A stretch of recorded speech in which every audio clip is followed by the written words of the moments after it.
But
swords and cut clown. Shit is too swift to bite, you record and write it down. I flow like the blood on a murder scene, like a syringe on some wild out shit to insert a vein.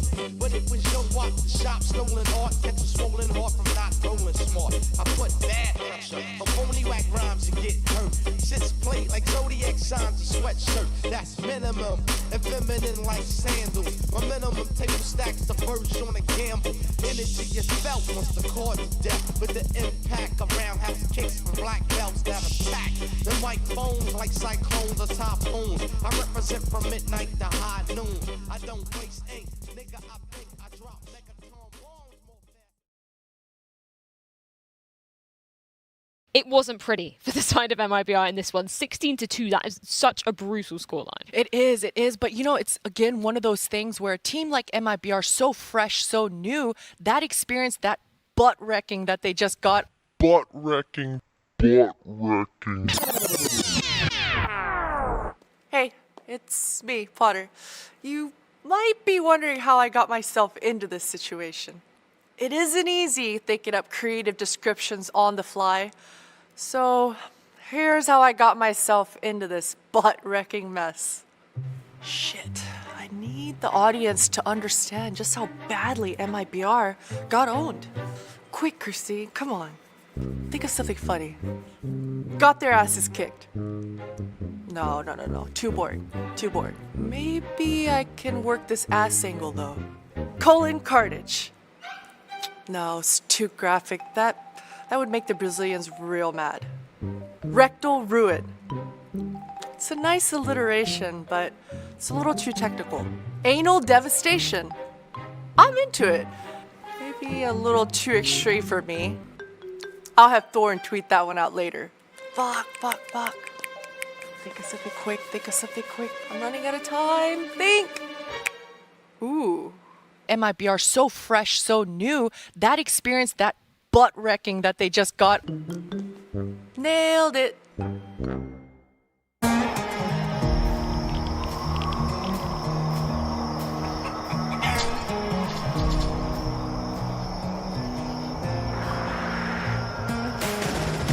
Kill for hire, soldier of fortune.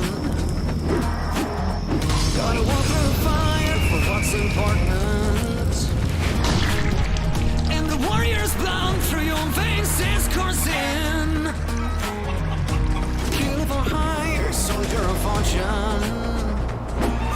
The whole world's watching every move. Take your shot, don't act a fool. All you got and all you ever need is one bullet in the chamber. Breathe easy, take your aim, boy. Ain't nobody gonna save you. So what you gonna do? One bullet in the chamber. Breathe easy, take your aim, boy. Ain't nobody gonna save you. So what you gonna do?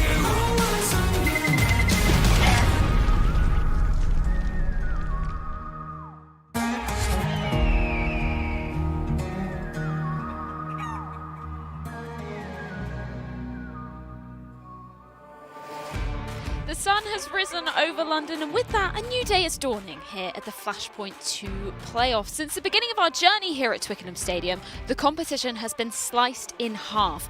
As yesterday, both Envy and Dignitas Vi stepped up to the chopping block and swallowed the bitter pill of elimination to take our count to just 6 remaining hopefuls. But now we ascend to the heights of the upper bracket, and a chance for 2 of our teams to dig their hands deeper into our $1 million prize pool, and of course, take a step closer to laying their fingers on our Flashpoint 2 AK-47.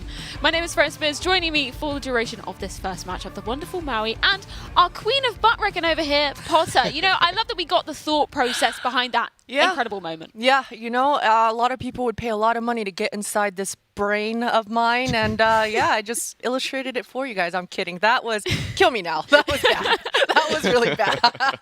It was amazing. Maui, are you excited to be up here today? Yeah, absolutely. Next to the queen of butt wrecking, it's your mind.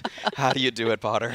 Yeah, you know, you're getting there, Maui. You're One getting day. there. One day. One day I'll pull out such One butt day you'll wrecking. have your moment, Maui. All right. But with that, I think we can recap our format for any of you guys that are not familiar with the Flashpoint 2 format. Let's just take a little look at what exactly has gone down over the duration of our couple of weeks here in our Twickenham Stadium bubble. Of course, we started off with the group stage. That was bidding farewell to 4 of our teams, then of course coming into the playoffs. But in between that, we had our last chance qualifiers. Of course, from that, we saw the side of Dignitas, Vi, and of course our other team in Envy making it through. But of course, yesterday they came out of the competition anyway, so gave them that last chance. They didn't even seem to take it with both of their hands, Maui. Yeah, Envy actually only won a single BO3 this entire tournament, and yet they got it to the playoffs. So good for them, though, to capitalize when it counted most in that last chance qualifier, but it's a shame that they couldn't do any real damage here. They did take a couple of maps off teams, I'll say, so that was impressive in itself, and played some of these series close, but Mad Lions were all about the business yesterday, beating them pretty handily on both Mirage and Overpass. Yeah.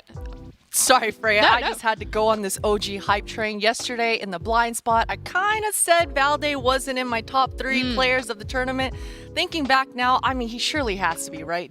Numbers, sometimes they do lie, but usually they don't. And he's up there on the leaderboards, and they had a nice 2-0, clean 2-0 for OG, which is a lot more than we can say for OG, especially considering how week 1 and 2 went for these guys. Yeah, I think that's a very good point as well. You know, we saw them coming into this competition struggling initially in that first matchup against Gen G, but also flipping over to the other side of things with Dignitas Vi. Maybe impressive that we actually even saw them making it to the playoffs, considering the state of the team at the moment.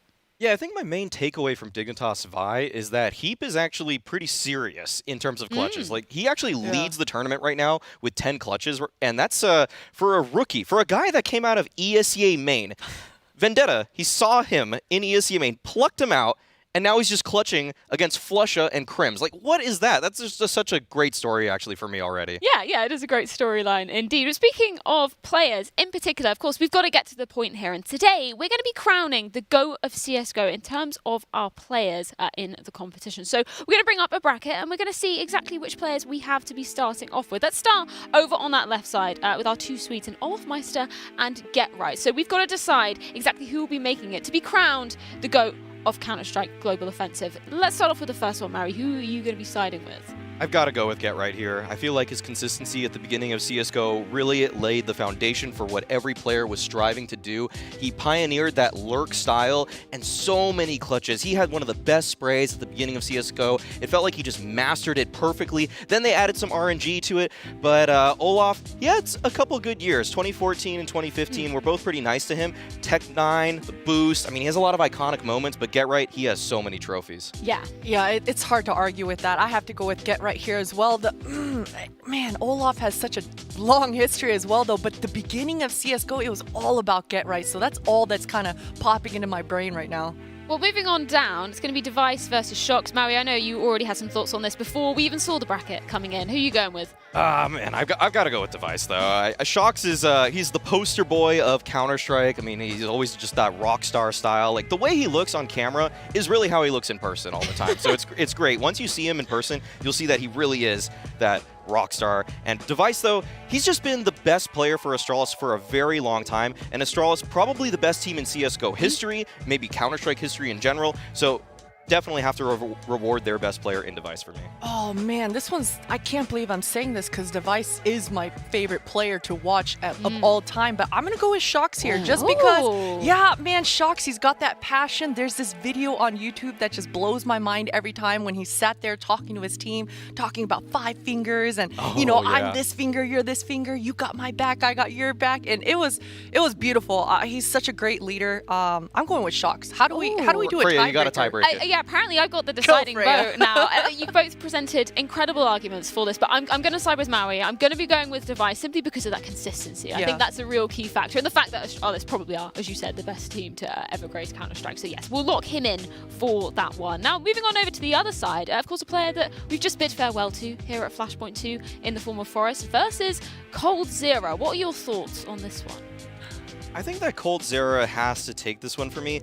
I feel like his peak was a little bit more short-lived. It was a couple years, I suppose, but Forrest has been really a pillar of consistency in the CSGO scene. At the very beginning, he was definitely Get Right's right-hand man, no pun intended, but he actually was really just always a solid rifler, and I still feel like his aim is super buttery every time I watch his POV. So I gotta give a huge shout out to Forrest, but coldzera in the clutch, he's why SK and LG won the couple of majors that they did, and he's really one of the reasons that, I mean, the thing is with Cold is that him without Taco and FNX, it brings into question a few things because his recent performances have brought some questions, but maybe we can knock him down a peg later. But I think for this one, he's going to take it from me over Forrest. Yeah, I gotta agree. I gotta go with coldzera here as well. Just thinking back on the history, I mean, Forrest, of course, has a long tenured one, but he comes from Sweden. Those Scandinavians, that's the land of Counter-Strike. coldzera just busted out of nowhere and, you know, living in a one-bedroom home with all 5 of his teammates, just grinding it out and making it to the top of the scene. So definitely full respect to these Brazilian guys. I'm going with coldzera as well. Yeah, I think that's a fair one to be locking in. Now this one is my most favorite of our quarterfinal matchup here of the championship of GOATs of Counter-Strike. ZywOo versus Simple. We've got the guy who was born on the day the Counter-Strike was released. Like, there's no coincidence with that. That's got to say something about ZywOo. So I don't know, though, with this one, because we talk about Simple, you know, being literally the best player of all time, that consistency. Obviously, ZywOo as well, making it to that #1 in the HLTV World Rankings for last year. So I don't know about this one. What are you thinking? I'm going to have to go with Simple. ZywOo, the game, versus Simple, the Undertaker. It's a great matchup for this quarterfinals, but Simple's just, he's been more consistent for longer for me right now. He's made it to the final of 2 majors. He's made it to the semifinals of a major with Liquid, and ZywOo, in his first major, a Vanguard bounced him out. So that's kind of, I'm not sure how I'm feeling about that one just yet. ZywOo, I mean, the future is bright for this young star, but Simple right now, he has been just such a force. Every time in the server, I feel like he is right now the most feared player in Counter-Strike, so you have to give him credit for that. Plus, ZywOo's been at the top for just a couple years. Simple's been doing it for nearly a decade, so definitely got to give the edge over to Simple on this one. Yeah, let's lock that one in, and let's get into our semi-finals. We've got Get Right versus Device. Are you both going to be agreeing on who's going through here? Oh, this is tough. Yeah. Device. Really? It's got to be Device. Oh, man. Yeah, lately, if it's the GOAT of all CSGO, I feel like Get Right... Device has more majors right now at this point. Yeah, Device got to be Device. Interesting though, Christine, because you were going with Shox initially. So would Shox have taken down Get Right if he'd have made it? He would have for me. Okay. He would have for me, just because the aura that surrounds Shox kind of gets me going, gets me excited about Counter-Strike. So definitely I would have. But Device, man, he, like I said, he's my favorite player to watch. Just never makes any mistakes, and he's just an asset to whatever team he's on. So definitely Device all the way. So flipping over onto the other side, coldzera now versus Simple. I think we know where we're going to be going with this one. So does Simple. It's gotta be Simple. All right. I don't know where that came from. I'm sorry. That was great. It was great. We need more of that. We're going to have another moment, right? How did I get here? More impressions from Potter, please. That's what we live for on the desk. Man. But I've got to go with Simple as well. I feel like the way he just takes over a server is just at the beginning of rounds and at the end of rounds. He's the complete package as a player, has shown that he's the best AWPer in the world, best rifler, clutcher in the world. So many things going for Simple. I think the only argument for coldzera I have is that he's won a couple of majors. I think other than that, though, if you remove those results or even just say he's a finalist, it would be Simple easily. So, but the fact that Cold's done it a couple times, got to give him his props, but it is Simple. No, he made it to the semi-finals, so that's fair enough. And now we've got our grand final between none other than Device and Simple. 2 players I think thoroughly deserve to be here. The consistency level of both of these guys. So who are you going to be giving the crown to, in your opinion, Christine? It's got to be Simple once again. Even though I said Device is my favorite player to watch, he doesn't make any mistakes. Sometimes, I can't lie, it can get a little boring. Simple gives 0 fucks. You know, this guy will go in there, he's going to style on you. He doesn't care what you're bringing to the table. He's going to bring his A game every single time. So I'm going with Simple here.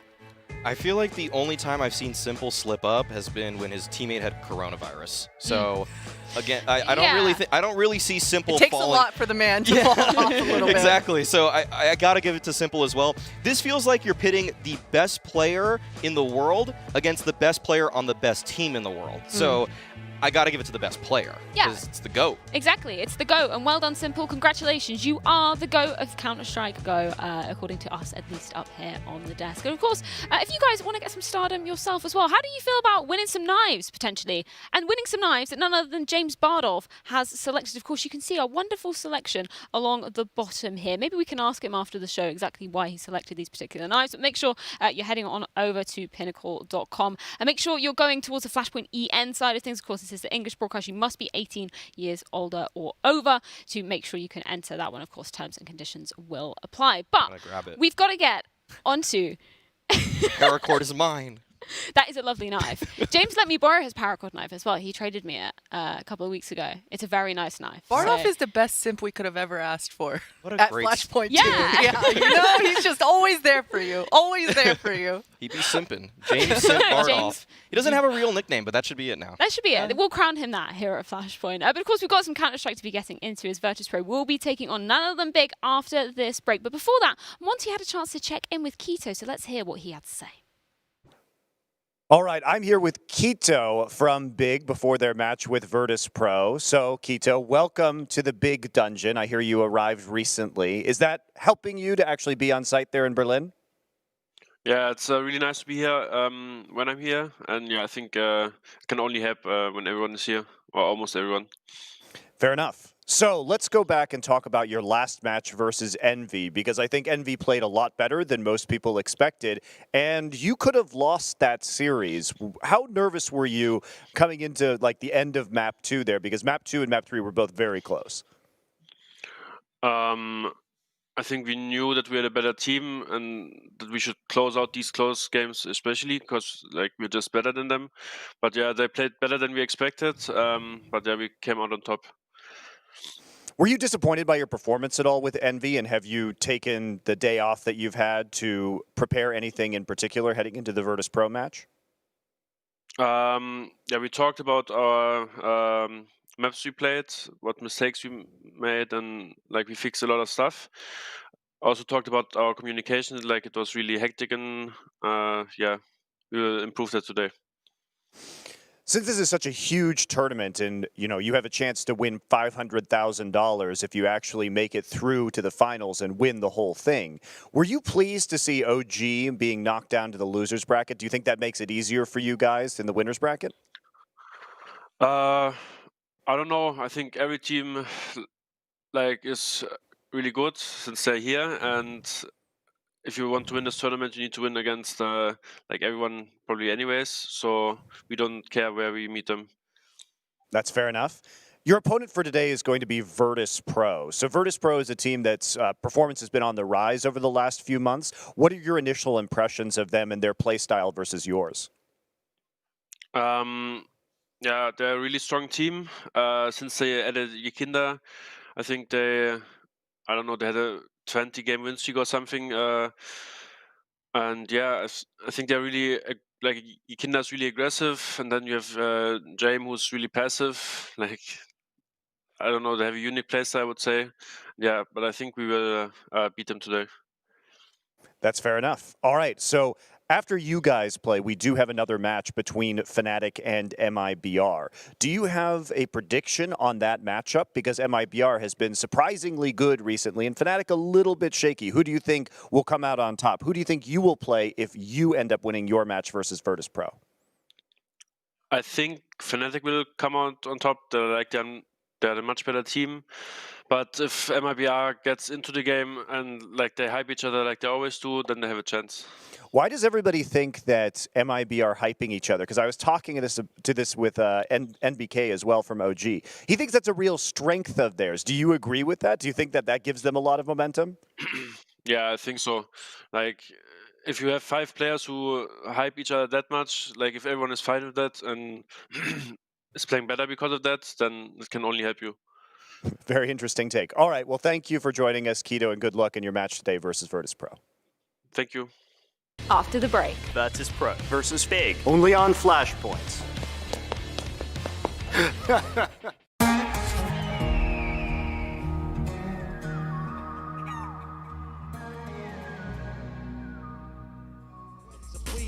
Only under one the circumstance as if I'm blunted. Turn that shit up, my clan in the front wanted. That what the MCs came to live out the name. And took a tooth before something had to snort cocaine. To the act the same. For me rock on. With the mental plane, just to spark the brain. With the building to be born. Yo, the rinse up with the track. With the what? I'm on a mission that niggas say is impossible.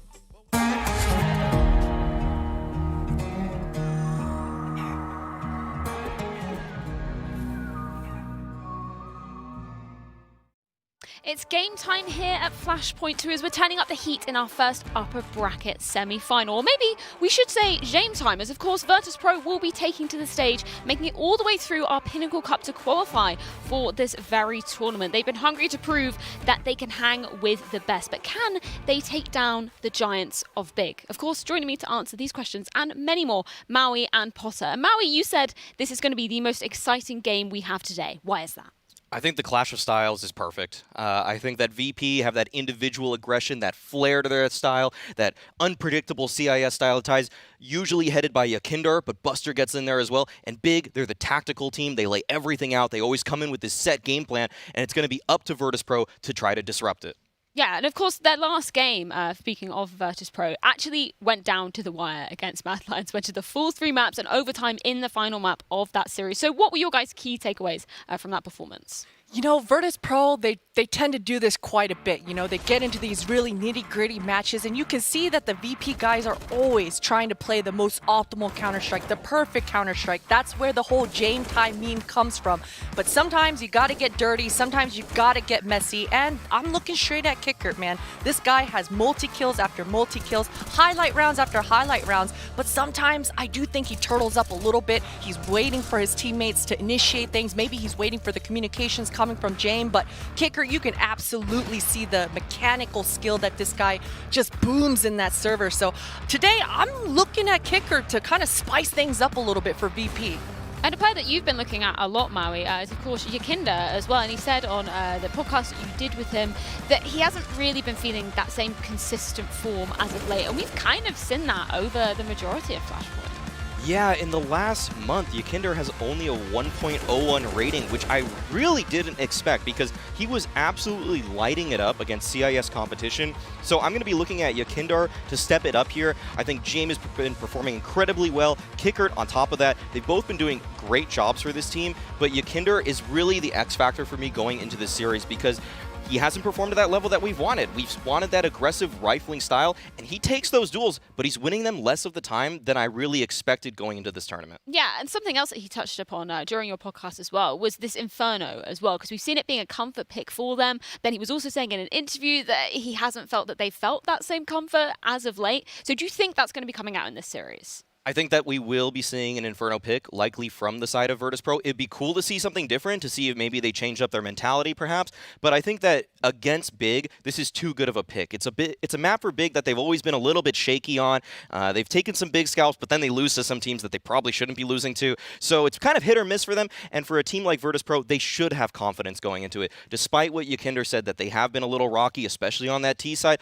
I think they can bring together the game plan that they need to in order to try to take down a team, a giant such as Big. Yeah, and speaking of the Big clan as well, let's shift our focus to some of their highlights over here at Flashpoint 2. And of course, we actually look at the most recent game they played against Envy. We were all predicting that was going to be a clean 2-0 coming into Potter. That did not play out how we expected one bit. It didn't. And you know, Big, they were probably the biggest favorites, no pun intended, coming into this tournament. And they've had to get messy. They've had to work really hard, dig deep into their strat books to get these dubs on the board. But sometimes it be like that, Freya. It be like that. It doesn't matter. Searson, look at the clips that this guy is providing. Tizian, the support stud, coming out for Big, always there to anchor down the sites and provide that extra utility. And Xantares, man, he's just a weapon. Vertigo, this was such a crazy match for him. This was the map that MIBR looked like they were going to 2-0 Big coming out on. So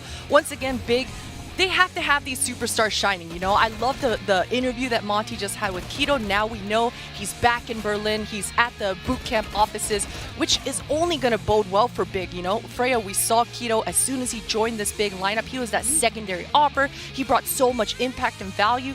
Lately, over the summer and over these last few months, he's been a little bit more quiet, and as it should be, you know, he's the entry, he has so many responsibilities and different roles, different looks for Big, but because Big are so solidified in their identity, I think it's time for Keto to really step up here in the playoffs. Yeah, I want to touch upon one of the players that you were speaking about there in Xantares, because I know that you observed some interesting statistics from him over the course of Flashpoint 2 so far. Yeah, Xantares right now actually has one of the least deaths per round of any player at this tournament. I think he's in the top 5 right now. And the fact that your second-in rifler, your lurk rifler, one of your star players is playing that well is really impressive. And it's not because he's just saving his gun all the time like an Opera would. He's actually getting in there, they're just finding the frags, and the round is over. So the fact that he's able to maintain his life, continue to bring that money, and allow him to buy more ops for Sursin on top of that, as he is preserving that economy, it bodes very well for Big. I think another statistic that's also really been interesting to me is that when Big has been winning tournaments this year, they are always above 19% trade percentage. And at this tournament, they have a 19.9% trade percentage, and that bodes incredibly well for them, especially against a team like Virtus.Pro, because VP is always trying to pick you apart. They're always trying to find those little frags and then back off of it. But if Big is trading those kills out, then VP's game plan is just in shambles at that point. If they're going for one all the time, it's Big who's going to be moving in numbers more often than not and able to clutch those late round situations out. Well, let's see exactly how it's going to be playing out here in our first game of the series as we get into our all-important map, Vetoes. I know we were speculating exactly what is going to be coming out, so where are your guys' expectations lying for this one? Let's got to start with the vetoes for VP on Nuke, and likely we'll see Big be vetoing out the train. Those have just been their perma vetoes, but the picks get a little bit interesting after that. So Big, of course, yeah, going for that veto. So Big's going to have the first pick here, and I feel like it should be a Mirage pick. But Potter, do you have any different thoughts? Yeah, you know, I've been playing around with the idea of Vertigo potentially coming out, but you're right, Mirage, it should be Big's pick coming out. It's so weird because I was going through the motions of the possibilities and I thought Big, they could low-key just throw a curveball and pick Vertigo randomly just because VP's win percentage is kind of inflated. But the Mirage pick, it is coming out, and so that Inferno pick should be coming out here for VP. Yeah, unless their confidence has changed, as Yakinder was talking about, we likely will be seeing that Inferno pick. And I just think it's a great pick against the Big clan. So we'll see if that's what they choose. But, actually, they go with Vertigo. That is really interesting. VP does have a very high win rate on Vertigo lately. But like Potter said, it's against some weaker competition. So I'm not sure if that actually means they're battle-tested against a team such as Big. And I'm actually really surprised for that. That makes me believe, though, that Virtus.Pro thinks they're an underdog in this one just a little bit. The fact that they're the ones throwing the curveball in this matchup. Yeah, and man, VP, I like this idea though. I like the idea behind it. I just hope that they haven't gotten a little too ahead of themselves here, because as you mentioned, those inflated win percentage numbers, Big only have a 33% win rate on Vertigo, but that also is inflated, but in the other direction, because Big's competition, it's been the heroics, the complexities, the G2s. So those matches going into OTs, having 16-14s, Big, they are absolutely practiced on this Vertigo. So I love this curveball coming out into this series right off the bat. Yeah, and for the decider here, I feel like it can go a lot of directions. I think Big should veto out Inferno now, because I think they're actually wiping their brow knowing that that won't be played. Okay, so they do ban it out, and this is interesting as well because VP have been first picking Dust 2 a lot against CIS teams, but I think there's a chance for Overpass here too. They might sense a little bit of weakness on the side of Big, because Big only have a 50% win rate on Overpass for the last few months, so this is a possibility, and they do go for that. So this feels like VP is actually tailoring their picks to the opposing team, and I actually really like that, because usually teams just say, we're going to play our game, we're just going to do what we're comfortable with, and I kind of hate that, honestly. I really end up seeing that a lot, and it's just like, but that's their second best map, so I'm kind of questioning it. But VP actually made a veto here for themselves that actually goes against Big's strengths even more. So I actually think VP have done a really good job with this veto. Yeah, and of course we will be starting off on the comfort pick of Big going into that Mirage, as you expected there, Maui. So what kind of things should we be seeing from the side coming into this? I think Big's game plan into this is probably going to be targeting that B bomb side a lot. When FaZe first introduced B-Mass into that roster, Big said, okay, we're going to test you, young blood, and they just went B probably 10 times in that match. So they were really trying to flesh him out or test him out, and Sanji will be the guy on that B side. I'm really interested to see if Big is able to capitalize because Sanji, he's playing with an MP9 half the time because he's dropping Jame all these ops. So if they've tailored their strategy correctly, I think Big should be heading to that B side a ton. Well, we can see exactly what our statistics are saying for both CT and T sides coming into this map. Are there any interesting comparisons for you, Potter, just looking at some of these numbers? You know, I think it's as it should be. You know, Mirage, it's such a 50-50. Yeah. For Big, though, you know, I think their T side, they have such a strong T side, and it's a little bit to Maui's point about their B hitting. Tizian, dude, he's such a stud over those B tunnels. He just knows exactly the pace that he wants to do, the amount of pressure that Sanji is going to be under. Man, Big's default, it's so strong on Mirage. That trade percentage from Big is crazy on their T side compared to VPs, because VP, they spread out a little bit more. Sometimes they try to go for some misdirection. They'll sack a player on one of their strats just to try to open up a different side of the map. But Big, they work as a pack. That's why their trade percentage is so high at 20%. Well, I think with that, we can begin to take a look at our predictions for this first game of the day. And I think we have to take a little bit of a recap of our leaderboard before we do that, as much as it pains me to say, because I am right down there at the bottom of the barrel. It ain't it. It ain't it. I'm so screwed. I was saying to Potter beforehand, I need to make like a big dick bet on something. When there's a huge underdog, I need to go for it. But you guys, around the middle there is really not much separating you guys. What I learned last week, Freya, is if you just play it safe, somebody somewhere will fuck up along the way, and you will pass them eventually. So don't worry. Yeah, don't worry yet, Freya. We still got 2 days ahead of us. I'm sure that Maui here will F it all up for us. Yes. I play it safe. I play the safe game. I'm in third right now. I can relax a little bit. So. Well, let's have a look at what odds we were betting on last night. Of course, we can bring these up for the first game of the day. It was 2.01 for the side of VP versus 1.81 for the side of Big. I think that is fair enough. We're saying it's going to be a very, very close game. But just looking at the history of some of these teams, of course, Big ranked 5th in the world at the moment, VP ranked 15th. Pretty fair odds, I think I'd say. Yeah, it's actually, compared to those rankings, actually, I think it's closer. It looks like a coin flip on the odds. Yeah. So I think the veto, though, actually maybe even slightly tips this into VP's favor because they're shown that they're coming in with a really strong game plan. Yeah, potentially. I think with that we can bring in our casters as well and see exactly what they're predicting for this series. It's going to be Semler and Anders joining us. Yeah. How are you gentlemen doing? So, as I was just telling Anders, Searson is an absolute savage. Looking at his stats right now, going into this series, dude, he is going to be the man to watch. Yeah, out-opening Jame perhaps, could be. Yeah, I mean, Jame is the only guy in the green right now for Virtus.Pro when it comes to KD difference. So, you know, if Jame isn't popping off, Virtus.Pro are going to get, you know, Big are going to have a nice new rug for the living room. It could well be. It's going to happen. We both picked the same, 500. Everyone's gone for Big. Everybody's gone for Big so far. Maui, I'm disappointed in you, man. You are hyping up VP over here. What's this, 3-10 on Big? Why? I just think this matchup is really unfavorable for VP. But now I kind of wish I could switch it now that I saw the veto. Yeah, Maui, Yukinder needs your energy, dude. What happened? Yukinder does, and he's my child. I love this man, but this boy. But oh boy, we'll move off the boy love here. Actually, I think I dug myself into a hole. I gotta get off this. Let's shift our attention now to the fact Careful, that nobody's I gone thought with I heard VP. Scoots' voice there for a second. Okay, jeez. Whoa. No one's gone with VP. No. Let's move it on to that. Are you surprised that nobody's siding with Virtus.Pro for this one? I am. Yeah, this is odd. I figured there would be at least a couple shouts for VP here because you would think that the veto going into this would have just been pretty much coin flips the whole way. Yeah. So Did somebody strategize and they don't want the points, like the leaderboards shifting, so they've all just kind of whispered the bets? You guys, what are you guys doing, man? What are you guys doing? I'm down there with Thorin. We are not making it out if you guys are going to continue like this. That's the whole point, isn't it? Like, you have to, obviously, you have to think about who's going to be winning, but at some point you have to think about what's everyone else going to be betting, because if we all just keep losing points and you can just stay at the top, then... But the problem with that strategy is now, it's not just one person doing the forfeit. It's 6 of us. 6 of us have got to do it. So you guys, we've got to be stepping up our games. And with that, I think we can begin to get into our first game of the day. Semler and Anders, take it away as we head into match number 1. Well, I mean, I'm happy if things just stay the way that they are. Like, I'm just there, like, in 3rd or 4th or something like that. So I think it's all right. Like, I just want to keep betting with everyone else. Hope that no one upsets it.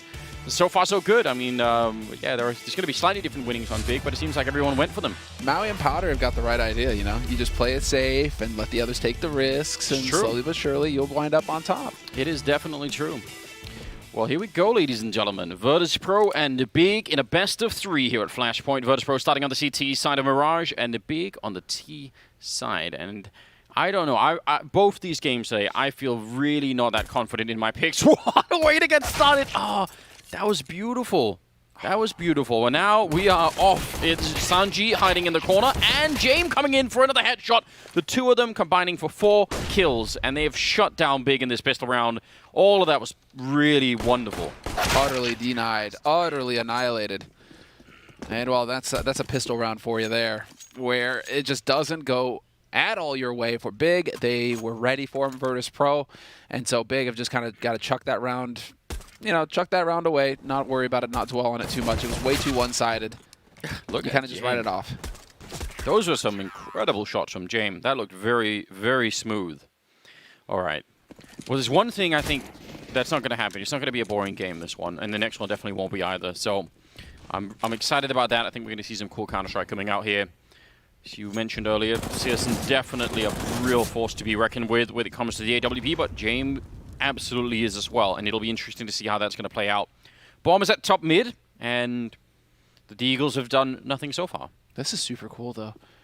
This is similar to what we were seeing from Dignitas yesterday, actually, Anders. I mean, in the sense that Virtus.Pro are just charging at Big right now. First 2 rounds, taking fights, being bold, not letting Big get comfortable, not letting Big exert that confidence, or, you know, develop that confidence for themselves, knowing that they are the favorite in the match.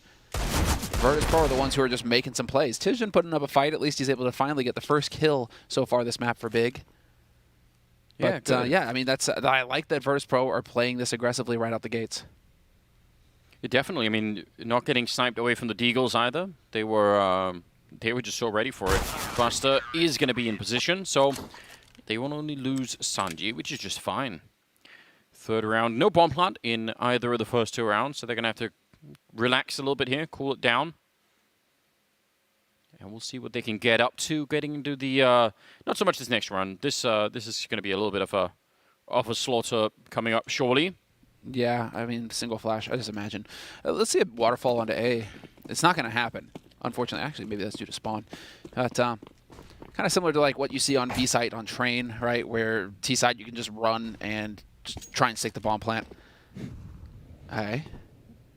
They're just messing around. Yeah, I was about to say there's no, at least as far as I know, unless we were about to see something crazy for the first time. No, there is not. But you know, you can go for like the waterfall out of Palace onto A. That can work, but it's looking like Big right now are just going to get murdered in mid.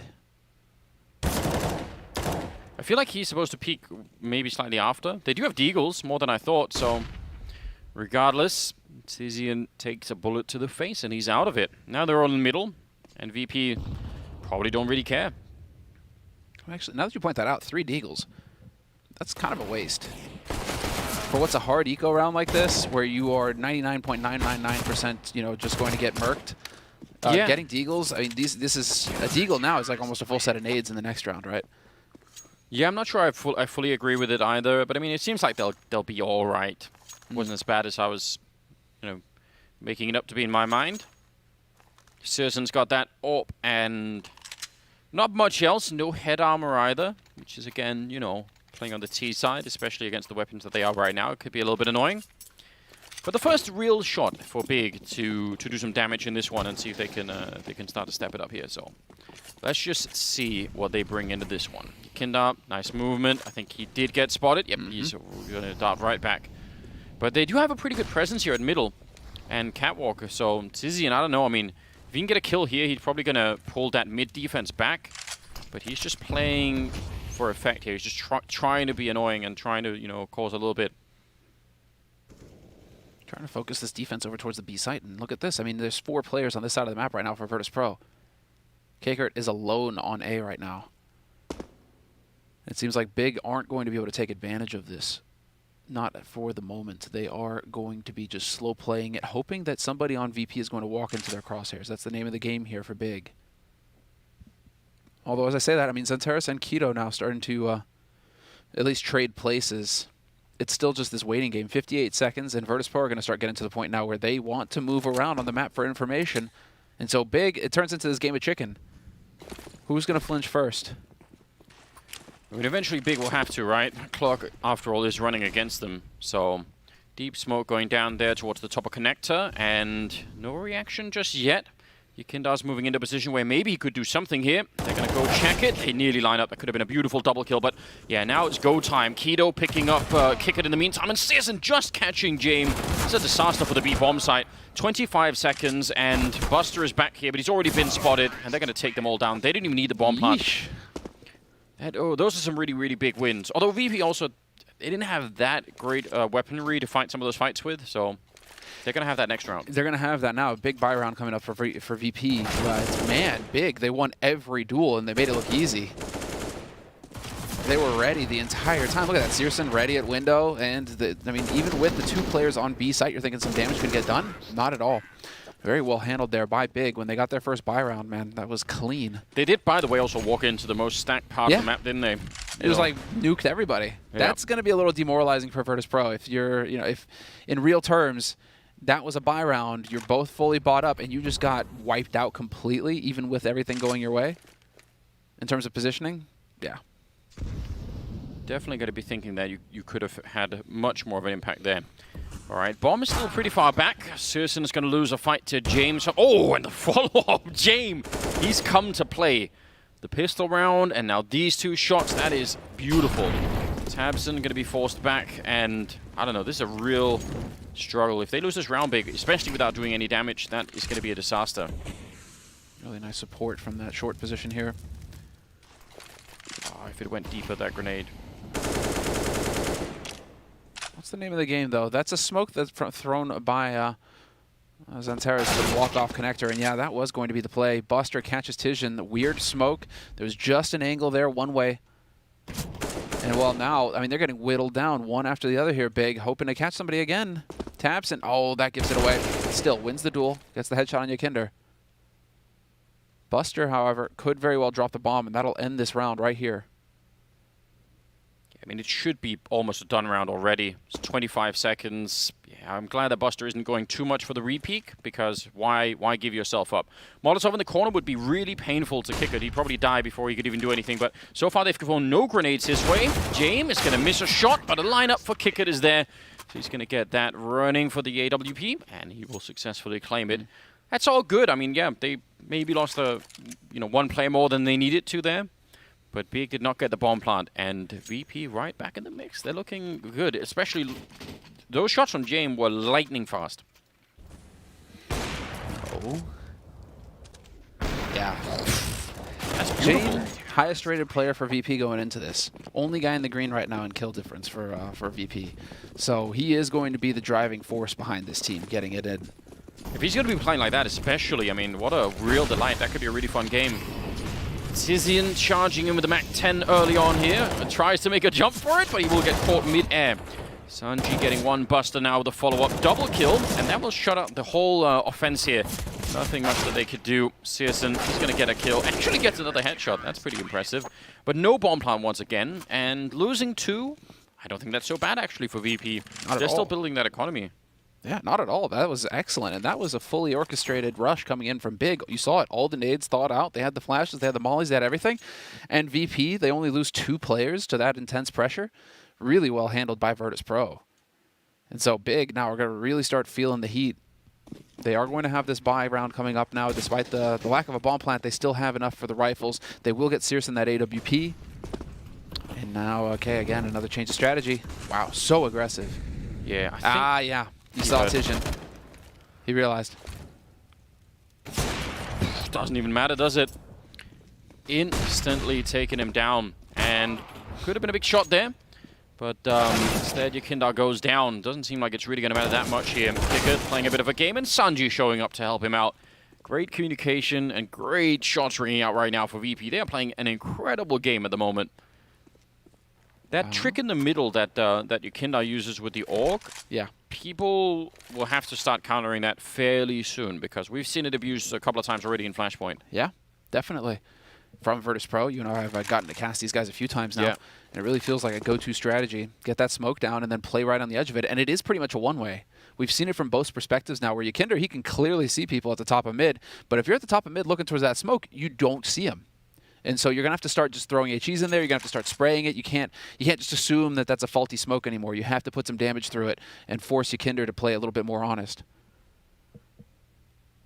I really love the aggressive nature of how James come into this game, because we do have a whole like meme universe around James, obviously, for you know. What, you mean you haven't invested your skins in Jame Bank? Listen, I would now if this is the return we're gonna get. I'm ready. But I mean, there are some games where you see sort of, you know, I would say a more passive version of Jame. But this style is amazing, and it's so hard right now for Big to do anything about. You can clearly tell that push into underpass and just taking now, because I'm pretty sure that Tizian heard the scope from Jame. That's why he came back to look down there, and he was like, okay, I'll jump up, and like, you know, James is like, I don't care, I'm so fast. You can do whatever you want up there. I'm gonna catch you. Yeah. This is They're just getting round after round. real sweet. Right now, you got to feel so frustrated if you're Big. They're not getting any chance for some duels. You are just getting battered every time. We will get this tactical timeout being used here by Big. Good bit of chatting going on from Tapson as well right now. But, I mean, all right, so Searson succeeded in saving the AWP. We will have enough money for a buy round here from Big. I mean, barely. Yeah. Especially behind the AWP, right? It's tempting to do that. You don't want to let them get away with a bunch of rounds here where they don't lose anyone. So I expect they're going to put on some pressure. It's real tricky. I mean, what you'd be tempted to do is try and figure out a way to avoid Jame if he's going to be playing this well. I'm sure Searson will want to take the fight to him, but Mirage isn't a map where you can't just know where that AWP is going to be, right? He could be playing, he could be swip, he could be either bomb side or middle. Like, he could go wherever he wants, basically. And so it might be hard to take that strategy into any given round here and try and make that work. And it's also always risky when you end up playing, you know, to what your opponent is doing. Like, then you're not playing your own game, but you're sort of trying to adjust in the moment to whatever is coming at you. So I don't know. I mean, I'm kind of expecting for Big to be well enough prepared that they have, you know, a pretty long list of things that they want to try and go through here. But it's rough because they haven't established, you know, much of it yet. Like, most of the things that they've been trying, you know, when you get picked off early on with by the enemy AWP, you know, that strategy, you don't even really know if it would have worked or not, because you're dead before you even get into it. All right, Deagles to follow it up, so not actually going for the AK and the Gillials that they could have had. Fair play. Ooh. All right. Just in a lake of fire, wasn't he? VP are just, they really are trying to get the maximum punish. Oh, nice try, Searson. Wow, Searson really trying to make this op work. But VP, you saw the aggression coming in from Yikinder and Kickert there towards A ramp. So if Big, we're going to go for a default, they execute, right? Like, oh, we're just going to have a default round, guys, and then we'll reset with the rifles or whatever. VP were in position to just punish and wreck that immediately, right off the bat, to put pressure on it. And so VP are being very proactive right now, which is a real pleasure to see. They're looking so good. They're confident, they're taking duels, and they're looking to try and destabilize Big's game. And this is Big's map pick. It's worth pointing out. So if you take Big here and you're Virtus.Pro and you're going into Vertigo next, I mean, that's a winning solution. That's a winning situation. And that would be a great way to get started in the best of 3. Smoke off there to try and make James' life a little bit more tricky.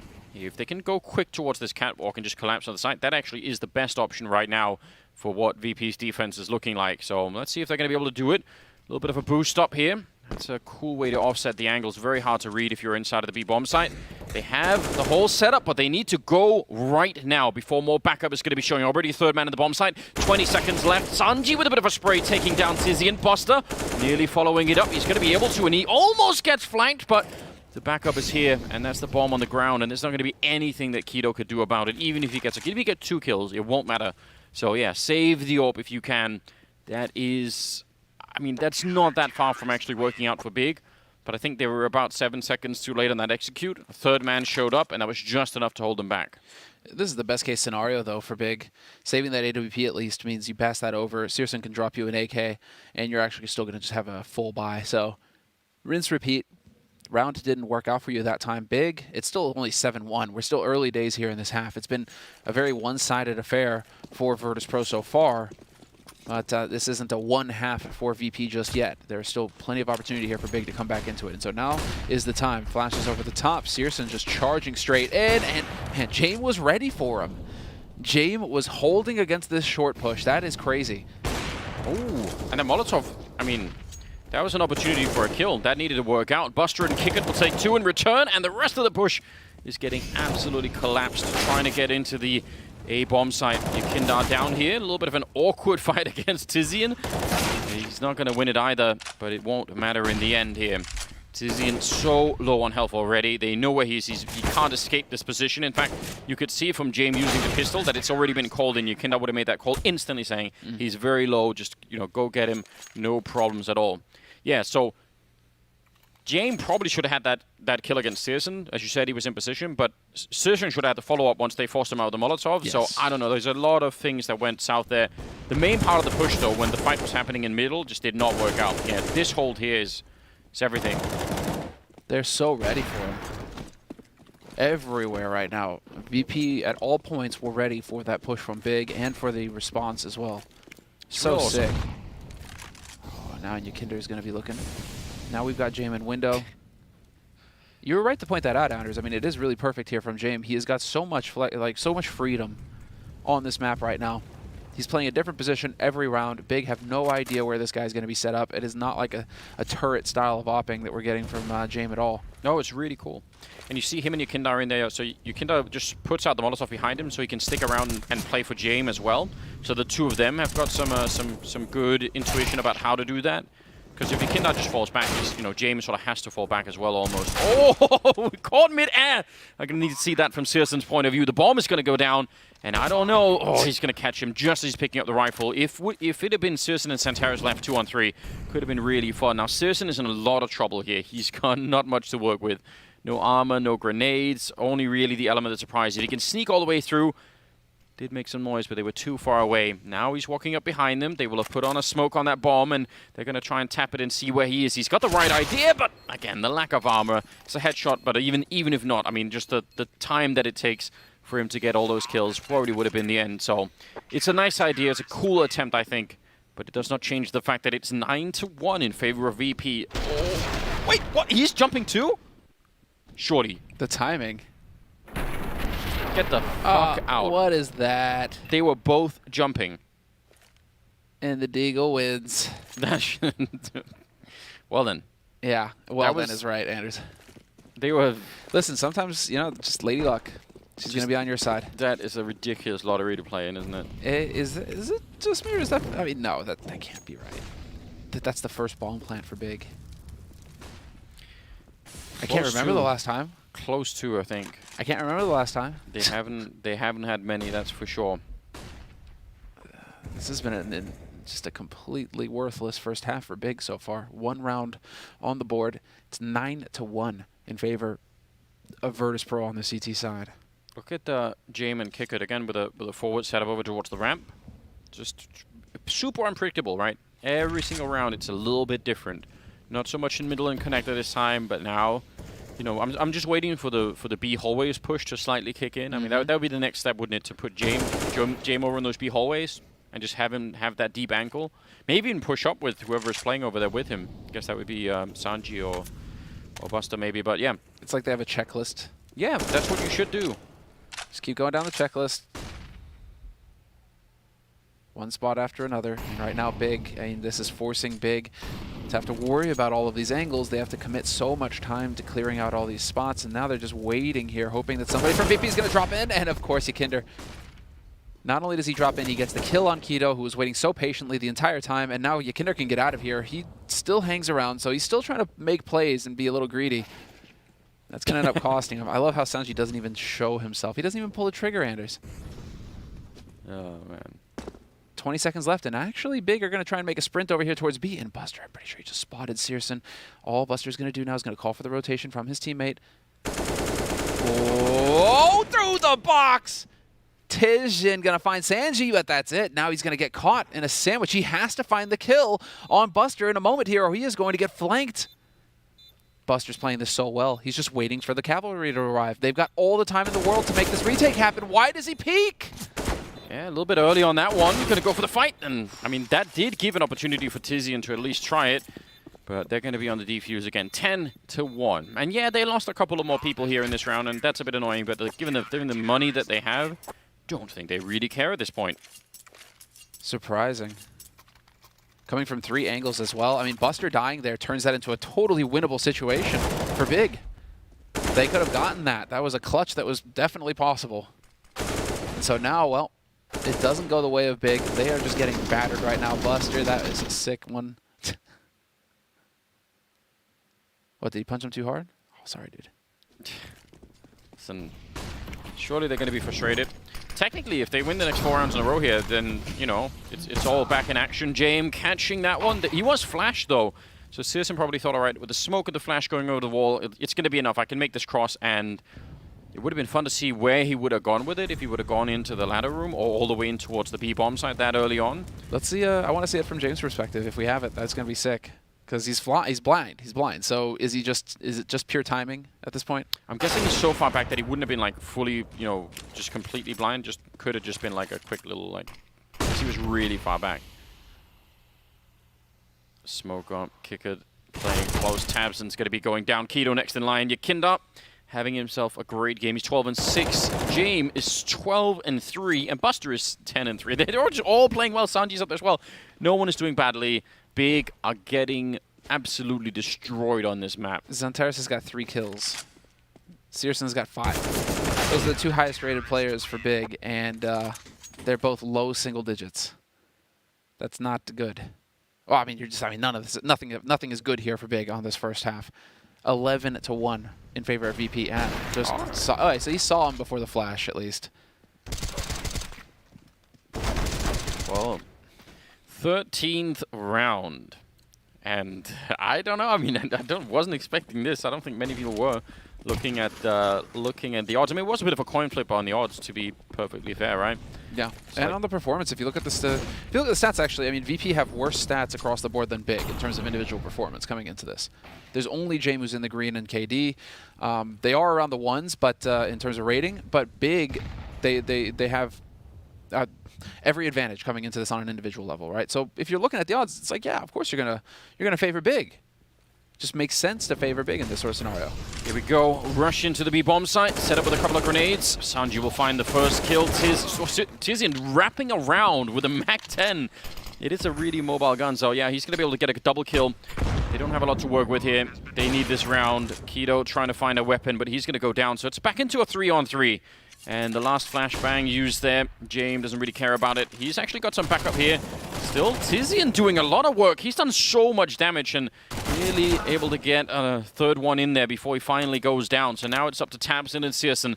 That bomb, not that far ticked yet. There are a lot of smokes and grenades here for VP. See if they get any of them out. It's going to be one. Tabson blind shot through the smoke, but he goes down right afterwards. So now it's up to Searson. 1 versus 2. They line up inside of the smoke even. And he's going to get that one. And finally another round on the board. A second one. And I mean, they need the next 2 badly, don't they? They do. They need everything left here in the first half. But of course, VP are going to have plenty of money for the buy round, so it's going to be a fully equipped Virtus.Pro through and through. And yeah, this is such a sick wrap from Tizian. So fast with the MAC-10.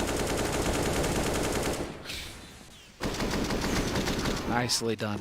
Well done on Big. They finally break the streak after, what, 8 rounds in a row for Virtus.Pro.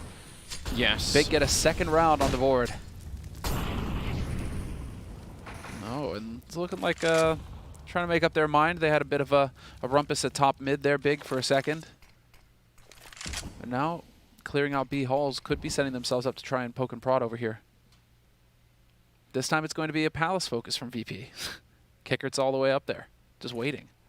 Yeah, but it looks like they're going to return to the B-bomb site here on the big side. So Sanji and James are inside of it.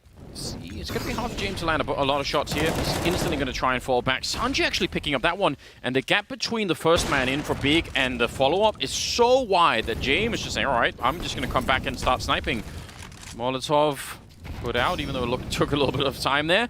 And yeah, they're getting slowed down so much here from Big. I feel like it's fine to have some spacing. They're still going to win some of the follow-up fights, but they really shouldn't be. Santaris and tabseN here, 2-on-3. And nice angle from Yakinda. Santaris never going to be able to see that. And tabseN, 1 versus 3. Bomb is up in the hallway, so... Ooh, that's a bit of a flick. Taking down Yakinda, taking down Buster, and now Kicked. He's also in the market. He's got this line up. tabseN spraying, but he can't get the last one in there. And Virtus.Pro, that's all they let them have. 1 round. Dude, what? Can we see that tabseN flick again? What the hell? I don't know, that looked disgusting, didn't it? What the hell was that? Dude, he just whips on him. Was there an audio cue that we didn't hear? I guess he must have heard a footstep. But what? Dude, it's just instant. He's dead on him. It's your own dude. Whoa, man, tabseN. I'm so confused about Big. You know, I think it was Tizian in first. So from Tizian going down to the follow-up, it's such a long time. That can be... I don't know, that can definitely backfire on you. As you can tell, they did get slowed down a lot. Yeah. Well, Yeah, it's 12-2. We're seeing some issues with the spacing on Big for sure. But yeah, now 12-2, 10-round lead for VP. On the CT side, it's just... That's a monstrous first half. And they've just been... This is pretty much like, what, the first default round that we're getting out of VP? In what feels like forever? You know, not aggressive towards ramp, not aggressive towards Palace. Just a single body in mid, keeping an eye on things. 2-1-2. Yeah, they are being a little bit more laid back here. I'm still kind of shocked that they haven't really gone like... I mean, apart from top mid, right? I haven't seen the B hallways. But I mean, it's all been working, right? They've just been showing up for some fights in middle a lot of the time and winning those. And then James is going to hear that stepping, and he's ready for it. Could have been maybe a timing there where they could have swung on him. Tizian over at the B-bomb side, though. He's going to win that first fight. Could he get the second one? Oh, Sanji's going to have a much better angle against him. The bomb is in the A-bomb side regardless, so... I don't know. Trying to see if he could do something there, tabseN, but now it's on the ground instead. And this is so... Would have been an absolutely brutal first half here for Virtus.Pro. 13-2 is going to be the end of it with just a... I mean, this is a slaughter beyond what anyone could have really imagined. What an incredible game from VP. What a way to start off here. Big are going to have to dig deep to find some way to recover from this madness. They will have maybe a little bit of a shot at it in the second half. It's going to be coming up after the break, so stay tuned.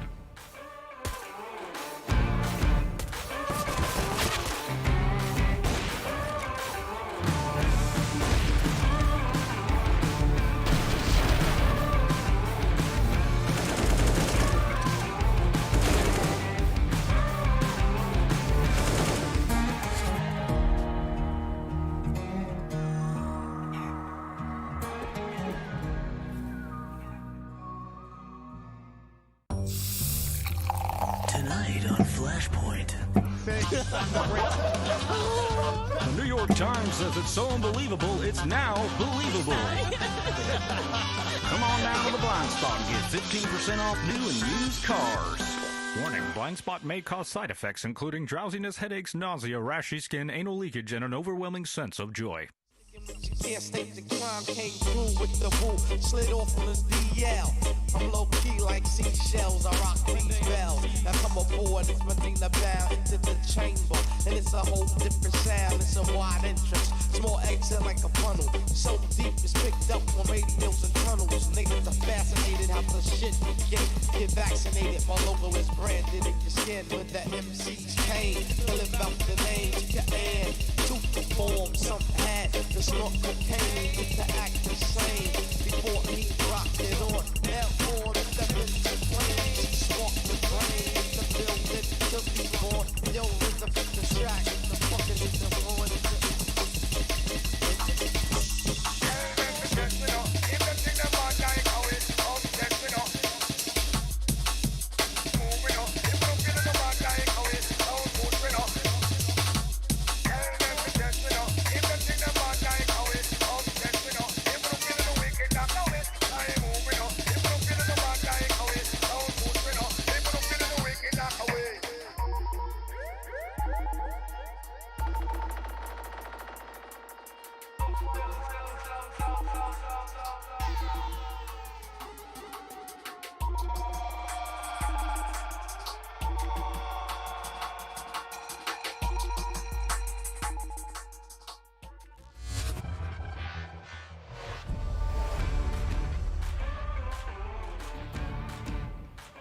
Welcome back.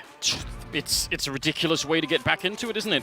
It was like 10 minutes ago that we started this map here on Mirage, and now it's 13-2 in favor of Virtus.Pro, and they are wrecking big to a degree that not many people would have really imagined, but yet here we are. Here we are, Anders. Every now and again we get a performance like this from one team over another, and it just shows the firepower and the confidence on VP's side of the map right now. They're even in firepower. It's VP, however, who are just wholly confident going into this match. They have got Big figured out. And I'm wondering if it's fatigue on Big's side. They've been going non-stop for a good long while now, and I think they're just playing in everything that they can. And so I'm wondering if it isn't just, you know, Big kind of getting figured out and worn out. Sorry? Shouldn't that just mean they're like super warmed up, like they're always ready? Dude, day in, day out, you just do, you know, the online CS, after a year of online CS like this, the relentless grind. I'm not accepting it. Okay, all right. Playing a $1 million tournament. Yeah, exactly. So why are you bothering playing in a German tournament is what I'm trying to say. Well, that's probably true. Santaris waiting for the flashbangs, but he's a little bit hesitant to peek against them. They're all there. The entire VP army coming for them. Bit of a grenade. It doesn't actually tag everyone, although they are getting slowed down and damaged now. Stumbling, trying to get into the B bomb site. Sanji will still pick up a kill, and I can't believe he's still alive in here. He's been standing in the middle of the bomb site for a couple of seconds now. Usually that'll get you killed pretty quickly. Now it's a 3-on-4, and the bomb is not being planted yet, but they don't really need to. They're just winning these fights left and right. Keto trying to get back into it, but now it's on Searson. 1 versus 2. Knows where they are as well. But bomb is in the middle of it, so he could just try and wait for them to try and pick it up. They've already done that. Good headshot. And now 1-on-1. Searson's got the health advantage and the weapon advantage as well. But Kickard, yeah, he's going to try and go for it. Already tagged up, and Searson will take him down. Big winning a 3rd round. Very nicely done on Searson, keeping his cool like that. VP in these kind of clutch situations, it gets a little dicey. It gets a little dicey where maybe some miscommunication there between the two players, trying to peek him at the same time, and then one of them still being in the open when the bomb gets planted. So it's a 1-on-1, right? It's the best case scenario for Searson in that sort of scenario, you know, with how that plays out. So interesting how that goes, but Big withstanding the pressure, picking up the pistol in the second half. Good on them. Yeah, there you go. Listen, this is a game of Counter-Strike, and at this level, anything is possible, Landers. Big are absolutely capable of running it all the way back. Not even gonna lie. I would love for nothing more to happen. That would be really exciting. But I think a secondary goal, again, we always bring this up, but it's just to, you know, get everyone warmed up for the second map. So winning the pistol round, yeah, it's still super relevant. Try and get as much as you can on the board, and also, you know, make VP cool down a little bit. Make sure James isn't playing to this incredible level. That's going to help out a lot. Bomb being brought back towards the A bomb site, and Tabson is down. Oh no, that's Buster, already low on health before he started that fight, and takes him right out. Santaris is next. This is shaping up to be a real disaster, isn't it? Dude, Santaris has got 5 kills. All right, Tijan is finally going to put an end to James' shenanigans in mid. So we're getting rid of that guy, and Tijan, aware that the flank could be coming through, going to set a trap with that smoke, but the bomb is rotating over towards A. It's looking like VP are going to get a crunch going here on the A site in a moment. Yakinder is still alive in Palace, waiting for the push. Well, look at who's moving up out of the B hallways right now. Tizian is on a bit of an adventure, so I mean, they'll have some advanced warning. Those two people in the A bomb site should know that something is coming. The problem is Kito's solo on health, that he can't take any kind of a sustained fight against anyone. So the flank is cool. Oh, Searson, that's a nice way to open it up. Almost going to get crushed in on there. Keto with the follow-up. That's all he needs to do. That 1 kill is enough. And Tizian going through the middle. So this is, what, a 4-on-3 that they managed to turn into a victory after having nearly thrown the round away there. That is actually not that bad of a recovery from Big. And also taking, the initiative to push out of the B bomb site to find the information is critical. Yeah, still, they are going to spend all of their money this round, and this is going to be a full buy coming in from VP, essentially. They will have the Mac 10 on Sanji. It looks like he's going to be the one who's going to squeak, but the others will have some nades. No smoke picked up by Kicker and HE instead. Interesting. But now it is going to be buy versus buy, and a straight-up approach here from Virtus.Pro, charging straight out onto the A site. Monster nade. Yes, Yakinder eats most of that magic apple. Keto going to go ahead and hold the line first, and he gets 2 kills with the help of his teammates. Taps him with the monster flash going over the top. And the defense holds perfectly here for Big. What wonderful work. What? He just aced them. Oh my God! 3 of them with an MP9, 2 of them with the USP. I can't even fathom how you do that much damage. Yeah, the flashbangs were definitely great, but he should have been dead 10 times over in this. It's so absurd. This is how you double your kills in a single round. Wow.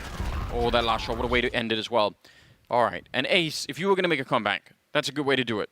Get fired up, get hyped up. They had rifles as well. You shut them all down. 13-5. Let's see. One damn MP9 in the most common position of all time on the A bomb side, right? So there is really no element of surprise or anything else, but it just worked. Yeah, VP tried to really pull a fast one there. That HE stunning and slowing them all down as well. Yikinder getting softened up. I mean, just the nade usage there. Yikinder taking his time, going to go ahead and assassinate Searson. Easy peasy. Yeah, Jame had already called it in, and actually because of that, oh man, that's one mistake that Searson makes by just pushing all the way and not checking the kitchen. He thinks, well, that's it. So now 2 people are dead behind it. Is it going to be more? Santaris, he's got the right idea, but Jame will still take him down. Oh man, it keeps going. Jame picking up Tabson as well. One small oversight and the whole round is gone. Man. Jame, what did this guy do to have this kind of performance right now? 19-8 for Jame. What a god. He is battering big right now. This is sick.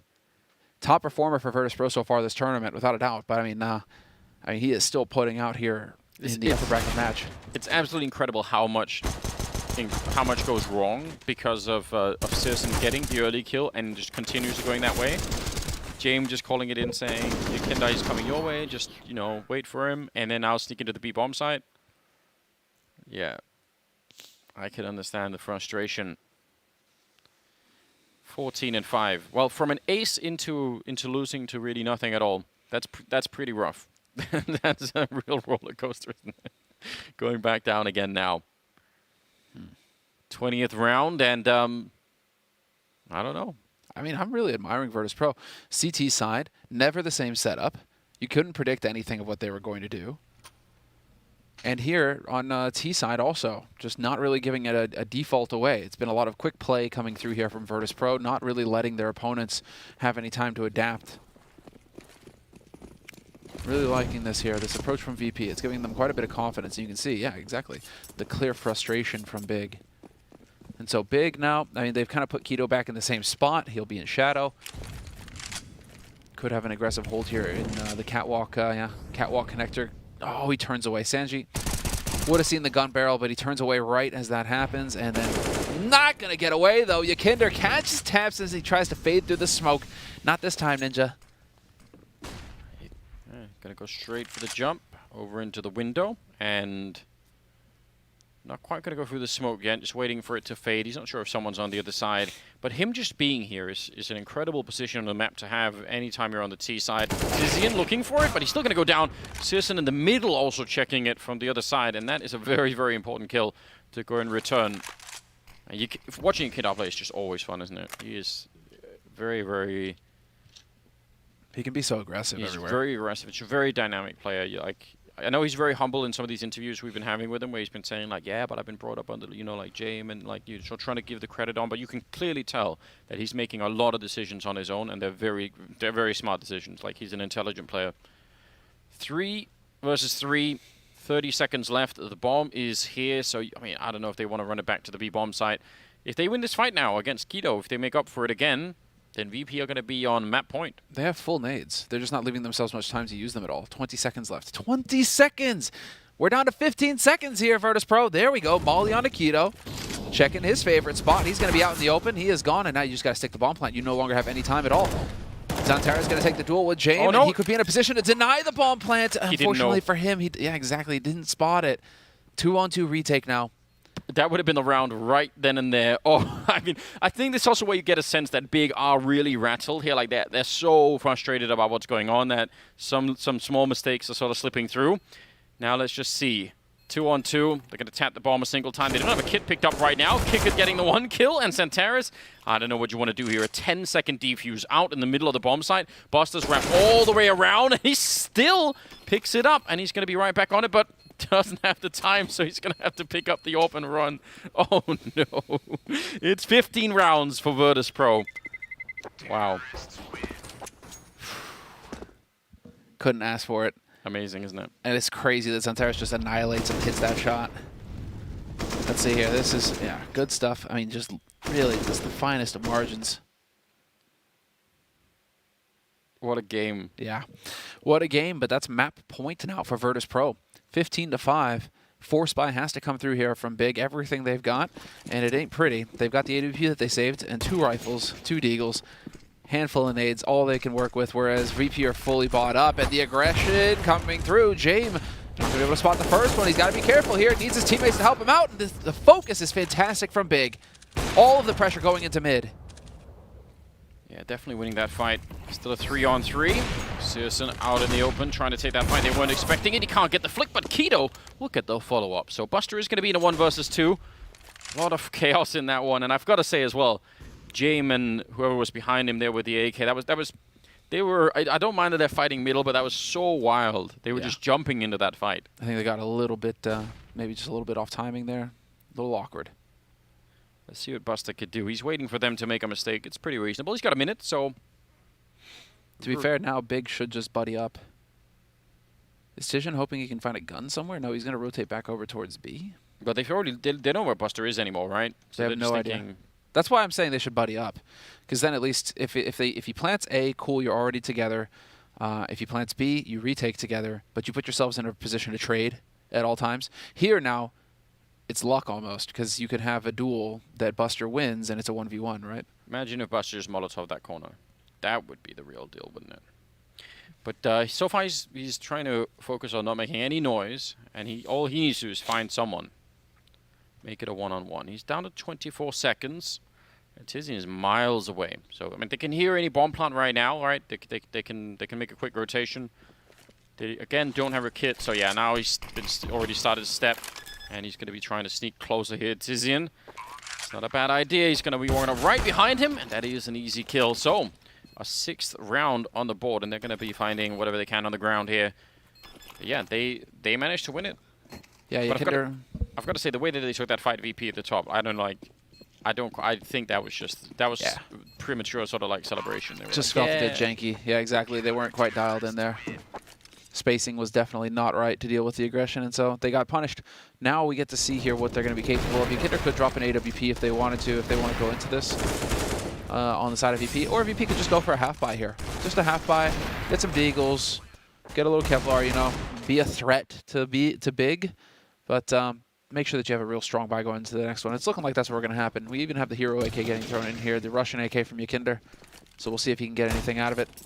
Why not? I mean, they almost won it the last time they had it on Buster, I think. So just go for it one more time. It's going to be fast towards the B bomb site, waiting for that Molotov to go away, and then they're going to be putting out whatever they can.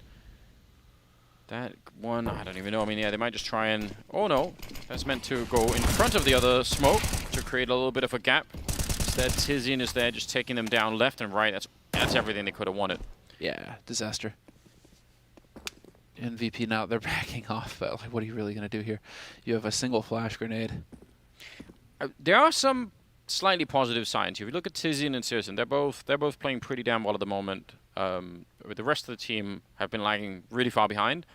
But again, this is just giving Big an opportunity to mentally get into it. Vertigo would be the second map. You don't want to crash out of a map like this where Jame and Yikinder are just wrecking you all over the place.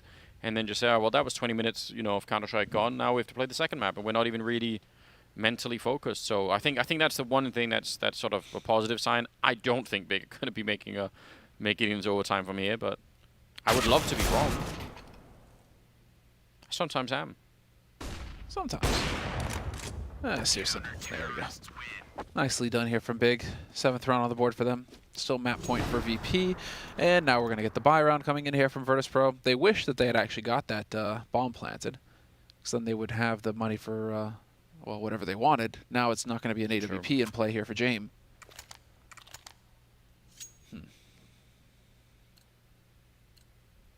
Well, let's see what they throw at us. So many different ways to approach this. Especially when you got this kind of a lead, you can throw in sort of what they're doing now, just some default A, just see what happens. You know, like, you know, do they have the right defense for it? They're waiting right here. They should be going pretty quickly with that smoke that they have over in the middle. That's a T smoke. When that fades, if anyone from Big is looking, they're going to know one is middle. So yeah, they're going to go right here. That's some pretty good timing, I think. Keto trying to put that out with a smoke of his own, and here they come. Good flashbang to avoid the AWP shot there. tabseN goes straight down. That's a nice entry for Kickit, and the Molotov trying to stop Searson from getting through, but he somehow does and takes him down through the box as well. That is going to be an interesting shot. Now 4-on-4, and Searson gets completely trucked. Trucked is right. Sick shot there from Keto, though. Well done holding the line. It's a 3-on-3 retake scenario now as the bomb gets planted. And while there's the flank coming in from Tijin, he is going to be the man of the hour. They have no way of knowing that he's back here. It's going to have to come down to experience. And there was a check from James. He looked for it, James, and he loses. He still loses a teammate. Yakinder goes down. 2 players survive, but James is going to get traded 1-for-1. Now it's all on Sanji. 1v2. Bomb planted for him. Needs to catch out Zantares, and it's just not going to happen. Cool. I want to see Keto's shot. Or Searson's shot, rather. What was that? Yeah, I think he just hit him like through the edge of the box or something, but yeah, some good opening also coming out of Keto. That actually saved them quite a bit. Let's see. Get out of here! Whoop. He is dead. That's a nice shot. No way! Is that... What the hell? He just flicked and...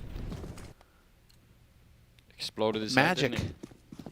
That is cool. That's good. I mean, again, those are some good signs. You want to see Searson at this level because James is absolutely at that level. So, you know, someone's going to have to find a way to match him. 15-8 now. And even with the bomb plant there, not quite going to have enough cash to go for the buy. The round loss one is not built up to that level yet. But soon that'll be, you know, part of the problem as well that Big have to deal with is that every bomb plant will be another buy round straight out of VP. So we'll see. And that's also a bit of a contrast, right? We talked about how few bomb plants VP actually got when they were on the T side. VP are making all of these rounds quite competitive, even if they're losing some of them here. Inside of the bomb. Oh, they're so close up. But this is actually super dangerous, even with not that many guns. Now that Sanji's picked up that kill, they're in a lot of trouble here. tabseN, that double spray down is massive. And it's the bomb. If tabseN goes down, they're going to get wrapped on from middle as well, and it'll be a disaster. It's still his Sanji! He's sniping them away with a deagle. Oh no!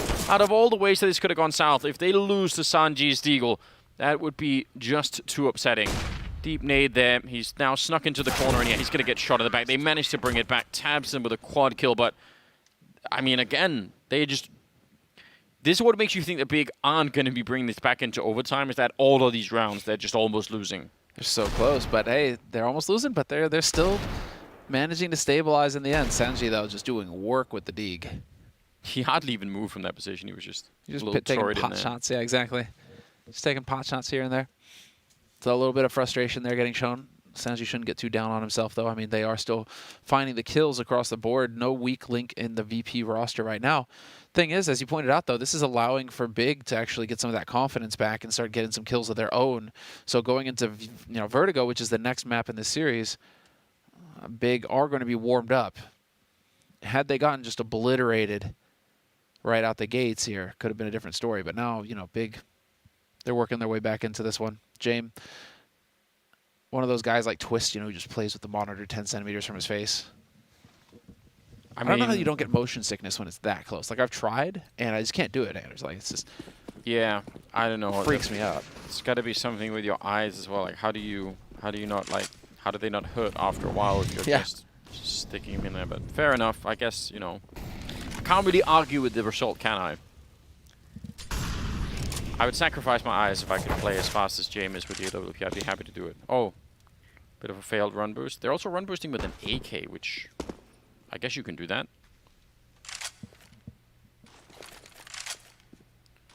Searson, do you want to stick around? Taking a little bit of damage there. He's not afraid to take that fight at all, so he's still hanging around here. Could have been almost for a little bit too long. Sanji nearly could have caught him there. Molotov will certainly force him further back. But they're going to collapse on this A-bomb side. They got the right idea. If they can smoke off jungle, then this A-bomb side, I think, will fall. This defense is not that good right now. Yeah, they're going to get absolutely wrecked. Yakinda, double entry, and the smoke up towards jungle, just like we were talking about. That is so good. Now, he does go down for the smoke, and that is a little bit of a weird turn of events. Don't think anyone could have seen that coming. But now the bomb is down. It's a 4-on-3 retake, and it will not be easy either for Big. They have one smoke that they need to put on that bomb. The bomb is way out in the open, and there's a Molotov on James, so they have to keep that smoke alive on Tabson for the bomb. 2 players alive on this A side for now, and because of Tizian's last flank, look at how protective VP are being of the flanks. James, luckily for him, is going to hit his first shot, and that's, well, okay, that's just brutal. James and Sanji, between the two of them, annihilate that retake on their own. But Virtus.Pro were ready for the flank from Tizian this time. They're like, you pulled that on us once, Buster, but it's not happening again. We're going to make sure we're good and That's protected. Fantastic. What a game out of VP. They came so well. That's so refreshing to see. Not warming up into it or anything, just smack in there and wrecking Big on Mirage. Second map, obviously, will be on Vertigo, and that's going to be coming up after the desk and after the break, so stay tuned.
It may have been Big's pick to kick things off here at Flashpoint 2, but Virtus.Pro turn up in style.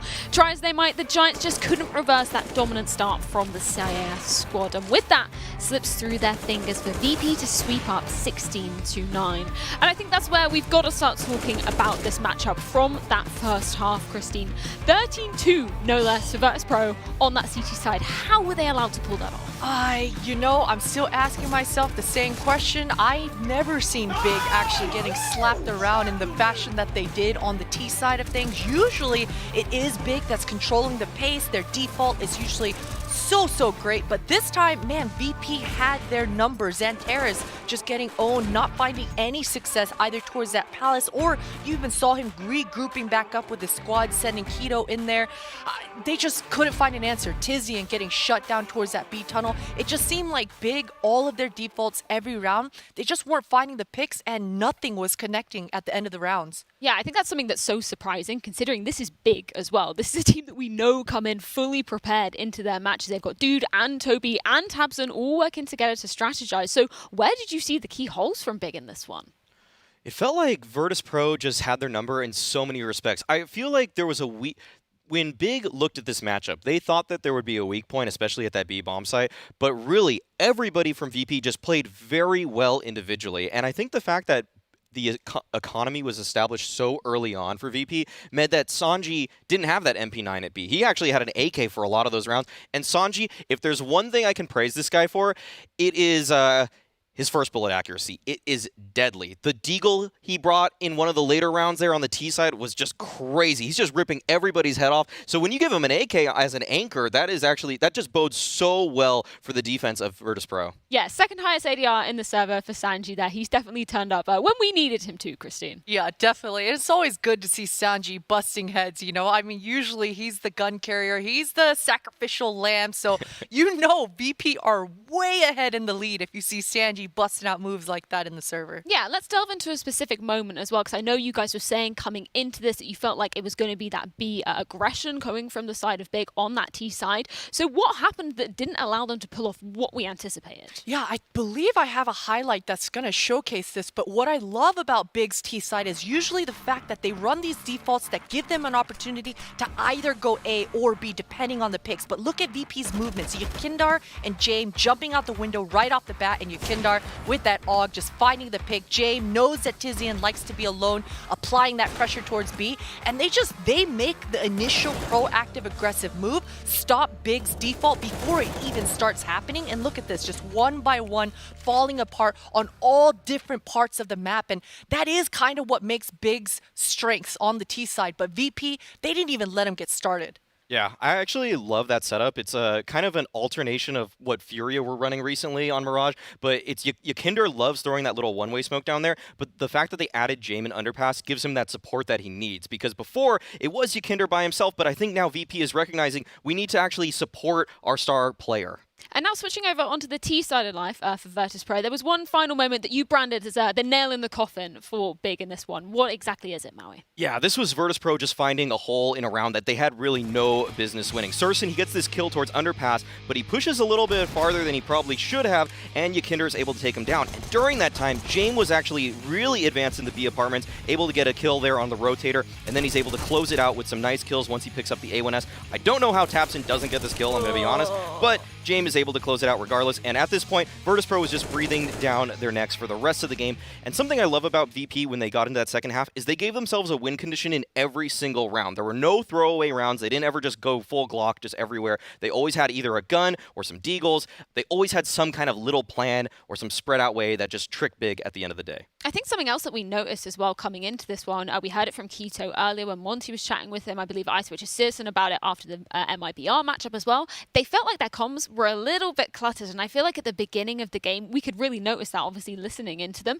Not something you particularly expect from this Big side, just looking at their form recently. Yeah, it's definitely surprising, right? But if there's one thing that's fantastic about Big, especially with Toby behind them as a coach, is the mental fortitude on this team. It is high. It is up there. So even though, as I said, they got slapped around on their own pick of Mirage, they should be fine. They should be fine. These guys are mature. They know that this is a 3-map series. They're in it for the long haul. It's like a marathon. So I'm not too worried about Big's comms. I think that's something that they already hashed out when Xantares initially joined the squad and switching to English and everything. They've been practicing it all of 2020. So moving on to this Vertigo, even though this is a huge curveball coming out from VP, this is a map that Big have been playing through and through in Flashpoint 2 almost every one of their series. So I think they're ready for it. Well, speaking of that Vertigo, I believe we've got Yumi on the line to see exactly what we should be expecting of VP coming into the second map. Yeah, so we had VP against Genji earlier on in the tournament, and I thought it was quite interesting just to see when VP are ahead, when they're confident, like we saw them coming out of Mirage, just how just cataclysmic they can be and how individually focused they can be as well. You're seeing a lot of space created here for Buster, and you're actually going to see an aggressive style default from VP throughout this round. You'll get Sanji sort of progressing through middle by himself, Yakindar, of course, just working that A ramp area, and Buster gets a kill over towards the B site.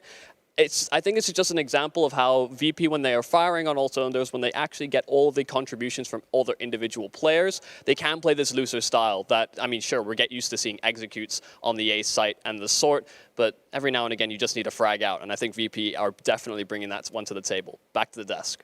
Thank you very much, Yumi. And it was an interesting point that you brought up earlier, Christine, just looking at the past results for both of these teams on this particular map. They're kind of skewed in the opposite direction for both of them. It is really weird to see, but I get why VP are so confident on this map. It's Yakindar. Maui's boy, Yakindar. He seems to have that edge towards that sandbag at A. A lot of players, they don't like that position. You get HE grenaded, you get Molotov. The amount of pressure that the T's apply to that one specific area, it can be really clenchy. But Yakindar, he's got the moves, he's got the timings, so he's got that finesse that allows him to get away with some crazy shit over towards that sandbag. And Xantares, again, all the way the opposite. Although he's the A player, he usually doesn't hang around that sandbag. He's usually towards the short A, and this is a complete deathmatch scenario for both of these players, and it just plays to both of their strengths. So I don't know what the heck to expect for this Vertigo, but I just know there's going to be some crazy frags going down towards that A ramp. Well, before we jump into it, I believe we've got Tabson with a few motivational words for his boys before we head into the second map. To get frustrated. It doesn't matter what the score is. Remember our CT side, we can easily do 9-6 or 8-7. It's still a very good half. Doesn't matter how the game starts. We just need to wake up, just forget the rounds, what happened, and just look further. Exactly what we need from the side of Big. And I'm wondering from your perspective, Maui, if we're looking at the Big clan coming into a map that wasn't their pick in this series, where are the key players that you're going to be focusing on? I'm going to be focusing a lot on Surson. I'm going to be focusing a lot on Xantares. They will be working in tandem towards that A bomb site, kind of like Christine was alluding to earlier. And I feel like that is so important that they need to play well and they need to have their head in the right space. Thankfully, Tabson actually showed that he is actually a mental leader along with a tactical leader. You know that you can actually reset from round to round, that it's not just one string of a game. You actually can easily, when you have a leader like that, reset mentally, and that's exactly what Surson, Xantares need to do, because Yakindar, he's going to be breathing down their necks once again. It's good. I can't wait for the firefights we're going to see over there, because they are just going to be explosive. All the high fraggers, all in the same position, all on that A ramp. Well, the sun may be shining for Virtus.Pro so far in this series, but can Big put a dampener on their day? We're going to be finding out as we're heading into Vertigo as our second map in this series with the lovely Anders and Semler ready to guide you along. Here we go. Map number 2, Vertigo coming up. I don't know, Big would, I mean, they've had a little bit of a break now at least, so they can mentally try and sort of get back into it, but that white-hot pace that they were playing at on the VP side, I thought it was a great joy to watch. I think it was awesome. I think so too. I think VP, they've adapted to the times. They were using strategies that can't be predicted in the sense that nothing was the same round after round. And so Big, completely unable to adapt their game plan to it, just getting rocked left, right, and center, not able to win any of the duels. They fought back a little bit in the second half, but yeah, Virtus.Pro, they really executed hard, and they did what Dignitas should have done yesterday in the sense that they got it done. They closed it out. They didn't let Big manage to run it all the way back, and they didn't lose control of the situation. So similar strategies, different results. But here we have it, VP up 1-0 going into Vertigo, and Big ready to go crashing onto the B site. Buster's going to be here. Some early warning. Yeah, he can't really do much other than, you know, try and fall back, play the next angle, hope for a headshot. They're going to try and see if they can do a little bit of clever boost up here. Why not? We'll get them a bit closer. Buster's actually putting himself now in a very dangerous position. I liked it more when he was further back. Now he's all in. He can't keep falling back, and he's going to get taken right down. Kick it. That's a good return, but he's very low on health. I don't know what. Something tagged him, and he's down to 2 health. So it's going to be a bomb plant, and that already is a good sign for Big. There's that one smoke. There is a kit as well on Sanji with some flashbangs. So Big are set up pretty nicely. This could be a really difficult retake. They need to take advantage of this smoke still being up, and now it's cleared. So when they come in through mid, it's going to be a whole bunch of bodies here. James going to find the first kill to kick things off. What a shot from Yakindar. Takes Tishin out of it as well. They're predicting everything here. It's down to Searson and Xantares, and now just Searson. Last man alive for Big. 1v4, and What was this? A flawless retake for Virtus.Pro in the pistol. Big get the bomb plant, but VP get the kills. You can't not, just love watching Yekindar play. He saw the gun barrel behind that metal beam in the far right corner, and he knew when he set up that. Like he already thought. I even think he probably thought, should I just try and take the shot and see if it goes through, which it wouldn't have done.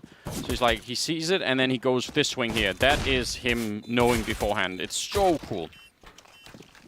What an amazing player. Yeah, VP off to a good start here on Vertigo, winning the pistol round. Now there's more to come. Bomb is planted, so Galil's and an AK and a scout. Big are pretty heavily armed in this one. A couple of grenades landing. Yekindar could have taken way more damage, but he's pushing forward and winning that fight straight up. Tabson only has a deagle as well. The Molotov not going to help him out, so already losing 2 players and all of the map control. The only thing they can really do is go for Buster right now and hope to win that fight and get the bomb down. And I mean, like, in the next 5 seconds, or it's going to be too late. Yeah, Jamie even spotting mid. Buster going to get that smoke down, trying to give himself some room. You're just going to be able to get wall banged into oblivion from there. No hiding. He is gone. Tijan with another beautiful headshot. Whips around, takes down Yekindar. Giving themselves the winning advantage here, Big. Now they can have that bomb planted here on the B site. They just have to go and get it. Or they have to kill everybody. And that's exactly what's going to happen. Nicely done. Big. Going tit for tat with VP hitting the shots. That's, I mean, they did go pretty quickly Big, and that wallbang shotgun Buster was really cool, but it also felt like VP, once they had that deep control on the A ramp, they probably could have had a couple of more people towards the B bomb site, maybe a slight bit earlier. Whatever. Good. I think that's a good round for Big. That's really, really important. So it did seem like VP maybe were a tad bit slow to do that rotate, but fair enough.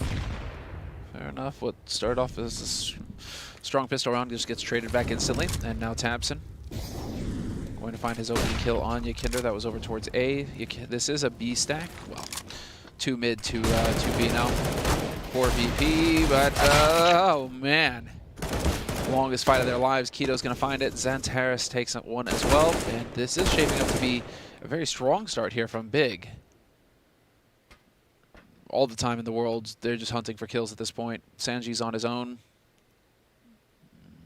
Could run into Searson in a moment here. And there it is. 2 rounds on the board now for Big. It's got to feel pretty good. Just building that economy and not losing anyone either.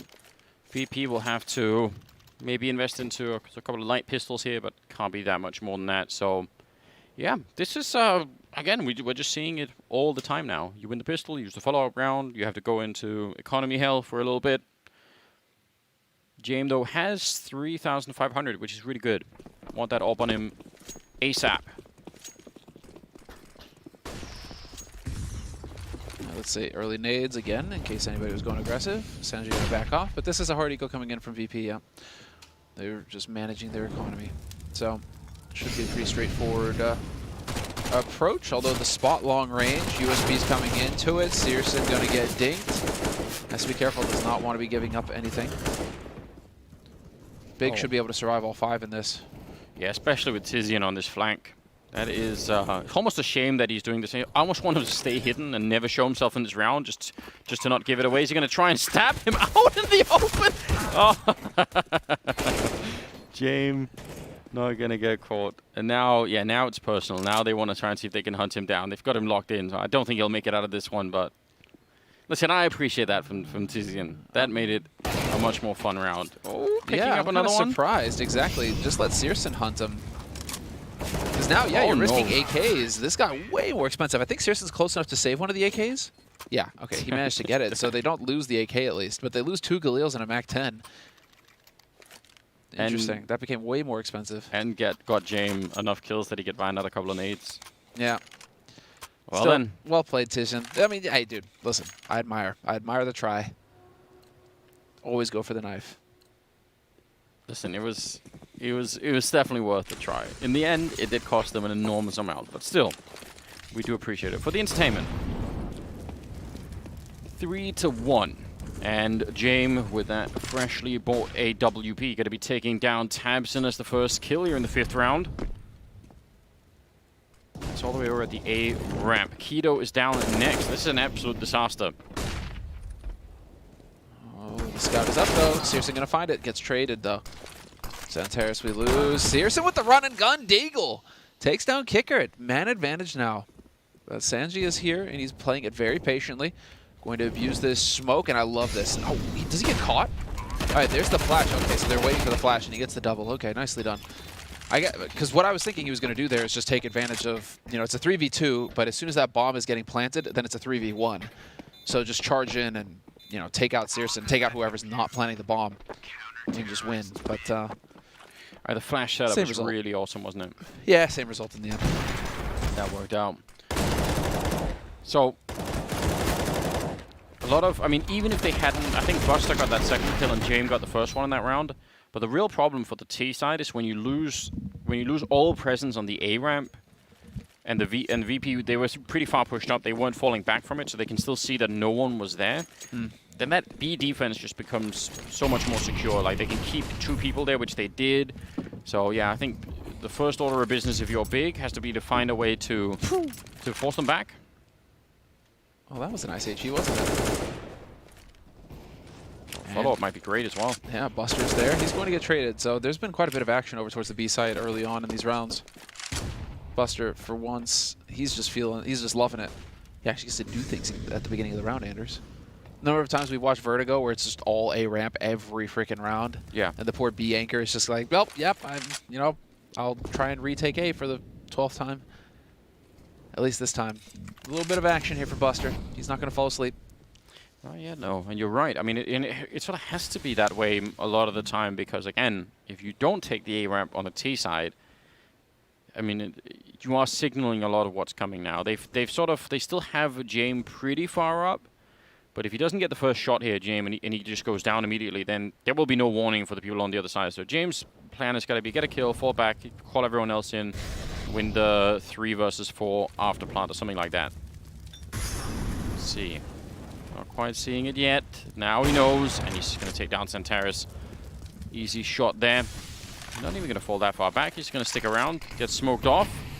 That is a bit of an issue. Sanji now showing up with a kill on Tabson, and yeah, they take down James, but 20 seconds here. The bomb making its way in. Grenade goes up, but Yakinda maybe even could have kept going. Bombs being planted in the open, so Searson could have gotten sprayed down, but they did not know.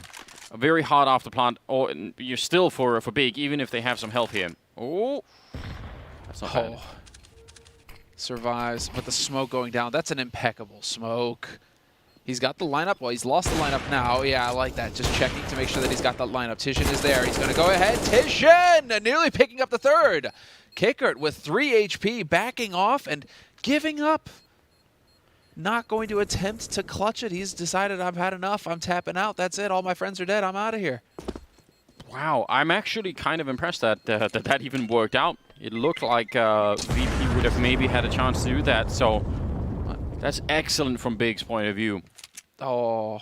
Wait, as soon as James gets the first kill on Santaris coming up, I actually thought now they're really screwed. Yeah, but James had to go and screw his smoke on. Do you see that?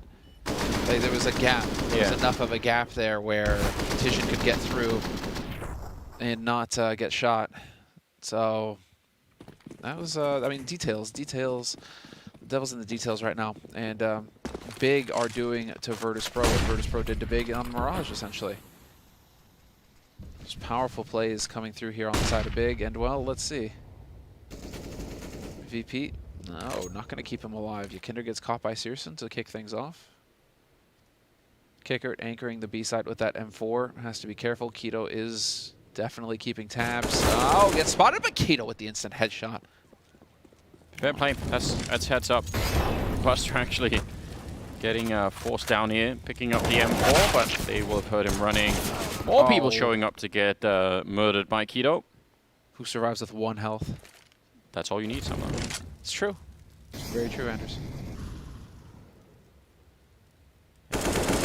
And there we go. Not even going for the knife, Tizian. What's up? For shame. Don't tell me you learned your lesson. You're supposed to get in there. You're supposed to wreck him. Yeah. Call in for a flashbang and knife him when he's blind. Do something. All right. What are we going to get here? I mean, VP have had success with the opening duels on A ramp.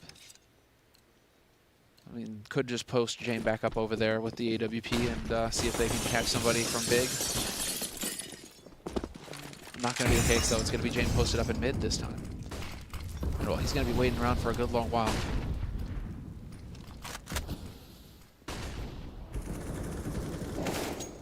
All right. Buster not coming out on top of that spray fight. Kickert also walking into a grenade over there. So the beat defense is a little bit beat up. But I really like this double mid setup because it is so dynamic, right? It's practically having 4 people at B. Yakinda's a little bit far back on the A side. That's where I would have probably rather had Jame be over there like he was the previous round with the AWP so that he can sort of, you know, snipe someone and fall back. Ooh, and Sanji goes down. They're still going to rotate Jame over to the A-bomb side, which is interesting. Yeah, they feel something coming here. Flash trying to create some room here. There it is. Misses the flick. Takes a lot of damage in that, but Yakinder now perfectly capable of holding his own and barreling forward. Gets a second kill through the molly he runs. That was sick. What? That's how it's done. How does Xantares not win that fight? Oh, man. Xantares is going to be tilting into oblivion.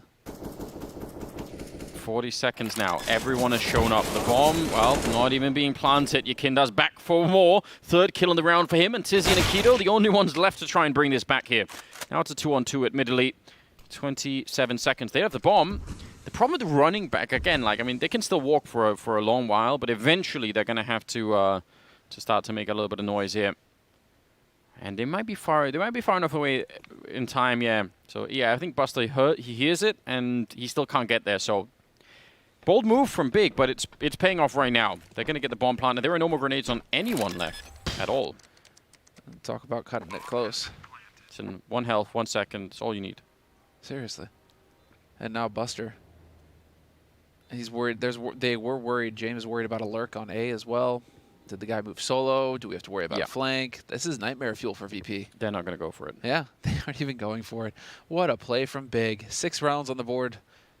We're about to have here for Big. That's really cool.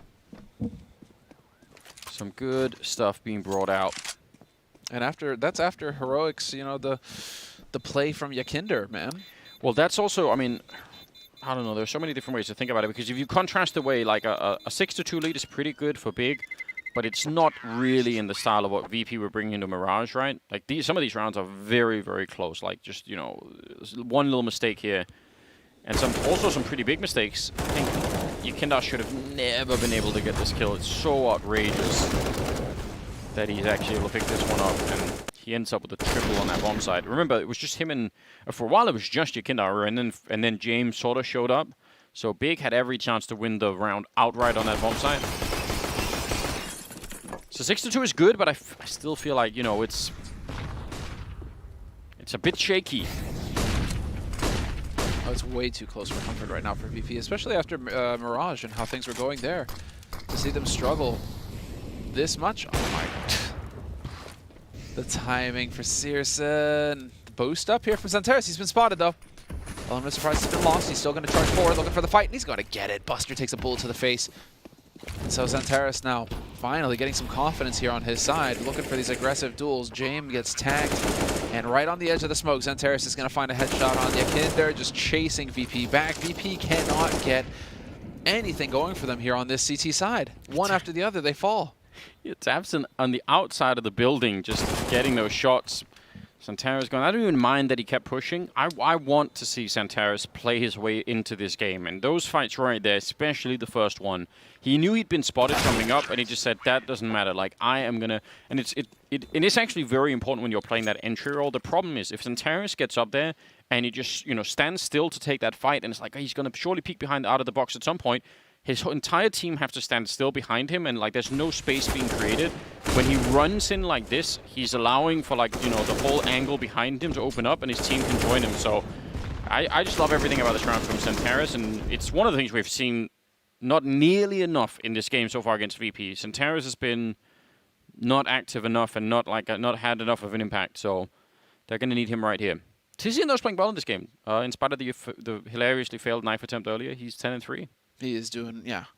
He is definitely woken up. Everybody here so far on Big, I mean, it's a completely revitalized team. If you look at how things started out on Mirage versus how they are now, I mean, they ended the first half with this many kills, Big, on Mirage across the board for themselves. Here, you know, it's like, hey, we're getting Tizian in double digits. Xantares is starting to get into the mix a little bit here. It's starting to look up. At 4 rounds in a row for Big. And a real dicey situation here for VP as they just cannot seem to get any money going their way. It's going to be the half buy coming in from Virtus.Pro. And well, Big continue to play aggressively. They've not really been given a reason to stop. I think that is the real big difference here is that now finally for VP, you know, the money has really been wrecked for them. They haven't been saving any of the guns or anything. Like previously, at least they would make it out with like the AWP and an M4 somewhere. But yeah, they're in some trouble. Deep nade on Buster and with no armor. That is almost a death sentence. 7-2. This forward push, while if it was in a rifle round, would be really devastating. In this round, not so much. I don't think Big really worry, even if they get funneled into this bomb site. I think they have all of the grenades to deal with it. So yeah, here we go. That's a lot of nades, a lot of Molotovs. Just all over the bomb site. Entire bomb site's on fire. Yeah, full execute. They woke up and they knew what their favorite smell would be. And they know that there's a flank coming as well. Yeah, Big are they're well aware. Searson behind that little electric generator. Yeah, just in case you're wondering if this is your first match of CSGO, you get to witness. We get to see the outlines of players through the walls. The players do not. And so when they get these flanks dialed in, it's not because they can see anybody through the walls. It's all game sense. It's all game sense. It's all timing. And they're just that good. Yeah. It's really frustrating for me whenever I go back and I, happen to find some time to play matchmaking. And I'm so used to watching the game in this fashion. So I'm like, oh, wow, yeah. Yeah. But it's also worth taking the time right now, guys, because we have more best of 3s coming up. This is our first best of 3 of the day in the upper bracket. But follow the stream. Follow the channel. If you are watching, Fnatic and MIBR later. Fnatic, MIBR, and well, plenty more coming up for the rest of this week. If you want to know when we're going live, if you're just watching, be sure to follow the stream. You guys will be in on it. 8-2. Big winning that round. VP back with a bye here. Whoever that lands on is going to be pissed. Throwing flashbangs to the pedestrians down. It's a wild time. All right, quick Molotov here. Oh, yeah, okay. Fair play. I actually thought he was facing the other way. Temporarily confused. But yeah, the wallbang as well. The follow-up there, so if people get caught in it, not only are they on fire, but they get slowed down.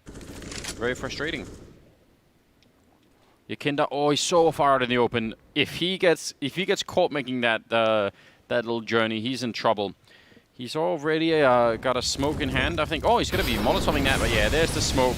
Grenade to follow it up. Yakinda comes right out, and they don't even check for it. Oh, man, that is some confusion. They still win the fight, 2-on-3 now, but I'm so weirded out by how that played.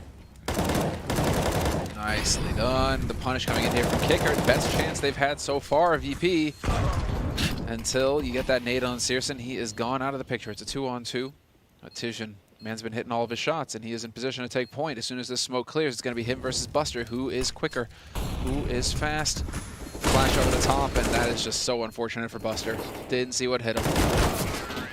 That works very, very well. I mean, that's actually very smart from Tizian, right? He's expecting that they will flash through the smoke. So he's saying, well, if you're flashing through the smoke, you're probably throwing that, flashbang not right in front of it, but, just a little bit further in. Yep. So flashbang does nothing. Buster comes running through with his back turned, and it's all just good. This is the part that I was so confused about Keto, because he'd thrown the Molotov. Did he not see that it was put out? I don't know. There's a lot of things going on there that I wasn't. Maybe we'll never know. Yeah, you get that where it's the teammate that puts the smoke out. Could have been games. Ooh, nicely done though. Yakinda finally. He has all of the team there, all 4 ready for big. Xanterra's going to catch Sanji pushing. So we're back into a 4-on-4, and now Tizian is going to catch him on the rotate. This is getting nasty. Kicker, though, going to catch Tizian. It's back into a 3-on-3.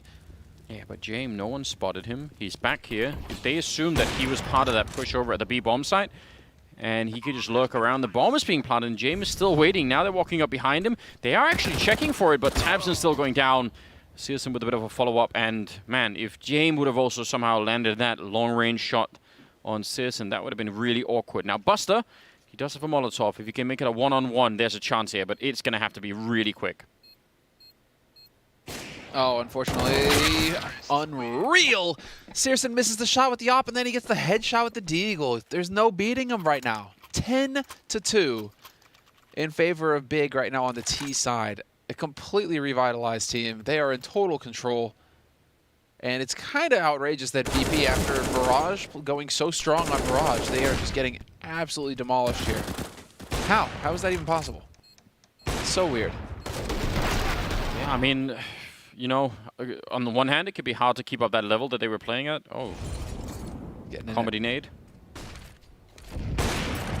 But I mean, so I mean, it could be hard for VP to keep up that level. And again, Big, I'm sure we're sort of walking out of that feeling like, all right, clearly we did not have the focus that we needed.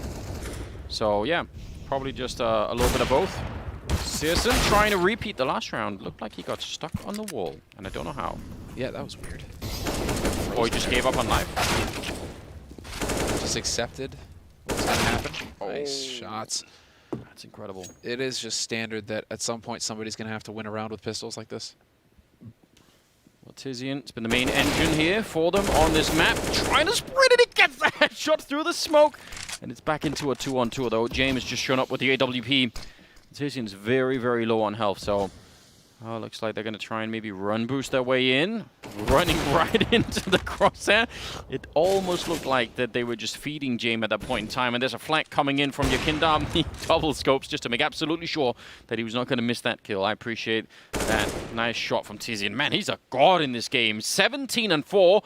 Can he get the last shot on James? 35 seconds here. Needs another bullet for the quad kill, or maybe two, actually. Sneaking around on the outside. Just do not fall off the building, whatever you do. Jump.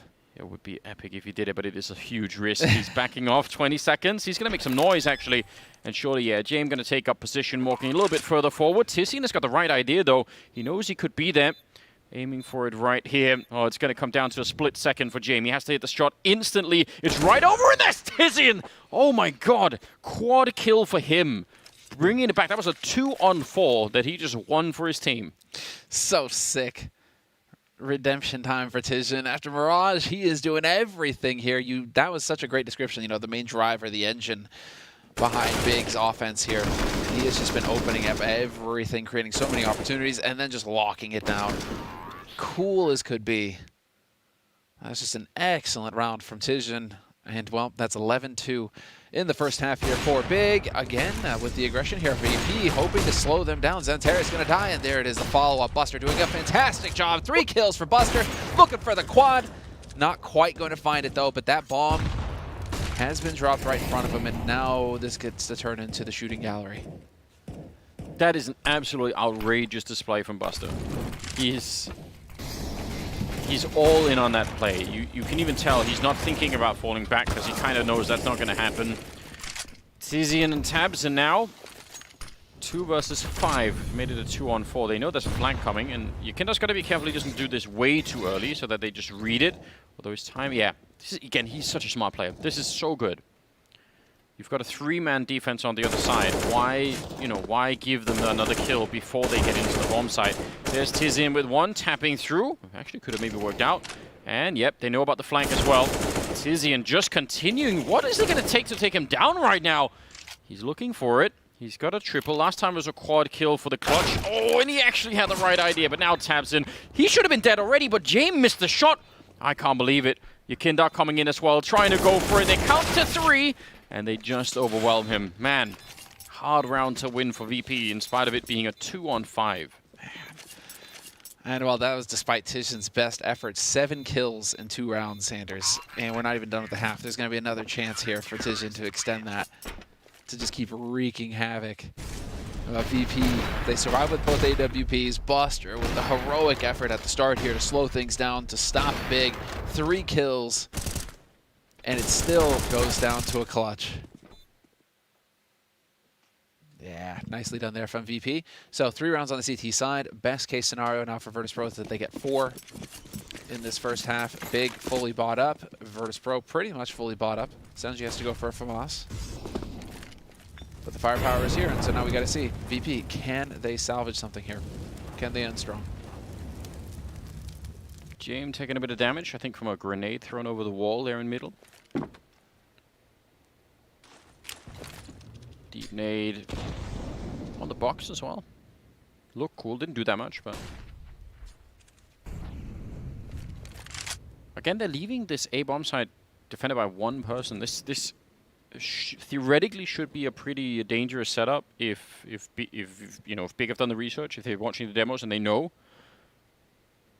But they're not seeing anyone in middle VP, so now they just rotate everyone back. And now it should be working out. Deep smoke. They're going to go actually take a look at the ramp here. Really forward defense from VP. It's all or nothing. If they don't win this fight, and yeah, they run right into just a firing squad on that side.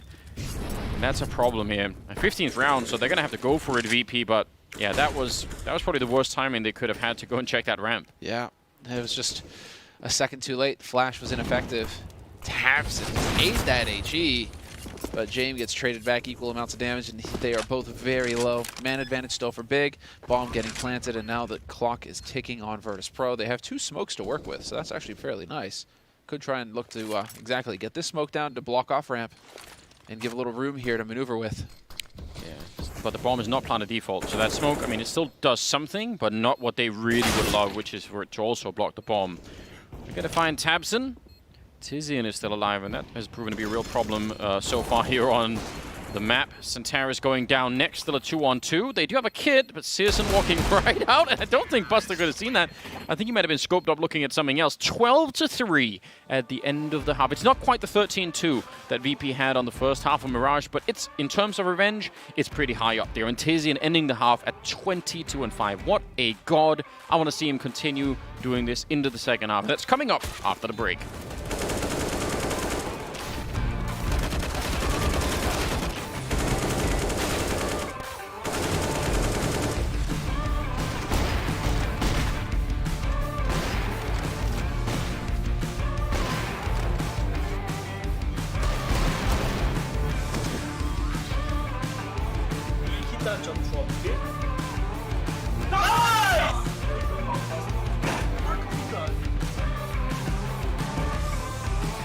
Nice, boys.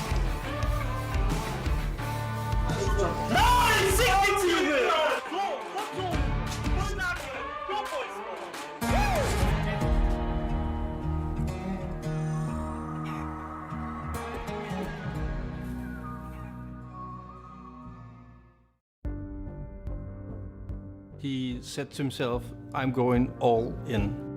I'm just putting school aside, every plans that I have. And that's the person he is. When he wants something, he goes for it and hope for the best. Just giving it all. For me, an in-game leader is just as important as a star player, and they both need each other, really. The most important thing of a leader in Counter-Strike is just someone to look at and just be like, yeah, we're going to do this and it's going to work. Maybe it's completely the wrong tactic, but if you believe enough in it and you do it well, then it can always work. And that, for me, is the most important thing of having a leader. If you go and look at the case of BenTech coming from Indonesia, there's basically no reason actually as to why a player would make it from there. The fact that he basically even got to become someone that Westerners would know and want to recruit, I think it's one of the most unlikely stories probably in Counter-Strike history. Adam's strength has always been that no matter what, he doesn't really give in. He is never the one to kind of admit that someone's better than him. The mindset for him is that he's better than everyone else, and he wants to go and prove it.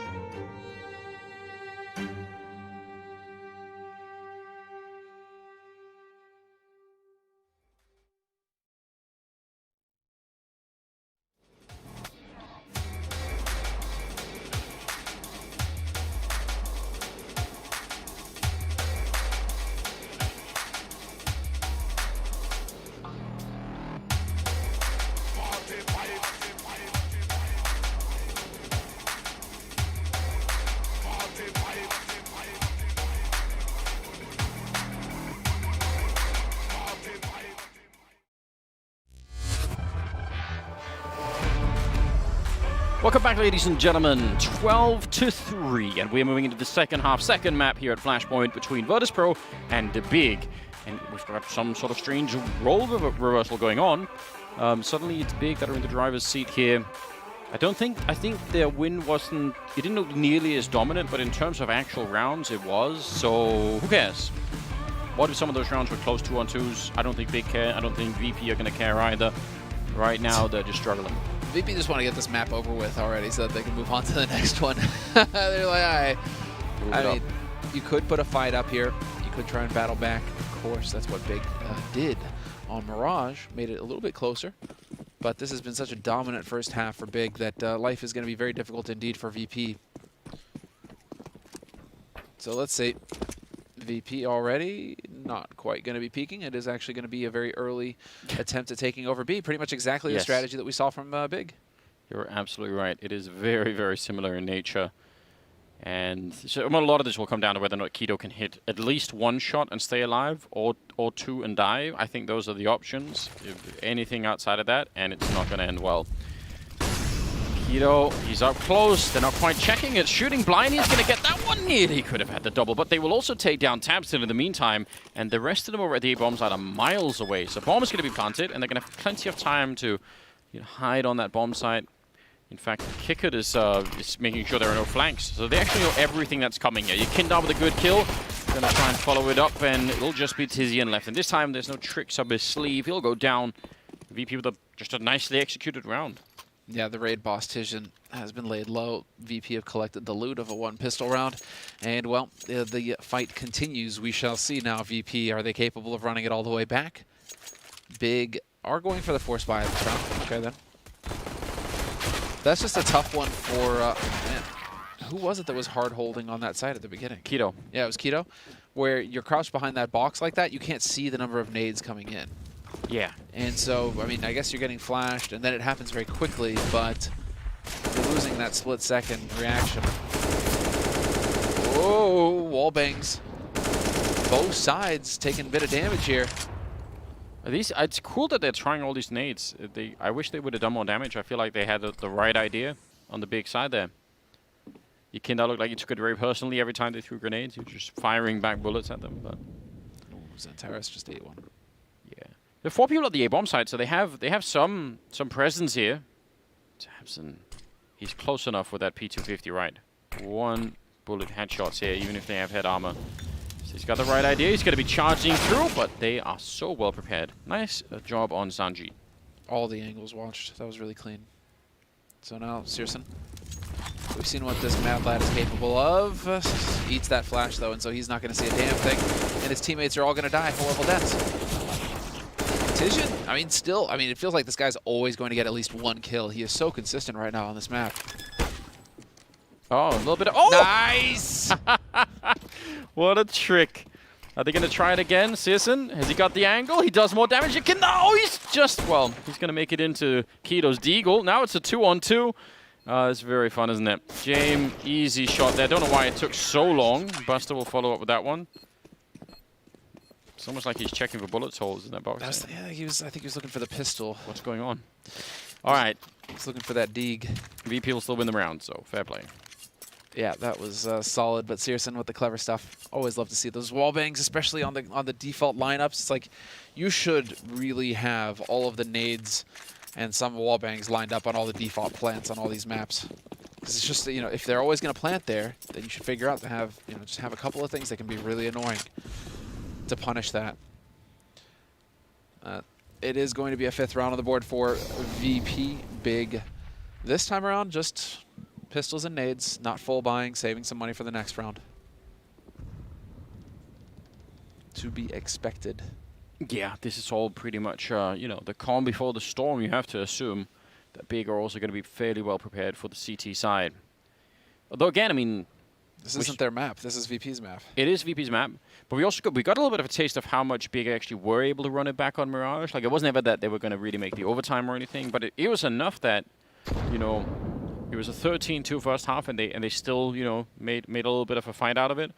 So 12-3 here. You win the pistol round. You will win the following 3 rounds. You get to 12-6. That can be run back if you're a VP, right? And you can start to add that up. Some good kills coming out in their favor here. James checking the grenade. Yeah. Listen, he's just being thorough, isn't he? That's a very nice take. This is as clean as it gets. Very nicely done. Going to get a 6th round on the board here for Virtus.Pro and Tizian. Oh, there's the whole lot he can hope to do here. If he can catch one of those AKs out, that would be brilliant, but They're all playing it safe, and they're all in positions where, I mean, there's no need to push. There's no need to push this Buster. All right, Buster's going to spot him right on the edge. Had the angle. All right, let's see. Yeah, now is the first sort of real test here. Because this is where the game gets so interesting. If VP win this round, then, you know, they can go from being like 12-3 to 12-8. Yeah. Without Big having a lot to say about it. I mean, this is one of the few rounds where they do have something. And 12-8 is still like it's still a good lead for Big. They're still probably going to be like, all right, yeah, we still have a little bit of a buffer. But at that point, it's certainly a game once again. So this round could be real interesting. Nice find. Buster actually making himself very hard to find there. Tizian has got oh, he's got some backup over here. I was about to say he's got none, but there was some Keto behind him. I was a bit worried about him pushing up on his own like that, but yeah, now they're just limiting the map control a lot for VP. Santaris won that fight. Bit of an off angle, and they're being very aggressive here. Now they should stop being aggressive though. They're still winning that fight, and they might win the follow-up, but I think that probably would have been better. Tabs him with a nice triple though, but it's a bit worried that they were out in the open swinging for that particular fight. Yeah, this is crazy though. But if those guys who anchor A are going to start waking up, life is going to get real difficult for VP for the next few rounds. It's like they ran into Tizian, figured out where Tizian was. Like crap, I get away from this dude. Go to the other side. Yeah, and you know, it's true, and I was mentioning Santaris earlier as being one of the players they needed to do a lot. And I mean, he's up there at 16-12. He's the second in place for behind Tizian, who's 25-8. So I mean, that's ridiculous. But Tizian is having a bit of a crazy map, though. To be fair. Nice nade. Oh, he saw that. Yakinda, he really wants to go for it. Nearly takes the face off of Searson up there. No money in the bank after this for VP. If they fail this round, I don't think any kind of a comeback is going to be possible. So, oh, did they see that? They did. Oh, he still wins it.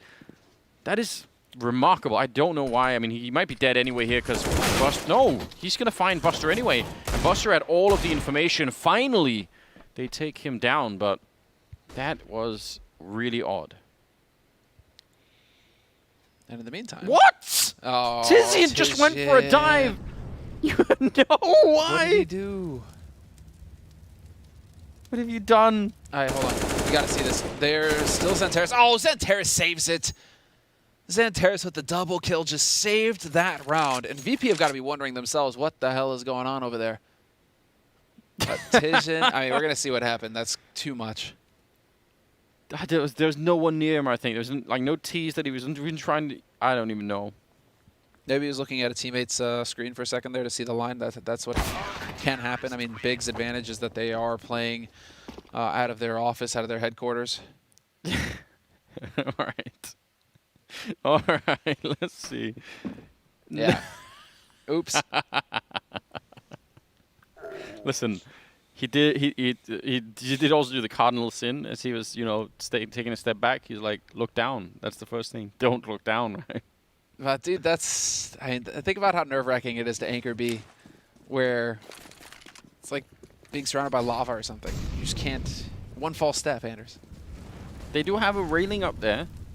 You can not climb the railing if you know. Just saying.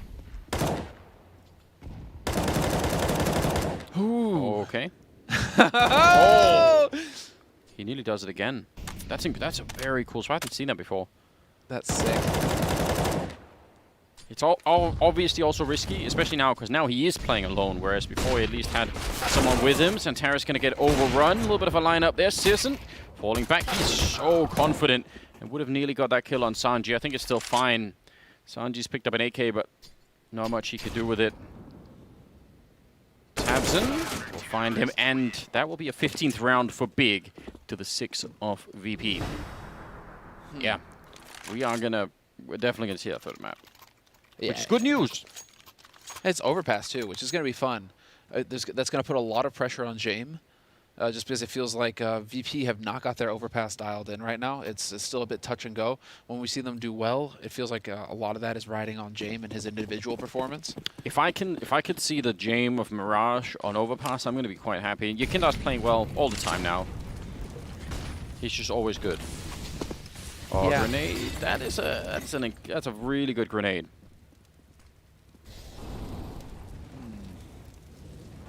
curious, though. Let's see. Big step. Tabson gets peeked, and this is going to be the big line. Tishin 1-for-1. Keto setting it up, and Tabson with the quick rotate. Man advantage going into the retake now for Big. Tabson's got to be careful, though. Yakinder's able to get down without making noise, and now he's going to have to worry about the flank coming in.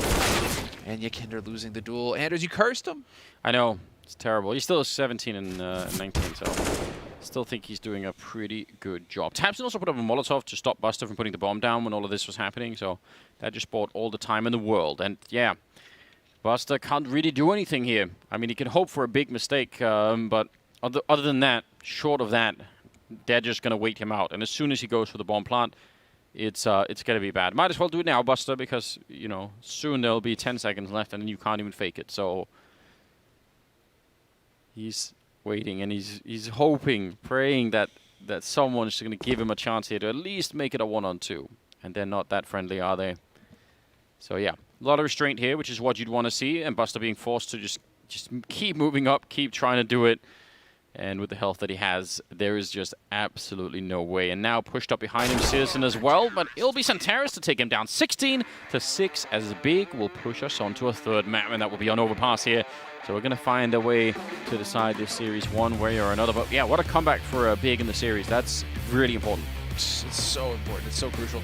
It also goes to show just how good they are. What's up, Fillion? Background with the Media man for Big, Baller, ex-media man for Room on Fire back in the day. We are going to go to a break, and when we come back, we'll have the desk of the third map. So stay tuned.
A role reversal here on the heights of Vertigo as Big come back swinging to fight out Virtus.Pro 16-6. Guys, those motivational words that we heard from Tabson definitely did their work coming into this. We're going to be going to a third and it will be Overpass. But what were your key takeaways from Big's performance coming into that map? Oh man, a lot of bamboozling, we gotta say, right? I mean, both teams winning on each other's map picks. Not only that, Sanji carrying on the first map, and on this map, it's Tizian carrying for the Big side. Both support players absolutely showing up here today, but man, I gotta say, for Virtus.Pro side, There were several moments where I thought, man, Yukinder, he absolutely deserved the second kill there. You saw him with the workings trying to dissect Big's attacks, and he had opportunities to have those multi-kill, huge playmaking rounds, but man, Big, too strong. Trades are too strong. Yeah, we just look back to that first half of ending rather 12-3 in Big's favor. Very similar scoreline to what we saw on that first map of Mirage, but completely swapped sides again. So where was it that you were looking at Virtus.Pro struggling on that CT side? I think Virtus.Pro had a really rough time reading what Big were doing in the mid-round, because Big were doing a great job early on just taking a little bit of ramp space, or at least making VP think they had that ramp space, but they consistently either just grouped up there and it did a pretty standard A hit, or they peeled off. And I think that's kind of what the modern meta of the T side of Vertigo is, that you need to just take a little bit of ramp space, pressure the opposing team to try to take that space back from you, and either you're there waiting, ready to catch them as they try to make an aggressive play, or you're already there on the B side. So the manipulation of rotations from the side of Big were just excellently done, and I gotta give a huge shout out to Tizian because he did a great job in those late rounds. Yeah, let's carry on by talking about Tizian in this conversation. I believe we have a highlights package to illustrate just how instrumental he was in that map. And as you said, Potter, you know, it's not necessarily a player that we always look to step up for, more of a supportive role in this team. So where did you see the key impact being for him? Look at these frags, you know, this is not a support player type of frags. The amount of headshots, the amount of multi-kills, the amount of confidence coming out of Tizian. And you know, Freya, all those DreamHack tests that you and I did, we always talk about this, right? When Tizian starts heating up Big, they start turning it into another gear. Tizian does not back down, and he is completely the space maker. Not only that, but he's the support player. So when he's popping off and having games like this, it just, everything else easily falls into place for the Big side, and that's kind of what you saw here. Yeah, and I think it was interesting that we were sort of speaking about Sirison maybe going into this. Tizian, not the man we would have expected Maui to be coming out in full force in this map. Right, Tizian is kind of a relic of an older meta, I would say, where usually it's like your late round player before, like think of Cold Zero, your closer, how he needs to be so clutch, needs to just bail them out around. That's what Tizian was for Big today, and they do not make the game plan around Tizian whatsoever. It's all about Sirison, it's all about Xanters, so when Tizian's able to pop off like that, that's just an added win condition for Big that really no one game plans for. Yeah, I want to go back to what you were talking about with the A ramp control as well. Before coming into this map, you were saying, obviously, as we know, a very hot area of contention on Vertigo. So where were your key takeaways actually looking at what was displayed from both sides? You know, I gotta go back to Yukinder once again, because I was highlighting and complimenting his prowess towards that A ramp. There were at least 2 rounds where he was towards that sandbag or towards that short A, and he was good for 1. He should have been good for 2, but man, I don't know what it was. Maybe it was Big's timings that threw him off just a little bit, but that spray control that we love about this young superstar in the making, it wasn't as deadly as I think Yukinder would have wanted it to be. So that was kind of VP's falling. What was the fact that they didn't find the early dominance towards that A ramp, so it gave Big a lot of freedom to start poking and prodding a little bit more. There were even times where Big were just able to contact it and run straight out short A and just get the bomb down. Yeah, and I think momentum is something that is so important. We were listening into the comms there when Big were getting that first streak of rounds. They were just feeling hyped within themselves, and that's the Big that we're more used to seeing when they enter the server. Yeah, after every single one of those Tizian clutches, they were just ecstatic. They were so happy to see that. And after a while, you know, we weren't listening to the VP comms, but you know it's just going to slowly break them down. Seeing Tizian win a 2v4, seeing him win another 2v2. I know at least in 4 rounds, he was in late round situations and just popped off with multi-frags. So he did a really good job for them, and the Big camp was just, I mean, it was all smiles, I'm sure. Well, of course, Big have pushed it to our third and final decider map. It will be coming in the form of Overpass, and Yuumi has a moment that he wants to be breaking down ahead of this one. So I feel like we talk about Yukinder a lot, and this map is not going to be any different. You could see on their CT side in the Mad Lions game, they had Jame over towards Long, Yukinder holding down Connector, which is just such a strong position to hold as a CT side because it prevents those long rotations or those late rotations from the T side. As soon as they start collapsing on the B bomb site for the Mad Lions side, Yukinder's just going to get proactive, find a kill over towards short, and the important thing to note here is just how much freedom Yukinder has to rotate around the map, kind of how he feels out the rounds. This is what makes him such an incredible X factor for the side. You can see he starts here, he ends up on short, and eventually what's going to end up happening is that Mad Lions slow it down, and they're going to end up going towards that A bomb site, and Ykindo's the first one to get it to the scene. He finishes the round with a 4K, and he just has that flexibility to be anywhere on the bomb site, anywhere on the map, and I think he's going to be a pivotal piece for what is to come for Overpass. Back to the desk. Thank you very much, Yumi. I love that we're bringing up the topic of Ykinda here as well, because he was a topic of conversation we were talking about in the pre-show for this very match. Again, not showing up in full force maybe on Vertigo. So what are your expectations of him coming into this third map? I just love that Yumi brought that connector example to the telestration, because I think that is their most powerful setup on the CT side. I think when he is working in tandem with Buster, because Buster's usually prodding that short position, that water position, and then Buster's in the connector, if they're able to pinch people in water, it's just a death sentence. You're basically going into the VP blender at that point, and that's exactly what VP want. If Big go for that control towards that space, you better know that it's lights out at that point. So Big need to have really done their homework if they want to take over that vital water space, because Ykinda, he can just rip your head right off if you're anywhere near him. Yeah, I think that's something as well that when we speak about Big, we know that they do that homework, right? Yes. Coming into a matchup, they're one of the teams that prepped so much. It was one of their successes when we saw them making that peak over the summer. Whenever I spoke to players, it was saying we are anti-stratting literally every single one of our opponents. Of course, that isn't sustainable for the long term. That's why they stopped doing it. But I'm wondering your expectations coming into this map of what exactly we're going to be seeing out of Big. I think you hit it right on the money, Freya. But the fact is Big usually don't play to their opponent's strength, right? So although Ykinda, he's going to have a great time on Overpass. We've already seen the beginnings of it. His superstar, freedom, loosey-goosey connector, it's the perfect scenario for him. But I don't think Big are going to give Ykinda the types of duels that he's looking for. Big are really good at making their opponents as uncomfortable as possible. We've seen some cheeky utility usage coming out on Overpass specifically. So many nice nades and Molotov plays coming out towards that B. That's going to make Ykinda really, really sweaty. He's not going to know exactly where the hit's going to be coming at all times. So Big, they're really good at that. I don't think Ykinda's going to find the types of looks that he's looking for.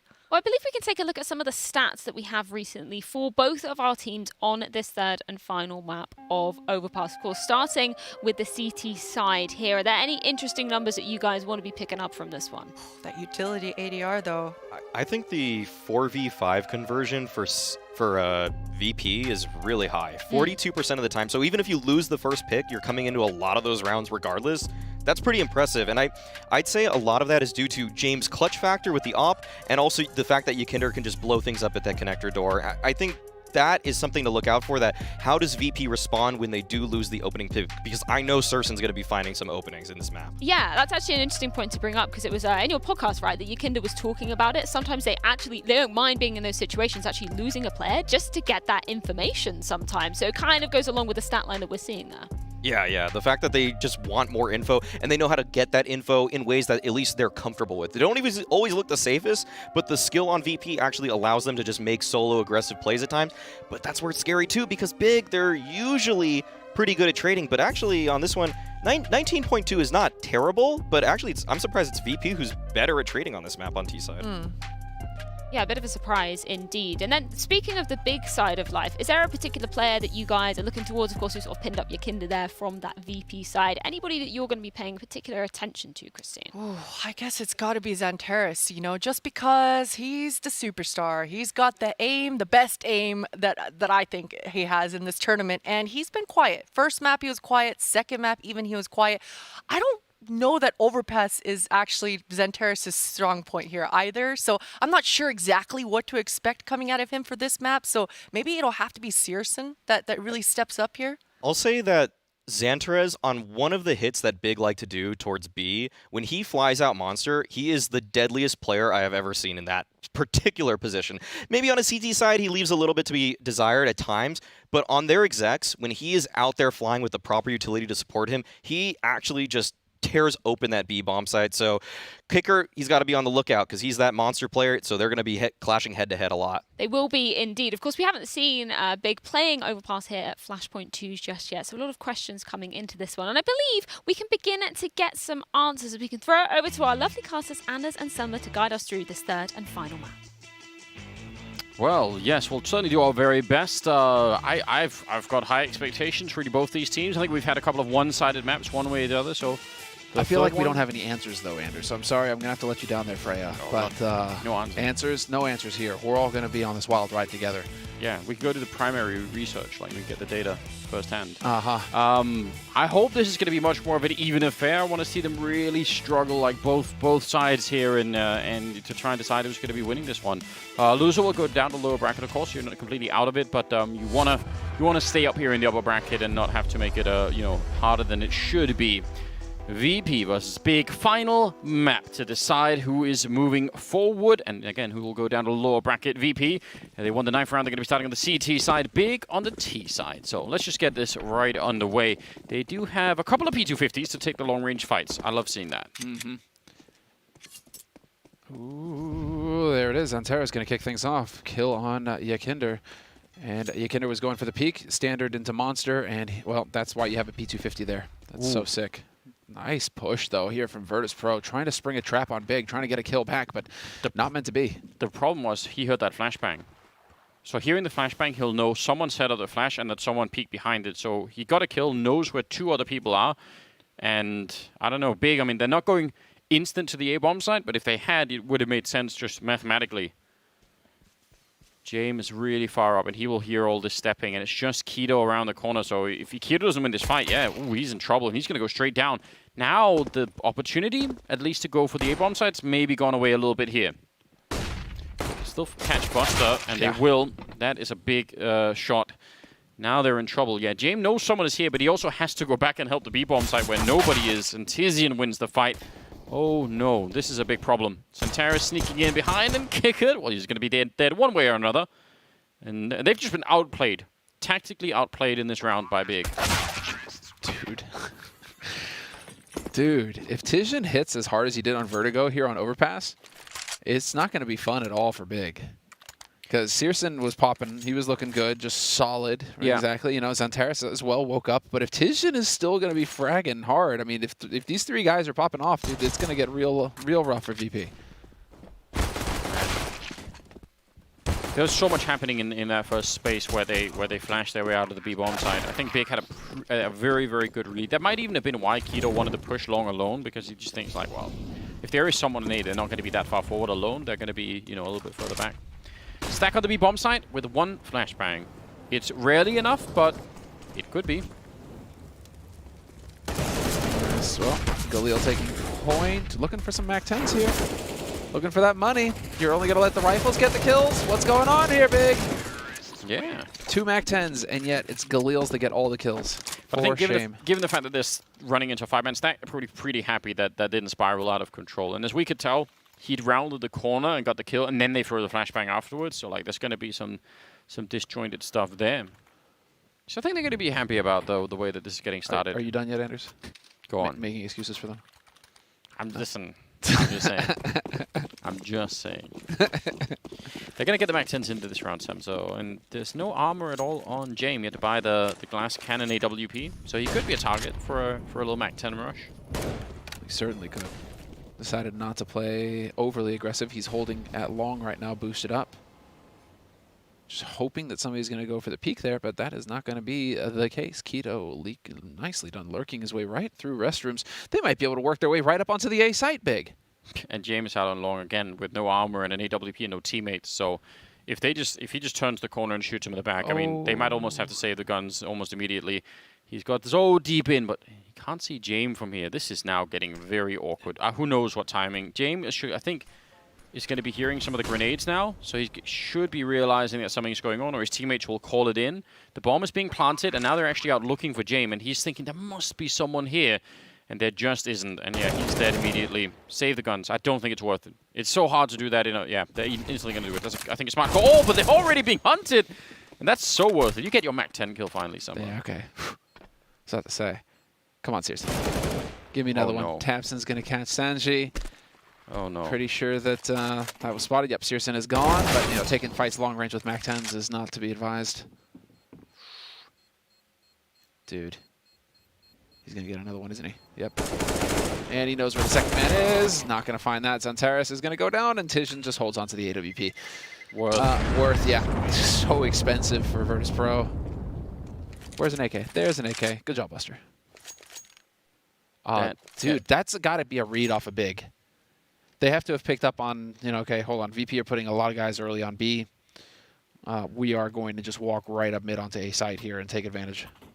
Yeah, I mean, it's actually something that happens all the time on this map. And, usually the people on B just fall back, pretty soon if they realize, okay, there's no rush, let's go back. Sure. But yeah, I mean, that worked out so well. Again, it's a stack this time with an AK. And a little bit of connector play with the P250. They're really close. I mean, that AK could shut it down. Here comes the flashbang. They're not waiting this time, and the spray is there. Buster with a big double kill. One AK given over, and it is some sweet revenge. Sweet, sweet revenge.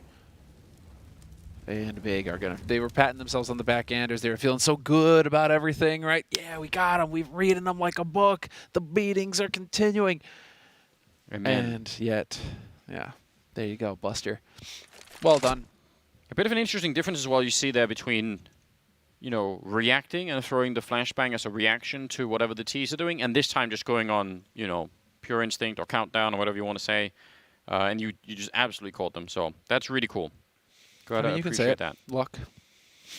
Listen, because you need luck for that timing to work out. Don't believe in any of that, dude. You just gotta feel it. I see. A Calvinist. Exactly. Sanji. Hiding in the back here, and yeah, it's not quite being checked. So he's going to get that kill and the follow-up. So not only do they get the round, they get 3 AKs and an AWP. Or 2 AKs and an AWP. Wow. All right, well, let's see. This was from Buster's perspective. Yeah, you got to love it when they're all lined up, nice and neat. All right, VP on the board, all off of the single saved AK here from VP and an excellent stack and call. But now let's see, can Big manage to get it back? They had just enough money for a pretty decent buy. But it seems like they've learned their lesson. They're not going for any rushes this time. They are taking over control connector pretty quickly. But there's Searson long. He's going to win the duel versus Jame. Whoa, what was Jame doing out there? Yeah, I don't know if he was, trying to reposition himself or just trying to play an off angle. Regardless, he was not winning that fight, which that's a fight if you go all the way back to the first map on Mirage that Jame was winning all of the time. But if it can change here, that's going to be a big deal. Tabson setting himself up for a bit of a flashbang. They do have a large presence, 3 people out here, and they still have 1 minute and 10 seconds. So even though they get that early kill, and I think they did some wallbang damage on the kicker as well down to the B-bomb side. They don't have to do anything right now, Big. They can just wait it out. They've got grenades and everything else. And VP are sort of making I guess, some sort of an educated guess. Oh, no. It looked like... I mean, he was flashed in, but the flash went way, way further than Searson was ever going to get flashed by. But it looked like he sort of backed up into it, like he was not expecting that angle at all. Sanji Tabson looks like he knows he's still going to go down, but yeah, there's no follow-up from that if you're Sanji. Only one on the bomb side now is Kickert, and instead he was low on health earlier. He's going to get that one headshot. Great follow-up. Oh, this is impressive. If he gets another one, Kickert might just save them in this round, but he's going to get found by Tizzy, and at least Buster 1 versus 2. 25 seconds. The bomb is a little bit further back, so someone should go pick that up eventually. Yeah, that smoke. Oh, it's just a bit wider. Otherwise, there was a nice gap that Buster could use. Yeah, bomb getting planted now, too. So... post-plant positioning, and the raid boss Tijan still alive. He decided to finally show up to the site and get the job done. Currently 7 kills, 1 death for Tijan. Buster has a Molotov with no smoke for the bomb, so yeah, I mean, it's so tricky. Where do you throw that Molotov and have it actually be effective? And they're not even in the same position. Kill on Tizian, instant return from Searson, not giving him a chance there. Nice triple on him, just a nice win for Big and VP. That's really shocking because, again, they stalled that other round with the 1 AK. They get a bunch of rifles into the round that they just lost. And now, yeah, I mean, as a result of getting those 3 rifles, they can buy in this round. But they wanted to go on a massive run there, right? Like, that was their chance to really spring back into the game. Now, who knows? Celebrations all around. Oh, yeah. They're happy right now. They are very pleased indeed. Molly's going to go down, and a little bit of pressure getting thrown out here. Big trying to keep that momentum up, and so quickly taking over control of top mid here. This is still going to be a buy coming in from VP, but this is their whole bank essentially committed. Both teams, they're tapped out, and we are in that struggle now, that back and forth mud fight. Could go either way at this point, back and forth. Yeah, that's really, I mean, that's the one thing VP probably have to remind themselves of as well, is that the money for Big, they can guess, won't be that amazing. Last one was a one-on-one there for the victory. Some boosts coming up to try and be clever about the angles. James does have that AWP, and with armor this time. Not that it would have saved him last time, he did get shot in the back, so that probably wasn't a factor. And he's not quite as far forward here. He's got Yakinda with him in the A-bomb site, so pretty standard setup. See though if James can rotate back, or if he can just push forward. He doesn't have to fall back, but he's gonna have to make up his mind pretty soon. He's gonna stick around. Backup is being called for. Easy enough kill there on Santaris, and yeah, he's actually called Yakinda out with him, trying to stay alive. Oh, the Mac 10 will get him, and Yakinda's in trouble. He's actually going to keep going. He gets a triple before they take him down. He's just so lethal, and Searson's going to go straight for the bomb plant. Why not? That turns so fast. Oh yeah, he's going to go down. Buster's just sneaking in from the back. That is incredible for Yakinda. That, again, he should be dead, but somehow takes 3 people with him. Yeah, that's exactly what is going to be haunting Big at that moment. If he manages to pick up three kills there, something has gone terribly wrong for Big taking that site. You lose Xantares first off, okay, fine, fair enough, right? He's entering, he's trying to create space, but for Yakinda to just hold his own, that is way too much. What a play. Yeah, I mean, it's sick on Yakinda as well, to be fair. He didn't flinch when given the chance, but... Yeah, I mean, it might have also just been the fact that it was a Mac 10 that he swung, like he had to turn 180 against the Mac 10, you know? Maybe if it's an AK, that's not going to happen, but... Yeah. All right, the pressure is on, and Yakinda doesn't feel it at all. Flashed in. The James and Yakinda combo is really, really nice to watch. It was one of the best things about Mirage, and it looks like we might get it back here. I like that from Searson, though. He's like, you saw him run away. He's like, nah, screw it. Just get this round over with. Just run right through. 4-3. Does he have enough? He does have enough for a glass cannon AWP. Go for it. Go for the quad boost. Nothing. I mean, okay, this is going to be a timeout. This will be a tech timeout. No? People have been doing last second buy? Quad boost all the time. Oh, they're going for the last second buy. Okay. Right. I thought they were just going to extend it maximum. You know, we've seen teams do that where they wait the 20 seconds for the buy and then vote that timeout in. Get an extra 30 seconds for the timeout, and then an extra 20 seconds for the buy, which I don't understand. Andrew's like, why don't we just get rid of that extra 20 seconds? It's like you get a buy 20 seconds, and if you want to extend that by 30 seconds, cool. But then you shouldn't get another 20 on top of that. It should just be go time. I'm sure it's some CU server plugin issue where it's like it's harder than it should be to fix, and then, you know. Really? You think so? Probably. Keto. No backup here for James, so he's a free kill. Yakinda was down in connector, but James just not expecting someone to sneak by. Not a disaster yet, but we've seen already in this game a couple of times. All it takes is, you know, one little mistake. Mm-hmm. We saw what an AK was capable of. Now, if you give that AWP over to Searson. Had a hilarious round on Mirage where Tizian snuck by and left James in the B-bomb site, or towards the B-bomb site, and that lost him the round to pistols. So don't have to do a lot sometimes. He's brought the AWP back over here. See, is he gonna give it a Searson or just should be doing that, shouldn't he? Well, he has armor actually, Keto, so maybe he shouldn't. Give it to Searson. But I mean, look at Yakinda's positioning right now. Whoa. Where did that come from? Just through the smoke. No, just through the smoke. Okay. Random guess. Yeah, Yakinda's position is really, really good. It's really important that he's here to keep them, you know, locked in. And just keep being annoying. They know that he's there now, but it's not going to help them. They have to push 19 seconds, and there's so many people waiting here. This is well handled, and no one else dies, so they get the AWP back. Really well done. Wow. That was really well done. Very nice hold. We're tied up 4-4, Anders. This is it.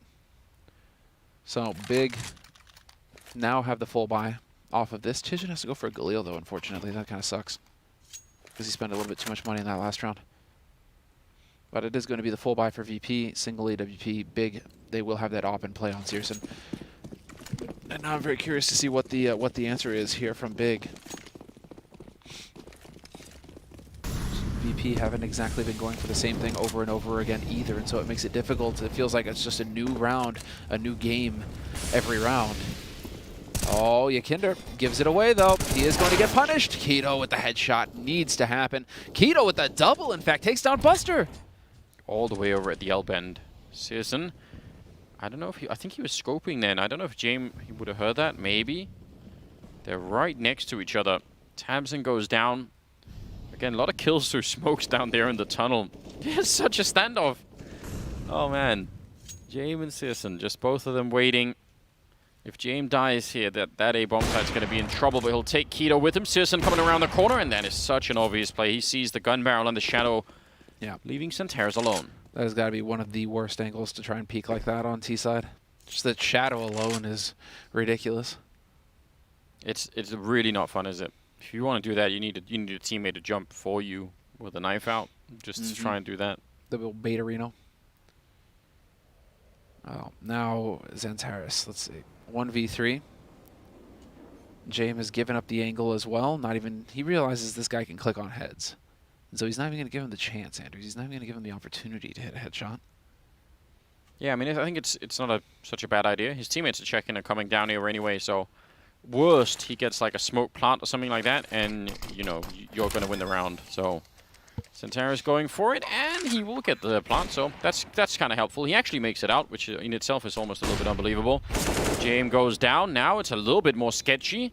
Santaris in a 1 versus 3, but now 1 versus 2, sneaking up close to him as Sanji's almost got him. That smoke is going to be fading, and it's kicked from the other side instead. But yeah, they had him locked in. I think he was going to die to one or the other there. That would have been very hard to deal with. So going for the AWP before they go for the defuse, but that's not so bad. I mean, 3 kills and a bomb plant. If you're big, given the round loss bonus as well, you're thinking, all right, we can probably just take another fight here, keep the pressure on. No, that was sick. Very well done there. And real cool play coming in from VP. Not letting things get out of hand. As you noted, that was just trade fire coming in on smokes and whatnot, just putting maximum pressure through. So it looked like a big round, and slowly big were, well, I guess, you know, it's always a mix. It's always a combination. You know, big kind of throwing away the advantage, but VP also, you know, creating the opportunity to get that advantage back. So certainly showing some of the value here, because James is 5 and 7, so it's not been the most outrageous game for him so far, but the value of having him over on that side and being able to just get those 2 kills with, again, no backup. He's been doing this a lot where he's been playing sort of on his own, right? So the ability to do that is really cool and really something that they're making great use of at the moment. Buster could have been straight deed, but instead he's going to get them, and he just wants more. Eventually it's too much. A lot of Molotovs throwing that way, but yeah. VP should be able to hold this without too much trouble now. Attempted double nade as well to the jump position. That's a nice nade. That is a nice nade, yeah. Double nade right on top of him. Sanji, 5 health. Barely alive. Please, please, I just want to see who's killing me. Try and get one back. It's like, all right. Yeah, no, not happening, dude. So they're going to set up some grenades here, you know, the usual smokes and some flashes to follow it up. See how that's going to go. 35 seconds left. They had that 1 M4 on Tamsin, so I mean, very, very slim chance. It's a 3-man stack at the B bomb site, and only have 25 seconds to try and get in there, basically get the 3 kills and the bomb plant. Oh, he transferred a little bit too soon. Gives a chance for Santaris to at least pick up the 1. He wish he could find anything on the ground here, but that's not happening. There's the Deagle while he's dying. All right, then. It will be another round for VP, the 5th in a row that they're picking up to make it 6-4 in their favor. So this is, I mean, it's pretty good, but I don't know. I don't think Big are panicking. They're on the T side of Overpass. Yeah, and they've had, it's been weird buys a lot of the time. Last full buy round, they still had a couple guys going Galils just to get, you know, nades in play. Now you're finally going to have full nades, full AKs, AWP, whole kit and caboodle here, Anders. So now Big should be feeling good about this round. Molly early on to create some room. James is posted up. Okay, and he's going back to this positioning here at Restroom. This is where he got caught earlier. Exactly as he would have left there is where Searson would have hit the shot on him. But Searson, this time around, likes to hold passively. He's waiting for somebody to go aggressive on long, and it's just not going to happen. VP, after creating a little bit of a distraction up here with the nades and whatnot, they're forcing Big to have to be honest, and they don't need to necessarily take the fight. They can play the clock. Jame in another position. He's got this kill before, and this time there's no follow-up. Last time, you know, it was tabs and running it on with a Mac 10, but this time he can just smoke it off and start to fall back. Trick is there's 3 people on B, and you want to create some sort of distraction to pretend that you're going A. Oh, Santaris being allowed to walk this far in. That should never happen. That is such an abnormality. 4 on 4, and Buster with an important kill there. Kick it again through the smoke. This time it's Tabs in the fall, and he's going to be hard to do anything about here. 40 seconds. I don't know. He re-smoked again. Nicely handled by VP. Not too bad at all. Very well stabilized. 30 seconds, looking like we're going to get some saves coming in here from Big. Holding on to these 2 guns for the next round. Tijan is kind of slowed down a bit here for Big. He was like 7-1 a few rounds ago. Now he's 8-8. So not quite managing to maintain that pace. They're having a fair few of these rounds where they, I mean, I don't know if they realized it yet, but they walk into Jame and he just, you know, he takes a kill and then falls back. Yeah. But because they are alone, or they're not, you know, they're not really committed to the walking around the corners, they're not really all going for it, they're not catching him in those positions. So if they put it together at some point, it'd be interesting to see if they could try and change the pace a little bit and just try and see if they can overwhelm him, you know? Get in with a good flashbang, like pop flash away around a corner and just, you know, take a bit of a run at him. Without a doubt. You'd like to see that. I mean, you'd like to see maybe a little bit more trade fragging coming in here. And this actually kind of plays out into the stats that we've been seeing from Big, where they're good at opening kills, but they're a little bit weak on trade kills. And right now, it's, I don't know, it's feeling a little janky. Like, guys are kind of walking around on their own for Big right now, just trying to find opening kills. But if they're losing those duels, like you just said, you know, Jame backs off, gets the reset, and VP are just that much more difficult to crack. And also because Jame hasn't been, like, he hasn't had to call in too many people to help him out. It's been him and Yukindar, like, it's mostly been working. They can keep on with that 3-man stack down at the B bomb side, whereas a lot of teams will, you know, will have to sort of, at least some of the time on the CT side, will have to sacrifice, you know, one of those speed defenders and you know, at least make him like an, you know, sort of an A rotator and have him be a little bit closer or something like that. But you can see the B bomb side's really hard to take right now for Big, and on the A side, they're not punishing Jame and Yukindar for being the 2 people there, and especially not Jame, right? Turns out it is also hard to punish Yukindar because he'll just take like 3 people with him every time. But still, theoretically, that should be something that, assuming that they have that same data, they could try and work on. Countdown is there. And, well, tragically, they don't really have the guns, so all of what we just talked about is going to be more difficult in this round. Not impossible, but... Not impossible, but yeah, definitely not clear-cut. I mean, we will have boost. just, what, 3 digs. Yeah, let's get it. Much delayed boost. Oh! Get out of here, Anders. That's the first time I've seen that. He called it. Sick. Get read like a book. That is amazing. That was sick, dude. That was so cool. Buster, hats off, dude. Yeah, you have to love that. Jame is ready in case they want to try more boosts, so he was. He's going to get a nice flick. Headshot. Not that it's needed, you know. He's dead either way, but now he's definitely dead. Who did Maui predict? I think everyone went big. Everyone went big on this one, huh? Yeah, just different numbers, right? So everybody went big. So it still matters, right? Because if you went all in on big, you obviously you would have. See, that's what I was wondering. I thought Maui, you know, because Maui was trying to make a good case of it yesterday. And I was just thinking, you know, that he would be absolutely insufferable, even more insufferable, you know, if he got it right, that Big were able to, you know, that Big, you know, stumbled and VP were able to make it through. But again, I mean, we're all going to look like fools here in a minute if VP, if not a single one of us went VP. Possibly, yeah. I mean, it's been really impressive. Listen, I'm happy to take a loss in the betting against VP if they can just keep playing this well. Because when they play this well, it's super refreshing. Yukindar kind of you know, missing a chance maybe to get that kill straight up, but they are going to get it at one point or another. It'll be kick it instead. So that's a flawless round. They're building up a grotesque amount of money on the VP side.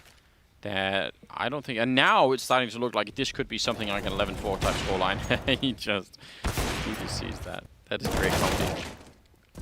Pre-aiming the exact spot. That was clean. Indeed. And so 8 rounds on the board now for VP on the CT side. 4 rounds for Big. Another big buy round coming in here for Big. And well, I mean, Tabson right now, I'm curious what he's calling as the IGL, just trying to get these guys rallied up with his experience. We're gonna get some combat opping here from James. And again, just playing on his own. He's so confident, and they haven't really been able to punish him, you know, consistently. He's gonna get one of them, Searson, next in line. But yeah, this is where you want to find a way to really get rid of him. And over at long, Buster is going to be taking down Keto. So, I mean, that was one of the people that maybe could have wrapped around James from the other side. But he is just not afraid of them right now. They're going to trap. Walking through, he sees the leg. So that is a good kill. Important kill. Finally taking down James. Finally is right. I was just thinking that having Searson there isn't the ideal, you know, to get the trade kill. You can't swing behind him in the same fashion you could with an AK, right? But Searson, the patience pays off, and it's still a man advantage for Virtus.Pro. They're rotating a second man up onto that A site, or it looked like it. He's hanging around on upper. So it's all on Buster here. Buster is the line. Oh, what a shot from Santeris. They've been losing like 2 or 3 players throughout the half to that position, except Jane's been holding it. So I'm kind of happy that that Santeris was aware and checked it. Yakinda coming in. He's been a wrecking ball so far. He knows they're right behind. Flashes come out, and he's going to swing for it.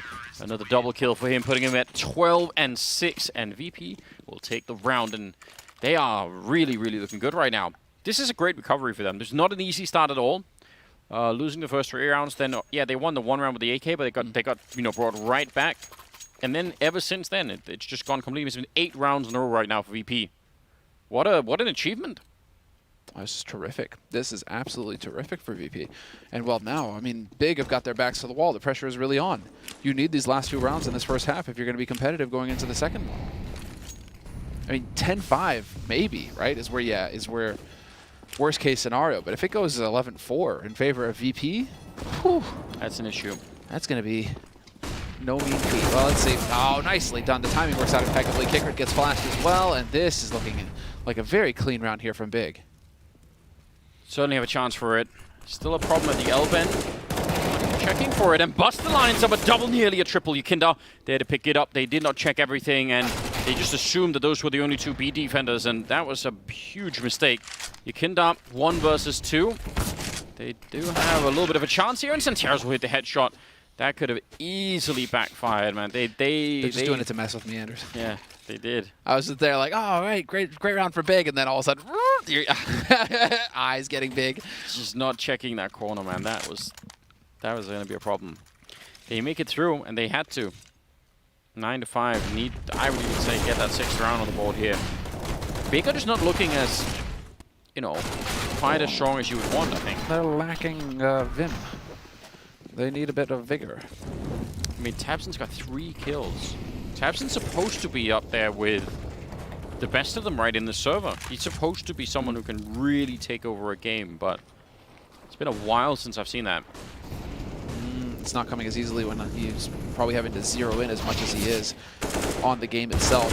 The game plan as Kickert annihilates 2 of them. Searson and Santeris out of it. Senji now going to turn away just as they come around the corner. Outrageous timing there. Kickert and Buster, though, all on them now to just hold this line, and that is so unfortunate for Buster. It looked like it was going to connect. Still, 2-man advantage for VP going into this, and Big are committed now to the B site. Bomb is here.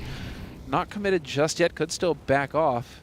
But I mean, with 2 guys and the run boost in. A lot of rotation back to the A side. I'm kind of confused why. I feel like Big VP hadn't seen the bomb. Yeah, I guess they hadn't, but they also hadn't seen anyone on the A side at all. Now they're pushing Kickert all the way down long, so I mean, the fact that he hasn't run into anyone yet at all and they haven't seen anyone should be a bit of a sign. Keto and Tabson with the follow-up. Sanji, though, still at the L-bend waiting, so he could still wreck this whole round for them. If they forget to check again, and he's just going to sort of slide out and get a kill when they're planting the bomb, that could be enough. 27 seconds. Now the wrap is here as well. Kickert is all the way through T-spawn. and looking in through the monster tunnel. James, that should be a free kill, and it will be. Bomb is being planted, and Sanji's actually patiently waiting. Hopefully not disconnected. Tabson goes for the kill, and not going to get it, and they'll just clean up the round. Very good patience there. Kick it with a triple. He ends this half at 17-7. That's amazing. Yeah, that's a fantastic performance individually from Kickert, who really stepped up. Yakinder was right there with him along with James. So, I mean, all cylinders firing here for VP. But to keep their cool the entire way through, 10-5, maximum pressure applied to Big, who I'm sure are going to relish this break as we wait to go into the second half.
We back once again. It's the final half in this series, ladies and gentlemen. It's going to have to be a bit of a comeback once again for Big if they want to try it. They do have a chance. I mean, 10-5, that's been done before several times. But right now, I'm not even sure who's going to be leading that charge. Tislin's doing all right, but he's sort of pulled up a little bit. Santaris starting to kick it off, but they don't have anyone that's hitting at the level of Kickert, and he's 17-7 scoreline. And it's not like the rest of his team, they're all doing fine. Buster, Yakinder, James. I mean, Jane had a bit of a slow start, but at the end of it, he just got, you know, the single kills that he needed. It didn't have to be very spectacular. He just had to pick up a kill and not die, and he did that really well. So, I don't know. I think Big are in trouble, and it looks like it's going to be a really quick execute towards the B bomb side. Grenades, flashes, and everything else, they're coming right through. Yakinder leading the charge. Counter nade coming out. And does a little bit of damage. Buster not going to be happy, but again, they have the bomb site and should go for a clean bomb plant here. Although the retake, oh no! That is amazing. Keto with a nice kill on Buster before the bomb even goes down. Yeah, that was perfect timing. He really had to show up right then and there to hit that shot. We will get a 1-for-1 trade, though, as they try to come in here. Big are just going to push right in, taking full advantage of the man. But there's Sanji and Yakinder! Beautiful work. They turn it all around. Zantaris has been spotted on the site itself now. He needs to find Sanji, and Sanji's got to find him. What heroics from VP on this pistol. 3 from Sanji, 2 for Yakinder, and they just gutted it out. Saved VP. Big did everything right there, Anders. Yeah, that was. I mean, that all looked so cool, didn't it? The idea of trying to sort of stop the bomb in the second time around, but yeah, Sanji, these 2 kills, that was it. But even if you're not stopping the bomb, you know that there's one guy who's having to plant that bomb. So while the bomb is getting planted, you extend the man advantage even further. they just don't really get anything out of it. I mean, that's unreal. Searson is here with a scout. If Big can win the second round, I mean, again, that would be huge. Flash through the Mac 10. Yeah, he's gonna want to get out of there. Fair play. If they can convert this round, then, as we all know, good chance that they can start to do some real damage here. Yekindar, though, not really afraid of anything. Happy to take the fight. He's been tagged already, though, so a second scout shot would end him. Sanji is the next contender. They are all getting tagged up, but eventually he will still bring down Searson. More tags. That's 4 of them being absolutely devastated here, but it might not matter. HE, there's finally a little bit of a payoff. Yeah, with Deagles, I mean, one shot will do it. But now Buster up close with this Mac 10. Do we have a flash grenade? Yep, we have one flash turned away. There's a second flash possible. Keto not using it, though. He is under pressure, and so now Buster's in a position to capitalize. He could make a bonus 600. He knows that somebody's close. It's looking like Big are going to be able to back off in time, and they'll save this gear for the next round, which is the name of the game for them. It wasn't going to happen, the retake, so just save everything and give yourselves the best chance possible going into the next round. I mean, fair play. That was a lot of tags coming in. Searson wished that, you know, instead of tagging 3 people, he could have just hit, you know, 1 person twice and maybe get a little bit more. That would have been preferable. But regardless, the round for VP. 2-5. Yeah, good grenade. And, I mean, they tried to do that boost afterwards to logo, which is always a cool idea. But they were not rewarded for it, so the madness continues. VP just 4 rounds away from moving on in the upper bracket and sending Big down into the lower bracket. Wouldn't be the end of Big's run here at in Flashpoint, but certainly would be tricky. Yeah, exactly. Going down to the lower bracket, I mean, that's... I just have a feeling that all the games from here on out are going to be really hard to predict. Yeah. So it's not going to get any easier, yeah. Because the Dignitas and Envy are out now, and they were the lowest rated teams. Right now, we're just really starting to get to teams that are all in the kind of same sphere. And so, yeah, it's going to get very tricky indeed. I'm just so surprised to see this kind of Virtus.Pro showing up here on the 3rd map versus Big. I think Big to me just look a little worn out, dude. yeah, there is definitely. I mean, my expectation certainly for the level of play that I'm sort of, you know, thinking about going into any big game is not what I'm seeing right now. I definitely agree with that. So, what the cause is, not sure. Searson with a flank. It's a USP though, and there's a smoke up. That's actually his teammate's smoke. A fresh smoke as well. But I'm not even sure it matters. Like, if he starts shooting him at the range with a USP, what is that really going to do? So, coming in from behind, that's one good headshot. Oh, and the follow-up. That's not bad, Searson. I don't think he's going to be able to win the round. And yeah, he's low now. Tabson was low on health already. So, still, I mean, it's something, right? Something to work with. He's like, I don't know what it's going to be able to do. I'll show you, Anders. Boom. 2 kills. 2 kills with the USP. Cool. It's a good job, wasn't it? 13-5, though. 13-5 for VP on the T side. So 3 rounds away. And, well, they don't have a tremendous bank, VP, but they have a full buy. They have everything they could possibly desire. So now, let's see. It's like the lowest on VP right now in terms of kills is Jame at 11, and that's the highest that Big have on Tizian. Yeah. If you want to put some perspective on how skewed this is at the moment. It's just crazy to see Tabson with 4. That's a problem. You know, I mean, a veteran like him, you're kind of expecting him to be to be capable of a bit more. Oh, that's brutal. Yeah. Double kill as well. 2 down for Big already. Not even the gods want Big to win this game. It's not happening. Saying, you know what? Take that bullet right through the wall. Your punishment must be more severe.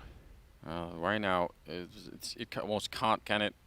3-5, sneaking in and finding Keto. Oh, wow. Going for the fight here. Santaris, only thing stopping him in a minute is the Molotov, but they're going to find a way to wrap around, and he's going to be alone with the fight of 4 people coming at him. And he will take not even 1. Searson with the AWP out here to try and save it. Yeah, I don't even know why he's... Well, I guess... just sometimes saving it, you know, close to the bomb site. Yeah, I mean, you risk losing the op, but this is pretty much all you're going to have to work with going up against VP, who are going to be on 14 rounds. But they're all over the map as well. So like they can crunch him from well, they keep running. They can actually just, you know, block him in here. Yeah, and surely now they're going to be moving up. I think Searson knows already this is a problem. And it's worth it if they lose every single, well, if they lose 2 of the rifles here, it's going to be worth it if they can catch him. Nice shot, Searson, running right into it. Buster shooting him, and again, absolutely worth it. Virtus.Pro at 14 rounds, and Big losing all the rifles. Man, we have returned to Mirage in some sense. We have. It's so bizarre to see how one-sided these maps have been, when so often it seems like we're getting 8-7 score lines in the first half, you know, 8-7, 9-6, very even stuff. I mean, to have such one-sided score lines here, especially in a series between these two teams, it's very weird. But again, I mean, I think that's why I'm getting this feeling, or this impression that Big, you know, just, I mean, they just feel a bit lackluster, feel worn out, a little bit tired. Well, I mean, Searson with the scout. This is a force 5 course from Big. They cannot, they're playing to win at this point. They do not want to let Virtus.Pro get up on the 15 rounds. And so a fadeaway shot here from Searson. He is still alive. Full on race car. And there you go. Headshot. Not going to get the second one, though. That's unfortunate. Fair play. I mean, it's a good attempt. There's, you know, a little bit of backup here at the bomb site, though. Third man is rotating in. So maybe they could do something. James worried about a flank. Although actually, Sanji's also holding that, so shouldn't be. Buster, the right idea, but Centauros will have the edge with the FAMAS somehow. And Big look to be sneaking in around here, where, again, their weapons weren't that good. What is he doing? All right. James saying, at the very least, you can't have the AWP. I really like that. Yeah. It's very reasonable. Why ever make it any easier for your opponents? I mean, that's surely one of the ways in which Big could come back is if Searson picks up that AWP. I think we've seen Keto have the other orb, and, you know, like if they both start doing it, maybe there could be a way back here. So yeah, don't give it to them. Sanji leading the charge. James a little bit further behind. Ooh, nice headshot to take down Tabson. If they could get the next one too, that would be really, really devastating. Oh, Keto coming in. That's one, and that's a follow-up. Gotta appreciate that. He is out looking to see if he could find anything, but it's not going to be found. So 14-6. Very critical round out of Big. The road back, Sandler, it's going to be such a long walk. It's a long one, especially because, you know, VP, they had enough money to get a full buy going into this one. James even has money to buy an op if he wants it. Whereas Big have to go right back into force buy scenarios. FAMAS on Tabson, MP9 on Tizhin. And a tactical timeout getting called here by Virtus.Pro, which I do like to see. I mean, you have the time to really set up an exact strategy in this round. There's no reason for you to rush. You have all the time in the world. You still have 2 timeouts to use. Just take your time and get it done quick. Don't let Big turn this into a struggle. Don't let them turn this into a fight. Just end them with a whimper. Yeah, that's got to be the plan here. Maybe they could go for a quad boost of their own. They're really feeling it. Just to show this is how it's done, guys. This is how it's done. And they would get a kill, because I haven't seen a kill from a quad boost yet. I saw a leg yesterday, right? But I haven't seen a kill yet. We saw the counter kill, but Acor got one, right? Did Acor get a kill with the boost? Acor got one. Okay. Fair enough. Then I've seen 2 kills. Right? I've seen 1 kill. It's become somewhat popular. It's a thing people like to do. In fact, so popular we saw earlier the Buster was reading it and countering it. So that is that's really interesting. Well, okay then. Tabson getting out of there scot-free, really? Well, he's back for more, isn't he? Oh, this might come back to haunt him. Although they don't have an incendiary to check this corner. This is a dead man. Yep. Surprising. What is going on? I don't know, but that's actually a pretty cool play from Tabson. That was a mind game that they just weren't ready for. Kickard, well, he's very worried about that door being open for good reason. Tabson is also going to be going down.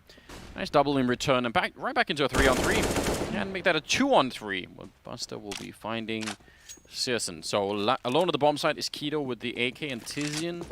I actually like the fact that he's pushing out, but the timing could be really weird, right? If he pushes out and sees no one and decides to go help out in B, it's great. But if they hit B before he realizes, then it's just Keto alone. They're stepping close enough.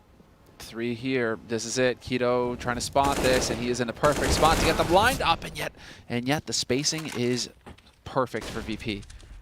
Trade kill is there. Too much firepower, and so now it's all on Tizian. 1v2, and he's got the perfect angle to roll up here on short. Could very well catch this bomb getting planted, and yes, he will. Shot in the back, and it's all on Jame for the clutch. 1v1.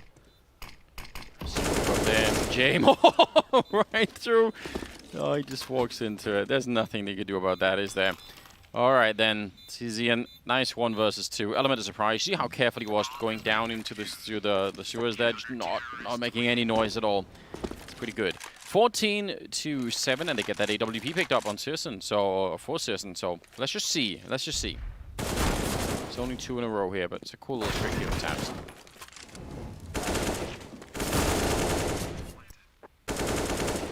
Can't believe that. James' first real clutch there, and it just doesn't happen, Anders. Didn't even get a chance, did he? No. Tech9s and Pistols, are they going to go straight for B-Rush? If they win this round on Tech9s, I mean, it would be back-breaking for Big if they weren't already sort of mentally down on themselves. A little bit of a line-up. Keto, that's a lot of money for the MP7. Yeah, and the bomb down, so he's going to be really happy about that. All right. It wasn't nearly as bad as I thought it could have been. Jame, he is stuck out here, and he'll go down. It's a flawless round. Okay then, and finally, a little bit of room to breathe here for Big. They've got an economy now built up. Keto's going to just be filthy rich after those kills with the MP7. And VP, after that round of eco now, they are going to have a full buy going into it, but this is it. Let's see. VP, no timeout this time. they're not gonna waste any time this time, Anders. They're going to get right into the thick of things here, right into the action. And Big at the same time, I like it. A bit more aggression from them, charging straight up to top mid. And we should be getting a peek here in a moment. Yeah, Searson wanted to go aggro. He did, but the flash was perfectly timed, and he is going to get forced back and has to take a little bit more of a passive position. Tabson and Connector again is boxed, and there's Yakinder taking Tabson's head off to kick things off here. Yeah, Searson not even really. Oh, that connected with Buster as well. 2 for 1 shot. Only one of them died, but Santaris will follow that one up nicely. That could have been. There's so many ways that could have been really scary. I think in a perfect world, it's not just Tabson getting found on the stairs, right? It's Searson maybe getting the first shot, and then as they're looking for him, Tabson sneaks up and does it. So there was actually a little bit of a missed opportunity for timing there. Searson flicking on a Jame and able to pick him off. And it's looking good. That is a very clean shot. Kickert has been amazing on this map. He's really, really... I mean, we haven't seen him come into his own quite like this so far in the series. 24 kills. Gonna try and see if he can adjust in time, but not gonna happen. He did get the bomb plant. And, I mean, those bomb plants are critical right now. Those bomb plants will mean many, many more buy rounds for VP down the stretch here. It's just going to allow them to keep getting these buys going, which is so good. But Big, I mean, dude, that's Keto just showing up in the nick of time here. We're going to get Searson's perspective again. That's Flash, the team Flash. Oh. Those kind of flicks from Searson, and that's the sort of stuff you think, like, well, if you can do that, if you can keep that up, that would be a great way to get back in. And Keto, yeah. 18 and 19, some of them have been eco frags, but who cares? Just keep building it. Keep getting in there because, I mean, it's only a 5-round gap now. And you don't quite have your back against the wall either. I mean, you could lose a round and fight for overtime. This is where you're wondering if VP are kind of wishing that they were in a boot camp scenario like Big are right now. As that is maybe what is giving Big a little bit of an advantage when they get back in here. The energy starts flowing, they start feeling it, and they can feed off of each other. Whereas here, you know, VP, each of them at home. But James doing a good bit of talking there. Glad to see. Getting a little bit more involved. And so now, once the timeout's over, this is going to be a half buy coming in from VP. I mean, they are still just as lethal, it feels like, with these pistols, so not to be taken lightly here. Big, they cannot slouch. They cannot let their focus wane. They have to stay dialed in. Ah, triple nade onto the jump. I like that. Santara seeing all of them and presumably calling that in on the radio. And they're going to be falling back. Really far pushed up is Kido, which I kind of, well, now he's actually out in the open, so now I like it not so much. But yeah, if he's further back, it's fine. He's got Searson with him as well. He's been isolated just a bit and somehow not able to hit any of those tabs. Now they got to be a bit careful. But Tamsin coming in with a double kill. And that will cool everything right back down again. Yeah, that ends it. Now Buster's alone. He's got that AK, which is nice. Could try and do some damage here. I mean, Big's economy is good. They have a couple of guys with some bank. Well, actually have quite a bit of money on Keto as well, so it's going to be very tough for him to break them. And that's where it's going to end. So Tizhin collects the final one, and we've got Big in double digits on the CT side of Overpass now. Yeah, winning 5 in a row. 2 of them have been bomb plants for VP. Round loss bonus means they can buy this round, and if they get another bomb plant here in this upcoming round, they can keep buying. So that is what they've got going for them here. 25th round. It's a slow crawl back into the game for Big, but this game's not over yet. Not by any stretch. This is definitely within Big's grasp now. They can bring this all the way back. They got the firepower for it too. There's nobody really weak. Tamsin's even waking up a bit on Big. He's 10 and, well, 21, but still 10 kills. Searson chimes in with yet another. Yeah. Again, he's playing that one a little bit solo, but they have no way of knowing that. That's the beauty of it here. Searson can get aggressive because Tamsin's been up here so many times. He's conditioned VP to worry about, you know, where is that guy going to be? He saw him now. Did Yekindar know as well? He's turned around for it. It looks like he's sort of aware.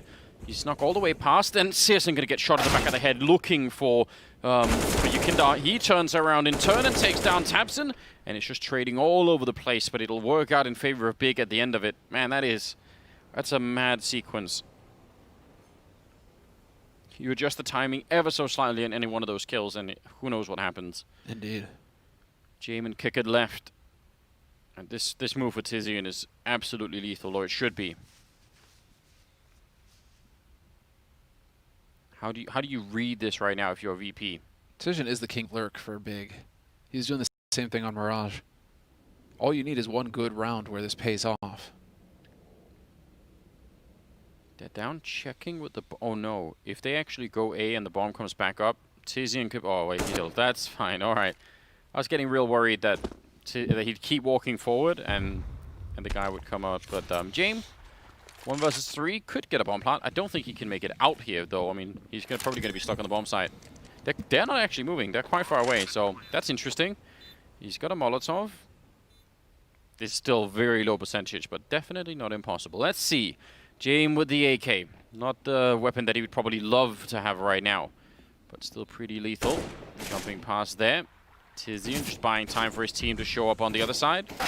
And I mean, now he's locked in. He's being wallbanged. What a disgusting play from Tizian out of James. Well, actually, yeah, it's going to be too late. It's a cool Molotov, but the problem is if someone has 100 health and they're already tapping the bomb, they're going to get that defuse. So, I don't know. Fair play to James. That was a nice try. Absolutely. I mean, it's a bomb plant. I mean, so long as you keep getting bomb plants here, Virtus.Pro are going to keep being a threat. Just maximize the number of rifle rounds that they're going to get in here. But that constant trade really worked out well for Big. What a save. And so it was looking a little grim there for a second, but they are able to get it under control, and it's an 11th round on the board for Big. 6 rounds in a row now for them on the CT side. What I think the map odds going into this at the second half was like 16-1 in favor of VP, if I recall. So, you know, right now, if anyone made that bet, good job.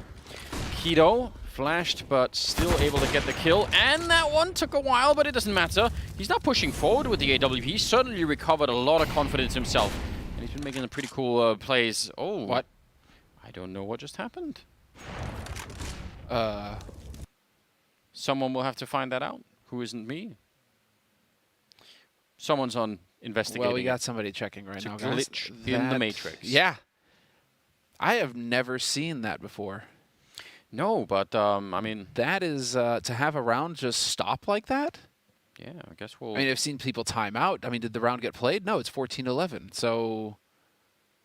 We don't know. We'll I mean, find out in did a the minute. round get played, or do we have to restart the round?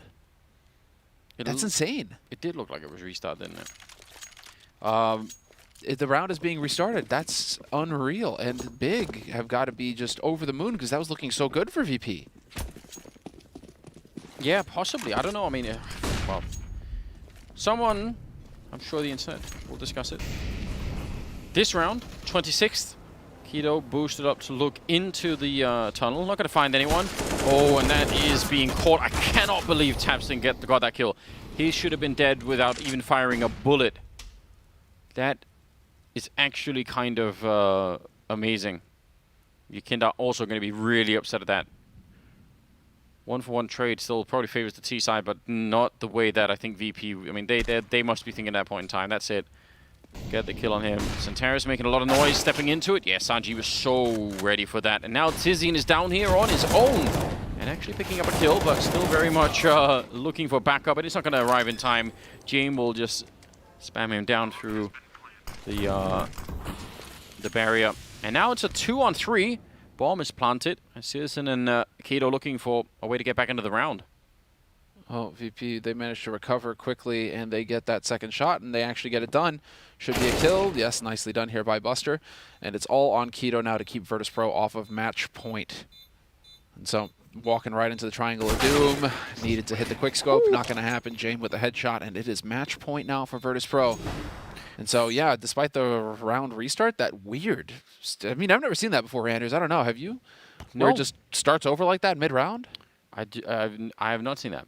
Yeah. So very weird. All right. Well, 15-11. 15-11. Yeah, that breaks the streak. 6 rounds in a row here for Big, and I see people running around in the big basement. Excitement all around. All right, he's left his chair. I'm guessing bathroom break. I'm guessing bathroom break. It's been a long best of 3 all of a sudden.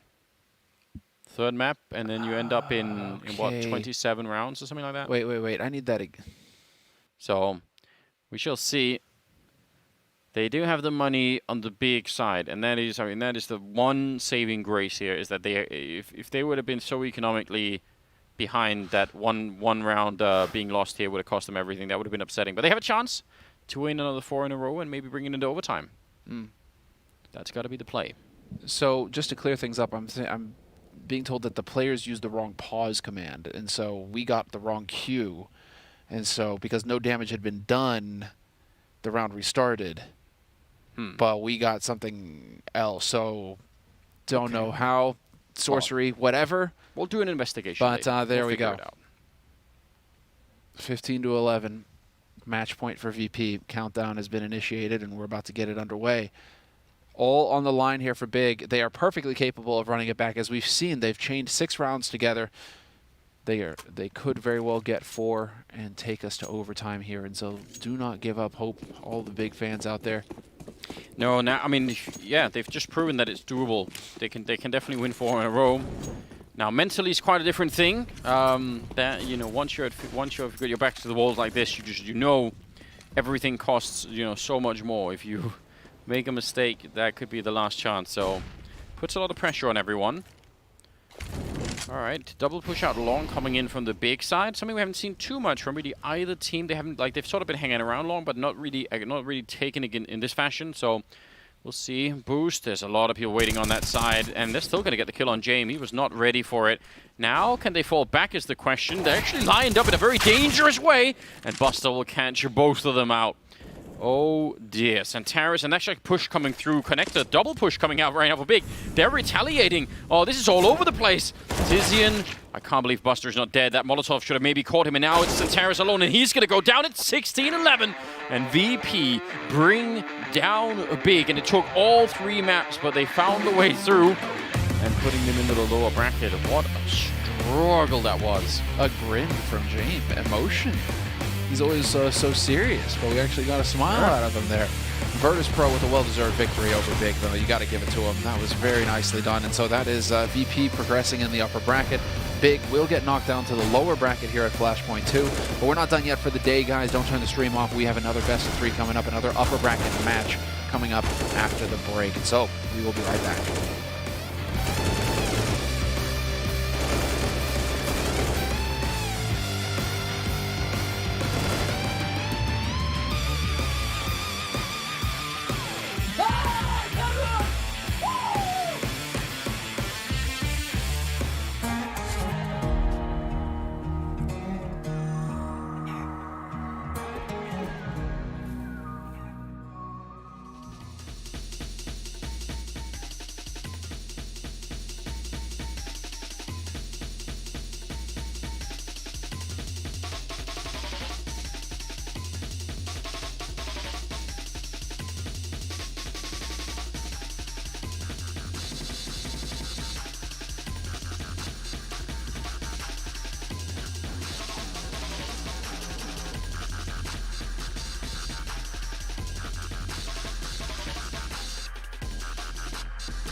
Big may have pushed it to a third, but VP weren't going down without a fight. It almost looked like the Giants were going to be swinging it in their favor, but ultimately it would be the CIS squad who would claim the win 16-11. Of course, taking a step closer to the crown here at Flashpoint 2. We had a lot of questions about VP coming into this third and final decider map. So what were your guys' key takeaways from that performance? Man, just a back and forth series. This is a strange series for me. You know, a lot of counterplay coming out from both squads across all 3 maps. And this first half for Overpass, man, it was all VP, just in full control. Big, they just weren't able to get past that monster defense that Kicker was putting up. And on the opposite side of things, Big's defenses, man, it fell through. There was even a 5 versus 3 scenario where Tapson found the 2 early openings, and again, Big faltering one by one, and VP, they did a fantastic job keeping it tight-knit and making sure that those trays went in their favor, but usually that's not an instance where I see Big falling short. Yeah, going back to that first half as well, I know, Maui, you were pointing out in the green room, you felt like oftentimes it felt like Big were playing too much into the hands of VP, which might have been a little bit of a surprise for us. Yeah, it definitely looked like Big were aware of how VP liked to play B. They sometimes like to gamble some players there, and it seemed like VP was fine with just playing the slow game that Big wanted to play. It felt like Big, they wanted to feel out the map just a little bit, make sure that they're keeping VP honest, but once they did those B hits, it was Kickard and Buster just locking it down, and Buster, he looked like the best opper in the server. That's the craziest thing. The guy's a rifler, for gosh sakes. He's an entry fragger a lot of the time, but he was absolutely locking down that B bomb site. His op was huge for the team, and I felt like they knew the execs that Big were going to throw at them. Kicker, despite being at that monster tunnel, I don't think he was ever blind. Like, that's the craziest thing to me, because Big, they have really good execs, but Kicker knew exactly what was coming his way. Yeah, and speaking on that Buster note as well, the one time we saw Big going for that boost towards a T-spawn, Buster was able to read it like a book. Pretty heartbreaking for them, right? Shut it down. And that's such a feels bad, just demoralizing moment. You know, it takes a lot of seconds in the very beginning of the round to get that boost going, and you rarely see it turning around and biting you in that fashion. So good on Buster, good on VP to have those little reads. Well, of course, another player that we were talking a lot about before coming into the game was Yakinder, and I believe Monty has a chance to catch up with him after that win. I'm having the chance right now, Freya. He's here, live. Smile on his face. Congratulations, Yakinder. So you have made top 3 now at Flashpoint officially, which means you have won a minimum of $100,000. So congratulations to you. How does this win feel over a team as successful as Big has been this year?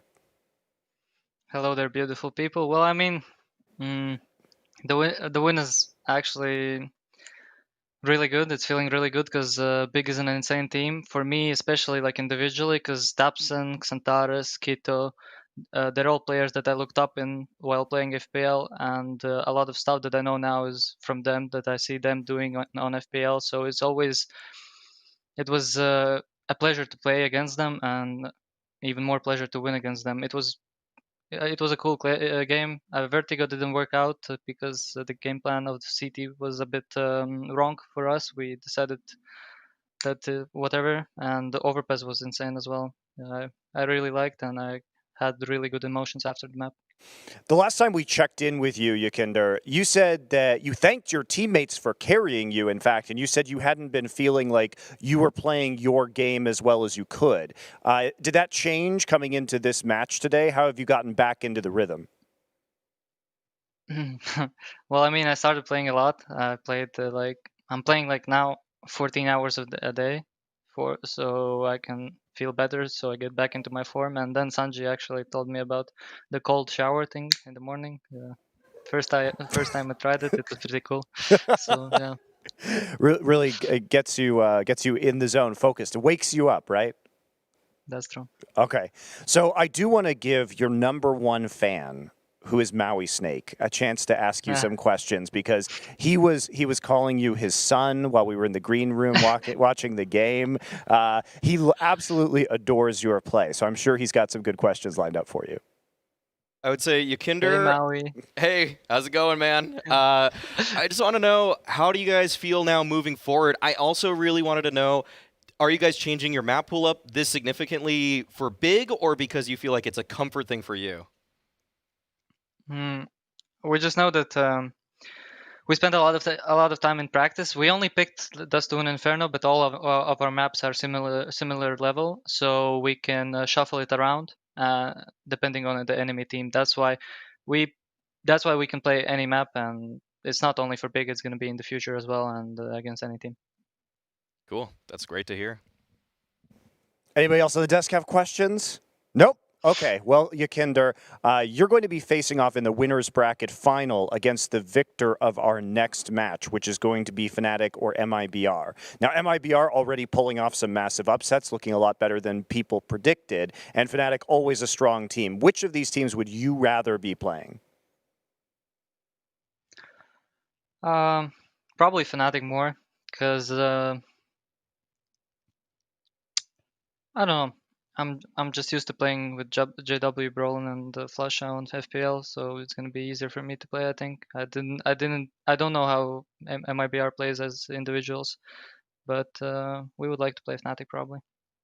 That's fair enough. Well, thank you very much for joining us, Yakinder. Congratulations on your top 3 finish minimum, and good luck in the winner's bracket final with that chance to make the grand final all the easier through the winner's bracket. Thank you. Have a nice day, guys. Thank you very much, Yakinder, and thank you very much, Monty, as well, for that one. Seems like a cold shower is the answer to every single person's problems coming into it. I take one actually before every broadcast too, so it works. I think it makes your hair stay better, at least for me, at least. Yeah, so. maybe, maybe I'll try that one day. Cold water hair. I didn't know that. Okay, I'm writing that one down. I don't know if it I'm closes writing the that one down. cuticles or something. I don't even know. I think it's all old wives' tales of what it actually does, but I like it. Hey, I need Wakes all the me help up. I can get, so if I need a cold shower, I'm going to do a cold shower. Get in on this. Get in on this. Yes. We're learning so much, not about CS here, but about how you should be showering in the morning. So thank you guys for that expert analysis. But let's move it back to the game that we have at hand. Of course, you were praising none other than Kicker coming into this final map of the series. Why was his impact so instrumental on Overpass? Kicker was just locking down Monster in a way that was incredibly impressive. You'll see that a lot of his frags do come there. On the rotate there here in the 5th round, he had a really nice performance as well. But look at how snappy his aim is. He is blind. Okay, he was blind there. I thought he didn't really get blind too much this game, but actually he's weaving and dodging around so many of these flashes and just finding kills, just barely getting blind so many of the times. And look at his flanks as well. Like, he played just such a great game. Those were his kills on the B site. And he was blind one time, and he was just spamming the smoke anyway, so very good stuff from him. And I know that Kicker does his homework. He was the IGL briefly for this VP team earlier, and I know that he's a player that puts lots of time into those demos. And even in that round that you mentioned he was flanking, he started out the round at B, went all the way through CT spawn A, party, and made the long trek to make that big brain flank happen. So definitely for VP, man, they were mobile, and at every point that Big were making any sort of movement, whether it was Xantares or taps in towards connector, they were always there to stop it in its tracks and punish Big. So VP, man, good post plants and good preparation coming for this overpass. I do want to ask a bit about the big side of life for this, though, because we did see it. It was 14-5. It actually ended up being 14-11. So was there a particular turning point that you guys saw from the VP side where they kind of realized what Big was throwing at them to get that string of 6 rounds together?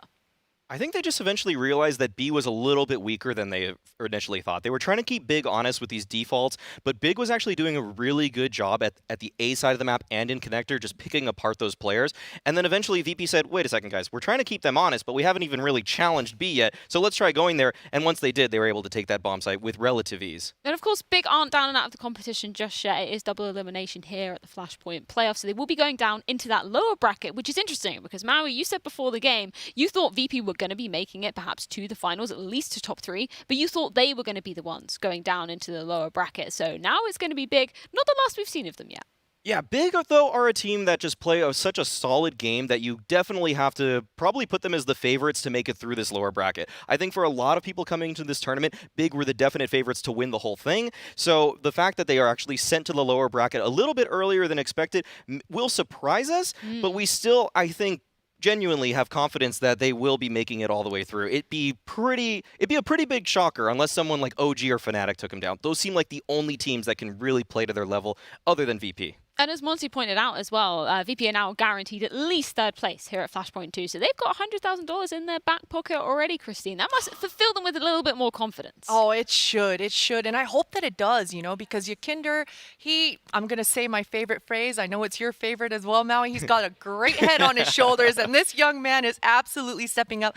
But the confidence, I want to see a little bit more of it, because we've just been on this guy's tail all week long talking about how great he is. But there were some moments, on this overpass specifically where Yakinder could have had an insane, incredible highlight round, but it didn't come into fruition. And for a team that was in the lead for majority of that game, I was expecting a little bit more from Yakinder. Maybe that's expecting a little bit too much too fast, but I just want to see more and more coming out from Yakinder. I think Yakinder right now is trying to feel out how much he needs to reel himself in against this top European competition. Because against CIS players, he can actually outskill them majority of the time. And so recently, he has been punished just a little bit more playing that higher level competition. And right now, he's trying to find that balance because his skill is still incredibly high. Yes. So maybe in some of those moments that Potter was talking about, he could show up a little bit more, could peek that next guy and maybe catch him off guard. But he's just kind of finding that balance. And I think once he does, he will just ascend to another level. And luckily, we will get to see more of Yakinder, hopefully ascending to those heights as we progress through our playoffs. But not before we get into our second match of the day. It's going to be Fnatic taking on none other than MIBR. And Monty had a chance to catch up with JW to hear his thoughts on it. Today, we're lucky to have a pre-match interview with JW from Fnatic. So welcome back once again. Thank you. So first up, how's the boot camp going now that all of you are in one location? I know you've been there the whole time, but now that everyone else has joined you, has practice been going well?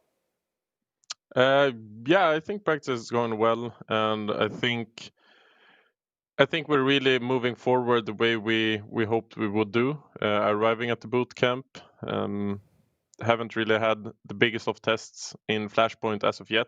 We played Dignitas in the beginning, but it's also a Swedish matchup, so I'm happy we ended up winning it. But I think the real tests for us comes now. So let's hope the practice have paid off and it will show in the officials. So you really are very serious about this matchup that you have today versus MIBR. What about this team makes them a real test for you? I think what makes them a real test for me is 3 reasons. Number one, obviously they have a great lineup. They have good players, individual players that is really strong, I would say. And the second point is they have so much energy. Like the hype they have, the hype that they bring to the game is unmatched. Doesn't matter if they're down like 10-0. They're gonna be there with the energy, with the hype. And third of all, I think their play style is a bit unorthodox. They're playing very aggressive, a lot up in your face. You really need to know what you're doing when you're dealing with it, I think. So for those 3 reasons, I think we have to see this as a very serious matchup. It's funny because you're now the 3rd player after NBK and Keto to say that MIBR's energy and hype is a really, really important part of this lineup. If that's true, how come the rest of you guys don't try and hype yourselves up? Or if you do, what are you doing on Fnatic? It's an interesting topic, to be honest. But I think it comes down to, for example, in our case, it's hard for us to have that hype and energy when we are used to or want to play in front of thousands of fans in the big arenas, right? Now we're sitting here at home and it's online. It's hard to. It kind of feels a bit fake to us to try and create that much hype. We try our best with like having a great positive mindset and giving each other like fist bumps and all that, but it's not the same thing. And I think the reason for them having it is, I mean, for most of those players like VSM and the other 2 new guys, like it's a dream come true for them to play for MIBR. It's the biggest brand in Brazil. It's the biggest team Brazil have produced in maybe esports. So for that reason, they're going to be super hyped, and it's not fake for them. And I don't think it would benefit us if we try to fake that kind of hype or energy. But I think we're doing fine with the ways we're doing it, and hopefully hopefully it will be enough.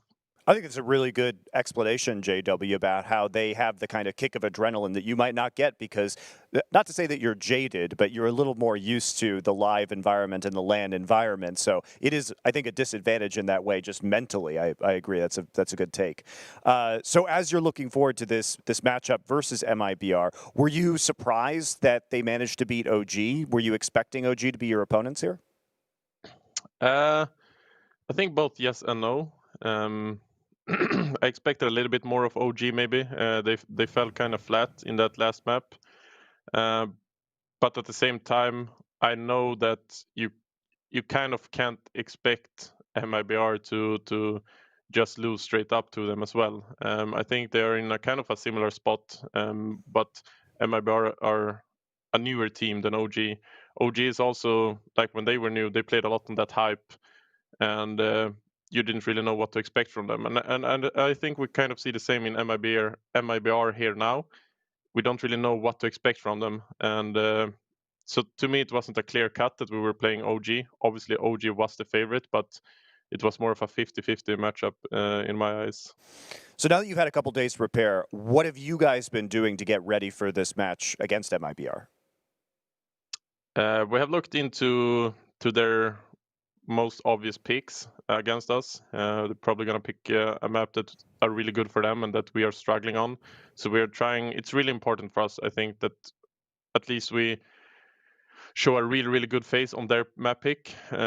Because if they just beat us really hard on their map pick, I think they can thrive on with that momentum and play really, really well on us on our map pick. So I think we have put a lot of attention into being able to beat them on their map pick.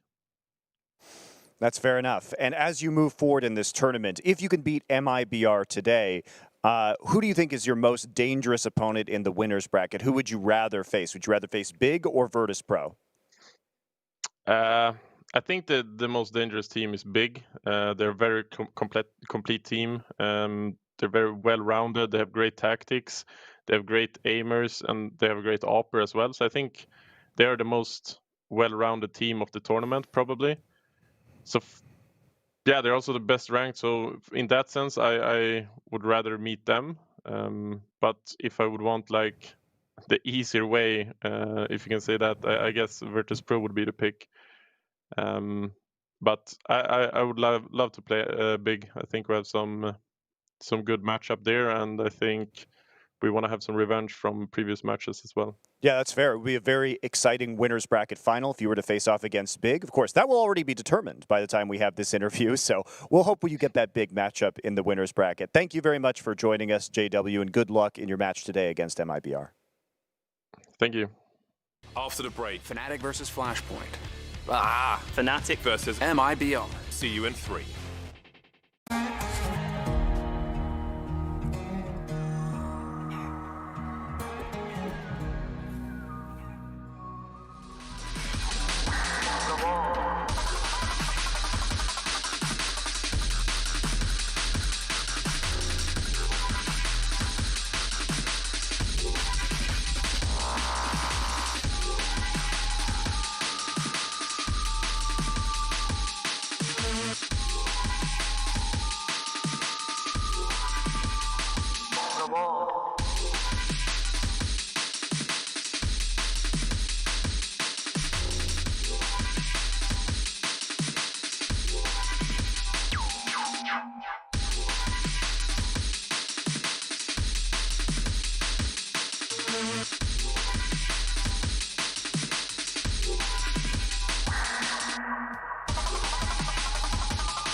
function. Gotta walk through fire for what's important. And the warrior's blood through your veins is coursing. Kill for hire, soldier of fortune. The whole world's watching every move. Take your shot, don't act a fool. All you got and all you ever need is one bullet in the chamber. Breathe easy, take your game, boy. Ain't nobody gonna save you. So what you gonna do? One bullet in the chamber. Breathe easy, take your aim, boy. Ain't nobody gonna save you. So what you gonna do?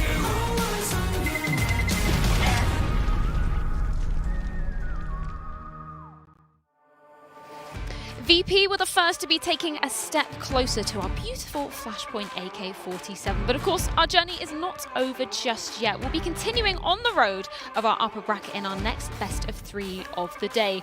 2 iconic organizations will be clashing as Fnatic lock horns with MIBR, both hoping to etch their names in the Flashpoint history books as they take a step closer to claiming the crown. Of course, we switched our teams up and we switched our desk up a little bit as well. Duncan and Alan join me to be breaking this first game down. Gentlemen, pleasure to have you up here. Are you excited to be getting into this one? Sure. I am a little bit nervous though, because not only has MIBR been upsetting people, like defying expectations, but everyone thought Big was winning the last series. So VP's doing the same. Like right now, there's a world where we really have to discuss the possibility of VP versus MIBR as the upper bracket final. Yeah, that's pretty insane as well. And the fact that we all went with Big in our first matchup of the day with our pinnacle predictions, it ain't looking too cute for us, Alan, is it? I mean, seeing the odds that we got last night, it was really hard to predict against Fnatic and Big in these games. Yes. And the way that first one played out, that looked really bad from Big actually compared to what I had expected. Hopefully Fnatic can play a bit better today in this game. We can get some pinnacle points back. Of course, but before we get into it, Monty has a quick update for us about the current ongoing MIBR situation after their last game here at Flashpoint, so let's check in with him. Hello, I'm Monte Cristo, the Flashpoint Commissioner. We had a conversation about MIBR's viewing of the stream with our Board of Governors and have decided on the following action. In the Flashpoint playoff match between OG and MIBR, it came to our attention that MIBR had the official Flashpoint stream on a television that the team could watch from their playing positions. While we have our streams on a long delay to reduce the amount of information teams can gain from watching the broadcast, we still find MIBR's action to be a breach of a competitive integrity in our event. We will be fining MIBR $10,000 from their prize winnings and donating it to a Brazilian charity that we will select after the conclusion of our tournament. All Flashpoint teams have been notified that any evidence of watching the broadcast stream during their matches will result in disqualification. Thank you very much for that update, Monty. And with that, we can begin moving forward into our matchup here. But not before we have a quick recap of our playoff bracket, just in case you guys missed out on any of the action that was going down earlier on this afternoon. And as you alluded to there, Duncan, everybody predicting Big, even Fnatic, when Monty was checking in with JW, he definitely thought Big were going to be the people they were facing if they win this next matchup. So Virtus.Pro impressing us, to say the least. Yeah, I mean, it doesn't matter that you can say, well, Mad Lions are supposed to beat them, or Big on paper were. Like, this team, their whole MO is basically defying the odds. Like, every time you think, well, they're kind of like a better version of Forza. Every time you think, well, that should be able to figure out how to play against them, or what are they going to do on this map? They just have over performances, or the other teams haven't found the solution. Like, it's all well and good as a third person seeing what you think they're doing, but feeling it inside the server is a different kettle of fish. 100%. And the fact that Virtus.Pro have now locked themselves in as a definite third place, at the very least here at Flashpoint, $100,000 going towards them, that's impressive. Crazy, isn't it? The craziest thing actually for me about Virtus.Pro is their map pool, particularly Overpass third map. They really hated Overpass in previous tournaments they played, but here they look much better on Overpass. We had maybe concerns about them on the T side. It wasn't incredible, but they got it over the line in the end. So Virtus.Pro, they look like a really deep team in terms of the map pool. And of course, that doesn't mean that Big are down and out of the competition at all just yet, as we can take a look at the lower bracket as well to see exactly where they will be placing coming into this. Of course, they will be going up against none other than Mad Lions. And no surprise that Mad Lions managed to 2-0 Envy in that one, but that could be a pretty interesting matchup. I think they've actually messed this bracket up because you flip when you go to the second one, so it actually should be Big OG, and then the loser of this matchup should play Mad Lions. That makes more sense. Which actually in itself is crazy. crazy though, because remember, Big and OG were teams that I think came into the tournament like number 5, number 6 in the world, and they're going to play essentially a match that decides, I think, what's that, like 5th to 6th place, I think, all would side. So one of them is not going to be top 4 because obviously VP's taken a spot in the top 3 already. Yeah, I know, Duncan, you were saying some words to Maui about that when he was making that prediction. Sure. I think he's put a little bit of a tweet out as well, maybe to rub salt in the wounds. Usually they do brag like that, don't they, when they finally get a hit in among all the misses. No, I'll give him credit. He did say that Virtus.Pro would finish top 3 at the tournament, and it's not as though they didn't do it against anyone good. Like they did do it. If Envy had beaten Big and gone through, maybe I'd make some kind of angle. You just got an easy bracket. Beating Big is very legitimate. They're supposed to be, in theory, the best team in this tournament. I mean, don't actually forget the group stage, because in the group stage they had the strongest group, and they came out second behind OG. But overall in the group stage they looked really, really good, at least compared to what I'd expected going in. So overall, I think VP have just surprised so many people at this tournament. Well, potentially, we can see another surprise happening coming into our second matchup of the day. It's going to be Fnatic taking on none other than MIBR. This is a very exciting matchup, to say the least. Looking what MIBR have done recently with being together, for only a month and a half as a team, they've impressed us through and through. Yeah, especially because the crazy thing is, it's not as though they even started with the way that they play now. Like, they clearly built it piece by piece. I have even seen players just gradually warm up to playing. Like, VSM's gotten better and better the whole time. Luckily for me, this established component, KNG, has just pretty much been good from the very beginning. And in this tournament, it's obviously a little bit more of a depleted field than some of the IEMs, etc. He's actually been one of the best players in the entire field. Yeah, he has indeed. Let's start off, though, by talking about Fnatic as our first team at the helm here. And I want to go back to when we saw them playing against Dignitas Vive, because we expected that series to be going a 2-0, definitely. But the fact that Dig pushed them to that third map, a bit of a surprise for us up here on the desk. Yeah, well, certainly going into that series, it was very cut and dry. We thought Dignitas were the weakest team coming into the playoffs. Playing 2 maps they hadn't played before as a lineup, so you just think Fnatic, they're just going to blow out this series. There's going to be no chance of Dignitas there. But Fnatic, they were faltering. They had really tough times on the second and the third map, so they came through it in the end. But that was a really shaky game for Fnatic. The thing I have to say with this Fnatic team is, for me, it doesn't actually matter how they play in these games. As long as they're getting deeper into the tournament, this team is only going to get better in every single round. Because for these players, they are serial major winners. They play massive tournaments. As the stakes of the games get higher, we've even heard them talk in interviews about these topics. They get more focused in the game, more hyped up for the game, more like a LAN environment. And the longer they play in that bootcamp environment, the better this team is going to get. So even though it's been a bit shaky, I do think Fnatic are actually pretty heavy favourites in this one. The thing for me is, I think actually I would have said the same about Big. Some of the really large names that you expect to be clear tournament favourites, look at the moment like they're playing down to the level of the opponent, and that's why you get these brawly matches. But as you say, a team like Fnatic, with the experience they have, especially with the 3 major winners, you've been to so many finals. You know that, as Alan just said, that it doesn't matter how you win. You've just got to get through each round, and then you want to beat your best in the final, in the upper bracket final. That's where you win the big money. It's not by being awesome in the group stage and blowing people out the water. Like, it's actually a component of experience, I think. Yeah, 100%. And I think that bootcamp element that you touched upon there, Alan, as well, every time we've checked in with the team, specifically Golden, he was saying that their communications are so much better. Not that that's necessarily a weakness for the team in the general sphere of things, but the fact that they're in this bootcamp environment together, surely that's going to be pushing Fnatic to the heights that we're used to seeing from them. Oh, yes, certainly. If you just look at Fnatic's kind of trajectory after going into this online era, instantly falling off from where they were at the end of 2019, and I'm willing to bet a massive part of that is not being together, not being in this kind of LAN environment they're also used to, where they can bounce off each other so well. They're so used to even looking at each other's screens. They're just so experienced, these players, on playing on LAN. They just can't really get themselves into the game online.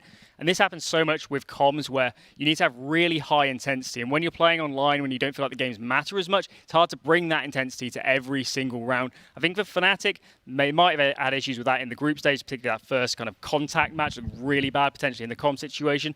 Ending the group stage, smashing Mad Lions, I think they cleared a lot up. Maybe in the quarterfinals against Dig didn't look so great, but hopefully today we can see some great comms out of them. Well, let's move on to speak a bit more about the team on the other side of the server. It's going to be none other than MIBR. And as you guys were alluding to, of course, getting here by beating OG, which was definitely a surprise, to be said the least, from that.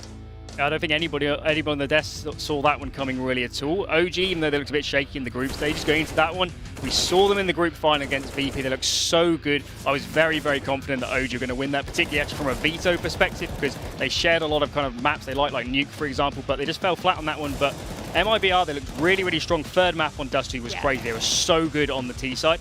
I think the surprising part about this roster, I like your thoughts on this one, Duncan, when you see a team coming out being a new team, and like at Blast, where they looked good, I'm always a bit skeptical actually, because how much depth they had, how much is the honeymoon period, how much is it that teams haven't seen them before, but we've actually seen from this lineup, they've got so much more depth than we ever would have expected. I'm not sure I've ever seen a team with few players lacking so much experience and such a short time, having so much depth. And we saw Leo talking in an interview we had on the Blinds, but they're talking about on T side, they have multiple voices, they have different directions they can go in.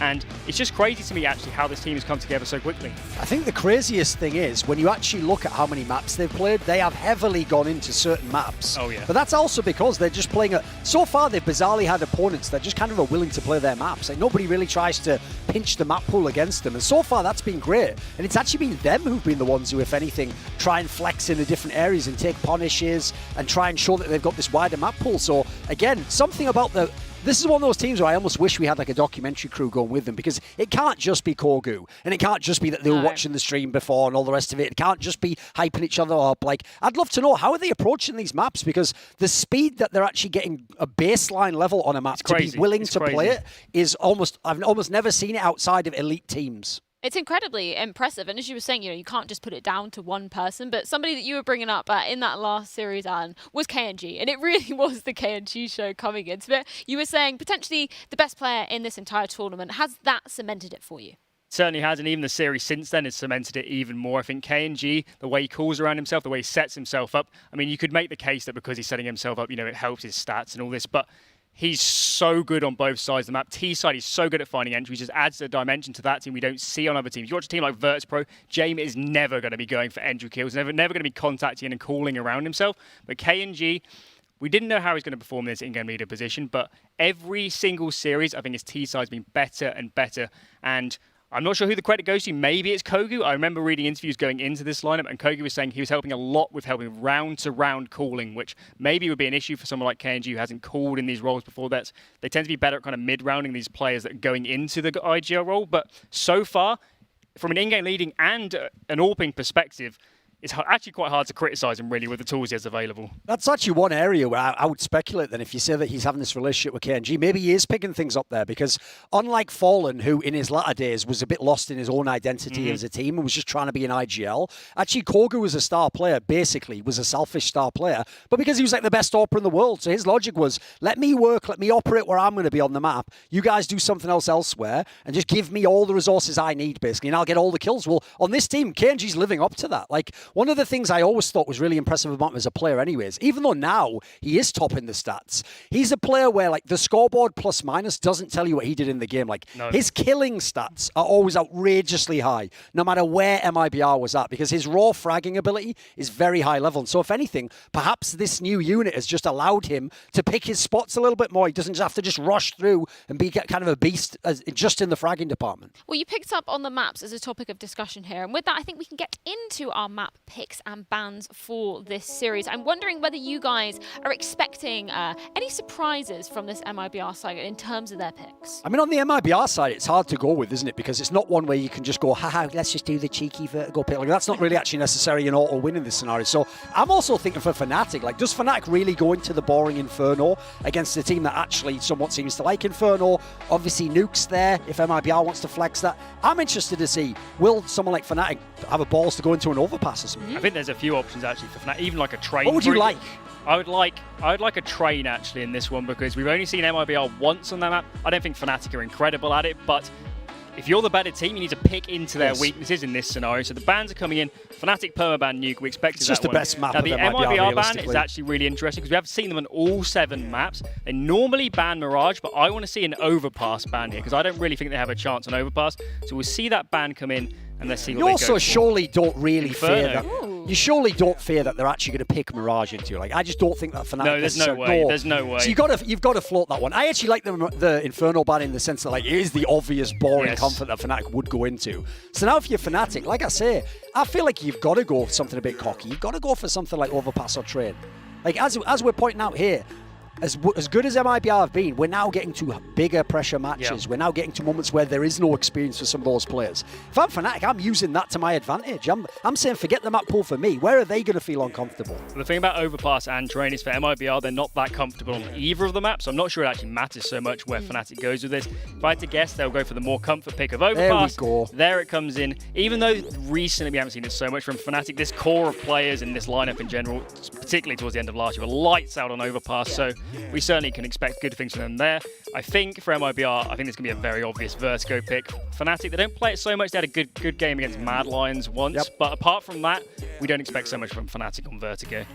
And then the interesting thing now is, if you are Fnatic, I mean, I maybe just take Dust 2 off the board at this point in time and just say, it's up to you. You pick which one you want at this point in time. There's no way you really like either, so we'll just make you do the choice. Like, are you going to go into the boring Mirage, or do you want to tangle with us on Train? Because that's going to be tricky for both teams, quite frankly, at this point in time. I mean, as we were talking about coming into this series, we were saying that when MIBR plays teams, they seem to always get the maps they like. But here, because Fnatic permas nuke, it's instantly gone. You've shut them down to just having Vertigo as their like really home map in this series. And now we're getting to the deeper end of this veto. We can see that this is looking really shaky actually for MIBR, presumably when this Dust 2 goes out. And we'll just wait for those bans to come in. There goes Dust 2. Yep. And I think Fnatic could actually go either way with this one. I'm not totally sure it matters so much which one they go for. Just because, like you've pointed out, like MIBR themselves have banned Mirage against teams. Like it feels like actually Fnatic have maneuvered them into a corner here. Like it feels like they're going to take a while to pretend they're thinking, but I think we'll get Train as the decider. Which makes for a very interesting series right now, because I tell you what, listen, I know people saw MIBR be really good on Vertigo and they want to feel like that's an auto win. I don't know that it is actually, especially because of the pressure that's going to be in this game. But at the same time, because Fnatic have forced uncertainty, they don't necessarily have a permanent home map here. Like this isn't their Inferno where they're so good against everyone. I mean, if MIBR can take Vertigo, Fnatic, they're decent at Train, but I don't think they're incredible, and anything can really happen in that game. Even though MIBR haven't played it so much, we don't, well, from Fnatic's perspective, they have no idea really what to expect from it. It's been probably, I'm not sure, probably 3 or 4 weeks since they've even played a Train game. So coming into that third one, they're not going to have much prep going into that. And moving back to the first map that we're going to be seeing in this series, it's going to be Overpass. And I know you had a particular moment that you wanted to point out from the Fnatic T side of things coming into it. I did have a good round from Fnatic. So the strongest aspects of Fnatic on Overpass is communication and mid-round calling. And on this round, although we're not going to break it down so much, I just want you to watch like the speed of how fast these things are happening. We have a pick from JW on towards short. Brolan, he was chasing down Acor, he was falling back. But these things are all happening in super fast succession. They have the comms so fast, there's so much mid-rounding going on here. They're going to trade onto here, onto short, and they're going to accelerate onto the A side.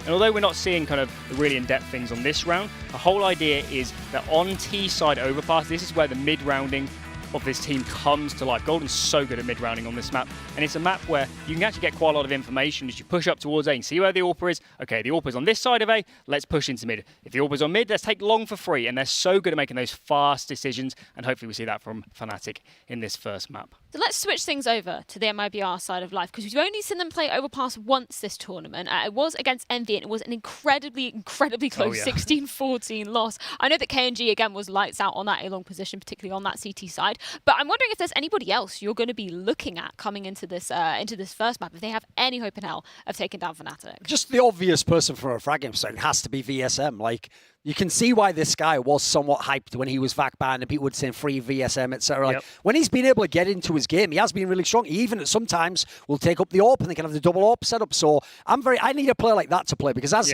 I think Alan actually sort of implied it there, is if you see KNG going off, but you can isolate where he is, if you have fast rotations on this map on T side, you can just make him be on the other side of the map. So it's a classic scenario. It's like the avoid Nico strategy when he was on mouse spots. Like, right, he's over there, let's just go to the other side quickly. And that's to tie into the first series today. That's what Big never did on their T side. They were very, very slow. They never reacted to anything. They never forced any pressure on the map. So I expect actually that's one of the reasons Fnatic's picking into a map like this, to try and abuse, again, the relative inexperience of the MIBR players. I think Lucas actually is the player I'm going to be looking at. I think out of all the players, he's actually the odd man out for me on this lineup, because he gets so many good CT spots, plays rotator on every single map. He's the rotator on CT Overpass, and it just feels like he's not getting the most out of these positions. I think historically, I wouldn't have considered Lucas to be a rotator player. I think he's always been a kind of supportive element in the Immortals teams, these sort of teams. And coming into this team, he's been given such a much bigger role, presumably because he's one of the more experienced players. When you've got players like Leo and VSM, you've got to give them a bit more of a backseat. Let's put Lucas in the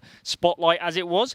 I'm not sure he's actually performing that well so far. And I think in this series, him playing well on CT is actually a win condition for MIBR because Fnatic, they're going to be all cylinders firing in this series, I think. And speaking of Fnatic, I know another player that you wanted to put under the spotlight was Brolin. Because even though we saw Fnatic, struggling against Dignitas, I feel like the one consistent force throughout that entire series was Brolin and his ability. So what are we looking at from him here? So the big point I want to make about Brolin is I think Brolin is the blueprint for how you should always use young players in teams. Yes. In this tournament, we've seen teams like Dignitas, like Contact, they're bringing these new players, they put them in late round positions, difficult rotator spots, they have to make a lot of decision making, and they crumble against top teams. Brolin, he's put on the CT side, he plays static anchor spots where he can abuse his mechanical ability, his positioning. He doesn't have to worry so much about calling the site or comming loads, and he can really go to work. On the T side, he is the spearhead of Fnatic. He's not calling the strat. It's players around him. It's Flusher, it's Crims, it's these experienced minds. Golden, it's Brolin that goes in first with the nades. He can abuse his mechanics again.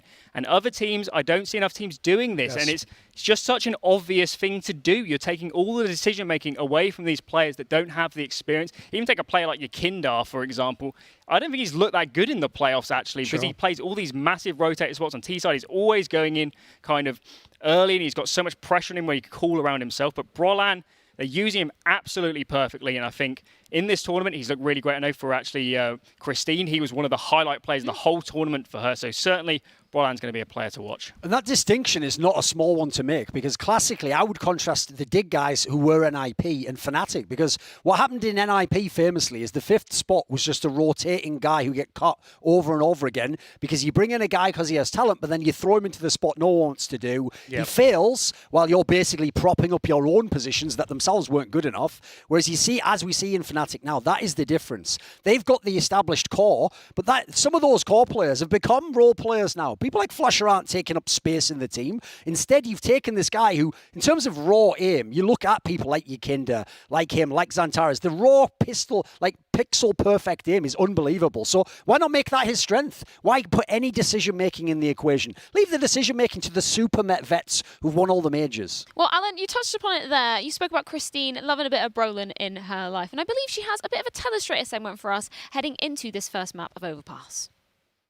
So I wanted to take us back to Fnatic's Overpass and the amount of pressure that they put and applied towards this monster. Let's take a look at JW's point of view. He's got the AWP in his hands, and he's just kind of dry peek out here, finds the initial frag, and look at all this utility, all the support that comes right behind JW. He's going to press for more, and he actually gets a three-piece for himself here.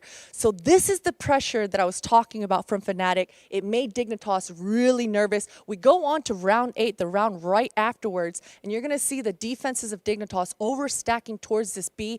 Fnatic, they understand that. They're going to capitalize on it. And I want you to keep your eye on Brolin. Take a look at all the space that he's going to provide. Halzerk, he's in a forward position. He does find that initial pick, but look at the positions of Fnatic. JW finds that immediate trade onto Halzerk. And now Brolin, he has all the numbers in his head. He knows exactly where the defenses of Dignitas should be. He's got the support coming out from his mates. And at this moment, Brolin is just focusing on the spacing. He gets out into the truck, makes sure he buys all this real estate for the Fnatic guys, and single-handedly Brolin finds the openings and he takes over all of that A site. So I really just wanted to showcase the pressure that we're going to see Fnatic applying towards this B versus MIBR, and also the power of Brolin coming out to play. Thank you very much, Pos. We will be seeing the pressure that Fnatic will be applying into this series, but not before we take a look at our updated Pinnacle predictions and leaderboards.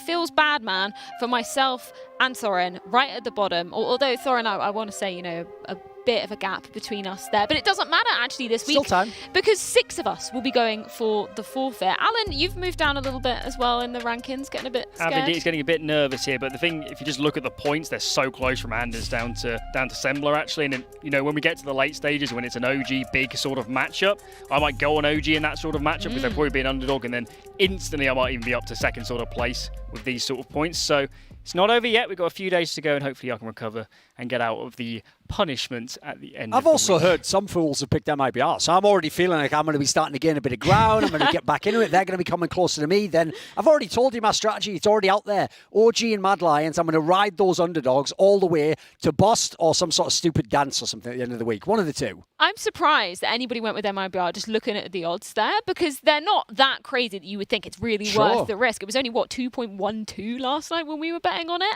But let's check in with our casters as well and see exactly what they're thinking coming into this match. Was it you, Bardolph? And Hawker. It wasn't Yeah. me. Was it you? It wasn't me. It was really hard for me to pick for both these matches, actually. I didn't pick until this morning, which is rare for me, but I feel like, I don't know, I think stylistically it's going to be really explosive between these two squads, but I think Fnatic are going to have more depth in them. I think MIBR as a young team are going to have the problem where, you know, late rounds they might run into some issues where Fnatic won't necessarily. So that's part of what lent me towards Fnatic for this one. Yeah, I'd agree. It's also just such a big moment for these MIBR guys being much less experienced, obviously. And I think, if anything, Fnatic have been saying so often, this is the tournament they're building themselves up to. So I expect them to come in with more of that hype, with more of that, just work on their game. And I think they've got to be the favorites. It was Yumi who went with MIBR. Only 350 pinnacle points. I mean, maybe I can kind of see that. But it's not like he's really down in the depths of the bottom of the leaderboard, is he? Plus, everyone forgets he's even on this show anyway, so is it even that humiliating if he loses? You know, just saying. Let's see if anybody else... I'm actually famous on the internet. I don't think anybody else has picked MIBR. No, Yumi. just Yumi. Well, GG. Would be hilarious if they win, though, as a result. So fair play. If they actually win... Maui's gone big, that'd though. be great. Maui's got a lot to lose. He has like 700. He can't handle not being first, though. It's a desperate situation upstairs for Maui. Desperate situation. You know, trying to catch up with Bardolph. I'm aiming for 5,000. If I get less than 5,000 points, I'm going to be disappointed. Well, desperate times call for desperate measures, and we desperately need to be getting into this game. It's our final game of the day. It's going to be Fnatic taking on MIBR. We're jumping into Overpass with Bardolph and Hawker. Thank you very much, Freya. Well, this is, I think, Fnatic on Overpass is a great treat for me. Every single time I am able to commentate over it, I always talk about JW and Brolan on a CT side. It's great because it's the last Overpass we did, we were looking for with Envy, we were looking for like rifle support around an AWP.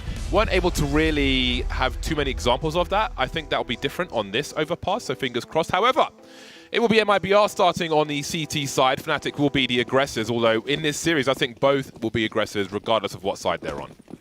Absolutely. This is a game where I think we're going to see a lot of battles all over the map, players willing to make plays. It is going to be a fun one, and we're going to start on this map, and we're going to start with some missed shots from MIBR. Crim's getting the long-range kill with the Glock. Leo finally landing a clean headshot there, and Fnatic are trying to use some nades into this B bomb site, but they've been slowed down slightly. Yeah, Leo having a quick look. Oh, Leo Drunky thing. We're just going with Leo now. Because for the longest time, I commentated this guy on different teams, and his username was always Leo Drunky, but normally it's DRK, and apparently he likes to get drunk, so made it Drunky. I'm over that stuff. Leo is what we're going to call him from now on. I ain't got time for the rest of it. So there's a standing boost you can do here. I think Crims is lining things up. However, JW doesn't need to jump on the crouching player. We've got a mad flank as well. Someone's behind the T's right now. Yeah, that would be Lucas. Is he going to check deep right? I think he may have just been spotted. I think Crims is coming in. Ooh, no, he hasn't been just yet. This is a problem now because Crims has the bomb. Lucas has a 1v1, but he also has the flank, so he doesn't really want to die necessarily. JW going for the wide swing. Oh my god, Lucas trying to finish off with the last bullets, but maybe he's done enough. Crims in a 1 versus 3 with 35 seconds on the clock. MIBR, the remainder of them, on the B bomb site. Now, if you just wait outside Monster for a while, someone will surely have to go towards A. Oh, there's some sound cues, though. That'll keep him entertained for a while. If they heard that, I don't think anyone's rotating for the rest of this round. Crims have much to do now. They didn't hear it. You can see KNG's gone upstairs, so Crims has a chance, unbeknownst to him. Leo, low health player, having a quick look, pull the bomb out, but there will be a free kill here. Surely, indeed, they will for TRK. So anyway, that boost you saw on short B, what's cool about it is the person boosting you doesn't need to crouch, which means you're not jumping and exposed. You just crouch, jump yourself, stand up, and you can see. Always nice. I was looking at all the dead bodies on the minimap at the end of that round, and basically everyone died around this monster position. It looked like Fnatic were hoping that they could go a little slower at the start of the round and then maybe set up a play towards B with 2 players having sets of utility, but I believe some of those players with the nades were kind of cut off early, and then also I think some smokes seemed to land on the B site, but Fnatic just couldn't really push onto the bomb site. They never really got near that side of the map, and that's even with MIBR missing some shots to begin with. Got a couple of weapons. I say a couple. It's actually only this one Deeg for Crims in this round. He got 3 kills on the pistol, so he had some extra money to invest into this Deagle. He's going to have to use it wisely, though. JW going for warbangs. Sorry, Flusher with a Glock towards B. Don't see this Glock every day. This one's pretty common. Yeah, eyebrow game's pretty solid on that Glock. Respect it. I really appreciate sets of good eyebrows, Hawker. Yeah? Yeah. I have to actually pluck my eyebrows again. I haven't done it for a while. Getting a bit out of whack. Yeah. Okay. I haven't ventured down that rabbit hole. It hurts, I will tell you that. So, Fnatic will be able to do a little damage. They'll take 1 player out, nothing too crazy. MIBR will certainly be happy with that. AK's coming out for Fnatic now. No AWP just yet, still early days here on Overpass. So we're not seeing the full formation of either team, well, of MIBR just yet. Brolan's got the Krieg out again. He was notorious before it was nerfed. The fire rate is considerably slower than it used to be. The spray is kind of awkward to do now. It just feels so slow. Aggression immediately from MIBR. Golden. That's going to make things awkward for Crims with the bomb. MIBR really putting a stamp on his first buy round immediately, setting the pace for Fnatic.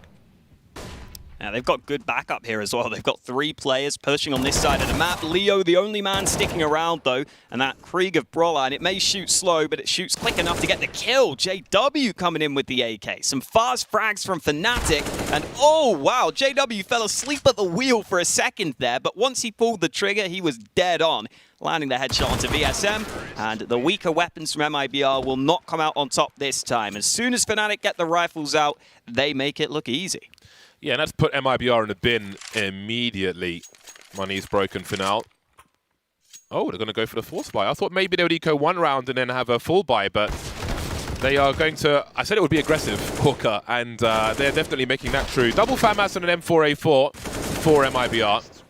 They have gone for the full force. They don't have too many grenades. They've got 1 incendiary, so my question is, how will they make up for the shortcomings in their buy? The answer, I would presume, would be aggression. They've got a number of players towards this B bomb site. Are they going to boost on shorts, I wonder? So far, they're just chilling. Hoping that Fnatic make a play towards B, but they're starting slow. I don't think Fnatic have identified this buy just yet. Lucas hasn't thrown his incendiary, which would be a big tell. That is an expensive grenade. Smoke's not so much. That incendiary has just now been thrown to clear out some of the closer angles on short. Fnatic deciding to avoid that side of the map for now, but look at MIBR on the mini-map. This is a huge rotation up to A. If you are going to go for this force buy and your early nades aren't going to net you much success, I think this is the kind of thing you need to do. Take a risk, take a gamble, and the stack to the A site could be the exact right call for them. JW has to be ready for some aggression, as does Brolan, close range with the SG, but it's JW who's going to get the first point of contact. No, it's Brolan who goes down first. JW finally finding the trade. Golden having to come in from behind. Will he expect another man, though? He's not clearing the right corner. Bomb gets dropped by VSM. He's got this FAMAS still in the bathrooms. A second kill found, and his teammate's still behind him. Fnatic not ready for so many players in the bathrooms, and it's all on Crips. Gun is out. Needs to find a 1v1. Potential flank position. VSM goes back to peek and peeks at the perfect time. MIBR make it look easy. Had way more success than I was expecting, especially with Fnatic holding the angles out of grenades for the most part. But still, they're confident. And they'll turn things around. And this is why this matchup is so interesting to me. Yes, there are some clear advantages on paper for Fnatic in terms of the lack of depth from MIBR, just in terms of how long they've been together, building their map pool, even trying to sort out grenades in some respects on some maps and sides. And obviously those things will play to the advantage of Fnatic, who've been together for a long time and are a complete unit. But the sheer aggression, the stylistic aggression from both these teams, from the individuals, from the personalities in both squads, make this a very compelling matchup to me. And I think we just saw an example of that. It definitely feels like that whoever has the sharper individuals has a really good chance in this game, just with how they're playing. I think you're right in that sense. It feels like it's just going to come down to a lot of those sort of fights. Ooh, almost a kill for Flusha there. Good damage done onto TRK. Dinked through the barrels, I believe, down to 23 health. We've got that AWP out for JW as well, and he is currently the AWPer with the highest amount of T-side opening kills per round. He gets very aggressive on the T-side with this AWP. He likes to go for opening picks. And then over on the other side, the KNG is also an AWPer who likes to get aggressive a lot on that T side. He's the third highest in the tournament in terms of AWPers. So both these AWPers like to go for those fights a lot, but it's Lucas with the MP9 getting a quick double spray down, upgrading to the Galil, and he even gets the bomb delivered to his feet. Finally, JW trades, but we need more where that came from. I was going to say that he could have been pot flash for a peek from his teammates, but no one around him actually has a flash. So it's pretty dry from him. Nice off angle from KNG.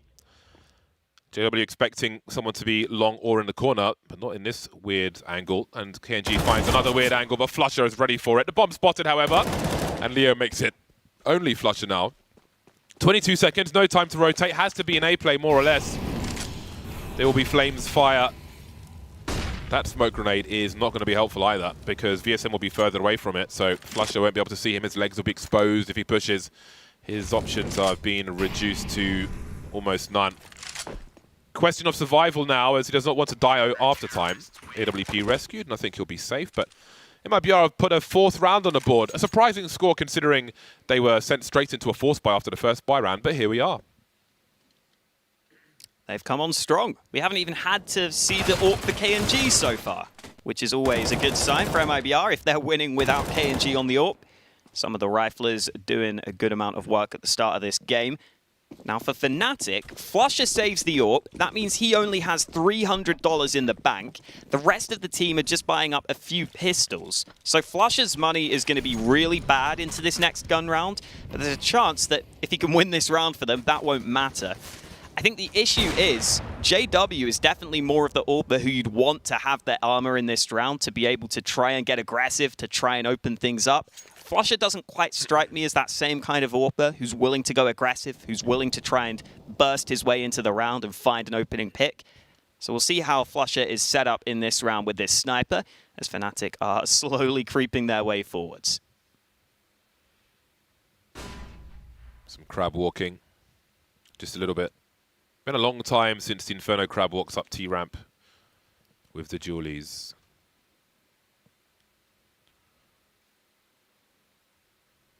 KNG's position up long will be very important, especially if Leo can stay alive after initial engagement, but he can't because Brolan will delete. Now, this is why it's important for the pistolers to stay alive. They can swarm a site, or at least try to, pick up the rifles and so on. And now they've got a post-plant angle with an AWP, which is very dangerous for MIBR. They've got 4 plays remaining for now. Golden's just roaming with a Glock, but KNG is low, and now he is smoked like a kip-up. That gives more position to Fnatic as well as a rifle. Golden now deploying a flashbang as well. A bit too early, though. The AWP still not known just yet. Flusha just waiting. Golden trying to bait in the meantime, trying to draw them out. Nice flick, and VSM 1 versus 3. At this point, does he just try and take rifles away, potentially at the cost of his own? Golden in the smoke will deny him. And Fnatic will get much more than we expected. Oh, and MIBR's money is in trouble again. They've been winning rounds on this CT side, but it never really feels like they've been able to build up that money. They haven't got the AWP out for KNG so far. And I honestly think that's one of the only ways Fnatic could have won this round, is Brolan opening things up with a shot on the Deagle, and then setting up Flusha to be able to just hold angles. This is much more what he likes to do with the AWP. If we look at the buy from MIBR here, TRK had 4,800, and I feel like there's a world where KNG had 1750, so TRK could have gone a Deagle, no Kevlar, and dropped an AWP for KNG, which would have been of interest to me. But this way they get a little more utility at the beginning of the round. Let's see what they do. Especially because the issue for MIBR in that round was that they couldn't have an AWP peeking mid or in the bathrooms. That's why Fnatic could sneak up so close and get onto the site with that one kill. Oh, JW caught sleeping again. TRK has been exploded by the barrels. That must have been a double HE because he had Kevlar. Maybe one for the replay. VSM trying to collect the rifle, but he will be denied. I mean, TRK having a rifle is not a bad idea, but KNG, especially the way he was playing last time we saw him, was unbelievable. So the AWP would have been of interest to me. JW just crouching in the smoke. Oh man, he is the perennial hero for me. Who needs an AWP, man? Keep that in your back pocket. Just use the D. I'm telling you, if you could pick to be anyone in terms of like CS play, it'd be hard not to pick JW just because of the sheer flamboyance and the utter freedom he has on his team to do whatever he wants, and he succeeds so often. It's just unreal. Imagine, yeah, like pug stomping, playing like JW. Oh my god, it'll be so fun. Yeah, just waking up and be like, today I will use a revolver in my professional matches. Oh man, the fun they have. It's really good. I think it's healthy for the team as well, you know. I think so. I'm also very interested to see how MIBR deal with that, because some of these players won't have dealt with playing against JW before, right? If you get knifed by JW randomly or JW just disrespects you, how are some of these players going to handle it? We haven't really seen much of guys like VSM and Leo in the past, and there's a lot of pressure on them right now. If they win this, they get into that upper bracket. Three triple HEs. Oh my god. Not even dental records left on the barrel position. That's a nice variation because we've seen many moons ago from the old FaZe Clan roster, the nades towards the jump spot or boost spot. But triple nades towards the barrel, not often you see that. And now MIBR will have the AUG on Leo and a bunch of pistols. Looking to make a fast play maybe. Denied though by an aggressive flashback from Fnatic. However, Leo gets the first kill. Golden looking to see what he can do. That's a very important kill from Crims. And you can see Golden trying to keep them honest in the meantime. But the bomb needs to be collected and rotated. They haven't really made a way into B just yet.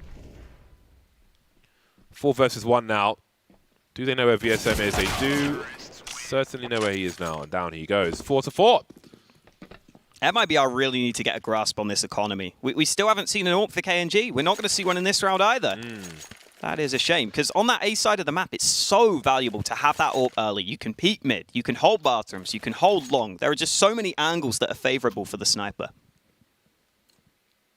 We do at least have guns on MIBR, though. So that is an upside for them, even if it is just the rifles for now.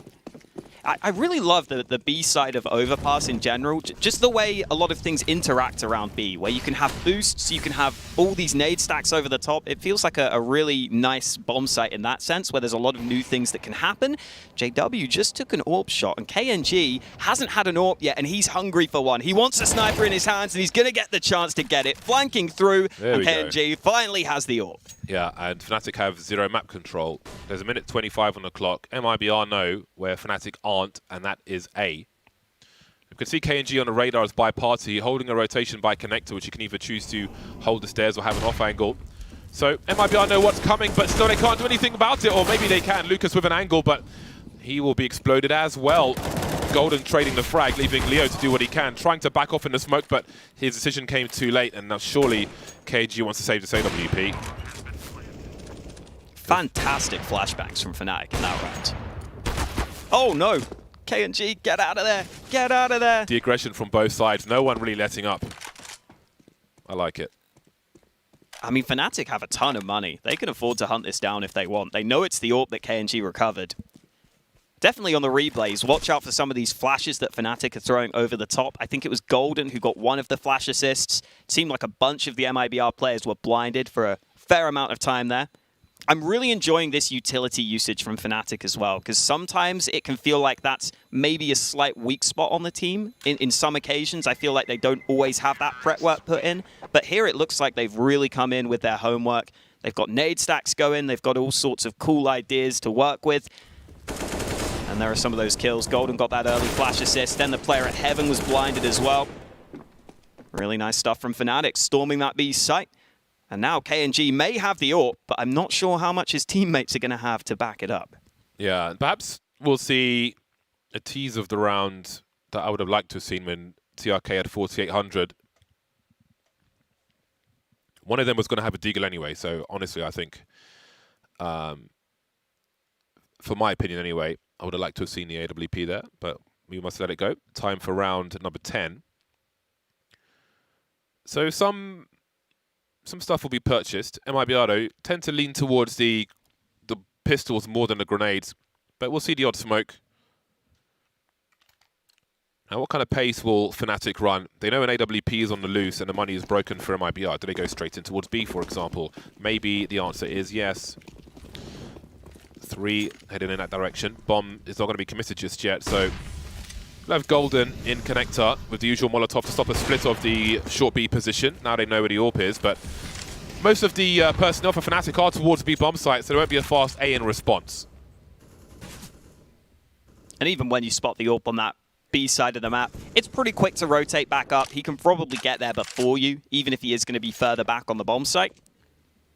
KNG is indeed rotating up to A now. Very dynamic stuff from MIBR in these sorts of rounds where they don't have the full buy, they don't have the full rifles. They seem to like stacking towards one of the bomb sites.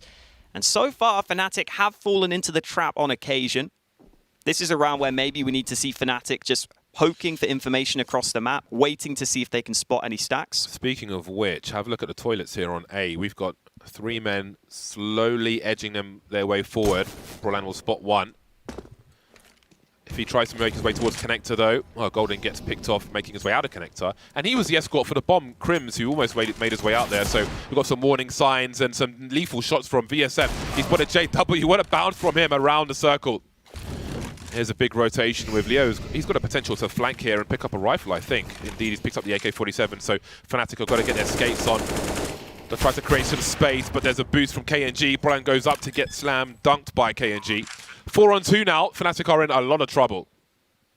Crims has to win this fight. He has to win this one, and he's not ready for Leo to be so close by. Now JW is in all kinds of trouble. The save could honestly be on the cards here. He's going to switch out to the AK. There's a lot of money for Fnatic, so he might as well see if he can maybe get some kills, maybe have a chance to win this. They know exactly where he is, though. JW gets the first fight. No kit on the CTs, remember. He can use the time here. He can try and close the distance, but KNG is ready and waiting. The AWP shuts him down, and MIBR win another one of those low buy rounds, and they're doing a really good job with these pistols at just getting information, putting Fnatic into uncomfortable situations, and thankfully for MIBR, winning these low buys is really keeping them in this game. Fnatic have half of the round so far on their T side, but I think, you know, as an unpredictable team, like Fnatic you expect to be unpredictable, but MIBR, this is a new roster. You know they're going to be aggressive, but you might not have enough data on where it might come from, what's likely to happen. And that can be worrisome. Fnatic not doing very well against these force buys of MIBR just yet. And as we can see, they collected that second AWP, but they might lose one quickly, or will they? VSM delivering along with TRK, holding down this B bomb site, just the 2 of them. Lucas is here as well in short B. KNG will spot JW looking for the wall bang. It's only JW remaining at this point. MIBR stabilizing on B for the time being. An important round for them to survive in the numbers. Snipers know their angles. KNG with the better weapon on this occasion. And now MIBR are in the lead. Again, the flashes were solid for Fnatic. It was just this time MIBR had the right lineups. You see here TRK while blind gets a little glimmer of the opponent beforehand, and then some counter utility came in from MIBR as well, which meant Fnatic couldn't just storm onto the site instantly. That's MIBR into the lead again. 6-5, they reclaim the lead after losing quite a few in a row. They are back on track, and they've got this double AWP setup in their hands now. KNG will be playing around the bathrooms. VSM goes for some aggression with that second sniper, and now he's trapped on that right side. Looks like Fnatic won't pressure him too hard, though.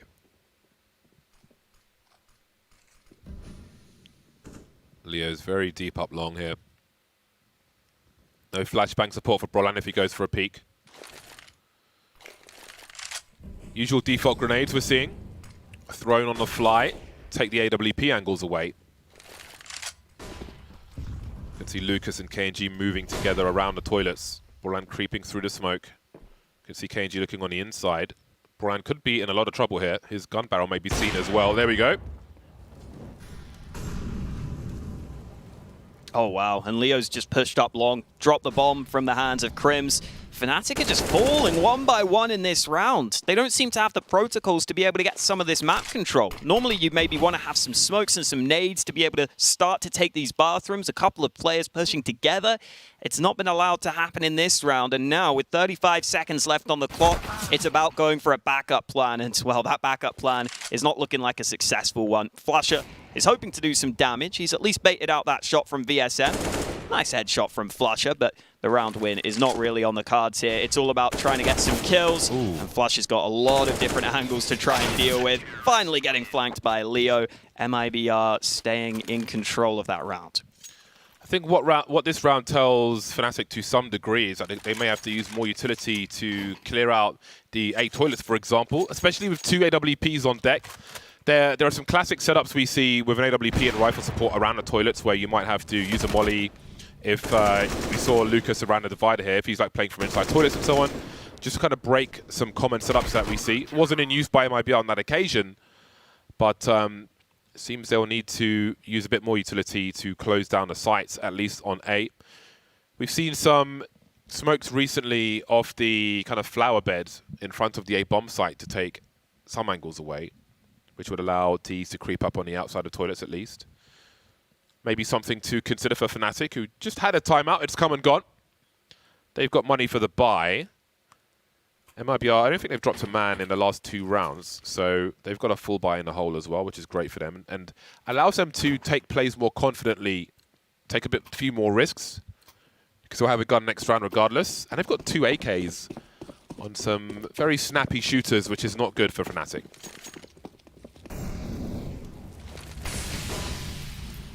Early molly in mid, extinguished by Fnatic. MIBR haven't been too aggressive on the A side of the map, in all honesty. Normally they're playing around the bathrooms. We might see a boost here for VSM with this secondary sniper. It's actually Lucas who goes up over the top, but VSM gets spammed down below. That's the issue with that boost. As soon as you spot it, you can try and spam that second player, and JW is dead on with his shots through the wall.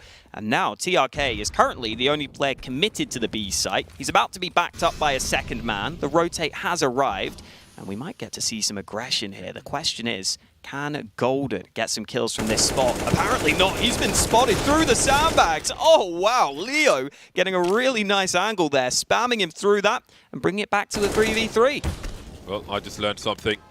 An exchange from both teams. You can see Crim spraying. Has a rough idea that one of the players is near graffiti. But what of the rest of them? They don't know the climate towards A at present, as Fnatic start to walk in the monster tunnel. TRK's in the water with no grenades. Leo's only got a HE, so it's all guns and nothing else for MIBR. No smokes to delay once the execute starts to come in. We can see the balcony smoked off. The barrels are aflame. It's all about their angles and maybe this AK as well for Leo, but he can't land the shot. TRK, has he got the multi-frag in him? Not fighting to the death there. Buying some time for KNG's rotation, trying to stay alive. Time starting to get low as well. Does KNG go through the smoke? I think he might do, especially now there's an engagement.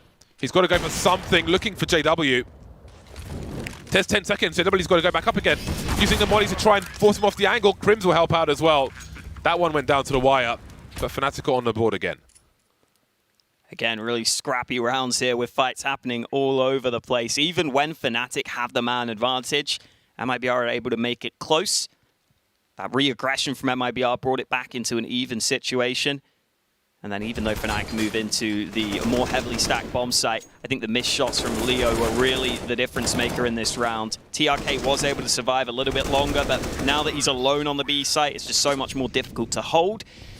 Now, buys for both teams. Not much money in the bank, though, into our second last round of this first half. And Leo, this time, is successful with the spray. KNG, oh, what a shot, KNG. That is so fast. And Leo's there alongside him. Both of them getting double kills. And that's it. That's the round. Yeah, MIBR, another round where they've deleted Fnatic. Not much data on overpass for MIBR, but Fnatic are learning the hard way, it seems, as MIBR may just get a reasonable score in this first half. All right, Flusher. I see you. Yeah, he's playing for the long game. If he takes that engagement, then 4 players will close in on him. His net becomes very small indeed. It seems he is utterly behind enemy lines, although TRK is looking behind him, wondering if there's a flank on B. So there is some awareness that he might not be where they think he is, and that may be what's spurring VSM to consider pushing Monster. Surely someone's covering the bomb, Flusher asks himself. Maybe an AWP by the flower beds looking towards Connector, but that isn't going to be the case. I can't believe he's going to get a bomb plant here. I mean, who knows if he gets more than that, because there's no one on the A bomb site whatsoever. He has a smoke grenade as well, but he may have to push somewhere to try and create some space for himself. He's going for the massive open plant. He could be anywhere. They've got no idea. If nothing else, the money game from that bomb plant is massive, but Flusher is one of the players I could maybe believe in a 1-on-1v5. It's still a long shot, but maybe there's a glimmer of a chance. There's got to be somebody lurking behind, and Leo's got a great off angle, as we can see on the radar. That would cause a lot of trouble for Flusher. Hasn't been seen by Lucas. Going for a God HE grenade. He's going to have to run with a flashbang afterwards as well. That's a very nice one. They're lining up for him, but he can't get to the bomb in time. A noble effort, however. Very nice HE, and there's a flank from Leo to just tell him, what are you doing, mate? Last round of the first half, and that was a much-needed bomb plant, as we can see from Fnatic's money, because it still kind of sucks. I honestly actually like how Flusher played that 1v5, because you basically have to rely on them making a mistake. So he was hoping the mistake that MIBR made was going to be that they maybe got the low health player on the defuse and he could just nade that and buy himself even more time. It was obviously a long shot. It doesn't work out this time. KNG, that second shot in Connector was ridiculously quick. He's out here looking like an android with that kill. And into the last round of the half we go with 3 AKs out for Fnatic. Some early posturing towards the B site, but MIBR have full control of A. Lucas, everywhere he looks, he's completely blind, but VSM still up for the time being, looking for the flicks, not quite getting there. Multi-frag from Brolan, with VSM in trouble. No time for grenades, and down he goes. Much position has been lost on this B bomb site. Maybe there is a 7th round in it for Fnatic. MIBR will have to wait out this utility. Got some of their own, however, if they can put it in the right place. And that boost we mentioned in the pistol round is what we may see now. So again, just stands and you can look over. No one by the barrels, however. There's a sound cue, which probably gives up the information of where they both are. Or perhaps not. KNG now. 1 versus 4. That scope will be heard. Just wasting his time. Surely the knife comes out now. No, maybe not. JW will finish off the last round. Very close to half-time. How much do MIBR have left in Overpass? Where there isn't much data on them, we'll find out after the break.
MIBR moving to the T side with 8 rounds on the board. Is the best over for them?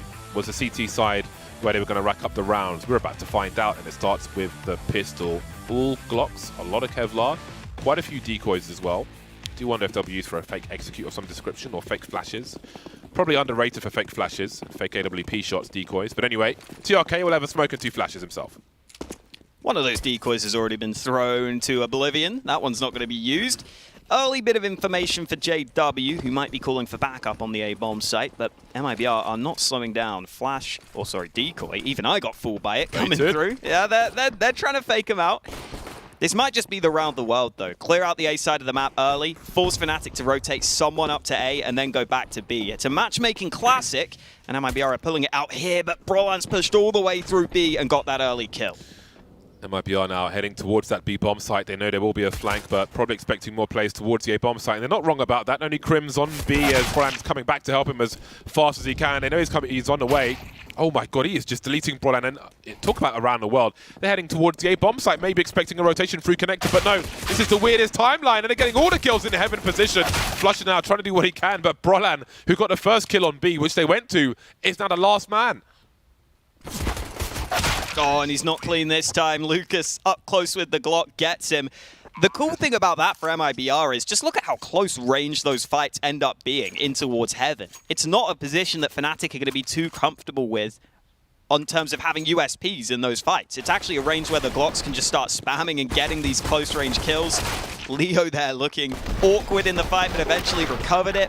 Really cool stuff from MIBR there to realize they had that small timing window where they could catch Fnatic out, and MIBR instantly making the most of it as well. For such an inexperienced team to call that quickly, very impressive. MIBR now winning both pistols on Overpass. Does not bode well for Fnatic. We have seen, however, many force buys won already. Well-timed flashbang, but VSM's spray with the Galil will be such that Crims will be dead. He did, however, take a lot of damage, making his way towards short B in the first place from the spray on the wood panel. Fnatic still have 4 smoke grenades in hand, with a minute 10 on the clock, and you can see MIBR are still in very passive position, so some anarchy could be caused. They've got to find a way to bait these out. And again, the longer these rounds go on for, I feel like this is where Fnatic could come into their own, because those late round decisions are going to be more difficult for MIBR, where they may have to focus more on individual skill. 50 seconds on the clock, 4 smoke grenades for Fnatic. Probably waiting for some kind of grenade queue before MIBR make their way in. Not going to be the case, but Golden will still get a deagle shot. Now the defensive smokes are up from Fnatic, and MIBR will think twice about this. But what other options do they really have? This is going to go down to the wire for MIBR. It really is. Oh, they're trying to go back up to A, but Fnatic have read them here. They've read them like a book. They're going to rotate up to the A-bomb site. 3 players. Oh, maybe only 2 players, but they've got a smoke popped onto the site. JW looking to make the most of it. They're moving into the bathrooms. JW spots them. A bit of damage done. He can continue to play behind that smoke while Flusher bides his time behind the truck. Damage done. JW from above gets 3 kills, and just like that, Fnatic strike back. This is what I'm talking about.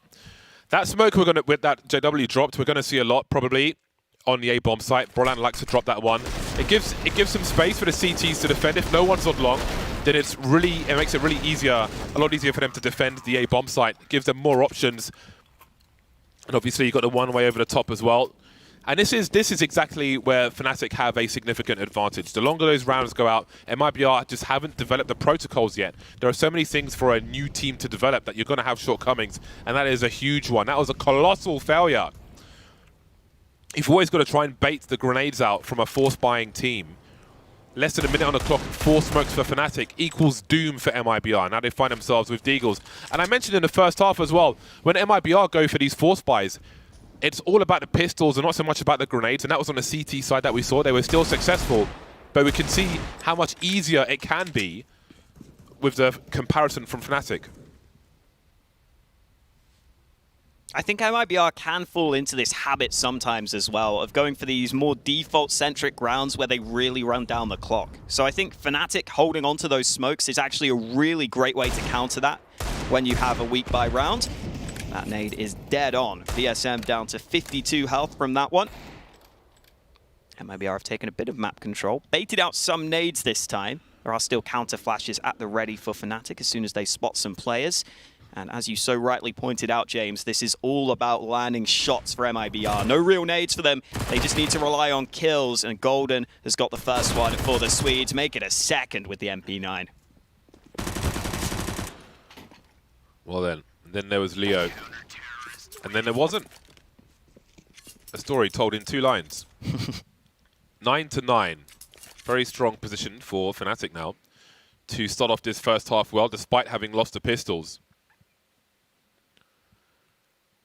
MIBR, I think you can clearly, you know, some of these players have the experience to realize, all right, crap, if we're in that situation again, if Fnatic have a play to make, we need to try and bait them into making that play before we're playing their round. Because that's essentially what happened. MIBR had the buy, but Fnatic are the ones who are telling them what to do when it should be the other way around. So that is something for them to think about. Food for thought, which must be processed quickly. Mental metabolism's got to be on point here for MIBR. Otherwise, they're going to be in trouble. Yeah, KNG was looking very passionate there. I'm trying to figure out if it's in a good way or a bad way, because it almost looked like he was a little frustrated. It looked like Fnatic were maybe getting under his skin a little bit. I think that round win for JW honestly could potentially be the turning point of this map. Obviously, in terms of economy, it's given Fnatic much better situation in that sense. Assuming they win this round comfortably, which they should, Fnatic are going to have a really big buffer built up with their money. But I also think just for MIBR, if that's shaken them, if that puts them into going for some of these slow rounds, and they're already going to be on the T side of Overpass, which is really hard to play if you don't have a lot of experience on this map, that could be concerning for MIBR. I'm glad they're taking a bit of time here. Yeah, this is clearly discussion time. And it needs to be, because what's good about that is that happened so early for MIBR from their point of view. Because again, that is a stark warning. That's a slap in the face. That's a wet towel. That's a warning shot. Yeah, it's a wake up call. Like this is what's going to happen if we're not on point. Speaking of points, they're on the sharp end of the stick here from Fnatic. You won't lose a single player. Great for their econ. And now the game begins in the second half. The rifles come out for MIBR. Would you upgrade the SMGs here, James, if you're Fnatic? I wouldn't, because if you look at the money they have in the whole, their money's kind of together. I mean, yeah, some have a little more than others, but ultimately they can go for the big buy with the AWP next round. If, like, for example, well, they've got a fair amount of money, but if they switched out for the rifles, their money wouldn't be so together. So for the long term, it's fine to keep what they have. Yeah, I actually think keeping the SMGs here means you probably have 2 buys in the hole, maybe. So I think that's maybe part of the reason as well for Fnatic. And you can always do something with those SMGs, you never know. Yeah, and pick up opponents' weapons when you drop them on their heads. Even sometimes pick up your teammates' weapons. Just bait them. You're a bad teammate. The start of the previous round, Fnatic had 4 Deagles, which I'm sure all came from the force buy of MIBR prior. Must be nice. Flashbang for Golden to go fishing. He'll see 3 players on the kill cam. And now we've got some problems because VSM is here. The dangerous man, still dangerous. JW on long with the AK-47. He has no position with which to help Crims. Here with the UMP. Damage fall-off rate was increased on that. Not as good as it used to be. JW making his way towards spawn as MIBR take very long on this B-bomb site. Ooh, he took a lot of damage there, Crims. AK recovered. What did Fnatic want to do here in the 2-on-3? The bomb is just now being planted, so there's time to work with for Fnatic. Crims is about to be pressured though, and the timing is really bad for him. He was trying to get away, he couldn't, and now JW gets dealt with. KNG with a snappy shot, back to a 10-10 scoreline. But as we alluded to earlier, Fnatic are rich. Yeah, I think the intention there was for Crims to run distraction anyway. There was a window of opportunity for JW to kind of sneak into Monster. Didn't quite work out for him though, because KNG was ready. And indeed, now the full buy is here. Double Orgs out. Crims will pick one up as well. Roland loving the scopes. With full grenades on Fnatic. Again, we'll see that AWP support later on. For now, Brolan is alone, having a quick look at Connector, showing some presence and falling back. JW, AWP, short B. Now this is somewhat unorthodox, but you do love to see it. Now he will have support from Crims looking at the connector door, so he may be here for a while. It's going to be pretty painful for MIBR, I would imagine. With 3 players towards Monster, someone's going to pick this eventually.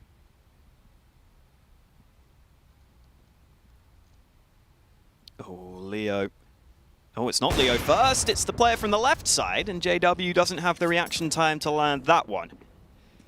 As I was talking about earlier, I think it's JW, Searson, and KNG who are the top 3 AWPers in terms of going for opening kills by a decent distance in this tournament. Those are the AWPers I really think of as the ones that are always searching for those early fights, trying to give their teams the advantage.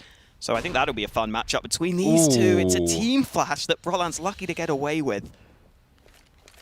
Sees TRK lurking towards long. Now, do they read a B play here? They know that short B's been taken. There were 2 Molotovs used. And a lot of rotation. Flush has made his way back towards the B bomb site. Golden spots one short B, gets the incendiary up. Got a curl around the smoke though. That smoke will help Crims as well. Gets a 2K on the right side of it.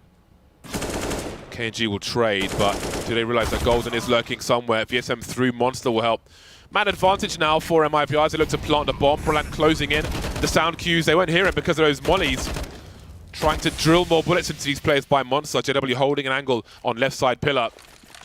Flashbang. Does Brolan swing with it? Indeed he does. There's a pillar down. There goes VSM. Brolan cleans up the B bomb site with support from JW up top. And Fnatic will be the first to make it to 11. That was all the Orgs, man. Crims and Brolan between them getting all the kills with those scoped rifles on the CT side. It was really nice we got to see that flash lineup from JW as well, and then Brolan peeking behind it and just getting that little window of opportunity. It wasn't even that the flashbang really did a lot in terms of massively blinding anyone. It just made it so that the players were peeking into him rather than the other way around. Yeah, it helps him isolate the fights as well on that pillar player. So wants the guy to fall back a bit. But the smokes were quite useful on the B bomb site. Closing off left pillar from the CT point of view. Crims can focus on the right one, and that AWP hurts. And this HE might hurt as well. Oh, there's 2 of them for KNG. Well then, MIBR with a difficult buy. Leo on a Deagle only. Crims with that AUG again, just focusing in on people. Putting them on a Petri dish. So very quickly our MIBR up long. Now we saw a pop flash for this position. I'm sure one comes again soon for Brolan if JW can get into position. He has a flash currently outside toilets, but he's busy being scoped in. There we go. Here comes a flash for Brolan. He'll swing with this as they're lining up grenades. The check goes left. There's TRK, just about alive. But we can see the intention towards A. And that might pull a rotation. You can see all the damage across the board as well, but Golden's got to hold on to this position. Shadow advantage for him in this fight. He's having a little reposition though. He's just spotted the Shadow. Golden gets the first kill. Lucas slow on the trade. He wasn't ready to follow up his teammate.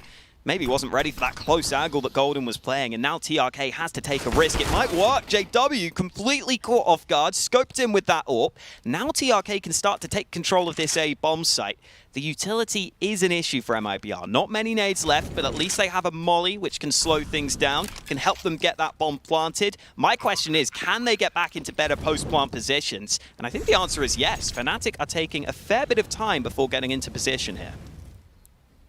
No nades left on the server for what it's worth. So that gives MIBR a bit of a better chance. And now a molly for TRK. There's a kit for Flusher. I don't know if this molly is guaranteed to land, but it'll start with the scope. TRK now, there we go. Not guaranteed you can just pull out the molly there and face when there's you got man disadvantage as well. They're lining up. Oh, KNG's taking out a bomb diffuser. That is absolutely perfect. Such a small margin as well. I think TRK is crazy to swing there with the molly in his hand in a 2 versus 3, but KNG will be able to deliver the crucial kill. I think Fnatic are crazy for not having anyone watch long there. I don't know if they cleared it out earlier. I don't know if the timing was bad for them or what. But KNG just slides in, and he only needs 1 kill to win the round. Oh, he just arrives a second too late. Too late. Well, that's there's potential for significant problems now for one of these teams. I don't know what's on the floor over at MIBR spawn. Lucas has got 3650 though, so there may be issues there. Wow. Fnatic will be spending all their money, I think. Tactical timeout from MIBR at present.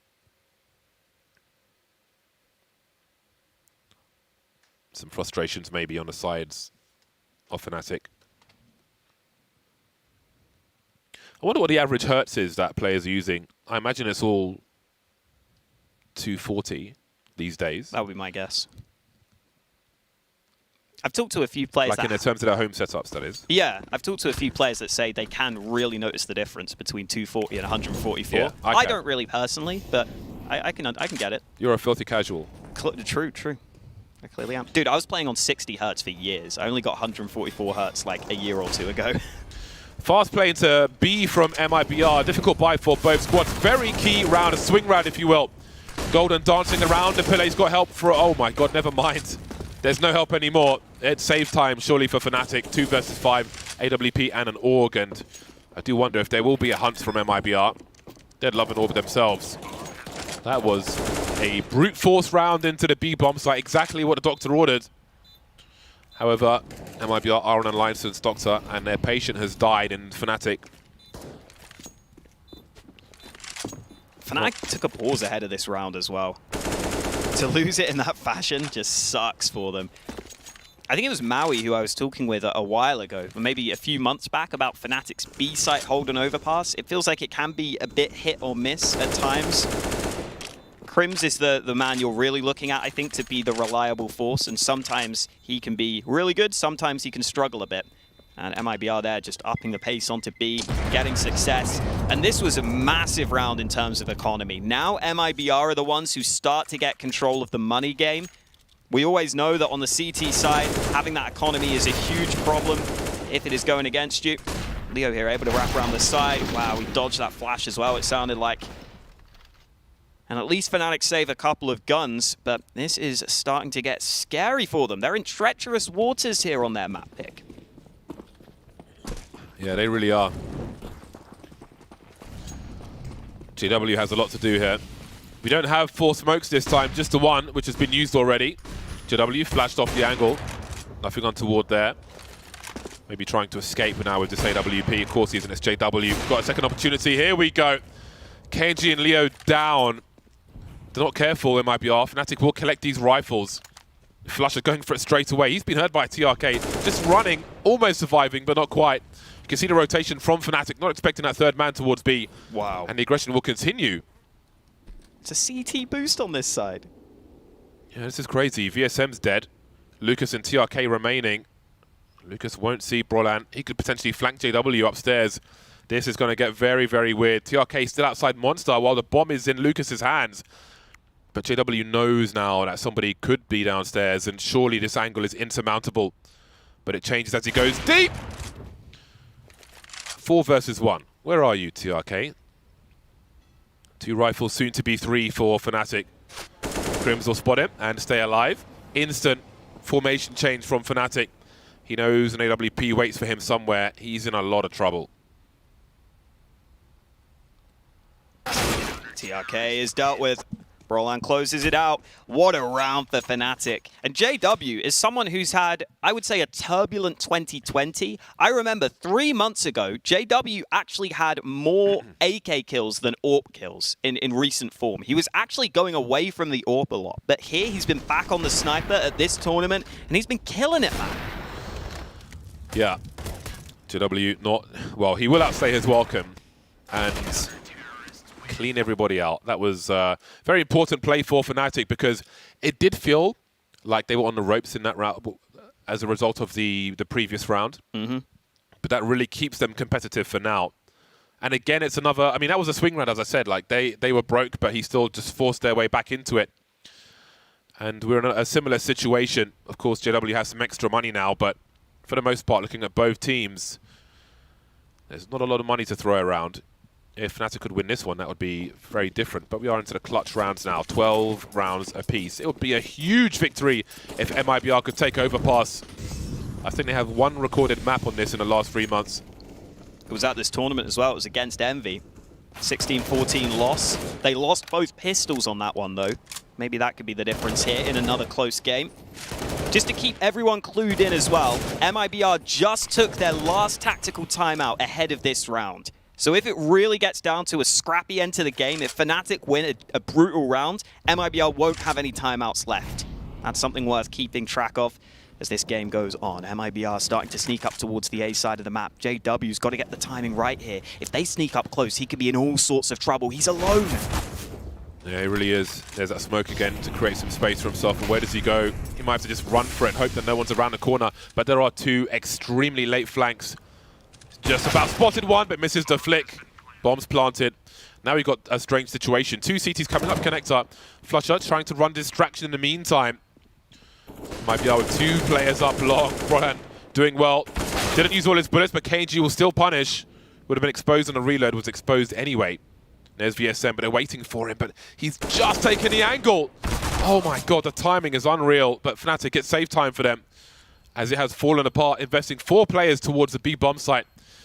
MIBR made the right play and find themselves back to winning ways, and again, Fnatic's economy is going to be in the bin. Oh, 2 guns saved was the minimum here. They needed that. 2 of their players don't have that much money. If they save 2 guns, they're okay. Now Crims is only saving the 1 Galil. Someone is going to have to sacrifice. It was Brolan and Flusher who were short on cash, and it's only a Galil saved. I don't think Flusher really needs to stick around there, but he wants to see if he can maybe keep MIBR's money low. That was not meant to be, and now MIBR are the ones back in the lead. Oh, this is such a topsy-turvy game, James. It feels like one that could really just come down to a single round. Any one of these rounds feels like it could be the difference maker. They could go for they will go for a force buy with maybe some pistols, Fnatic. Just as I say that, the buy comes through. They are in a timeout, some discussion, and they know what they need to do. It's a scrappy game at this point. It won't be easy. It does feel to me that MIBR are in a stronger position now. Like I just feel like they're more likely to win it, but Fnatic have come back with less very recently. There's a lot around this AWP, and JW's probably got the best possible spawn here. An AWP for both sides. I'm sure there'll be flashes at party. This opening frag will be very key. KNG's on the way, as is TRK. There's initial flashbang. JW on the low ground. Commonly, KNG would be looking a little higher than this. Maybe JW trying to play against that. So, they've had an exchange, no harm done. You can see KNG now heading towards that B bomb site, which has only 1 player in it, in fact. The Wonder Child wandering around the A side of the map, but as you said, B could be the end goal for MIBR here, and if that's the case, it is going to be a tough one. Oh, it's full monster as well. If there were some players on short, that connector boost would have worked. But instead, Golden's sitting far back from the bomb site. The flash is good, but with the UMP, he can't get the kill, and he receives a nade for his troubles. Nade stacked to the site, though. There's one. Doesn't do much damage. Bomb is yet to be planted, though. Fnatic getting into position, and this boost for Heaven is going to be very interesting. Yeah, that's all too rare in professional CS. But if he dares go for a flank, it could be key. Now, Fnatic are in complete retake territory. Now with the 5 versus 4, this is going to be a violent one. KNG with the angle. Crims has got flashbangs, but they're going for the dry peaks instead. There's only a kit on Crims, so he's got to be real careful. Play off of his teammates. 3 versus 2, still a man advantage, but that clock is ticking. Crims coming through monster now. Flusher with a crouch pick. Leo alone in the water. Crims on the bomb. He's got to go on the bomb soon, but looking for the double peek, and here it is. An unbelievable retake. Just a strange situation, but is there time for the defuse? It's going to be a close one.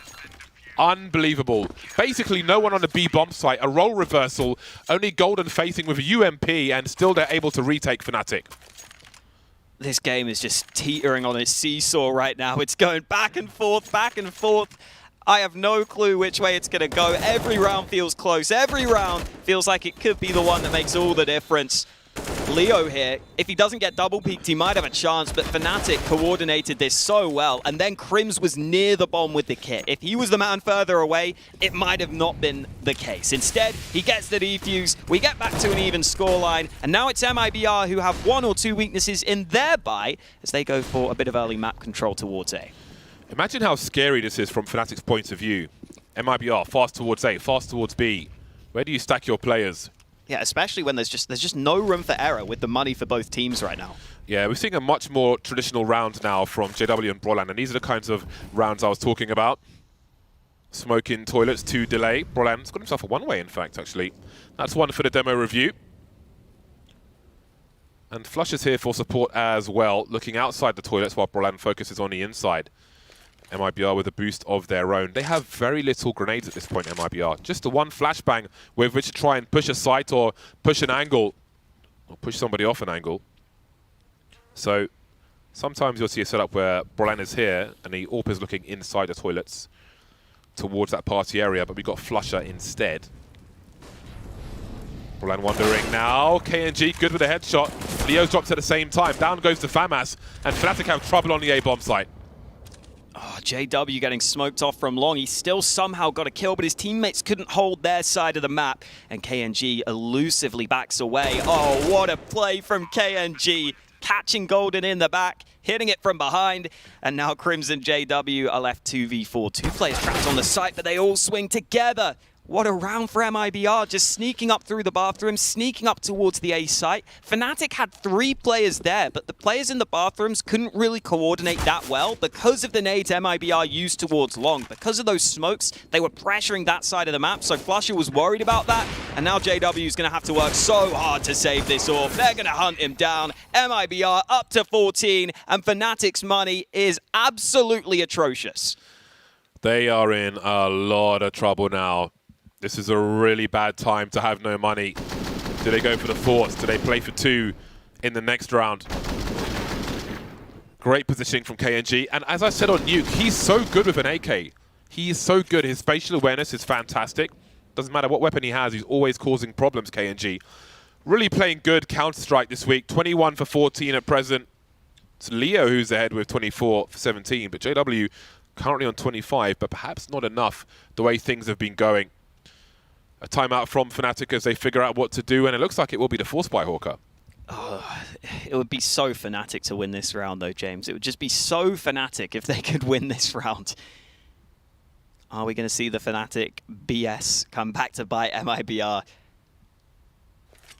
Most teams in this position I would have almost no faith in, with just pistols and a few nades. But we've seen Fnatic win these sorts of rounds already in this game. And for MIBR, as much as they know they have the better buy, I feel like they also know they're in a really good position now. So if we see MIBR go for another one of those slow rounds, if we don't see them baiting out the utility from Fnatic early in the proceedings, maybe we could have a repeat performance where Fnatic hold onto their nades and use those effectively. We'll wait and see. Right now it is a hefty B stack for Fnatic, only JW on the A side of the map. And MIBR are indeed taking their time at the start of this one. I'm keeping my eye on the clock in this round. I think JW is going to die. That's my expert opinion. No one is anywhere near him. Oh boy, that's painful. Well, Brolan has a lot of utility. He will be making his way towards the A-bomb site. No one's close just yet. Now, we have seen time go against MIBR in prior rounds. That might not be the case here. With only one smoke grenade to offer. You can see it toward the toilets there. That incendiary could be a problem. Unless they smoke for a bomb plant. Oh, he's going close as well. I was going to say he could use it potentially, but that's a long way away with 40 seconds on the clock. Doing what he can. Which isn't much now. 3 versus 5. The swing comes from long. Position is lost for the most part. Crims, though, oh my god, he's going to make it doable. Flush has got an AK. 1 versus 2. He's full Kevlar. Looking for TRK. Down he goes. The transfer's there. How has this happened? 23 seconds. Slipping away to bank. KNG with the AWP has the decision to make. Does he commit to the bomb plant there? Molotov in the back of default. Flusher could be either side now. He could be towards the truck. And that's where the plant's going to be, it looks like. KNG is going to commit to it, but he's showing to Flusher, who only has 4 bullets left. This is so awkward. He only needs to land 1.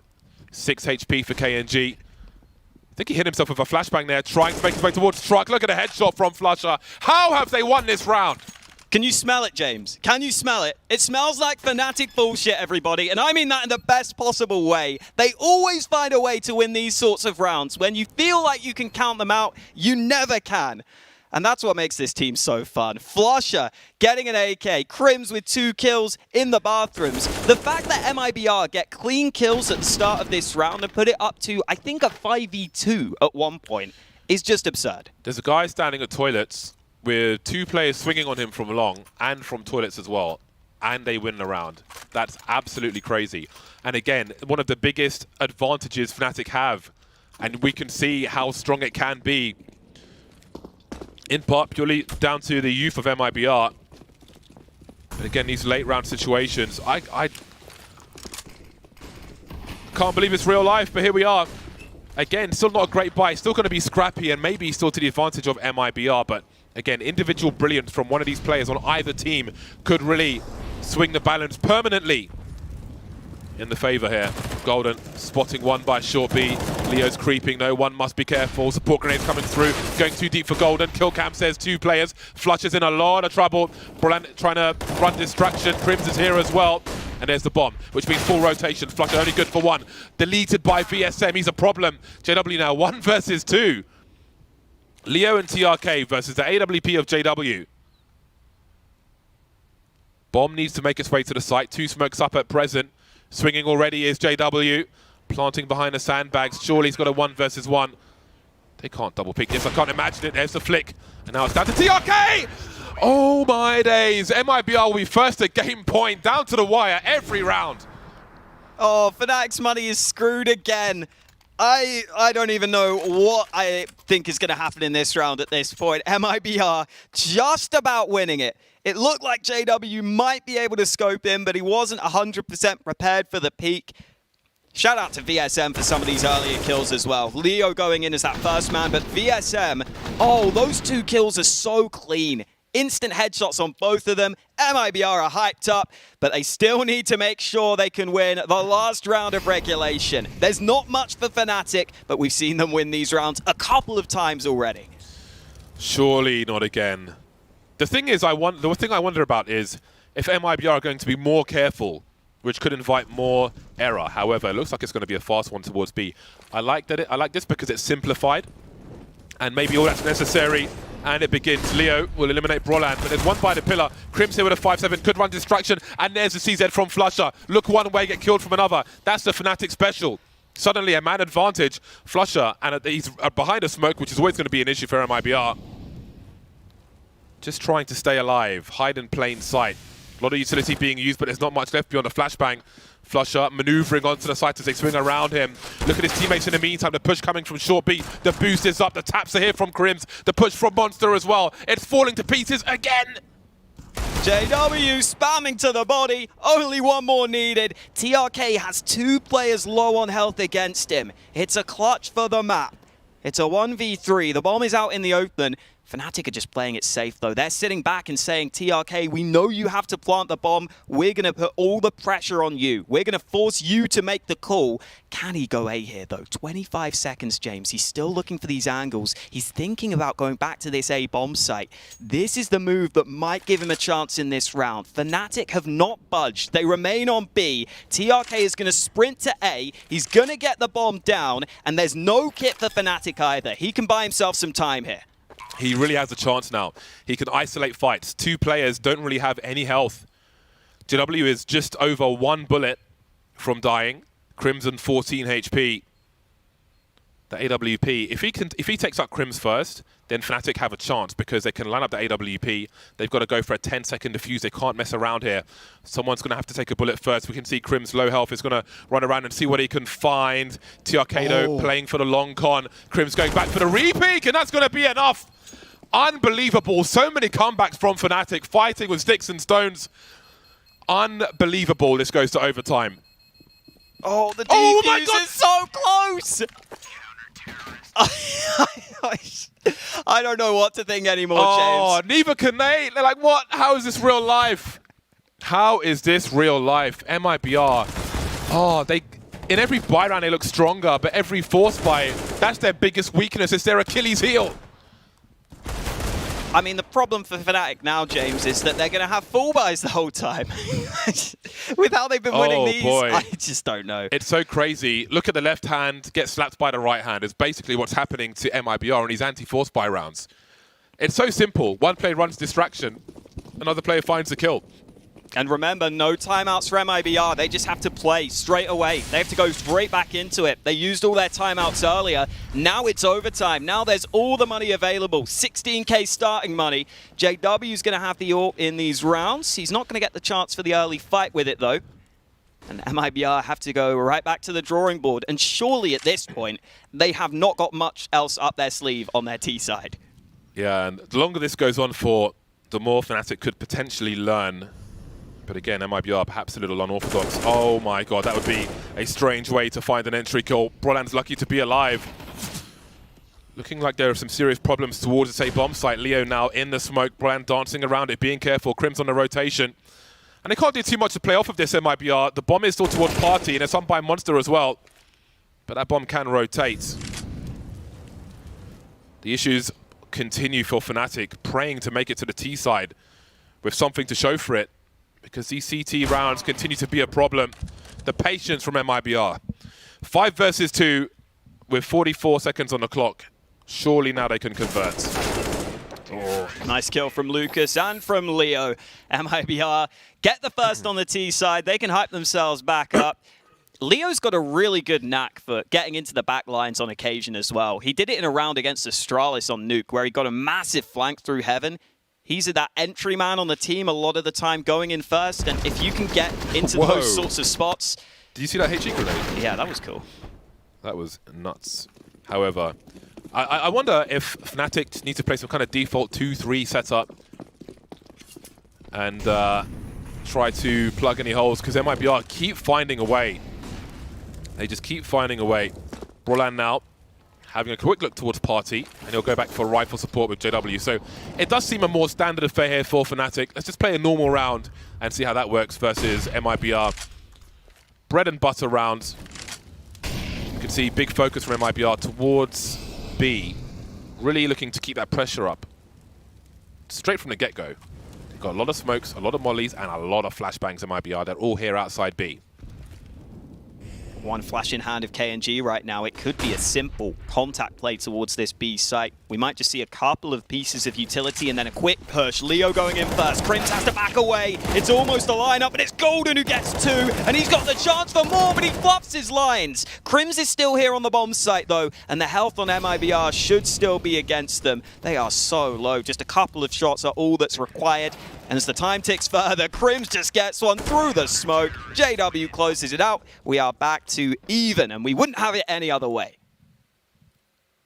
It looked like the cameraman just bro-fisted him there, which has happened in the past at various events. But anyway, 16 apiece. Fnatic dealing with the surge into the B bomb site, dropping smokes, falling back, and doing what they can. Looking scary when Golden couldn't continue the tracking there, but Crims was able to contribute some more. JW to finish off the job. And again, another stock round, if you will, from Fnatic, a 2-3. Nothing untoward. Same as last round, more or less, at least as far as the A bomb site is concerned. But this time, Brolan gets deleted, walks into one too many flashbangs, and it goes from bad to worse. 5 versus 3 with a minute 35 on the clock. Surely not this time. Can't see Fnatic turning this one around. Oh, there's something we didn't think about. KNG getting the AWP now on the T side could be a massive difference maker for MIBR in this overtime. He gets 2 early kills. There are some low health players on the MIBR side of things, but it's a 2v5 for Fnatic. They are incredibly far behind at this point. Crims holding towards the B site. JW was here to help him, but he's just now rotating away, just as MIBR start to inch their way towards this B side of the map. At least Crims has an AK, which maybe gives him a chance for some quick kills, but he's going to need a hell of a lot of them. Crims changes position, changes approach, gets his bell rung though, and well, JW's got a big project ahead of him. Maybe too much for one man. 1 versus 5 with the bomb planted on the B bomb site. He has a kit at the very least, but not much else. No HP for him. Well, maybe the worst is over for Fnatic. A very difficult CT side for them. MIBR lead by 1 as they look to change sides.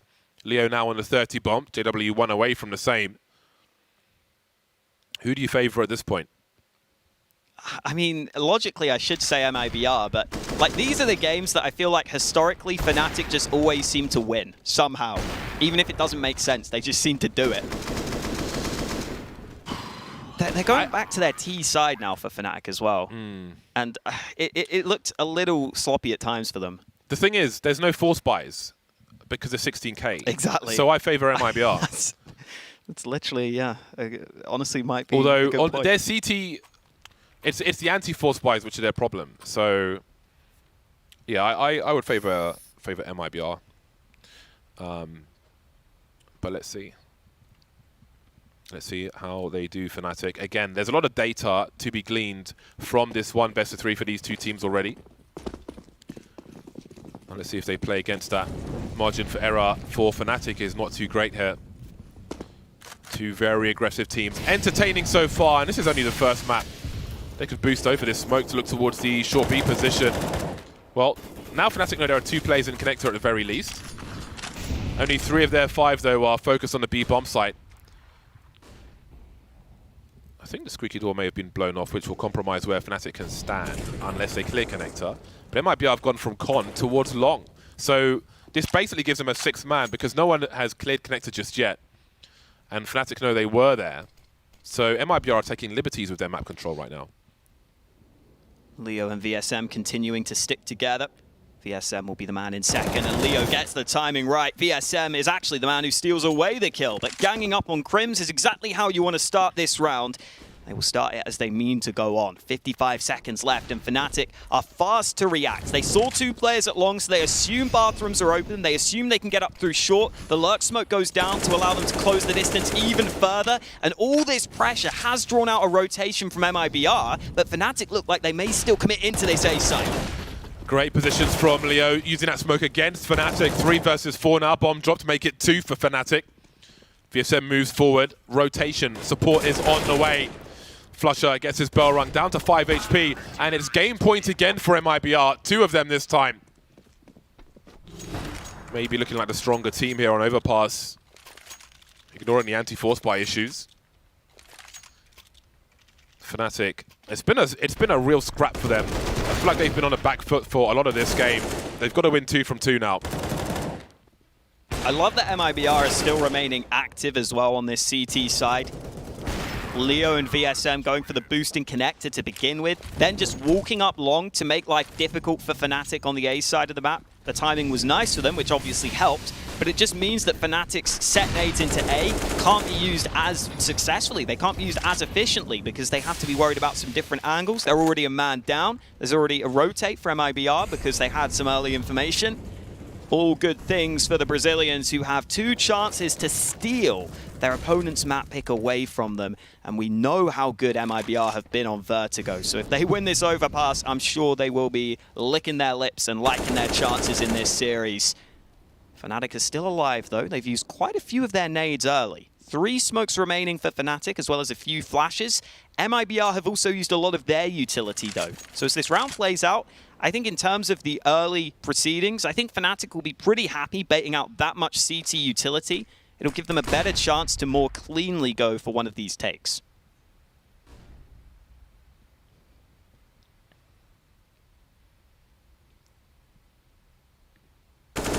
Ooh, that would have been a nice chance. 1 of 4 people on B for MIBR. So at this juncture, Fnatic have 1 incendiary, 1 Molotov, and smoke's being deployed towards A. Flusher still lurking by short B, and Lucas looks curious. They're not committed just yet, but soon. Only 1 flash for JW, and KNG is lurking. It's not going to be easy for him to obscure his vision. A great flash. He is indeed blind, but can Brollan take him out here from the back? He can. Map control taken. There's no one to cover connector, but the full rotation is coming in from CT. No nades left for Fnatic, but they get the bomb down in a 4v4. They will be happy with that. Crims remains committed to truck. He's got to make sure he gets something done from this position.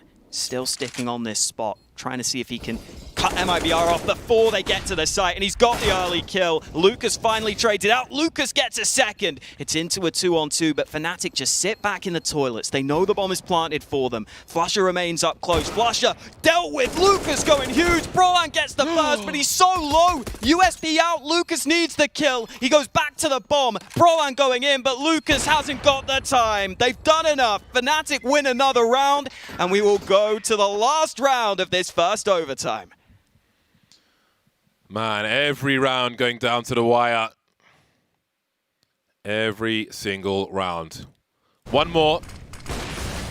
Just one more round, say Fnatic, but MIBR say the same. Just one more round to close this out, or we'll take this to another overtime. JW now 30 for 22. Everybody's turned up to the server for both sides. Seen a lot of important multi-frags from VSM around that B bomb site. Leo with 31, KNG with 28. It's a competition at the top of the scoreboard here. Again, that fast boost, looking towards the tunnel, but the smoke obscures the vision. Otherwise, that was a free kill. VSM eats the flashbang. JW keeping an eye on things here in Connector, but he has conceded his position now, taking some damage. He won't go back to the well. Actually, as I say that, he will. Smoke up for the CTs, which means Fnatic have to be careful about a pinch into short B. It will cause a lot of problems with mollies. Force MIBR back.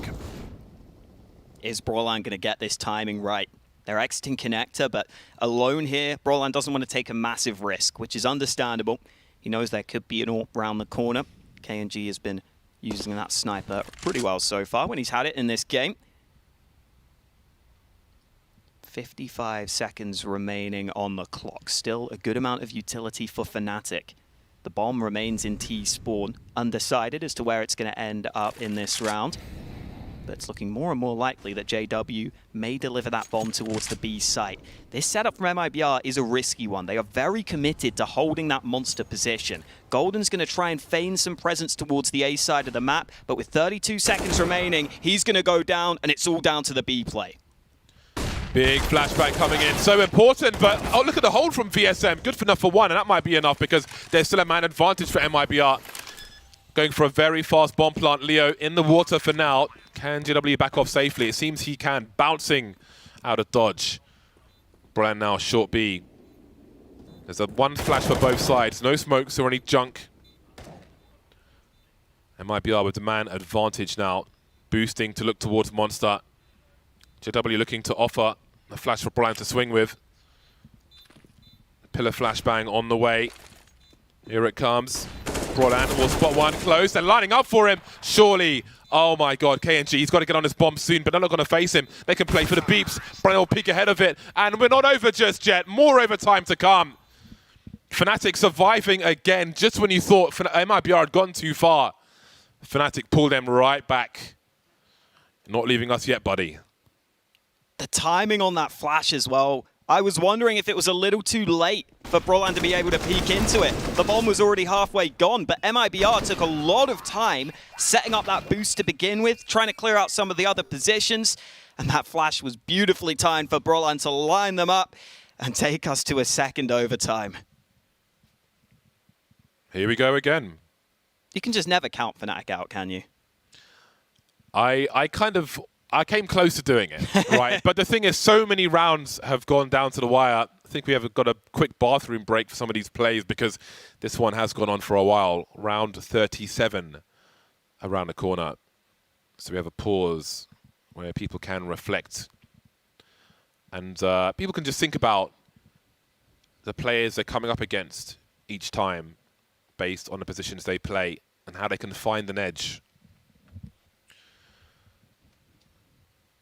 Man, this has been crazy. So many game points for MIBR.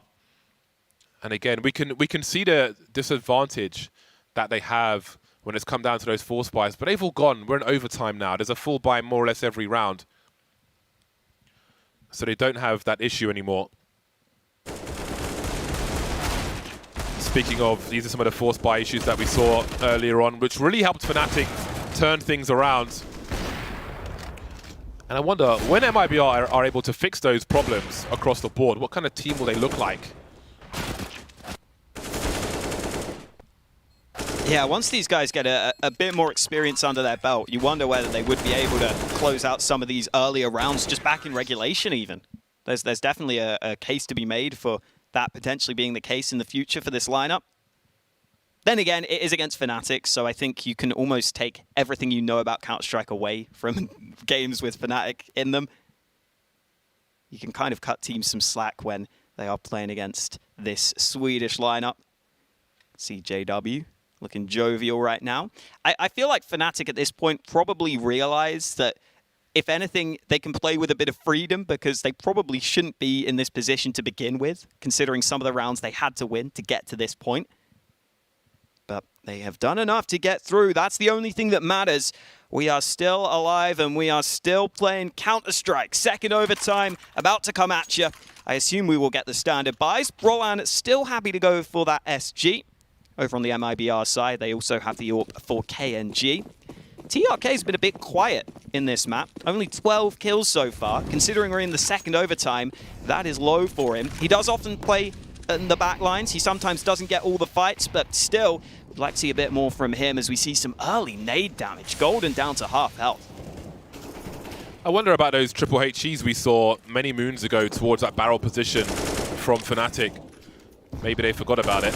I think they tried it again in one of the overtime rounds. I think there just wasn't a player there. Second smoking monster from MIBR. Brolan, the only person around upper at the moment. Crimson connector though. Ouch. That's not too shabby a start from TRK. Problems continue for Fnatic. A minute 10 on the clock.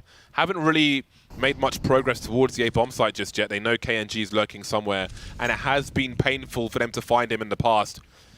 See these default grenades going up now. Smoke on the molly. Take those sniper angles away. And again, you can throw that lurk smoke from short B as well. Not that anybody's there at the moment. Got Leo playing outside of toilets. Crims on the inside. Ooh. Leo gets flashed in. JW out of the round. That's the bomb dropped at mid with little time left on the clock, but Crims gets gifted the fight he wanted.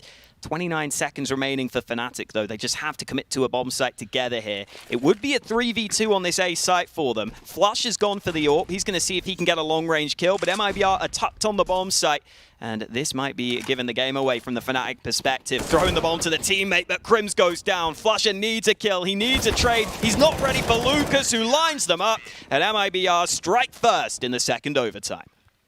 That bomb almost turned into a bait for KNG's angle. That would have been pretty fun. However, for Fnatic, it won't be. We've got a quick tech pause here. So at this point, I mean, yes, MIBR just won one round and now they're in the lead, but they got to win a lot more than that. I know, I kind of just favor MIBR to eventually do this. It just feels like they're always the ones that have the chance of winning, whereas it feels like Fnatic are just somehow staying alive, right? That's what the game feels like right now. At least from the outside looking in. It is back into the action we go. Lucas has saved that SG for the CT side. I know a lot of pros like having that SG on the CT side still, just having that scope and the insta-headshot ability. We'll see if that comes into play as this round progresses. KNG there, taking a fair bit of damage at mid. He was down to 34 health from that. He's going to have to play a bit safer. Lucas still sitting in connector. This nade stack is going to give away 3 players on short.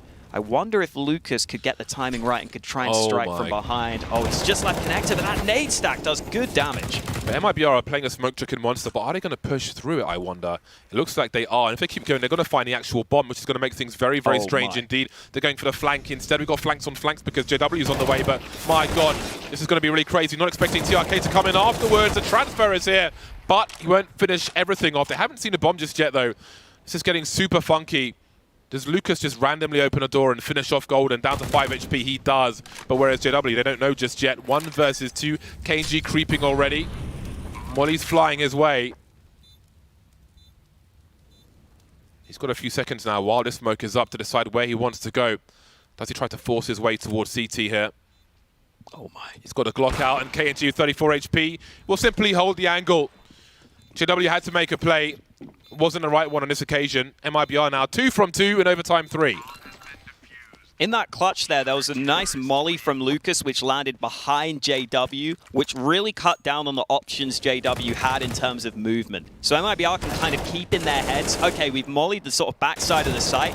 JW can't really go back to Monster too safely, so I'm sure they were keeping it in their heads that it was quite likely he was going to push towards that side. And you saw there, KNG was actually just scoped in towards water, it looks like. He looked like he was very ready for JW to push that side because of that molly, which kind of kept JW contained. Obviously as well, the aggression, lovely for MIBR, who take a 2-round lead, and they are looking for a flawless CT side here in this second overtime.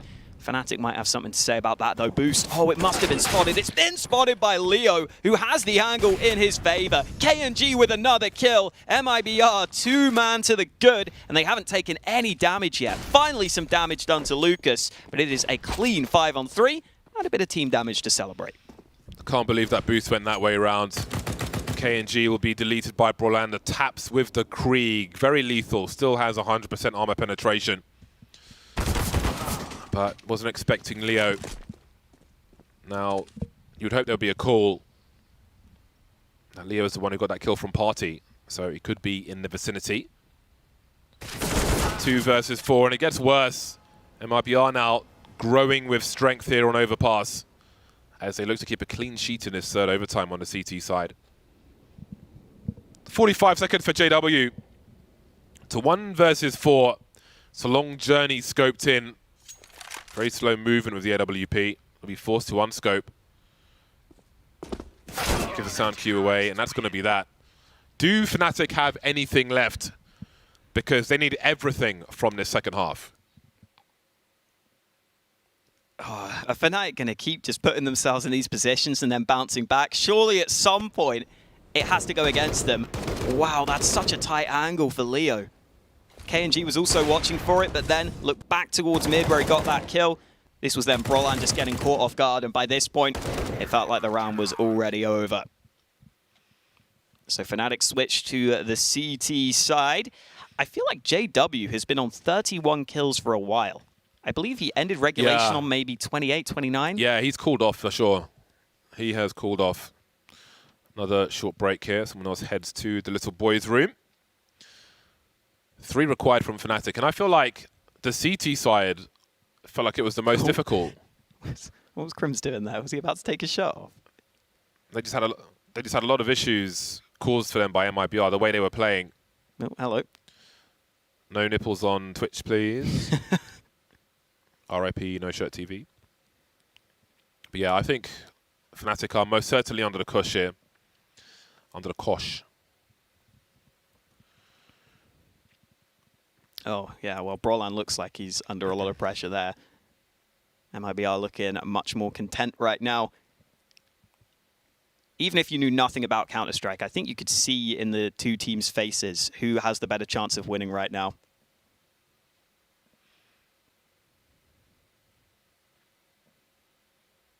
And back. He's back. He's trying to be quick about it as well. I don't like getting up and changing the position of my body when I'm playing CS. I feel like it's important to have a consistent posture and so on. Definitely look at Ron Rambo's Kim's YouTube channel in that regard. But that's something I have issues with because I'm massive. I've heard some people say as well, if you need to pee, having that in the back of your mind helps you focus more somehow. I don't really know why, but some people believe it. I can see how that would be a thing, but you know, if I need to pee, I'm going to pee. Exactly. Well, no one needs to pee anymore. We're back into the action. MIBR with 3 chances to steal away Fnatic's map pick. I say steal, they're probably the ones that should have won by now. If anything, I feel like Fnatic would be the one stealing it back. Leo leading the server right now with 103 ADR. He has kept going strong into overtime as well. Definitely won his team a couple of rounds. And it is standard buys for both teams into the overtime. And the standard peak from JW. There we go. KNG not ready for that one. You don't see that one every day. But it's nice to throw something out every now and then. And Fnatic needed a gimmick in this round.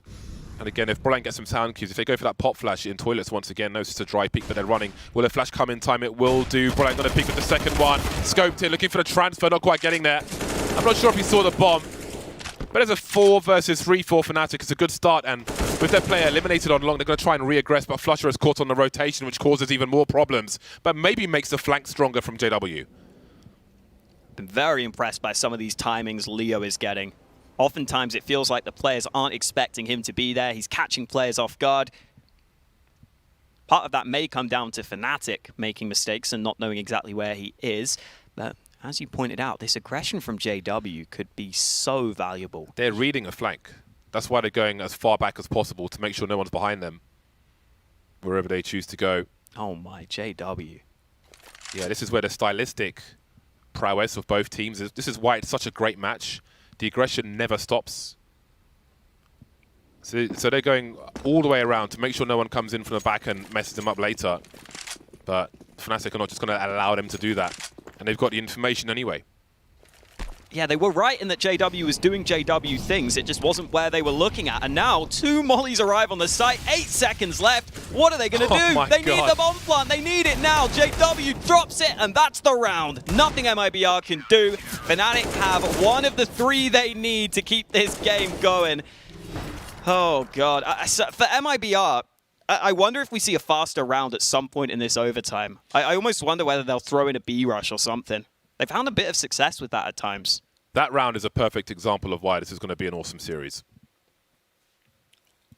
Well, that's test 1 of, I don't even know. I mean, it's not really test 1, is it? Of this segment it is. But how many tests have Fnatic had to pass just to survive to this point? 2 more rounds required for more overtime. Got those double mollies to contain MIBR. And some of their fast plays have been a problem. Brolan and JW in the toilets once again. JW changing his angles now. Similar position, but an off angle towards connector with Brolan for support. 3 Swedish players on the B bomb site. Brolan again scoped in with the AUG. Bear in mind, last round they didn't flashbang that position. Ooh, this time a flash arrives. It was towards the actual long position, though. They didn't flash that position last time because when they did, they got counter-flashed by JW on the site when Brolan was around the corner, who deleted them. So they went in dry previously. So Fnatic are trying to play around that mini-meta on long, but here we are. MIBR have used a lot of their nades early. Some of them towards A to try and force Fnatic back. Some of them were towards B. But that means it's really just going to be a contact play. No flashes even for MIBR here as they go for the push. Old Faithful from the Brazilians lining up, taking some damage at the very least, but their headshots are so crisp and so clean. The Crims, though, will delete all 3 of them, and the 4th as well. Flying around the corner with the knife. Has he done enough? Leo in a 1 versus 2. Top fragger on the server at present. So let's not count him out. He knows where both of them are now, but JW, the Deagle will be enough. How unlikely was that from Crims? A lawnmower cutting all the hedges. And that's another round in the bag for Fnatic. I was saying sometimes that B-site hold can be a little suspect for Fnatic, but normally the one man who can be very hot or sometimes a bit cold is Crims. And my God, did he deliver. The AUG spraying away. 1, 2. Oh, it was 2 through the wall? That is absolutely absurd. I don't think he even saw that 3rd player. I think it was just the tracers that just lined up perfectly. Fnatic always seem to find a way, and now they only need 1 more to take us to yet another overtime. Who's even keeping count at this point? Feels like this game has gone on for an eternity, but Fnatic want to keep it going even longer.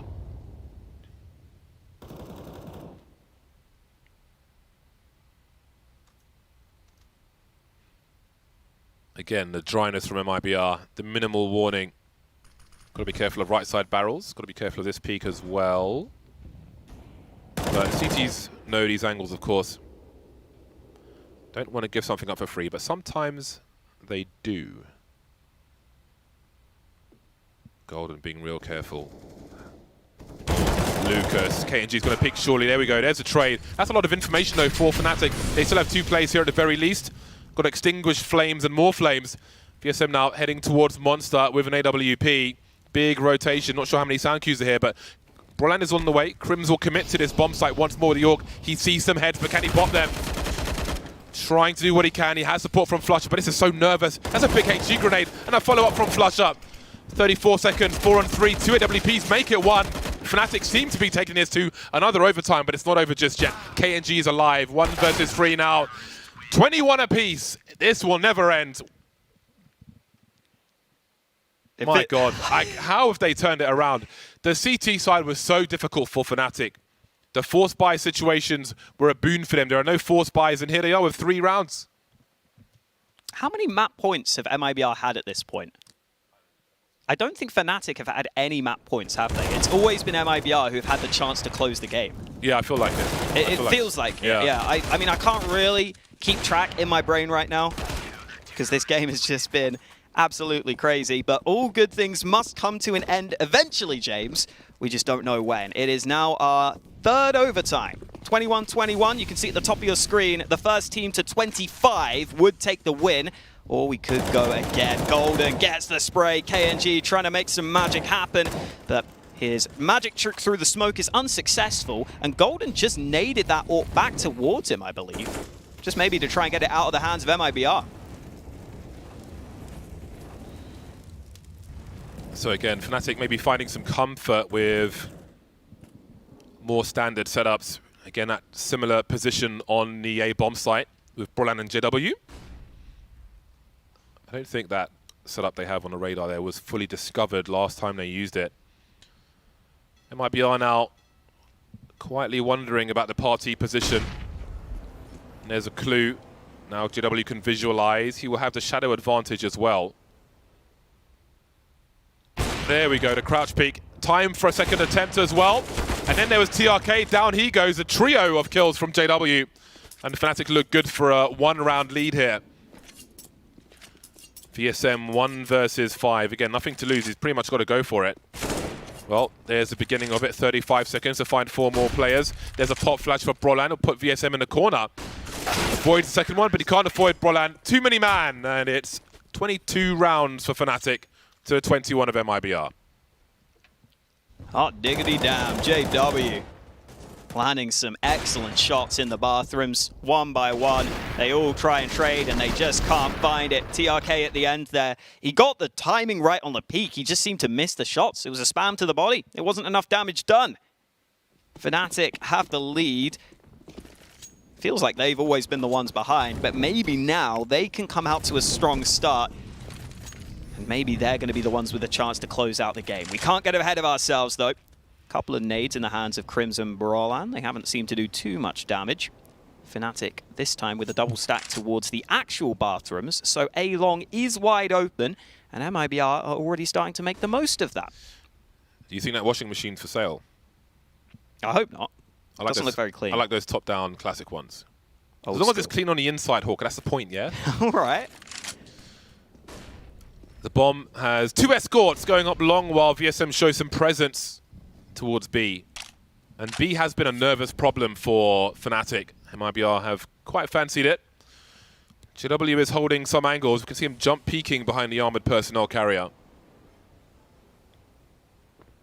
It seems there'll be a boost from MIBR. Ooh. Surely, I wonder if he saw something on the radar there, I don't know. But a smoke towards Divider and a quick peek, and perhaps he didn't. He'll be deleted. Now, Brolan has some issues because he doesn't know the nature of the toilets here. No time to drop any grenades on the site. No grenades anyway. Got to frag out here. Brolan looking for that flank again. Falling back as MIBR are kind of stuck on long. They don't know what's going on either. This is buying time for the rotation, but the flank is coming in toilets. Brolan looking every so often, but can't land that headshot. Big fights now as it's a 2-on-3. 23 seconds to plant this bomb. No time to rotate. Bomb creeping through long with KNG. Such nervous times for both teams. Again, 15 seconds now. Does this end with elimination? Pre-fire from Golden. Then there were 2. Golden alone now. 9 seconds to plant the bomb. KNG creeping. 1 bullet would do it. 23 HP, and there it is. Down to the last man. Fnatic with 2 in their CT side. How many Fnatic players are going to step up in these rounds? How many different players are we going to see step up with massive moments? Back in regulation, JW had that round with the Deagle. We've had Crims with the AUG, locking down the B site. This time, Golden gets a quad kill towards A. Also, a lot of credit to Brolan there. His movement and his ability to survive was so solid. He goes up close for the first kill, and that makes MIBR really unsure as to whether or not they want to go around the corner. But then Brolan goes back to a safer spot, which allows Golden to get into this position in the first place. It allows Golden to win his team the round with the multi-kill, and it gives Fnatic a 2-round lead for the time being, and a chance to make it all 3 on their CT half of overtime. Early damage has already been done. VSM is down to 34 health from the early exchange of nades. Brolan, such a tight angle, but Leo is ready for it. 39 kills now for Leo. He continues his fine form. How many is enough, however? JW, he's got to hold on to long. There's that smoke again that we talk about. Gives himself some space. He will be sprayed through it, though, by Lucas. Doesn't work for him this time. Now it's MIBR with the man advantage, trying to get something from their T side as the flames, the wine bottles fly towards the stairs. 31 HP for Golden, going for the default spray, no connection just yet. And that bomb's planted, smoking an incendiary for MIBR. Again, the off angle, but Crims has seen this before. Golden fell to this in normal time. Oh, there we go, finally.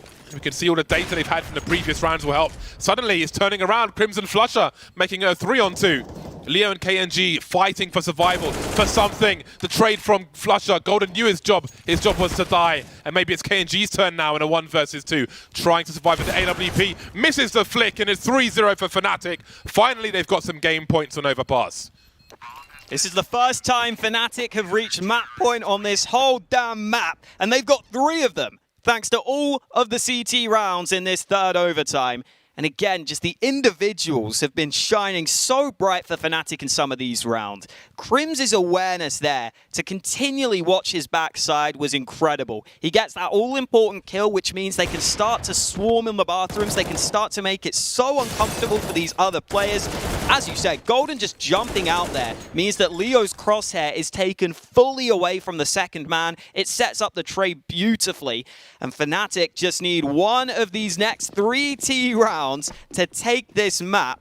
And I don't even know what I would do if I were MIBR right now and I were to lose this one. They've had so many chances, but JW busting out the boost. Not successful, though. He slides off. Just mentally for MIBR, though, if they lose this map, that could be devastating. It's not happened yet, though. They are still alive. Shows a lot of promise for the MIBR to come. Constantly developing team. Look at that for a double peak. How about that? Oh. How about Flusher, though, with the AK-47. 3 headshots, 24/7.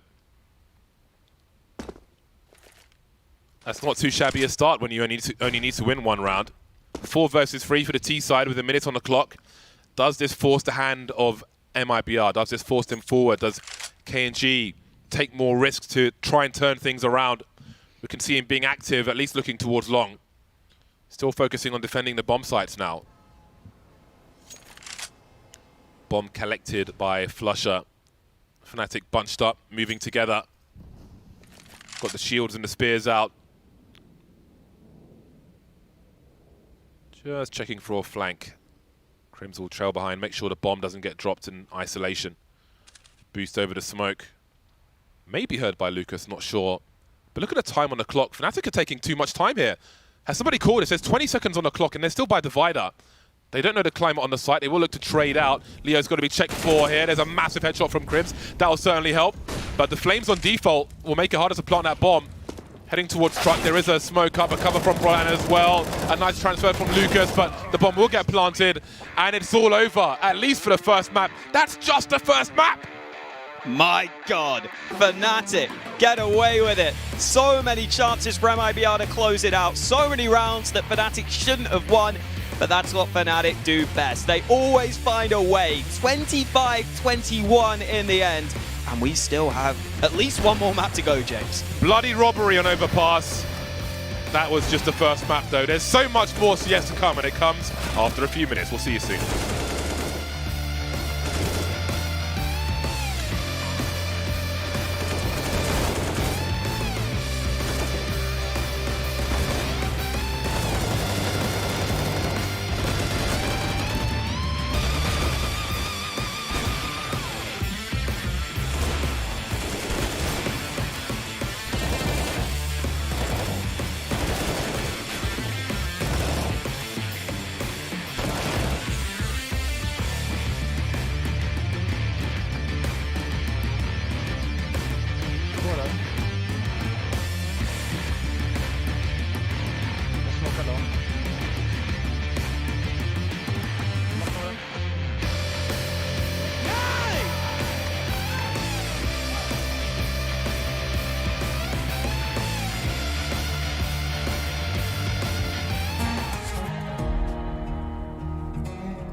Almost as back and forth as it could be. It came down to the wire, but the Swedes managed to tip it over the edge in triple OT, no less. 25-21, 46 rounds over the entirety of this first map of the series, and it's incredibly impressive from MIBR. We did not expect them to be pushing the Swedes this far. Yeah, this whole analysis segment should basically just be like, what an amazing job by MIBR. Not the map that they're supposed to get the wins on. They've barely ever played it. It was a great punish pick from Fnatic. They even won both pistol rounds. They were like constantly in situations where you thought they were going to win. Leo had basically the game of a lifetime. Every entry looked like it worked. Half of his entries he turned into bizarre lurks that would get extra free kills as well. He averaged 97.5 ADR over the entire set of rounds. Like, at this point in time, I actually feel so bad for MIBR because I think the psychological wound of not winning this after having so many leads could be enormous, because you just think, what more was I supposed to do? Yeah, I think for MIBR, I think they actually really understood their win conditions coming into this game. If you played a slow standard game on both sides, Fnatic would rip you apart on overpass. But on both sides, they understood they had to get aggressive. They had to, force out fights, make the game as scrappy as possible. And they got themselves in so many good late round situations. Leo was entering like a monster. I've never seen him play like this on overpass, especially opening up so many rounds. But when it went to the late round situations, it just like Fnatic on a different level. The individuals came alive. Flusher back to 2014 clutching. They had everything. And actually, this game reminds me a lot of Fnatic in 2015.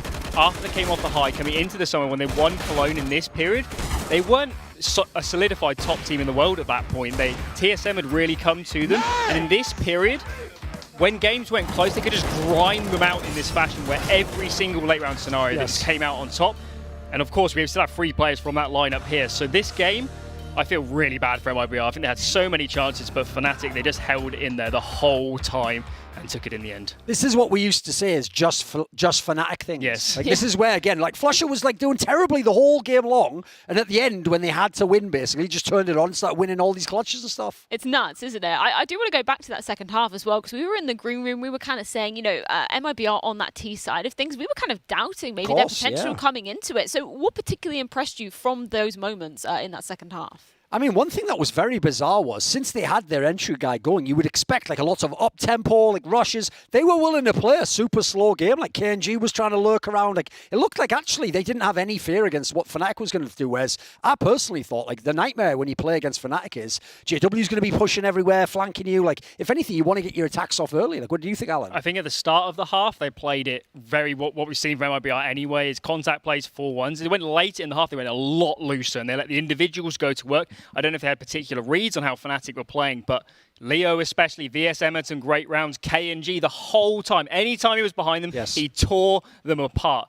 And even though they had these advantages, they just couldn't convert as many rounds as they wanted to. And again, you really have to feel for MIBR in this one. You really do, indeed. There are so many incredible moments to be delving into in this particular map. But I think you found a couple that you wanted to pick up on, Alan. I believe we're throwing it all the way back to round 6. That feels like years ago now, right? doesn't Exactly. it? I can barely even remember. So on this round, this was a force buy for Fnatic here on the T side. They managed to sneak all the way up through to toilets. This entry from Brolan is completely insane. And then they just popped simply onto the A site. And actually in this scenario, MIBR got uber punished here for playing so passive on the A site. They learned their lesson. They got more aggressive later on. Even in overtime, they're still super aggressive. So Fnatic, they won this round. And considering this went to overtime, totally pivotal in that scenario.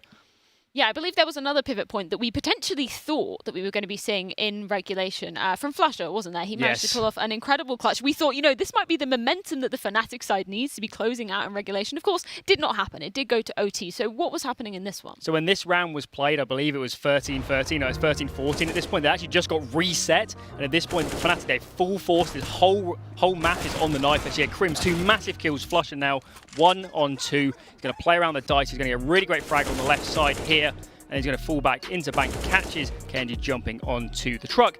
And then this is Flusher late round. Incredible. He peeks out just the right time. 1 second later, KNG gets behind there. He's probably won the round. So Flusher, back in old form, really.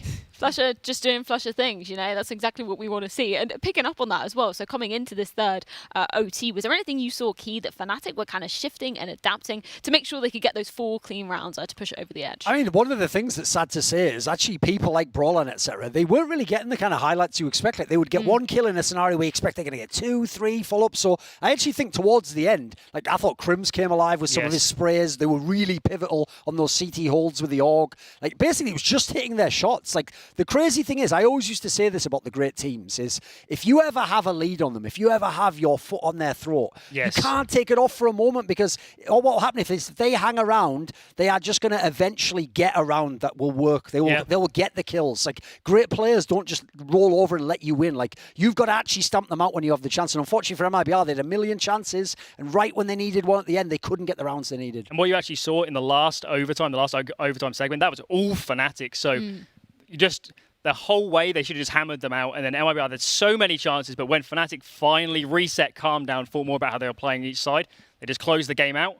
And Fnatic, they took it. Do you think it's a factor just in terms of the sort of experience that we see these Fnatic guys having as a team as well? Obviously, the stamina as well, going into triple OTs. I don't think we can really doubt the hype that MIBR bring. That's not something that we can doubt at all. But just in terms of that experience of being together as a roster, kind of being able to mentally reset, do you think that potentially played a part in this closing OT? I mean, for me, the crazy thing is this is obviously where there is a massive disparity, because not only are the players very experienced in Fnatic, but specifically playing together. When you've been in a million scenarios where you're down, or you're in a scenario where you normally look at a Flusher scenario and you go, you're not going to win that. Let's just see for next round. Oh, he's won it. If that's Flusher, you go, game on. Let's see, this guy can win it. So the confidence that you have, even when you're individually playing bad, that the guy next to you, you've seen him pull your ass out of the fire before. So I think that's where there's a level that teams like Fnatic, like Astralis can have, that the other squads in the game just can't have. They've never been in those situations and impossibly prevailed. Yeah, I really think it's actually the retake scenarios and the afterplans where those things come to life the most, because these aren't the standard setups. These aren't the things you practice necessarily. This is pure team play, pure communication. On those retakes, they're slowing them down so much, bouncing off each other. I've got this place, move in together and clean out that side. They actually had a really bad round where they weren't holding long. That was the exception that proved the rule, actually. In this game, every single other retake felt like it was on Fnatic. And even from the MIBR perspective, I'm not sure they were misplaying actually that badly in this game. The amount of multi-kills that the Fnatic players had to get just shows the trading was actually good from MIBR. They were still going in together. Yeah. Maybe they don't have all the util and all the set plays, but they're still playing pure, simple CS correctly. And even in the afterplants, it felt like maybe they're a tad passive, but they weren't just throwing rounds. They weren't getting uber aggressive and giving away frags. So for MIBR, I'm not sure they could have actually done any better in those late round scenarios here. I think that's the thing that's so nuts as well. We were saying it on the desk before we went into the game, but the fact that they've only played Overpass together as a unit once. Bonkers, that's crazy that they can put up this much of a fight to Fnatic. And I know you guys were alluding to it earlier, but obviously Leo DRK, huge impact in terms of this. Do you see him reflecting that going into the second map, which will be Vertigo? I think actually Leo's probably my favorite player to watch on this team on Vertigo. He plays towards the A ramp area. And the really surprising thing about for a new team, especially of MIBR, is that Leo and Lucas around that A area are so good at reading the game. And this is actually what players struggle with so much on the CT side of Vertigo. It's reading when can you get the ramp control, when should you fight for it, when should you be more passive. I think it's actually probably one of the hardest areas in the entire game to play because of this scenario. Because if the T's are out with numbers, it's so easy for them to just trade out and get the kill. So Leo and Lucas on that A site are going to be really pivotal on this map. They get some good reads on Fnatic. Well, speaking of MIBR, going on to Vertigo, I believe you've got a particular moment that you wanted to highlight for the Brazilians coming into this one. I do. So when you watch MIBR on Vertigo, the way they play towards ramps, they love to play these kind of contest setups. So the way these play is they're waiting for Fnatic to come. In this game, it'll be Fnatic coming all the way up the ramp, and they'll fight it in these sort of setups. You see the player sandbags, got another player moving in closer, and then another one towards the short area on the left. What's going to happen here is they play this kind of contact setup early, and then they decided we need some information, let's flash in, let's go for the kills. Actually, in this round, they only trade 1-for-1. They actually lose this round in the end, but it was just a really great example of something that MIBR brings that maybe other teams don't, where they're just either going for ramp or they're not. This is something very, very different where they're waiting for the T-side to come forward, and then they'll fight. And in this case, they made an information play. So hopefully Fnatic, they've done their research, they're ready for this sort of thing, and they won't get kind of exposed in that area. Well, speaking of Fnatic, I believe you have another moment, which is going to be showing Fnatic on Vertigo again. So how's this going to be different? So this clip is all just about entry fragging from Fnatic. And I think actually a win condition in this game on Vertigo is they need to show zero respect to the MIBR team, particularly on the entry fragging on the T side. So on these rounds, I believe it's all going to be Roland and Golden, surprisingly, getting these entry frags. Roland is so good at playing around this smoke. I call it the grass's faction smoke. And you can one way over the top. And Golden in this game, for a player you don't consider him to be very mechanically skilled, really, at least relative to his teammates, he was getting so many entry kills in this game, going in aggressive, getting frags, and opening up the rounds. And as I said, going into this matchup versus MIBR, you probably do take MIBR to be the favourites, and one of the ways I think Fnatic can win this, it's just crazy, isn't it? You wouldn't expect that from Golden. And one of the ways they can win this, I think, is showing zero respect to this MIBR team. And actually on this map, compared to other ones, the dynamic of Fnatic being better in the late round scenarios actually probably flips on this map. There's probably the one map where Fnatic are not comfortable in late round scenarios. That team play that we saw on the retakes on Overpass, you're not going to have that here because they're not comfortable on the map. So I think we might see a total role reversal where Fnatic have to be the ones making the round scrappy and getting aggressive. And I think that's the interesting thing. When we heard from Monty when he was speaking to JW earlier, JW was actually saying they've put way more time and effort into prepping for MIBR's map pick because they know how much that momentum can mean to them as a team. So potentially we will be seeing some interesting stuff coming out of Fnatic. But with that, we're going to find out exactly what Fnatic are bringing to the server. Hawker and James are here to guide you through our second map of the series, which will be Vertigo. Thank you very much. After that long overtime, had some much needed glasses of water, and now we are ready for some Vertigo. Alan mentioned them not showing respect. I don't think stylistically there's going to be any respect in this entire series, which is why I think it's going to be so fascinating to watch. Now, how will these teams deal with the awkwardness of the A bomb site? Very much a talking point in Counter-Strike at the moment amongst players, amongst us here in London as well. The nature of the A site, the lack of depth horizontally makes it a spray fest around smokes a lot of the time, which can mean variance, but we'll get into that in the buy rounds. For now, it is the pistol. Golden with a HE grenade. And MIBR with not one, but two P250s, James. Drop to players with Kevlar. The thing is, on Vertigo, you can probably get close enough with the Glocks, honestly, to get those fair fights. But well, I mean, this is... No. There's plenty of places, this being one of them. Get to where Crims is, and you're fighting people at the back of the site on the scaffold as well. There's a lot of long ranges across the site towards B from the steps. There's plenty. You'd be surprised, Hawker. I am surprised, James. You have surprised me. Get your rulers out, tape measures, laser measurers. I used to use one of those in buildings like this back in the day. Laser measurer? Laser measurer, yeah. I don't even know what that is, but it's a measurer that uses a laser. Yeah, okay. Believe it or not, Hawker. Wow. Much to learn about words, this lad. Roland sliding out for a double kill. Great play from him into that heaven position. Flusher and JW's on the flank. Oh, it's just brutal. MIBR is screwed here. Flusher from the back of the site gets 2 kills, and that is almost a clean sweep for Fnatic in the pistol round. Picks up a P250 as well. Great awareness there. Increased armor penetration can come in handy on these potential force buys. This map has changed a lot. Maybe there are more changes to come.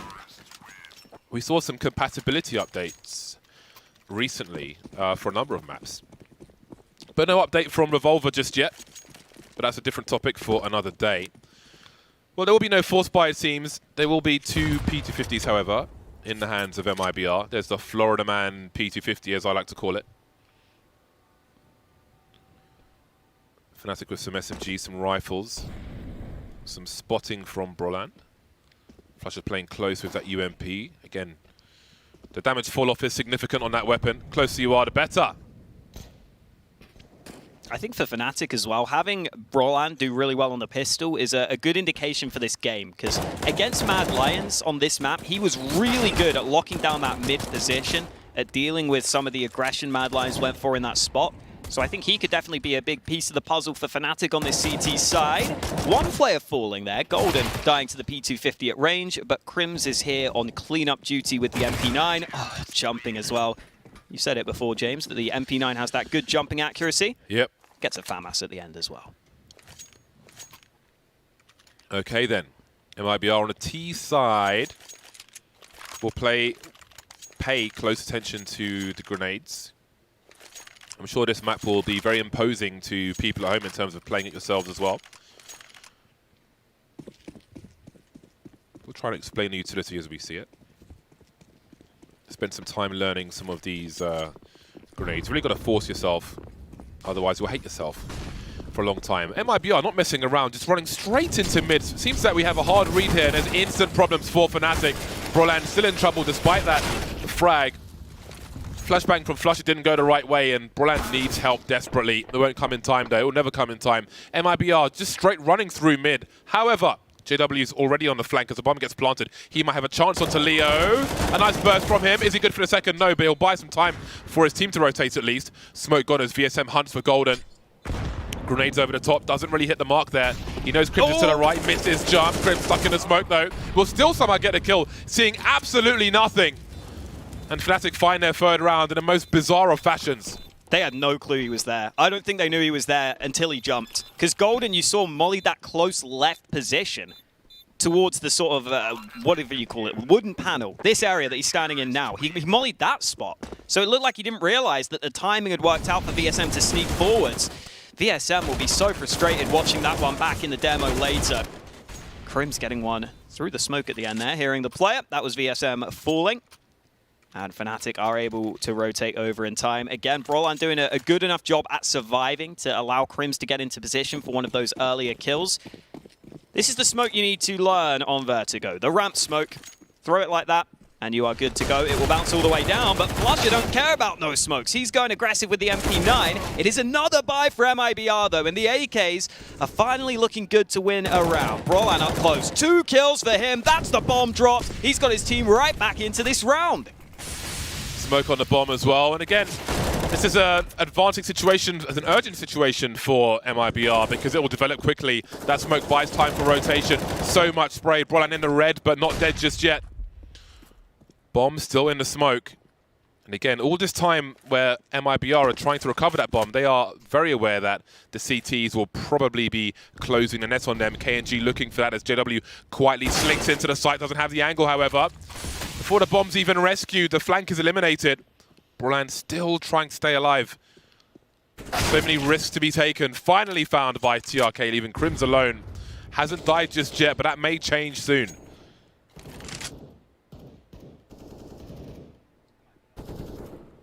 MIBR is still so scared that there might be a player sitting around those smokes. It sounded like they were spamming them for a while, but finally they move to the bomb site. They will get the bomb down. Crims won't have an angle to deny that.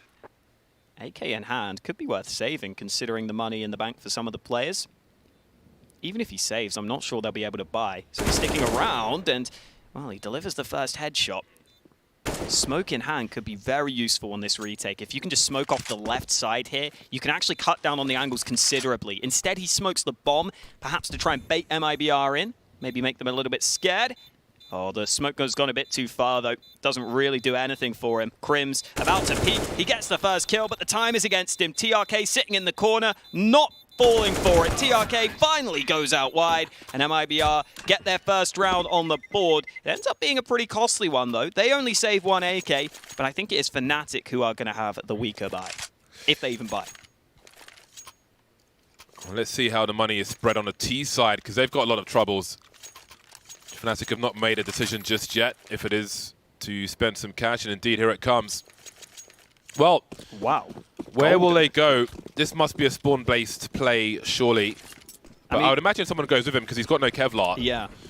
So he's holding an angle on mid where he could potentially fall back. MIBR quickly towards A. Again, Shock and Awe, just fast plays here from MIBR. JW will spot one. KG not really landing the fatal connections though. He has a smoke to try and buy some space for himself, and he will do exactly that. Got to be careful about where he chooses to stand. Oh boy. There we go again. The force buy problems for MIBR happened once, and it won't happen for the last time here. Not again, JW. Another smoke goes down. This time, no gap on this side of it. He can creep behind it, though. He could. He has been flanking already. JW a couple of times has got behind MIBR as they go back to B. This time he's not going as aggressive, but Fnatic still seem to have a decent read that MIBR like to fall back to this B site. They've got a couple of players rotating away from A to be ready to help out on B. The issue is that Flusha is the only man committed to the site with just a Deagle. Brolan's more or less in CT spawn though, and he's got 2 flashes in hand. So there is a chance. Flusha needs one of them fast. He's going to be blind from it though. Just swinging, completely blind. He'll get there eventually.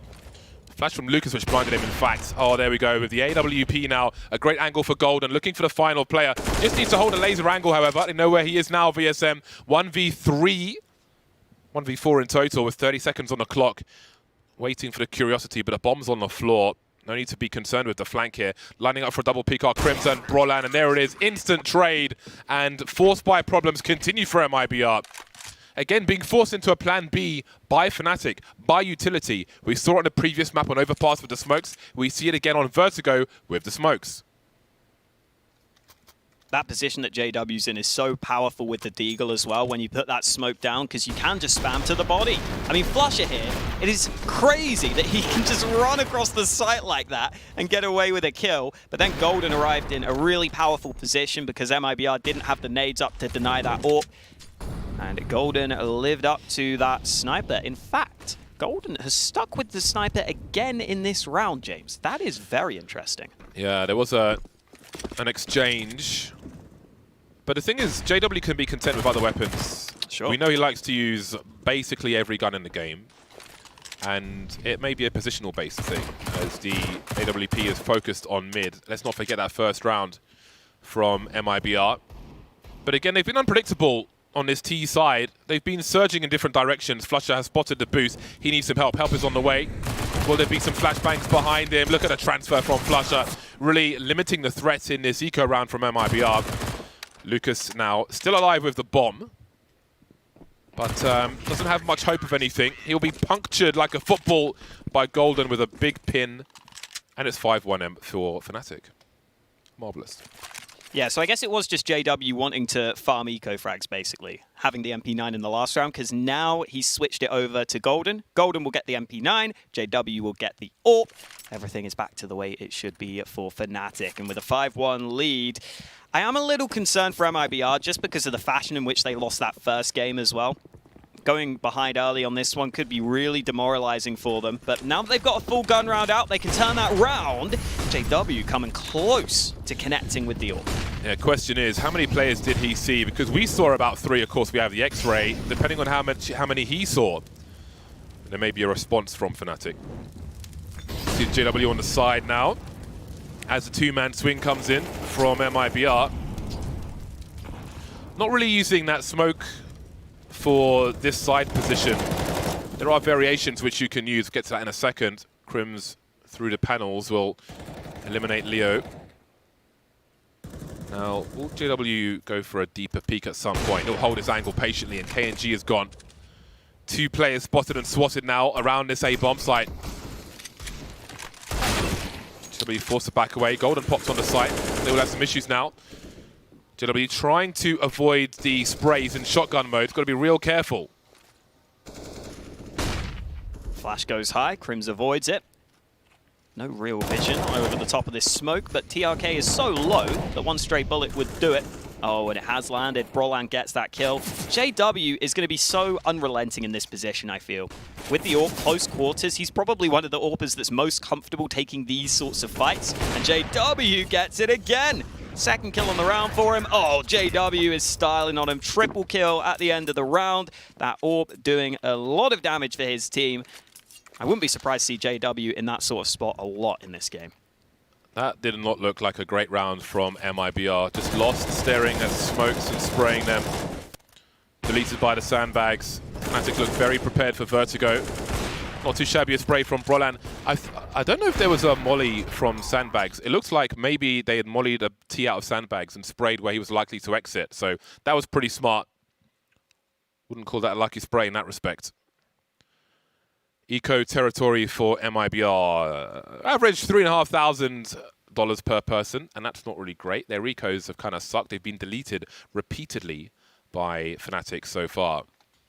Both teams coming into this one hot after 50 or so rounds on Overpass. But Fnatic looking very comfortable on their CT side thus far.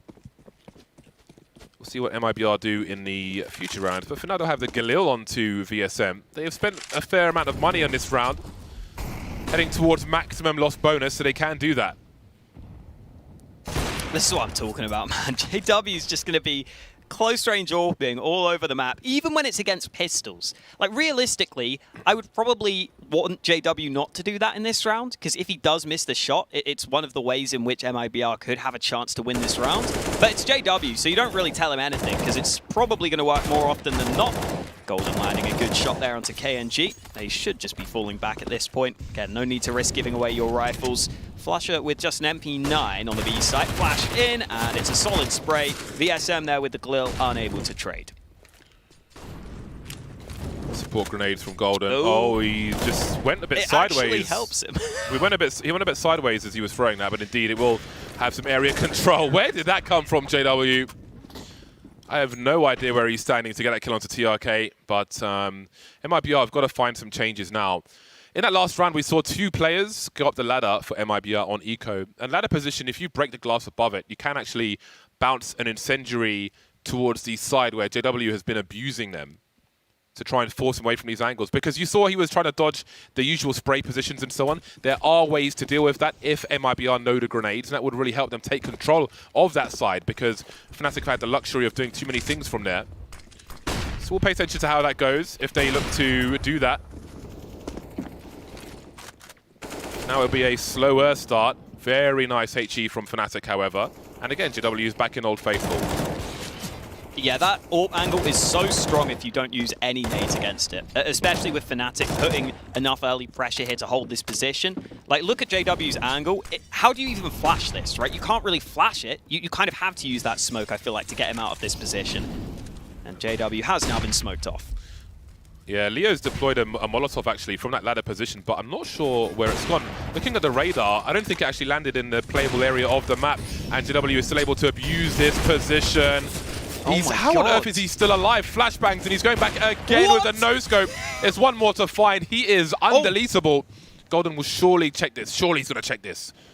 Doesn't look like he is. Lucas is alone with the bomb, and the bomb site's been abandoned. I think surely Crims has seen him there. I think he's going for it. He must have seen him. Yeah, it looks like it. Oh no, you can't knife him though. Yeah, he's just wanting to go quicker. We're fine.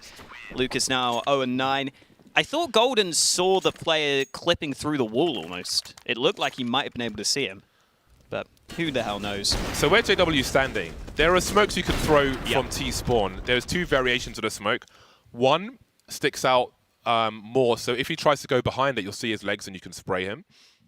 So you can take those angles away and force him back. And indeed, I think Leo tried to... Well, he threw a molly. It didn't go in the right place. But if you force him back from that angle, so he's in the corner where he was avoiding the spray before, you can molly him from there as well, from that ladder position. And we haven't seen, I haven't noticed, I'll say, any of those smokes from MIBR. So JW's been allowed to abuse this position. There is a T smoke, which I think the desk referred to as a gratification smoke, which allows you, the T's can throw it at the bottom of the ramp, which allows them to hop up and see over the smoke. We did see that in a previous round. I don't know if it was used, but it's not enough. He needs to be forced away from his position. They need to give him a reason to stop doing what he's doing, and they've failed to do that so far. 8-1 Fnatic. Yeah, even the smoke MIBR used in that last round could have been effective enough to maybe throw a molly behind it, for example. That could force JW away. But JW, in these anti-eco rounds, has just been taking the rifle and trying to go aggressive with it. This time it's Brolan on the AWP, but the chaos in the ramp is favoring MIBR right now. They will take those trades all day long because there's the potential for some guns to be recovered for them. They're actually going back to B, though, and look at the minimap. Fnatic have left that B side of the map rather open. Flusha has now just realized he's got to get back to B, but he might not be in a comfortable position. He's got some sound cues. You can see the creep rotation as mid has to be crossed. Flusha looks away at the wrong time. This was like a Fnatic flare round. They're just doing whatever they felt like doing in this round. I don't think they'll be terribly concerned with the result of it. They've got the money to fall by in the next round, which maybe invites them to play some psychological warfare. It won't work on this occasion. MIBR will have some toys to play with. But again, they need to give Fnatic a reason to stop doing what they've been doing. In that round, Fnatic were over-aggressive because Fnatic, so you can't really take too much away from that. See if they can change something for this round. JW is 12 for 4 on the CT side of Vertigo, which is very impressive right now.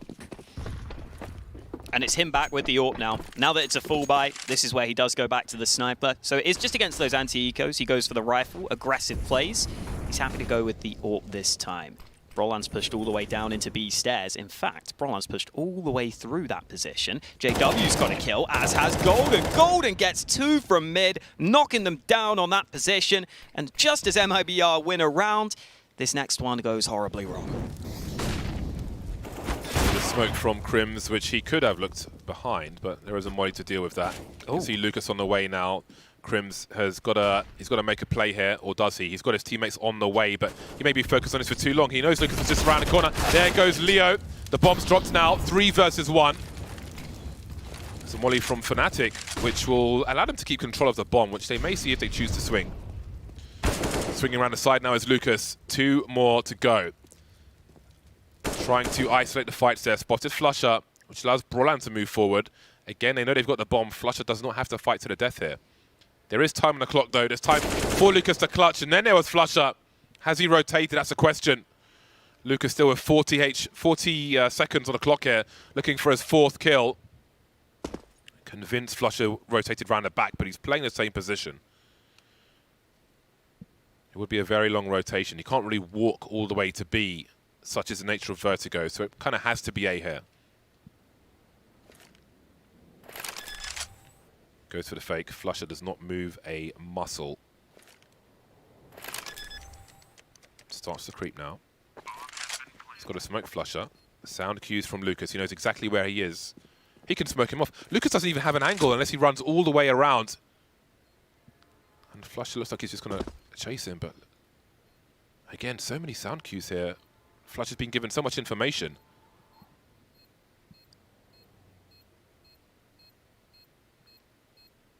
Can't expect Lucas to be elevated, though. He still has time to fake the bomb. I don't think he can find it now. There we go. Gone to the right-hand side. Does Lucas spray the left? He does. Oh, he's run out of bullets! Oh, I can't believe it! That's so sad, man. He tried so hard. 1v3 it was for Lucas. Maybe even a 1v4 after he got that first trade kill. He turned it into 1v1 fights across the board. It was a stunning shot onto that first player. Brolan seemed to think that Flusha had him covered, but he wasn't ready for the fast swing from Lucas.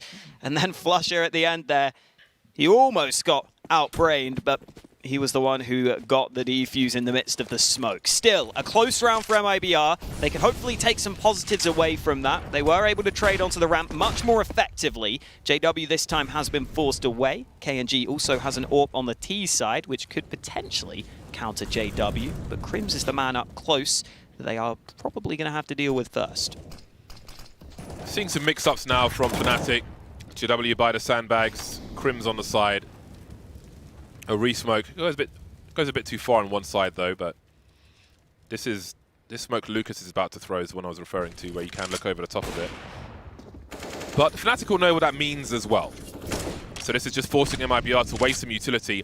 And if they're going to go towards A, they will need some smoke grenades in order to smoke off the site. We know what the sprays look like when the bomb's being planted, as it's being defused. Look at the timing of that HE grenade.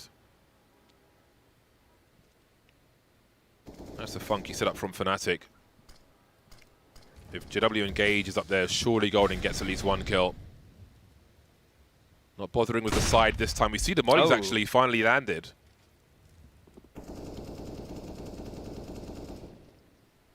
Wow, they don't seem to know that Golden's here. The flash comes in. Surely they have to be aware that flash is likely for Golden's position, but they don't know. Golden gets the kill from behind. 25 seconds remaining.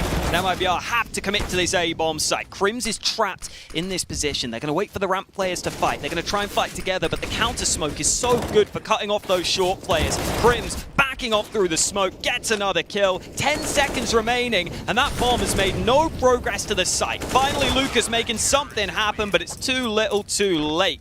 10-2 for Fnatic. And I love that Fnatic said they've put a lot of prep time into MIBR's pick, because with Fnatic banning Nuke, I think you can be basically 99% sure MIBR are going to pick this Vertigo. And Fnatic clearly look like they've done their homework here. Yeah, they really do. With this, despite the success that we've seen from MIBR and Vertigo, in some respects it almost seems like they're unprepared on their T side with what Fnatic have been able to do every single round. It's kind of default smokes that I feel like we've been missing. Well, if you fancy the fast beat, Brolan has other ideas. You can see Leo under the stairs, but Fnatic seem content with this advantage as far as B is concerned, and Flush will be left in position as Brolan offers some help towards mid. Molly and smoke on the mid spot, which may split the crossfire that Golden and Co could potentially have. Molly for KNG, he'll stand in the flames but not get anything for his troubles. He will get barbecued. 5-on-3, Fnatic looking for their 11th round on the CT side of Vertigo. Flusher with the AK on the B side, flashed in, no kill on the first attempt, but he's going to have more chances, and he doesn't make the most of it. TRK with a trade kill. Now they've got some smokes onto the B site. There is a gap though. Crims could line them up. This AUG is so good in these spots. Scoped in, spraying them down. They're already low, and Leo needs 2 more kills in the midst of this smoke. He knows that there was a man committed to the site previously. Crims has now fallen back, but Leo, lightning fast to spot that flanking player, and now he has time to go back to A. Can Crims get the guessing game right, though? 30 seconds. It's going to be a long walk, and I can't imagine he takes slow steps all the way. Or maybe he will. It feels like forever. Crims slowly backing off in CT spawn. There we go. Doesn't hear the beeps, it seems. Oh. He might not even realize which bomb site it is just yet. Oh, no. Okay, figuring it's probably A. Don't know how far those beeps travel on Vertigo. Leo could be anywhere now. Probably at a distinct advantage. The crouch walk from Crims, though. Right angle, right time. Make sure Leo's dead. He's not faking. There's no play dead in Counter-Strike, and it will be the 11th round for Fnatic. What a struggle this has been for MIBR. This is their pick. They almost won Fnatic's.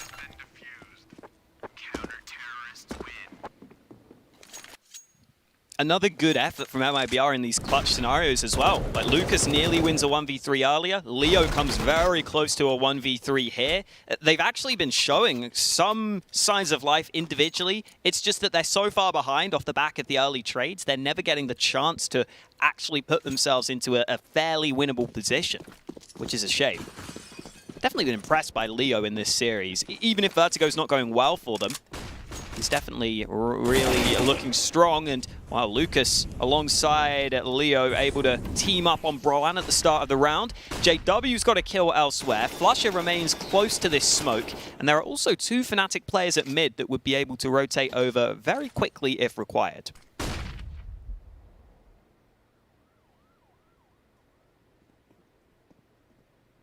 The cops are coming.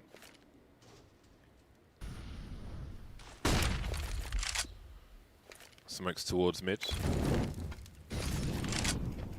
Bomb's moving away from B, however. MIBR inviting an audience with Fnatic on the second bomb site. Crims is close enough in mid to hear these sound cues, which left JW alone. He's history now, as we can see. TRK baiting. Flusha must realize this by that little random burst. He'll take care of him and the rotation will begin. Oh, Crims has just got between enemy lines. Leo's looking back towards B, but that's going to allow Crims to flank the A site. Lucas looks back, but that's the bomb dropped. Crims has got a smoke, and there's only 35 seconds remaining. Crims seems aware as well that there might be a man behind him. Leo's coming back, but Crims is ahead of the game. How has he realized this? Nade out. Oh, he hasn't realized it. He throws the nade off the map. Crims will eventually be dealt with. There's only 20 seconds remaining, and now MIBR have got to get a move on. They've got to get their skates on as they get towards the B bomb site. Flusha running right back to try and meet them. Who's going to get here first? Flusha jumping down into the site. First man low. It's all on Leo. 8 seconds. He's got to go for the kills. He has to get both these frags. There's no time remaining, and Golden can hide patiently at mid. It's 12-2 for Fnatic, and it's another round that MIBR take close. They can't quite get the round wins, though. The race was on. Frustrating for MIBR. Their opponent has 6 times the score they do. Crims, such big brain. The timing was unfortunate. You can see how frustrated he is. The man has high standards. The fact he realized that a player could have been ahead of him, and probably was, to secure the route for the bomb is just great spatial awareness in the first place, and speaks to his experience in professional Counter-Strike. That's the smoke I was talking about, where you can see their legs, which came far too late now, as it's the last round of the first half. JW, though, is also here. Golden trying to stay alive now. We've got flashbang support. What a flashbang. Who knows who threw it, but 2 versus 2 now. JW again going aggressive, and maybe there's a third round in this for MIBR. Flusha on the site. Have they heard the sound cue? TRK facing with the bomb. Galil versus UMP. Enough for a desperate third round for MIBR as we close out the first half. The second one is going to be an uphill struggle for them. We are talking Everest on Vertigo, and that comes after the break.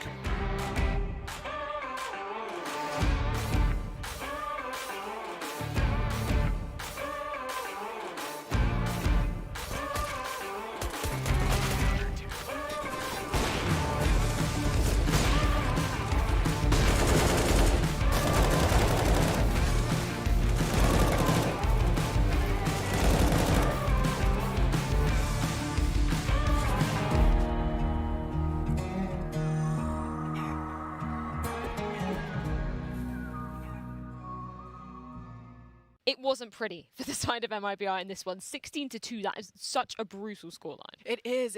But you know, it's again one of those things where a team like MIBR, so fresh, so new, that experience, that butt wrecking that they just got. Butt wrecking. Hey, it's me, Potter. You might be wondering how I got myself into this situation. It isn't easy thinking up creative descriptions on the fly. So here's how I got myself into this butt-wrecking mess. Shit, I need the audience to understand just how badly MIBR got owned. Quick, Christine, come on. Think of something funny. Got their asses kicked. No. Too boring. Maybe I can work this ass angle, though. Colon carnage. No, it's too graphic. That would make the Brazilians real mad. Rectal ruin. It's a nice alliteration, but it's a little too technical. Anal devastation. I'm into it. Maybe a little too extreme for me. I'll have Thorin tweet that one out later. Fuck. Think of something quick. I'm running out of time. Think. Ooh. MIBR, so fresh, so new, that experience, that butt wrecking that they just got. Nailed it.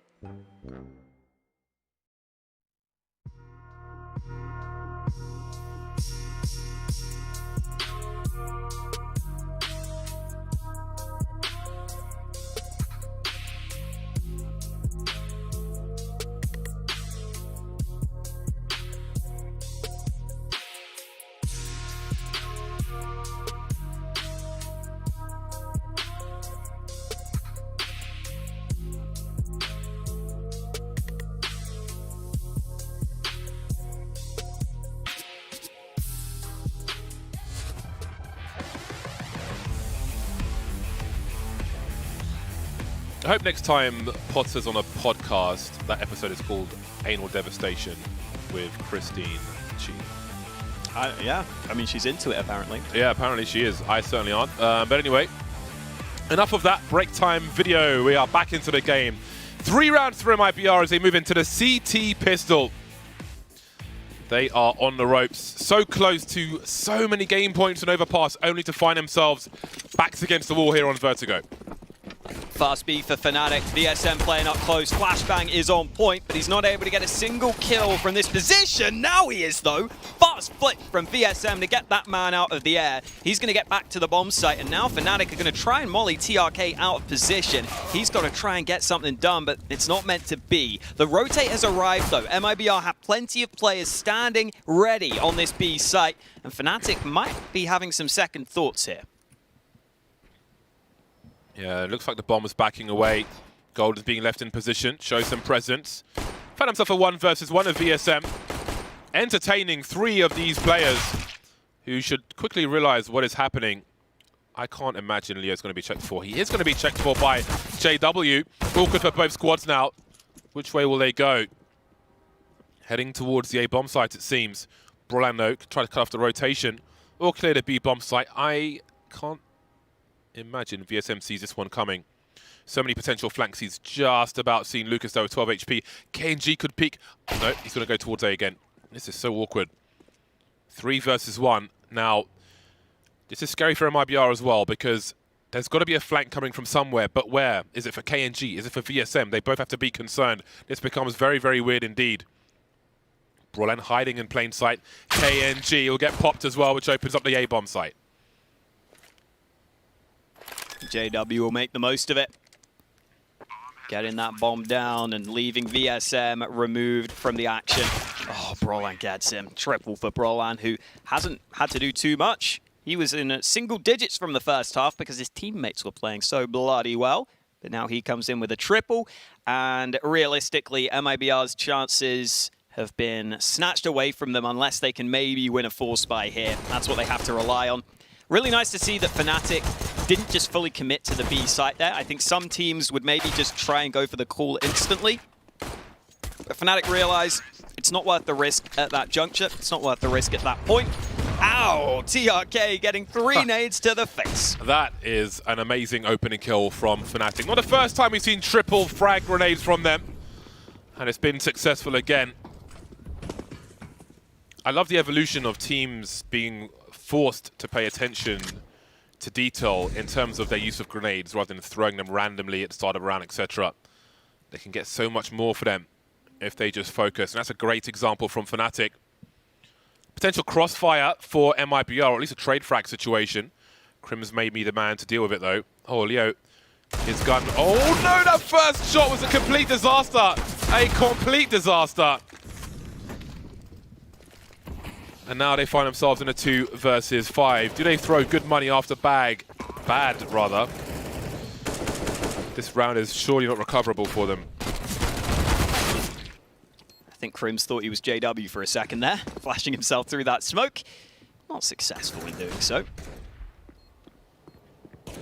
VSM with an MP9. Not a weapon you would want to use at long range, but he will start to run onto the bomb site. KNG's got the Galil for the long range angle, but both players pre-firing from short. And KNG may get 1 kill, but there is nothing else he can do. Golden closing it out. 14-3 for Fnatic. MIBR, at this point, do you just force up? You're so far behind. I feel like if you want to win the game, that honestly might be your best chance.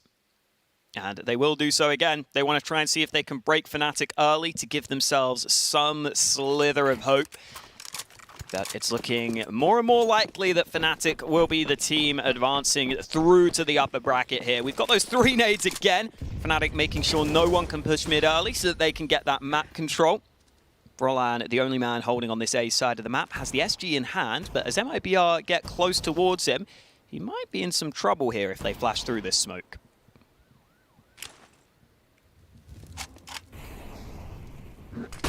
Indeed. Down goes the Krieg. It's a lot of map control for MIBR as well. That's a big headshot in mid. Now what is the play? Fnatic know that time is against them because it's down to MIBR to take position, and JW go for a big swing. Golden just flying through the air. Can't imagine what the accuracy is like from that hang time. Flusher at range with the MAC-10 won't be able to do much, and perhaps there's a chance for MIBR. Can they stabilize? Can they get the AWP? They've got 10 rounds to catch up with. To catch up to. That's what they needed to give themselves a chance. And if anyone is still going to be believing at this point, it is MIBR. You already see Koga in the background was trying to hype them up. It's going to be Yuumi, isn't it, with his 250 points?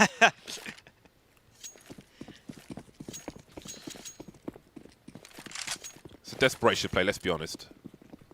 But maybe it comes true. I think he was ahead of most people. Not me. I don't know why he'd be desperate. Not True, me. he's not ahead of you. I want my 5,000 points. Does Crims have no kills on his stat track Tech 9? Yeah. It's a big fat 0. He's picked himself up some new gear. With his gloves, I would consider the... I think it's the Gods and Monsters collection, the geometric Tech 9. It is beautiful. It's very nice. It's underrated. Got to be a true connoisseur to appreciate these things. That's a great shot from Golden. A position that he was playing in the other half as well. He knows his angles. He knows what to expect. The man can visualize. He sees before he sees. If you perceive, you will achieve, and all that rubbish. He believed in his chances. We're going to go ahead and not go for any more rhymes. VSM, up close. I personally hate this angle, but VSM seems to get away with it way more than any other player I see, so I will let him off. VSM holding the tight angle, but Flush is ready for it, and Crims has got his first Tech 9 stat track kill in from behind. MIBR losing track of the B bomb site, and they are once again in trouble. It sucks as well. They got that little bit of hope from that last round win, and then this happens to them. Oh, not a knife, JW. Not a knife, man. Oh, okay. Lucky. I think JW's lucky Lucas turns around then, because I think the knife was coming. But there we go. Fnatic marching towards many match points versus an MIBR who will rue missing their chances on overpass. So many of them as well. But hey, if they are to lose this, they're in a lower bracket. They've got plenty to review because they have been exploited by Fnatic. And they come back stronger each time, as we have seen. That said, it may not be over yet. They won't have too much to fight with. Take pause, so hopefully it won't take too long. Crims is 20 for 9. But again, they had so much freedom on the A bomb site to aggress from the side. Ooh. That shot from Flusher looked ridiculous considering it was slow motion. Fast as hell. I think for Fnatic, it really does feel like they have been growing into this tournament. I really feel like they are starting to peak at the right time here. Like this is more like the vintage Fnatic we're used to, especially the way in which they won that first map. I've got my Fnatic Hello Kitty jacket upstairs, which I forgot to wear today. Oh. But maybe another day. You'll get more chances if they go through to the upper bracket. Most certainly will. God, look at that bicep in the background. I missed it. Ah, it's gone now. Oh. When you're scratching. It's like twice the size. Was it bigger than mine? I think it's 4 arms bigger than your bicep. Nerd arms. And mine is still quite skinny. Well, I think everyone's back in their chairs, and the unpause is through. Is this the last round for MIBR? The last stand? Are they about to get Thanos? Rifles are out. They've got a French gun for TRK. Lucas is on the Deagle. They do well with Deagle's MIBR. We haven't seen much to suggest that they could claw 11 rounds in a row here, but stranger things have happened. Is that map pick after all?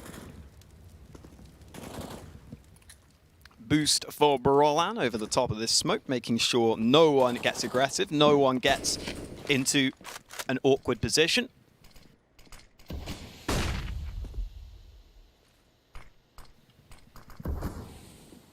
KNG about to go up over the top.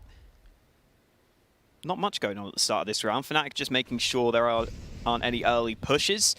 The boost, I think, is a pretty good time for it. I could see Fnatic just overlooking the boost at this point in the game. Like, they're probably not 100% focused on the Fnatic side of things. The problem is you can instantly get spammed through this metal bit, and oh, he's made noise dropping down. That gives a good bit of information over to Fnatic. Side will be taken unchallenged. MIBR gambling towards the B-bomb site with a third player. That HE could be nasty. We spoke about the Deagles before. Brief cameo from one as the numbers overwhelm on the A-bomb site. Golden at a point in no return though. 3-on-3. There is a kit here for MIBR. They only have a HE grenade, no smokes with which to try and play around with some variants and such. There's a HE in front of Leo though, which could go towards the sandbags. Will they deploy the other one there afterwards, because it would probably finish off the job? There we go. I don't know how Flush is still alive. That's so unfortunate for MIBR. Things go from bad to worse as I can't imagine they think anybody's here after 2 HE grenades. He didn't even have 100 HP in the first place. Crims though, he'll be the last one left. The bot, the defuse is here. Great taps, he's really down on the bullets though. On the Tech 9, another stat track kill to finish off the job. 16-4, a complete wipeout of MIBR on Vertigo. So many comebacks on Overpass as well. Fnatic really with an overperformance by some measures. Yeah, got to give a lot of credit to JW. Some of those early rounds, his AWP was huge, and then Crims throughout the whole map, consistently putting up good numbers, even winning the clutch at the end there. Fnatic doing it in style here on Vertigo, and this is a map we weren't expecting them to be that good on. So to win 16-4 on it against MIBR, who have been killing it on this map lately, that is a scary sign, and that is a statement made to all the other teams in this tournament. A very strong performance from Fnatic. And again, looking at what MIBR can take away from this, the anti-force buys were always going to be a problem for them in this series. That really kept Fnatic alive on Overpass and allowed them to survive for the longest time in overtime, and then eventually turn the tide of things and take it away. That's a glaring issue. I think stylistically it was a great matchup, but again, just a lack of depth because they're a young team was a problem for MIBR, which makes it hard to adjust on the fly. To go to your plan B and your plan C's, which might not exist. I think there was some grenades missing from their approach to the A-bomb site, but that's enough from me. It is time for the blind spot. Over to you guys.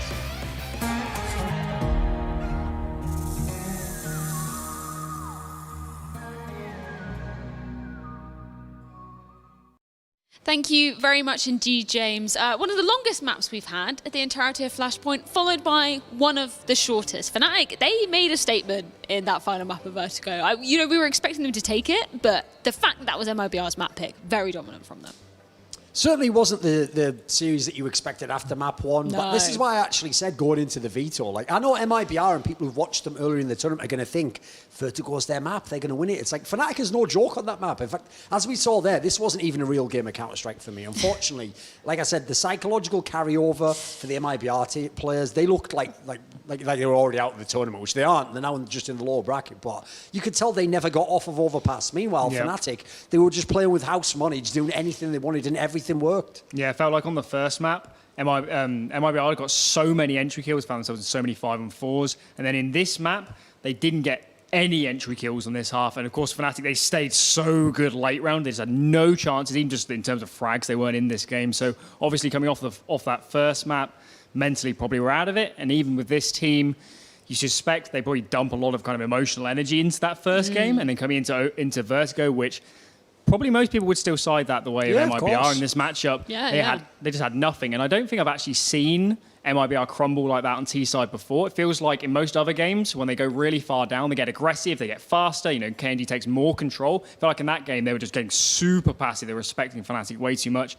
And from that point, this had no chance. You nailed it there, mate. What's one win condition? One of the best players in the whole tournament is KNG. Yep. This guy was on 3-16 score until almost the end of the whole map. So you can't have that happen. Because actually, Leo had another good game. He was actually getting kills, but everyone else on the team pretty much packed it up already. Yeah, KNG was, 16-18 by the end of that. 1 for 6 in terms of those opening duels as well. Again, something else you were kind of picking up on. 18. You only had 6 kills. Yeah. Sorry, 6 for 18 in terms of fracture. Yeah. It's just, it's crazy, isn't it? When you look at that, the form, the peak that we saw of him so much and coming onto that second map. And Leo as well, again. So not somebody that we expected. You were saying, you know, one of your favorite players coming to watch on Vertigo. Well, even on just Vertigo alone in the group final against Big, KNG was lights out on T-side. He's opening up so many rounds. He's just actually destroying Searson in that matchup. And this game, just nothing from him. If I had to guess the reason why, I'm willing to bet that when they were like closing up in these kind of psychological situations and there's so much pressure on KNG when you're down rounds on T side, trying to call yourself out of it, I imagine it's at that point, it's so hard to perform mechanically when you've got so much on your mind. So if I had to guess, that was the reason.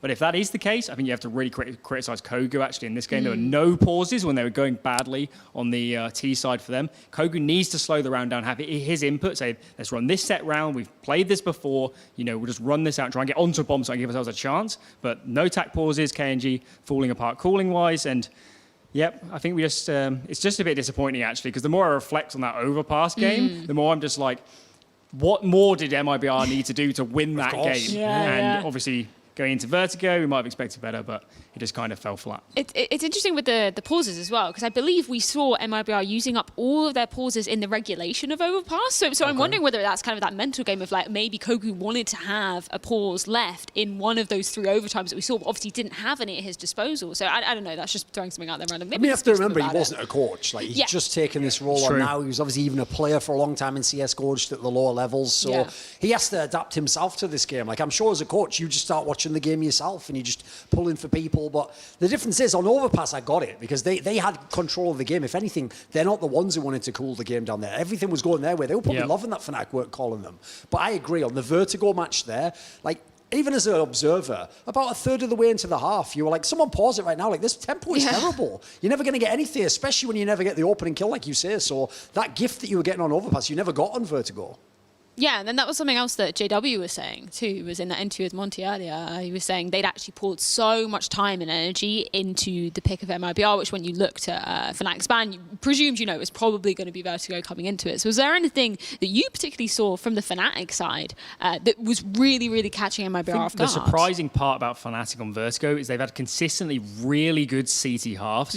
And for me, Vertigo, just as a map in general, is very, very even on both the sides. Actually, probably edge it very slightly to the T side. Sure. And even from watching Fnatic on the CT side, they don't look incredible to me. It's not like they're making incredible reads or always getting ramp control. So I question whether it's the sort of aspect where, because of how Vertigo plays, it kind of just drops to fundamentals because there isn't really anything else on the map to do. So maybe it just comes down to the trading, to the team play, to the comms. Maybe it's been a bit of an issue in the past, but certainly in this game, everything was firing on all cylinders. So maybe that's an aspect to consider. I think in general for Fnatic, in terms of their map pool, bringing Vertigo and Train into their map pool in the last few months, it's done absolute wonders for them, kind of turning around this decline they've had since we went on to the online era. So I don't know, at this point, Fnatic's map pool is really hard to criticize after seeing this series. Yeah, it was something that Christine brought up as well, the fact that they've begun to, you know, not pick into Vertigo necessarily, but float it. They're not banning it out as well. She saw that as a huge advantage for them coming into it. And you brought up an interesting point about Virtus.Pro. Going forward, that's going to be their next challenge. Map pools incredibly similar between these two teams. And especially when you consider,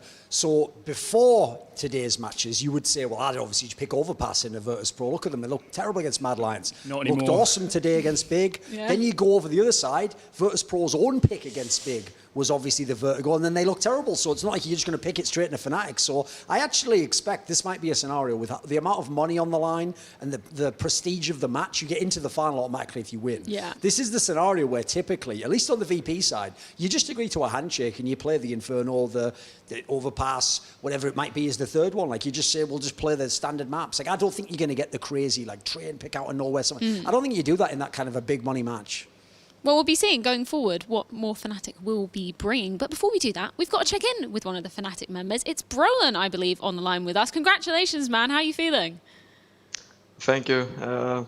Really tired, actually, but got a win in the end, so it feels good. I can imagine, because that first map was the longest map that we've seen here at Flashpoint 2 in this season. So could you tell me about that third overtime that we saw of you guys, obviously getting those 4 rounds consecutively to get out that clean win? Can you tell me exactly what you were focusing on after that incredible long slog of a match?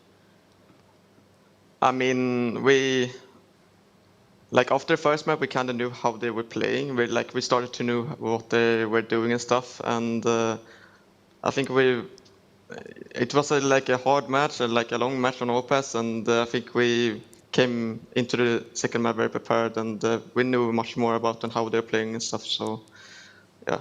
Can you give us any insight onto exactly what you saw from MIBR on Vertigo? Because we heard from JW earlier that you guys had spent a lot of time specifically preparing for this. So where were the key focuses for you guys on that second map? I think we just say to the guys that we need to be be ready for everything, especially like pushing smokes, like doing the W gaming, and just be ready for like these fast rushes and stuff on like the mid area and B sites. So that's most left part. Right, Brolan, obviously you've been in Fnatic a couple of years now, but you weren't there in the old days when they were winning the majors. So, like, what was it enjoyable on that overpass game to get some prime just flusher things going on? Like, he was bringing out the old bullshit where he just gets away with it every time in the clutches. Yeah, I mean, flusher doing flusher things, I think, but yeah. You got any questions, Alan? So at this point, I think for a lot of us, Fnatic now have to be the tournament favourites. So at this point, going into a match versus VP, and then potentially later in the tournaments, if you're hitting a big or an OG coming up through the lower bracket, what do you guys expect from internally from Fnatic? Is this now your tournament to lose with kind of now you're in this position where you probably should be beating VP? So what are your thoughts going forward? Can anybody beat Fnatic to win Flashpoint? I mean, it's hard to say, but the main goal is to win tournament, of course. But I think Virtus.Pro have been playing very good lately. But we haven't played them with the new lineup, I think. So it will be a tough match for sure. But hopefully we can bring the table and win. Right, everyone keeps raving about this kid from Latvia called Yakinder, who's done nothing. He's just an onliner. He plays in this team that doesn't even know how to play Counter-Strike. Right, you're a mad aimer. You're way better than him. You've been in finals of tournaments once. You're going to shut this guy down when you play him, right? You're just going to show him the real class of Brolan. I mean, we knew how to shut solo players down. I think pretty good. So we just try to do the same like we always do when we prepare for teams. So I wish you guys could have seen the pain on Maui's face over there, Yakinder's father, when Thorin was saying that. He didn't even believe in him. He could have picked him today. He didn't do that at all. No, so listen, to be fair, actions are what matter more than words. Yeah. Let's face it. We all know that. We'll get some words from Maui in a minute. But Brolan, thank you very much for taking the time to have a chat with us. Cannot wait to see what you guys will bring for the remainder of Flashpoint, and congrats on that one again. Fuck up, Yakinder. Thank you. Toxic Just Duncan. sowing the seeds. It's the way he didn't even buy into the hype. He's like, yes, we'll shut the players down together as a The thing team. is, you know that some of the Fnatic players are thinking that. Take a Crims or JW or Flusher. Yeah. They think they're just going to dump on him, to be honest. They think, he's never really played at this level and they're so experienced. So even though Brolan isn't showing it there, I can tell you internally that they would come in with so much confidence. They're going to put Yakinder into what I call the Team Liquid Nightmare Simulator, which is when you play against Astralis and they lurk everywhere on the map, and every time the instinct tells you to push that corner, there's a guy waiting on an off angle. Flush is just there every time. They're going to be doing that all day long, mate. James, what did you think of this one? After that first map being so long, pretty nuts to see it being so short on Vertigo. Yeah, it was quite disappointing on Vertigo. I think stylistically I was expecting a great matchup. I think we got that on Overpass. We could see the shortcomings again, it's gone through already, but it was a bit of a blowout on Vertigo, which I wasn't expecting at all. So it's a shame. I was hoping for 3 maps because I think they all would have been fun, but at least we got one good one. Yeah. The third one would have actually been really crazy when you consider the tension of map 1, because I don't think either team was really loving going in a train. No, well, even for MIBR, they've only ever played it once, and that was back at Blast well over a month ago now. So even from that perspective, Fnatic would have no idea what they'd come into that game. So maybe we're a bit disappointed we didn't see Train, but Fnatic definitely deserve the 2-0 here in the end. Yeah, 100%. And of course, it isn't the last we're going to be seeing of either of these teams, as we were saying. Fnatic will be going on to face Virtus.Pro. What are your thoughts on that one going forward, James? I'm very distracted by your sparkly eyelids, Freya. My sparkly eyelids, thank you. I appreciate the sparkle. That didn't even sound creepy. That just sounded legitimately like a nice comment. I do have sparkly Okay, cool. eyelids. Thank you very much, Emilio. I love the eyelids part did sound a bit creepy. Why don't you just say eyes, James? I like your eyelids. You have great eyelids. Oh, thank you, What was your James. question? Sorry. I was just What do you asking think what of you the upper thought. bracket final? Yeah. I think that we're in for some good Counter-Strike. I know. I think we've got a good... really hype it. Incredible analysis. I'm doing my best here. I think that Virtus.Pro, I think this tournament, they've been a hard... Like, after we saw the initial games, they've been a hard team to predict. They're one of my favorite teams to watch when they're playing well, but they've been struggling a lot. If they can bring their best game to that matchup, then I think it's going to be really exciting. I think the AWP war is going to be awesome. I think they're two very unique teams in their play styles, and you've got the likes of like Sanjio and Virtus.Pro, who you can't really compare to another player, the crazy things he gets up to, and obviously Fnatic are Fnatic. So I think the matchup is really interesting. The only question really is what Virtus.Pro are going to turn up. Yeah, and of course we can swipe on down to our lower bracket because this isn't the last we're going to be seeing of MIBR. They're going to be coming up against Mad Lions in our lower bracket matchup. Then it's going to be Big versus OG as well to find out who'll be making it to our lower bracket final and then potentially onto that grand final indeed. Any thoughts on these matchups? I think that first one is really hard to predict actually. They're very different teams, so it'll just be in terms of just a contrast of styles. I haven't really thought much about the map pool, but presumably we'll see Nuke maybe and Vertigo in that series. It's entirely possible with those two teams, so there's quite a lot of overlap certainly in the top of their pools, but I don't know, I'd find that one very hard to predict. I might even lean the way of Mad Lions actually. They're probably actually a team I think they've been underrated in the playoffs. In that VP game, a lot of people forget now that VP's in the upper bracket final. I think Mad Lions are the better team in that upper bracket quarter final. They threw the game away on T-side. CT train in the end with refreshes. Ivy push, which was just absolutely awful. But yeah, Mad Lions, I think they probably are a sleeper team that could potentially get some more upsets in this tournament. The main thing for me is that I think it'll be entertaining because they're both aggressive on their CT side. Yeah. And I think that just makes for a really fun game. Similar to what we just saw today, I think we're going to see some great counter-strikes. It's just going to create great opportunities for flanks and individual flare and multi-frags and so on, and that's the stuff that I'm here to see and enjoy. It's going to be great CS going forward. Something that's not so great, and I have to do unfortunately as part of this broadcast, is recap our Pinnacle predictions leaderboards. Myself and Duncan will be hanging our heads in shame right now, apart from actually Yumi is now below me, so that makes me a lot happier as a person. But James, something that makes you happy? Closing the gap gradually. Slowly, very, very slowly, Duncan. That's how I do it. I just like to go slow, but at the end, I always deliver a nice, happy ending. Well, James is... All right. I was going to say James. My book of massage in a 100-mile radius. There you go. Especially face down. Anyway, that's the audio I do it, James. I guess Maui put more chips on that second game. Yeah, he did. He did. To be catching up. Impressive performance there. But, just I think VP fucked a lot of us here, to be honest. 100% on every match until this first one today. Yeah. So listen, I've been setting this up the whole way. Have I not been saying from the beginning of yesterday, basically, I said, here's what I'm doing. I'm waiting for Mad Lions and OG to be underdogs, which they're both probably going to be in tomorrow's games. Okay. And I'm going hard into both. So y'all are just going to pick the favourites and think that the teams in the upper bracket are going to win. And I'm going to start sneaking on up, NASCAR style, drafting behind. That's all I know about NASCAR, except that you just drive left and people die all the time. That's about all I know. Probably the best parts. And then I'm just going to gradually go, and it's only in the last day that I'm going to overtake and win. Okay. Days of Thunder.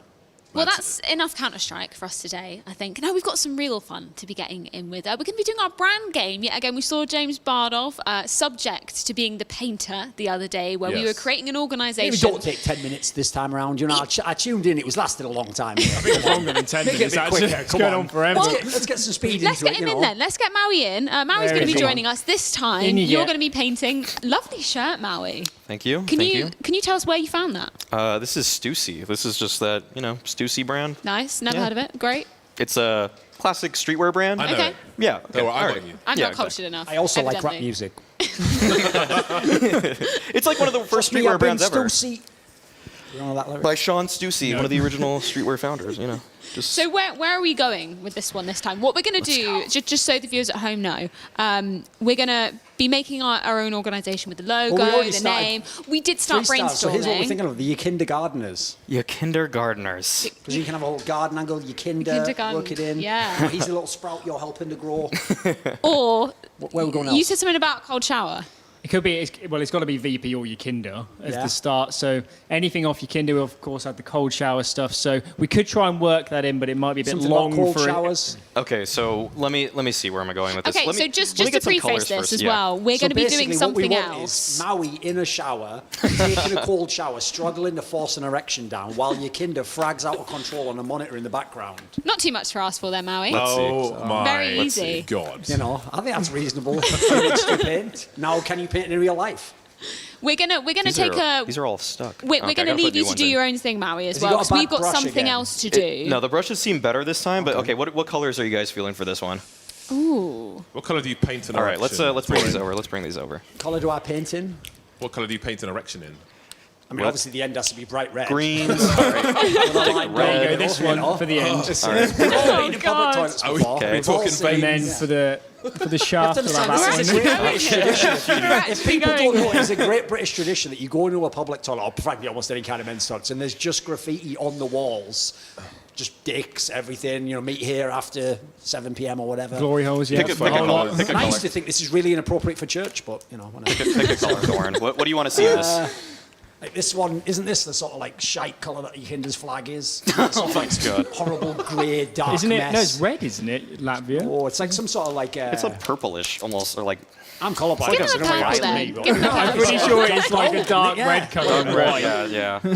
I thought it was grey. I don't know if there's really... I've There's no got real confirmation purple. in my ear that it's burgundy. Burgundy, yeah. Do we have I mean, burgundy? you could mix. Yeah, I'm gonna mix. I am gonna mix. You're actually going to mix? Yeah, I'll do Jason, scarlet do this. and ultramarine. We're gonna I use could both. barely of use the brush, Freya. There was no mixing to be done. All right, I was let me try. confused by the wood thing.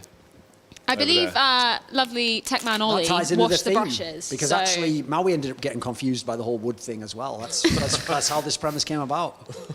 Oh, Yakinda. Oh, the aim. Oh, it's just too good. The aggression. You are my new, whatever, Grim. Floppy. You are the Latin Grim.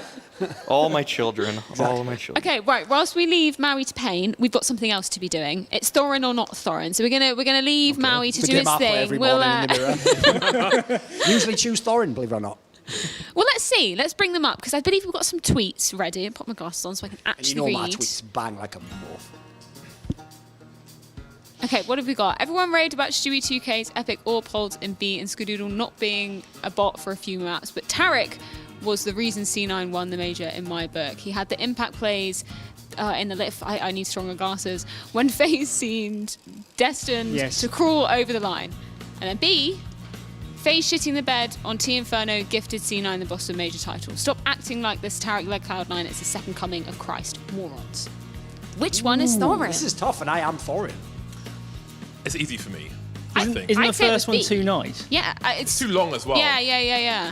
It's too long. I think you would have put an Do you indentation. want me to tell who's right or wrong? Because I can tell you for all these. There's too many words in there. I have a great memory for it. You ready? And it's not offensive enough. Which one? Are we all saying no to A? I'm saying no Yeah, to I'm A. saying no to A. Right, I'm going because it's definitely A is mine. A is definitely mine. Fuck. I wrote Wow. B. This is gonna be hard. So I knew it wasn't B, See, but that actually was a compliment there because you have to Yeah. realise they won the tournament, James. I don't diss the tournament. You know. Shitting the bed is definitely something. I wouldn't That's what we're saying. in a tweet. B was quite in the vein. He did a good job with it, actually. Yeah. I couldn't believe I that. picked a It's the sentiment that I knew morons. you held that Yeah. it was a pretty big And I pro. do think anyone who thinks that the second coming of Christ are morons. So there you go. Right, go ahead. Okay. Read You it need to again. read them, sit some closer.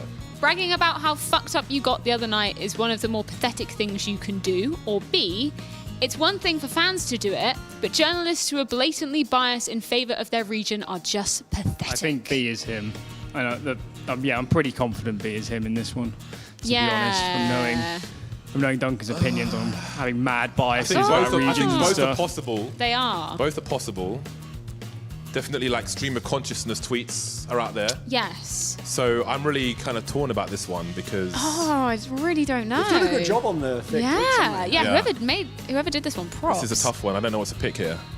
I would say B. I'm going with A. You go with A? Yeah, okay, I don't really you got know a that. tiny vote. Yeah. I'm a bit lost. Take B? B. I'm pretty sure it's B. I'm pretty sure it's going to be B. Yeah, there we Shit. go. 0 for 2, I feel man. like The sad thing about this It was is I thought people Maui's. were going to struggle. I thought people were going to have a hard time, but the problem is, because obviously everyone follows my Twitter, like I'm just like a voice incessantly in the back of your mind, like some sort of fucked up radio alternate personality or something, you know. So everyone has that like way of speaking in the back, like, oh, they can tune into it. Imagine. Exactly. Oh, yeah. Flag going already. Okay, Latvian flag. Yeah, we I'll got put flames around it on fire. I'm not going to do that for you, Kinder. Urinating from a high height onto it. Oh, here we go. Close-ups. Look at this Okay, now. there we go. Okay, there you go. Oh, yeah, No, but there we actually, guys, I got the flag going. What Nice. else did you want? Wait, did you blend? You blended the colors? Yes, I Look did. at this shit. Yes, I'm That Bob looks Ross pretty with this accurate, shit. isn't it? That's pretty good. Who's this guy? He's had help. Who's behind the desk? I'm just Bob Rossing over here, you know. There's another one up What else do you there, guys want, though? No, tell me, please. We want a shower on Alan it has somewhere. to read this one, I think, because he hasn't Yeah, read okay. it yet. So go on, Alan. First one is Twitter is not an AMA. You are not obliged to give time wasters and the, well, actually crowd your valuable energy and time. That's A. And then B is it's bloody disgusting how I have to spend my valuable time informing these worthless plebs of how much better than them I am. Makes me dislike them even more, really. I feel like bloody disgusting as someone someone international would write, Yes. trying to Be British. Exactly. Yeah. Bloody disgusting. I don't think I've ever heard Duncan say that. Yeah, I'm going with that. Here's what we're Or going even to the do. word bloody. What are you going with? I'm going with A. What are you going with, Alan? I think I'll go with A. Like, for here's the this thing. one. I'm not only going to tell you which one it is, but I think that I think someone like Monty or Semler must have written B because I agree with your Yeah. logic. I never say bloody unless I'm Yeah. doing like a red bloody whatever. Unless I'm doing the red eye. Yeah. So it's A, definitely. Come on. It was Anders. Anders There we wrote that go. one. There we go. Okay. And sadly, he only knows British culture from like Monty Python or something, so he's like trying to just get in that vein, isn't he? Bloody hell, chap. Okay, let's bring another one up. James, do you want to do the honours this Sure. time? A is Hobbit living up to his name as a creature who won an unlikely victory in a foreign land, returned home and faded into obscurity for the rest of his life. And B, people talk shit on the LOTR Hobbit moves for using the Eagles Deus Ex too much, but dragons in Game of Thrones are a fucking joke, mate. This is a tough one. Yeah. This is a tough one.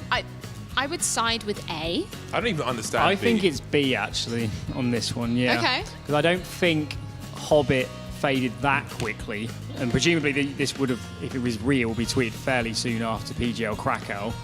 So, and I do know then Duncan what is did they pretty do? tilted by how Game of Thrones ended Right. and the jokes in that. So I'll take B. I'm going with A. I'm going A. Right, it is B, but I actually do think that Monty was the one who wrote A because he tried to work in the theme, I reckon, is it right? It was Monty. The Hobbit angle. Like, that's the problem, he got too clever. Like, even when he was trying to pretend to be someone else, he couldn't stop being a narcissist and being himself. So he had to show off that he knew what the Hobbit was about. Like, that's the mistake, mate. I know that people know what I know the Hobbit's about. My name's Thorin, for fuck's sake. It's all right. Let's bring up another one. Just roast him, if Monty, we now. have Fuck one. it. Let's go. Here we go. Let's see. Best kebab in downtown Stockholm? ? Classic style only, please. No healthy shit. I guess no pressure wasn't the last thing Logic was dropping. Beak face. Who are we going with? I'm so fucking lost with This these. one's like- really hard because we Okay. do know that Duncan does tweet about kebabs. You do A love a decent kebab. amount. Shall I throw something in there just to see Go if it for it, affects go them for one it. way or the other? Obviously, I'm not going to say which is, but I will say, if you're wondering why would I reference like Logic, it's because he actually did do like a track on like LCS or something this year when they had like the studio broadcast. He was like doing like a performance. So it's not impossible I could have tweeted about him, even though I don't normally tweet about just But like the little kebab. I think I rappers. maybe saw the tweets. B. Which one? B. Maybe. Maybe. I think maybe I saw some mention of Logic or I something. think A's almost right. I think they might have switched a few words out. to The make this. only reason I'm really siding with A is because you asked me why kebabs are so shit in Reading, and that's where I come behind from. the scenes Yeah. info I'm gonna Yeah. go for B here. Yeah, I think A is almost true, but they've kind of fudged it. I've got to go with A, so you've got the decider, Yeah. James. I am going with B, but I don't really know. Go for it. Let's see. Reveal. I think it's A. That was A! Believe in the kebab guys. Who wrote this one then? Hate You- losing! Yumi wrote the fake one. B's not Pretty bad good actually. bait. That's not bad actually. Yeah. That's not a bad angle. Because he also got you with the little beak face as well. Yeah. I saw that, I was like, I'm not going to get baited by Yeah, that. I That's know, too but easy. he tried to get you on it though. God damn it. Is that all of them? Let's think there's have a bunch more, isn't there, There's a couple more, but we're going to check in with your painting Here's now the because shower. you've got a shower going Oh on. no, that means a bonus coming. Yeah, what did you guys want taking a shower? Well, I obviously, got the shower. Obviously, it starts with cold showers, but you're hoping it'll be upgraded to a golden shower as usual, right, Maui? Me and you, Kinder, we bonded in different ways. Okay, yeah. I don't understand, but I'm fine with that. To be honest. Just Google it later. Yeah, I don't think I want to know. Just Google it. But actually though, I need something for this space, guys. What was the name of the team? You kindergarten? Yeah, you can go. I mean, there's no Oh, cold garden showers, now, is there? you know. Cold Yeah. showers? Yeah, But I got cold the Latvian showers. flag here. Your kinder cold showers. Your kinder shower. Your kinder's cold showers. Your kinder's cold shower. Yeah, All right. Make it a bit more ambiguous. Sure.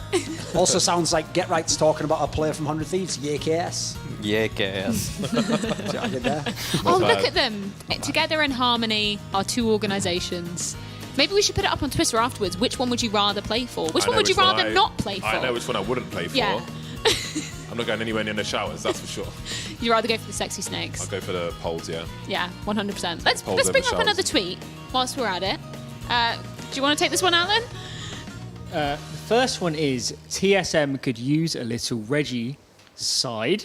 And the second one is how Reggie hasn't tried selling his own crypto to TSM fans. It's beyond me. They'll buy any old shit. Both bangers, by the way. Both bangers. I like both of them, to be fair. Ooh, it's a tricky one. I don't know. B's entirely possible because all this Gen G coin stuff. So it is possible they could make their own cryptocurrency or something. I think it's A. I think it's A. You think the real one is A? Yes. Yeah, I think I'm going to side with you. on I'm not that. even picking, it's just like... You have to pick, James. You could just side with us. A? Yeah. Oh, there you go. Here's A? the thing. Was it A? I actually did this like a day ago or something, so it was actually B, yeah. I just did it recently. The fake one was Monty. GG Monty. You I have fooled made a us. regicide joke before, though, obviously just because you call Reginald and that's like, killing of the king or whatever. So I've done a joke like that before. So Monty actually probably just stole my old material there. I believe we've got As you'd want two to more. Oh, we've got a photo with it as well. What's going on here? Listen, these are both bangers as well, if I'm being honest. They're Look at so them. good. I think I know which one this is because I kind of saw it somewhere. You kind of saw it somewhere. So I'm going to... Okay, I'll read them out just so we can get into the flow of it. Astralis fanboys just keep eating Nikolai Nyholm's That meme is a bullshit banger, up. isn't it? Astralis fanboys and Nikolai Nyholm's I think I know which one is real, Oh, Freya. Alan's So gonna you be able to guess. guess here. I think I know which one it. Well, I think I remember it. So Freya, you guess, and I'll Okay. lead Let him out. go last. Oh, I don't know. I think maybe B is real just because of how you reacted when that came up. Yeah, I think I actually remember B, and yeah. Yeah, I'm pretty yeah, sure it is in B the here. back of my But brain. A is a very You good, agree? a very good attempt. Except, I don't know anything about SpongeBob SquarePants. Mate. There's no way I'd be using that meme. I'd be using some meme from like Back to the Future or some shit in the 80s, wouldn't I? When I actually used to watch Obscure TV. VHS references. Exactly. There's makes no way I'd have sense. SpongeBob SquarePants. Makes sense because What's funny, Hawker made though, that one. So there we go. That's Hawker's generation Yeah, there. on The lost brand. generation, I call them. Well, I'm out. We got one more. Let's see I've never which even one seen this the real is. Mad Max, have you? James, Hawker. you want to take this last one? Sunlight and no porn will fix almost all instances of male depression, and you're out of your mind if you think otherwise. Vitamin D and going outside on daily walks, decreasing stimulation, increased testosterone all scientifically improve mood. Or B, reading the excuses on Reddit of NIP fans for losses is like porn to me. Both good again. Both good again. That's fucking Both good. amazing. Oh, this one's very tricky, isn't it? I B think is it's an insta B for me. Yeah, I'm erring on that side. A is just a bit too long, not sure really, why, isn't it? though. And B, I mean, if this is presumably in A looks like a troll, proper 2015 troll. or 14 or something, yeah, I think Yeah. it's B. By the way, I've got a question. Of the people writing them, did Susie write any of them? She didn't. No. Right, because I'm trying to think, because it is definitely B. But I think A was written by. It has to be either like Semler or Susie. I wrote that. You wrote that one I because wrote he was that trying to he's trying to take the sort of tweets I like retweet and like combine them in Yeah, one. yeah, So 'cause- yeah. But you went too exhaustive with the whole thing of like, there's no way I would write like 50 things like that. Again, I would just go nice. You and go with the pithy, walks. like that. Just watching people complain porn to me. Yeah, you would just do the walks. Well, GG, guys. That's enough Thorin or not Thorin. I'm sure we'll have another segment. They got a on lot that wrong. again. You got a lot wrong. Yeah, we did. I got Not a GG. Bad. shitload wrong. BG. Yeah, it wasn't great for me. No. And something else that isn't going to be great for us is how the painting is coming along. I think it's pretty good. It's pretty straightforward. Latvian flag. Nice. And then let's get a close up here. Let me turn this more. Oh no, Are they we got good? it. We They got good? it. They got it. Okay, we're good. So Latvian flag, cold shower, Yakinder, cold shower. You can do cold shower. I could put something up here in the last second, but what are you guys thinking? What are you guys thinking? Bronze medal or something. A bronze medal for third place? We can mix some colors. We're also going to have a jersey as well. Shout out to Shout out Jacob for jersey. doing that. We'll have that in just a second. I have to Does say, that I'm, like rap music? I'm most impressed that you mixed the colors and you made a nice color. Oh, look at the So I appreciate the that. gradient here that I went for. I don't know if you guys can see that well enough, but I did a little bit of a yeah. gradient here where it's kind of more purple and it becomes blue, you know? Very nice. Rainbow War taught me that was one. that a mistake? Did you Was use there the like paintbrush? excess paint on the To brush? be Or was fair, that- listen, he's sure. working on another level of thematic like imagery there. So it starts off purple and it becomes more blue as you're in that shower. This guy's fucking on another level. I'm killing it, aren't I? Again, the erection, in case I had to spell it out for you. I knew what you meant. I just wasn't going to react to it. You will react to my jokes. Check your contract. Yeah, I know, fine page 6, clause 4. FYI, I am referring to human erection. Exactly, yeah. Well, let's take a look and see if that appeared on the jersey as well. We can see the logo there. Let's see what Jakob has come up with for Oh, wow. the jersey. Wow, okay. That's actually too good. That's tidy. That's better than the current Dignitas jersey. And less embarrassing to wear. That's pretty good. It's Yeah, a pretty tight waist. I Oh, no, rate it's got that. the white thing. No, Okay. yeah, that's what. You've got to have the Very tapered. hourglass Lost. figure to wear I was lost in that for a second. Oh, what's going on here? Maui, what are you doing? Thorin said bronze medal. We're going gold because Yakinder's winning this See? whole event. I knew there was going to be something golden involved with this by the end. We're going all the way. Your Kinder's going to experience a golden shower when he plays that upper bracket final, man. Who's going to give it to him? Pissed on by the best new generation IGL of his generation. Whatever. I said generation 2 times. That's going to be an interesting match. It is going to be an Should be interesting great. match. Yeah. I just really hope VP turn up and it's I hope it's competitive. just a good match at this point in time. Let's have a 3-mapper. Yeah. Exactly. It's pretty good. Are you done then, Maui? Can we One wrap this last up? thing. Gotta give let's give get a little. Let's get the last little details going on to it. This is how he wears it around his neck, the sash, you know? See, because in Flashpoint, we give animals medals, not like A New Hope. Deep reference cut there from the 1970s. Chewbacca, he's an animal. Oh, that's one of those animals' rights guys, are you? Fucking hell. No, obviously Give me not. something, whatever. Yeah, Alan. Stop picking on the Wookiee, right? All right. There's a lot I could have gone with there. There's a lot I could It have looks gone like a with. pair of headphones. Just perfect. That's the finishing touch. I'm very satisfied with this. It's a pair of headphones on an Lovely. orange. Yakinder. There we go. Nice work. Yakinder. We should get this up on Twitter. Make sure you go and vote for which team you would rather play for. Of the one you did before on Yeah, today's. the sexy Maui snakes, courtesy of James Bardoff. Thank you very much Did for my that. best. That's literally the best I could do. I'm not an illustrator. To be fair, asking you to draw sexy snakes with a bikini On poles on. with bikinis, yeah. It I was didn't a have bit much to work with. We Yeah, did it, it's a bit- Yakinder. We did it. We're doing it.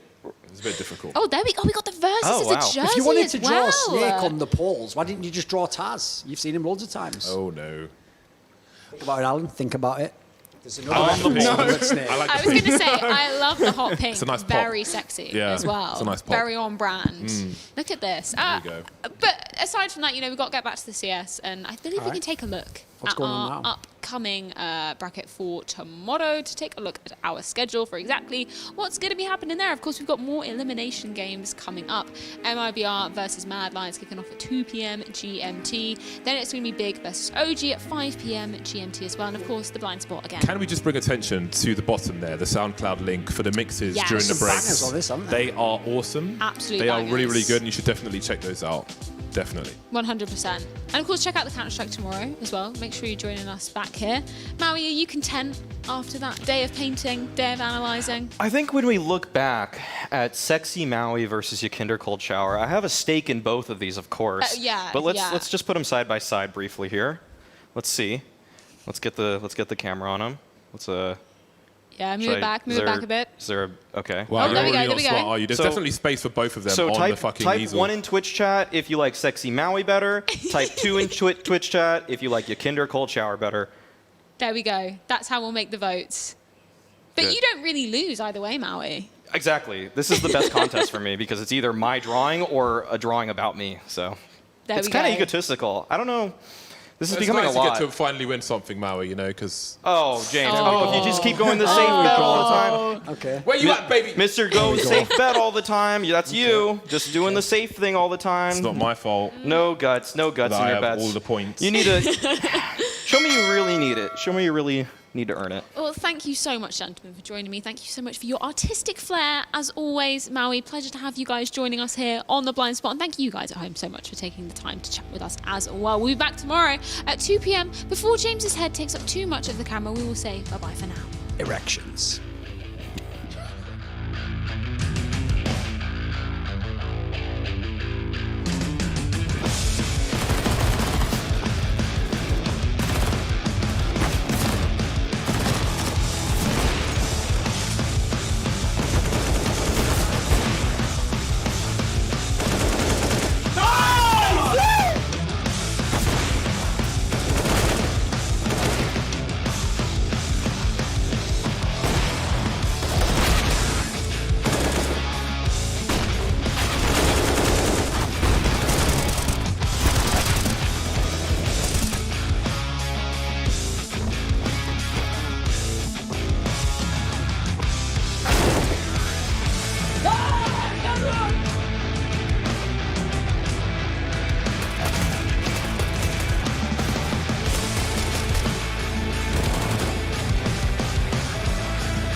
forces coursing.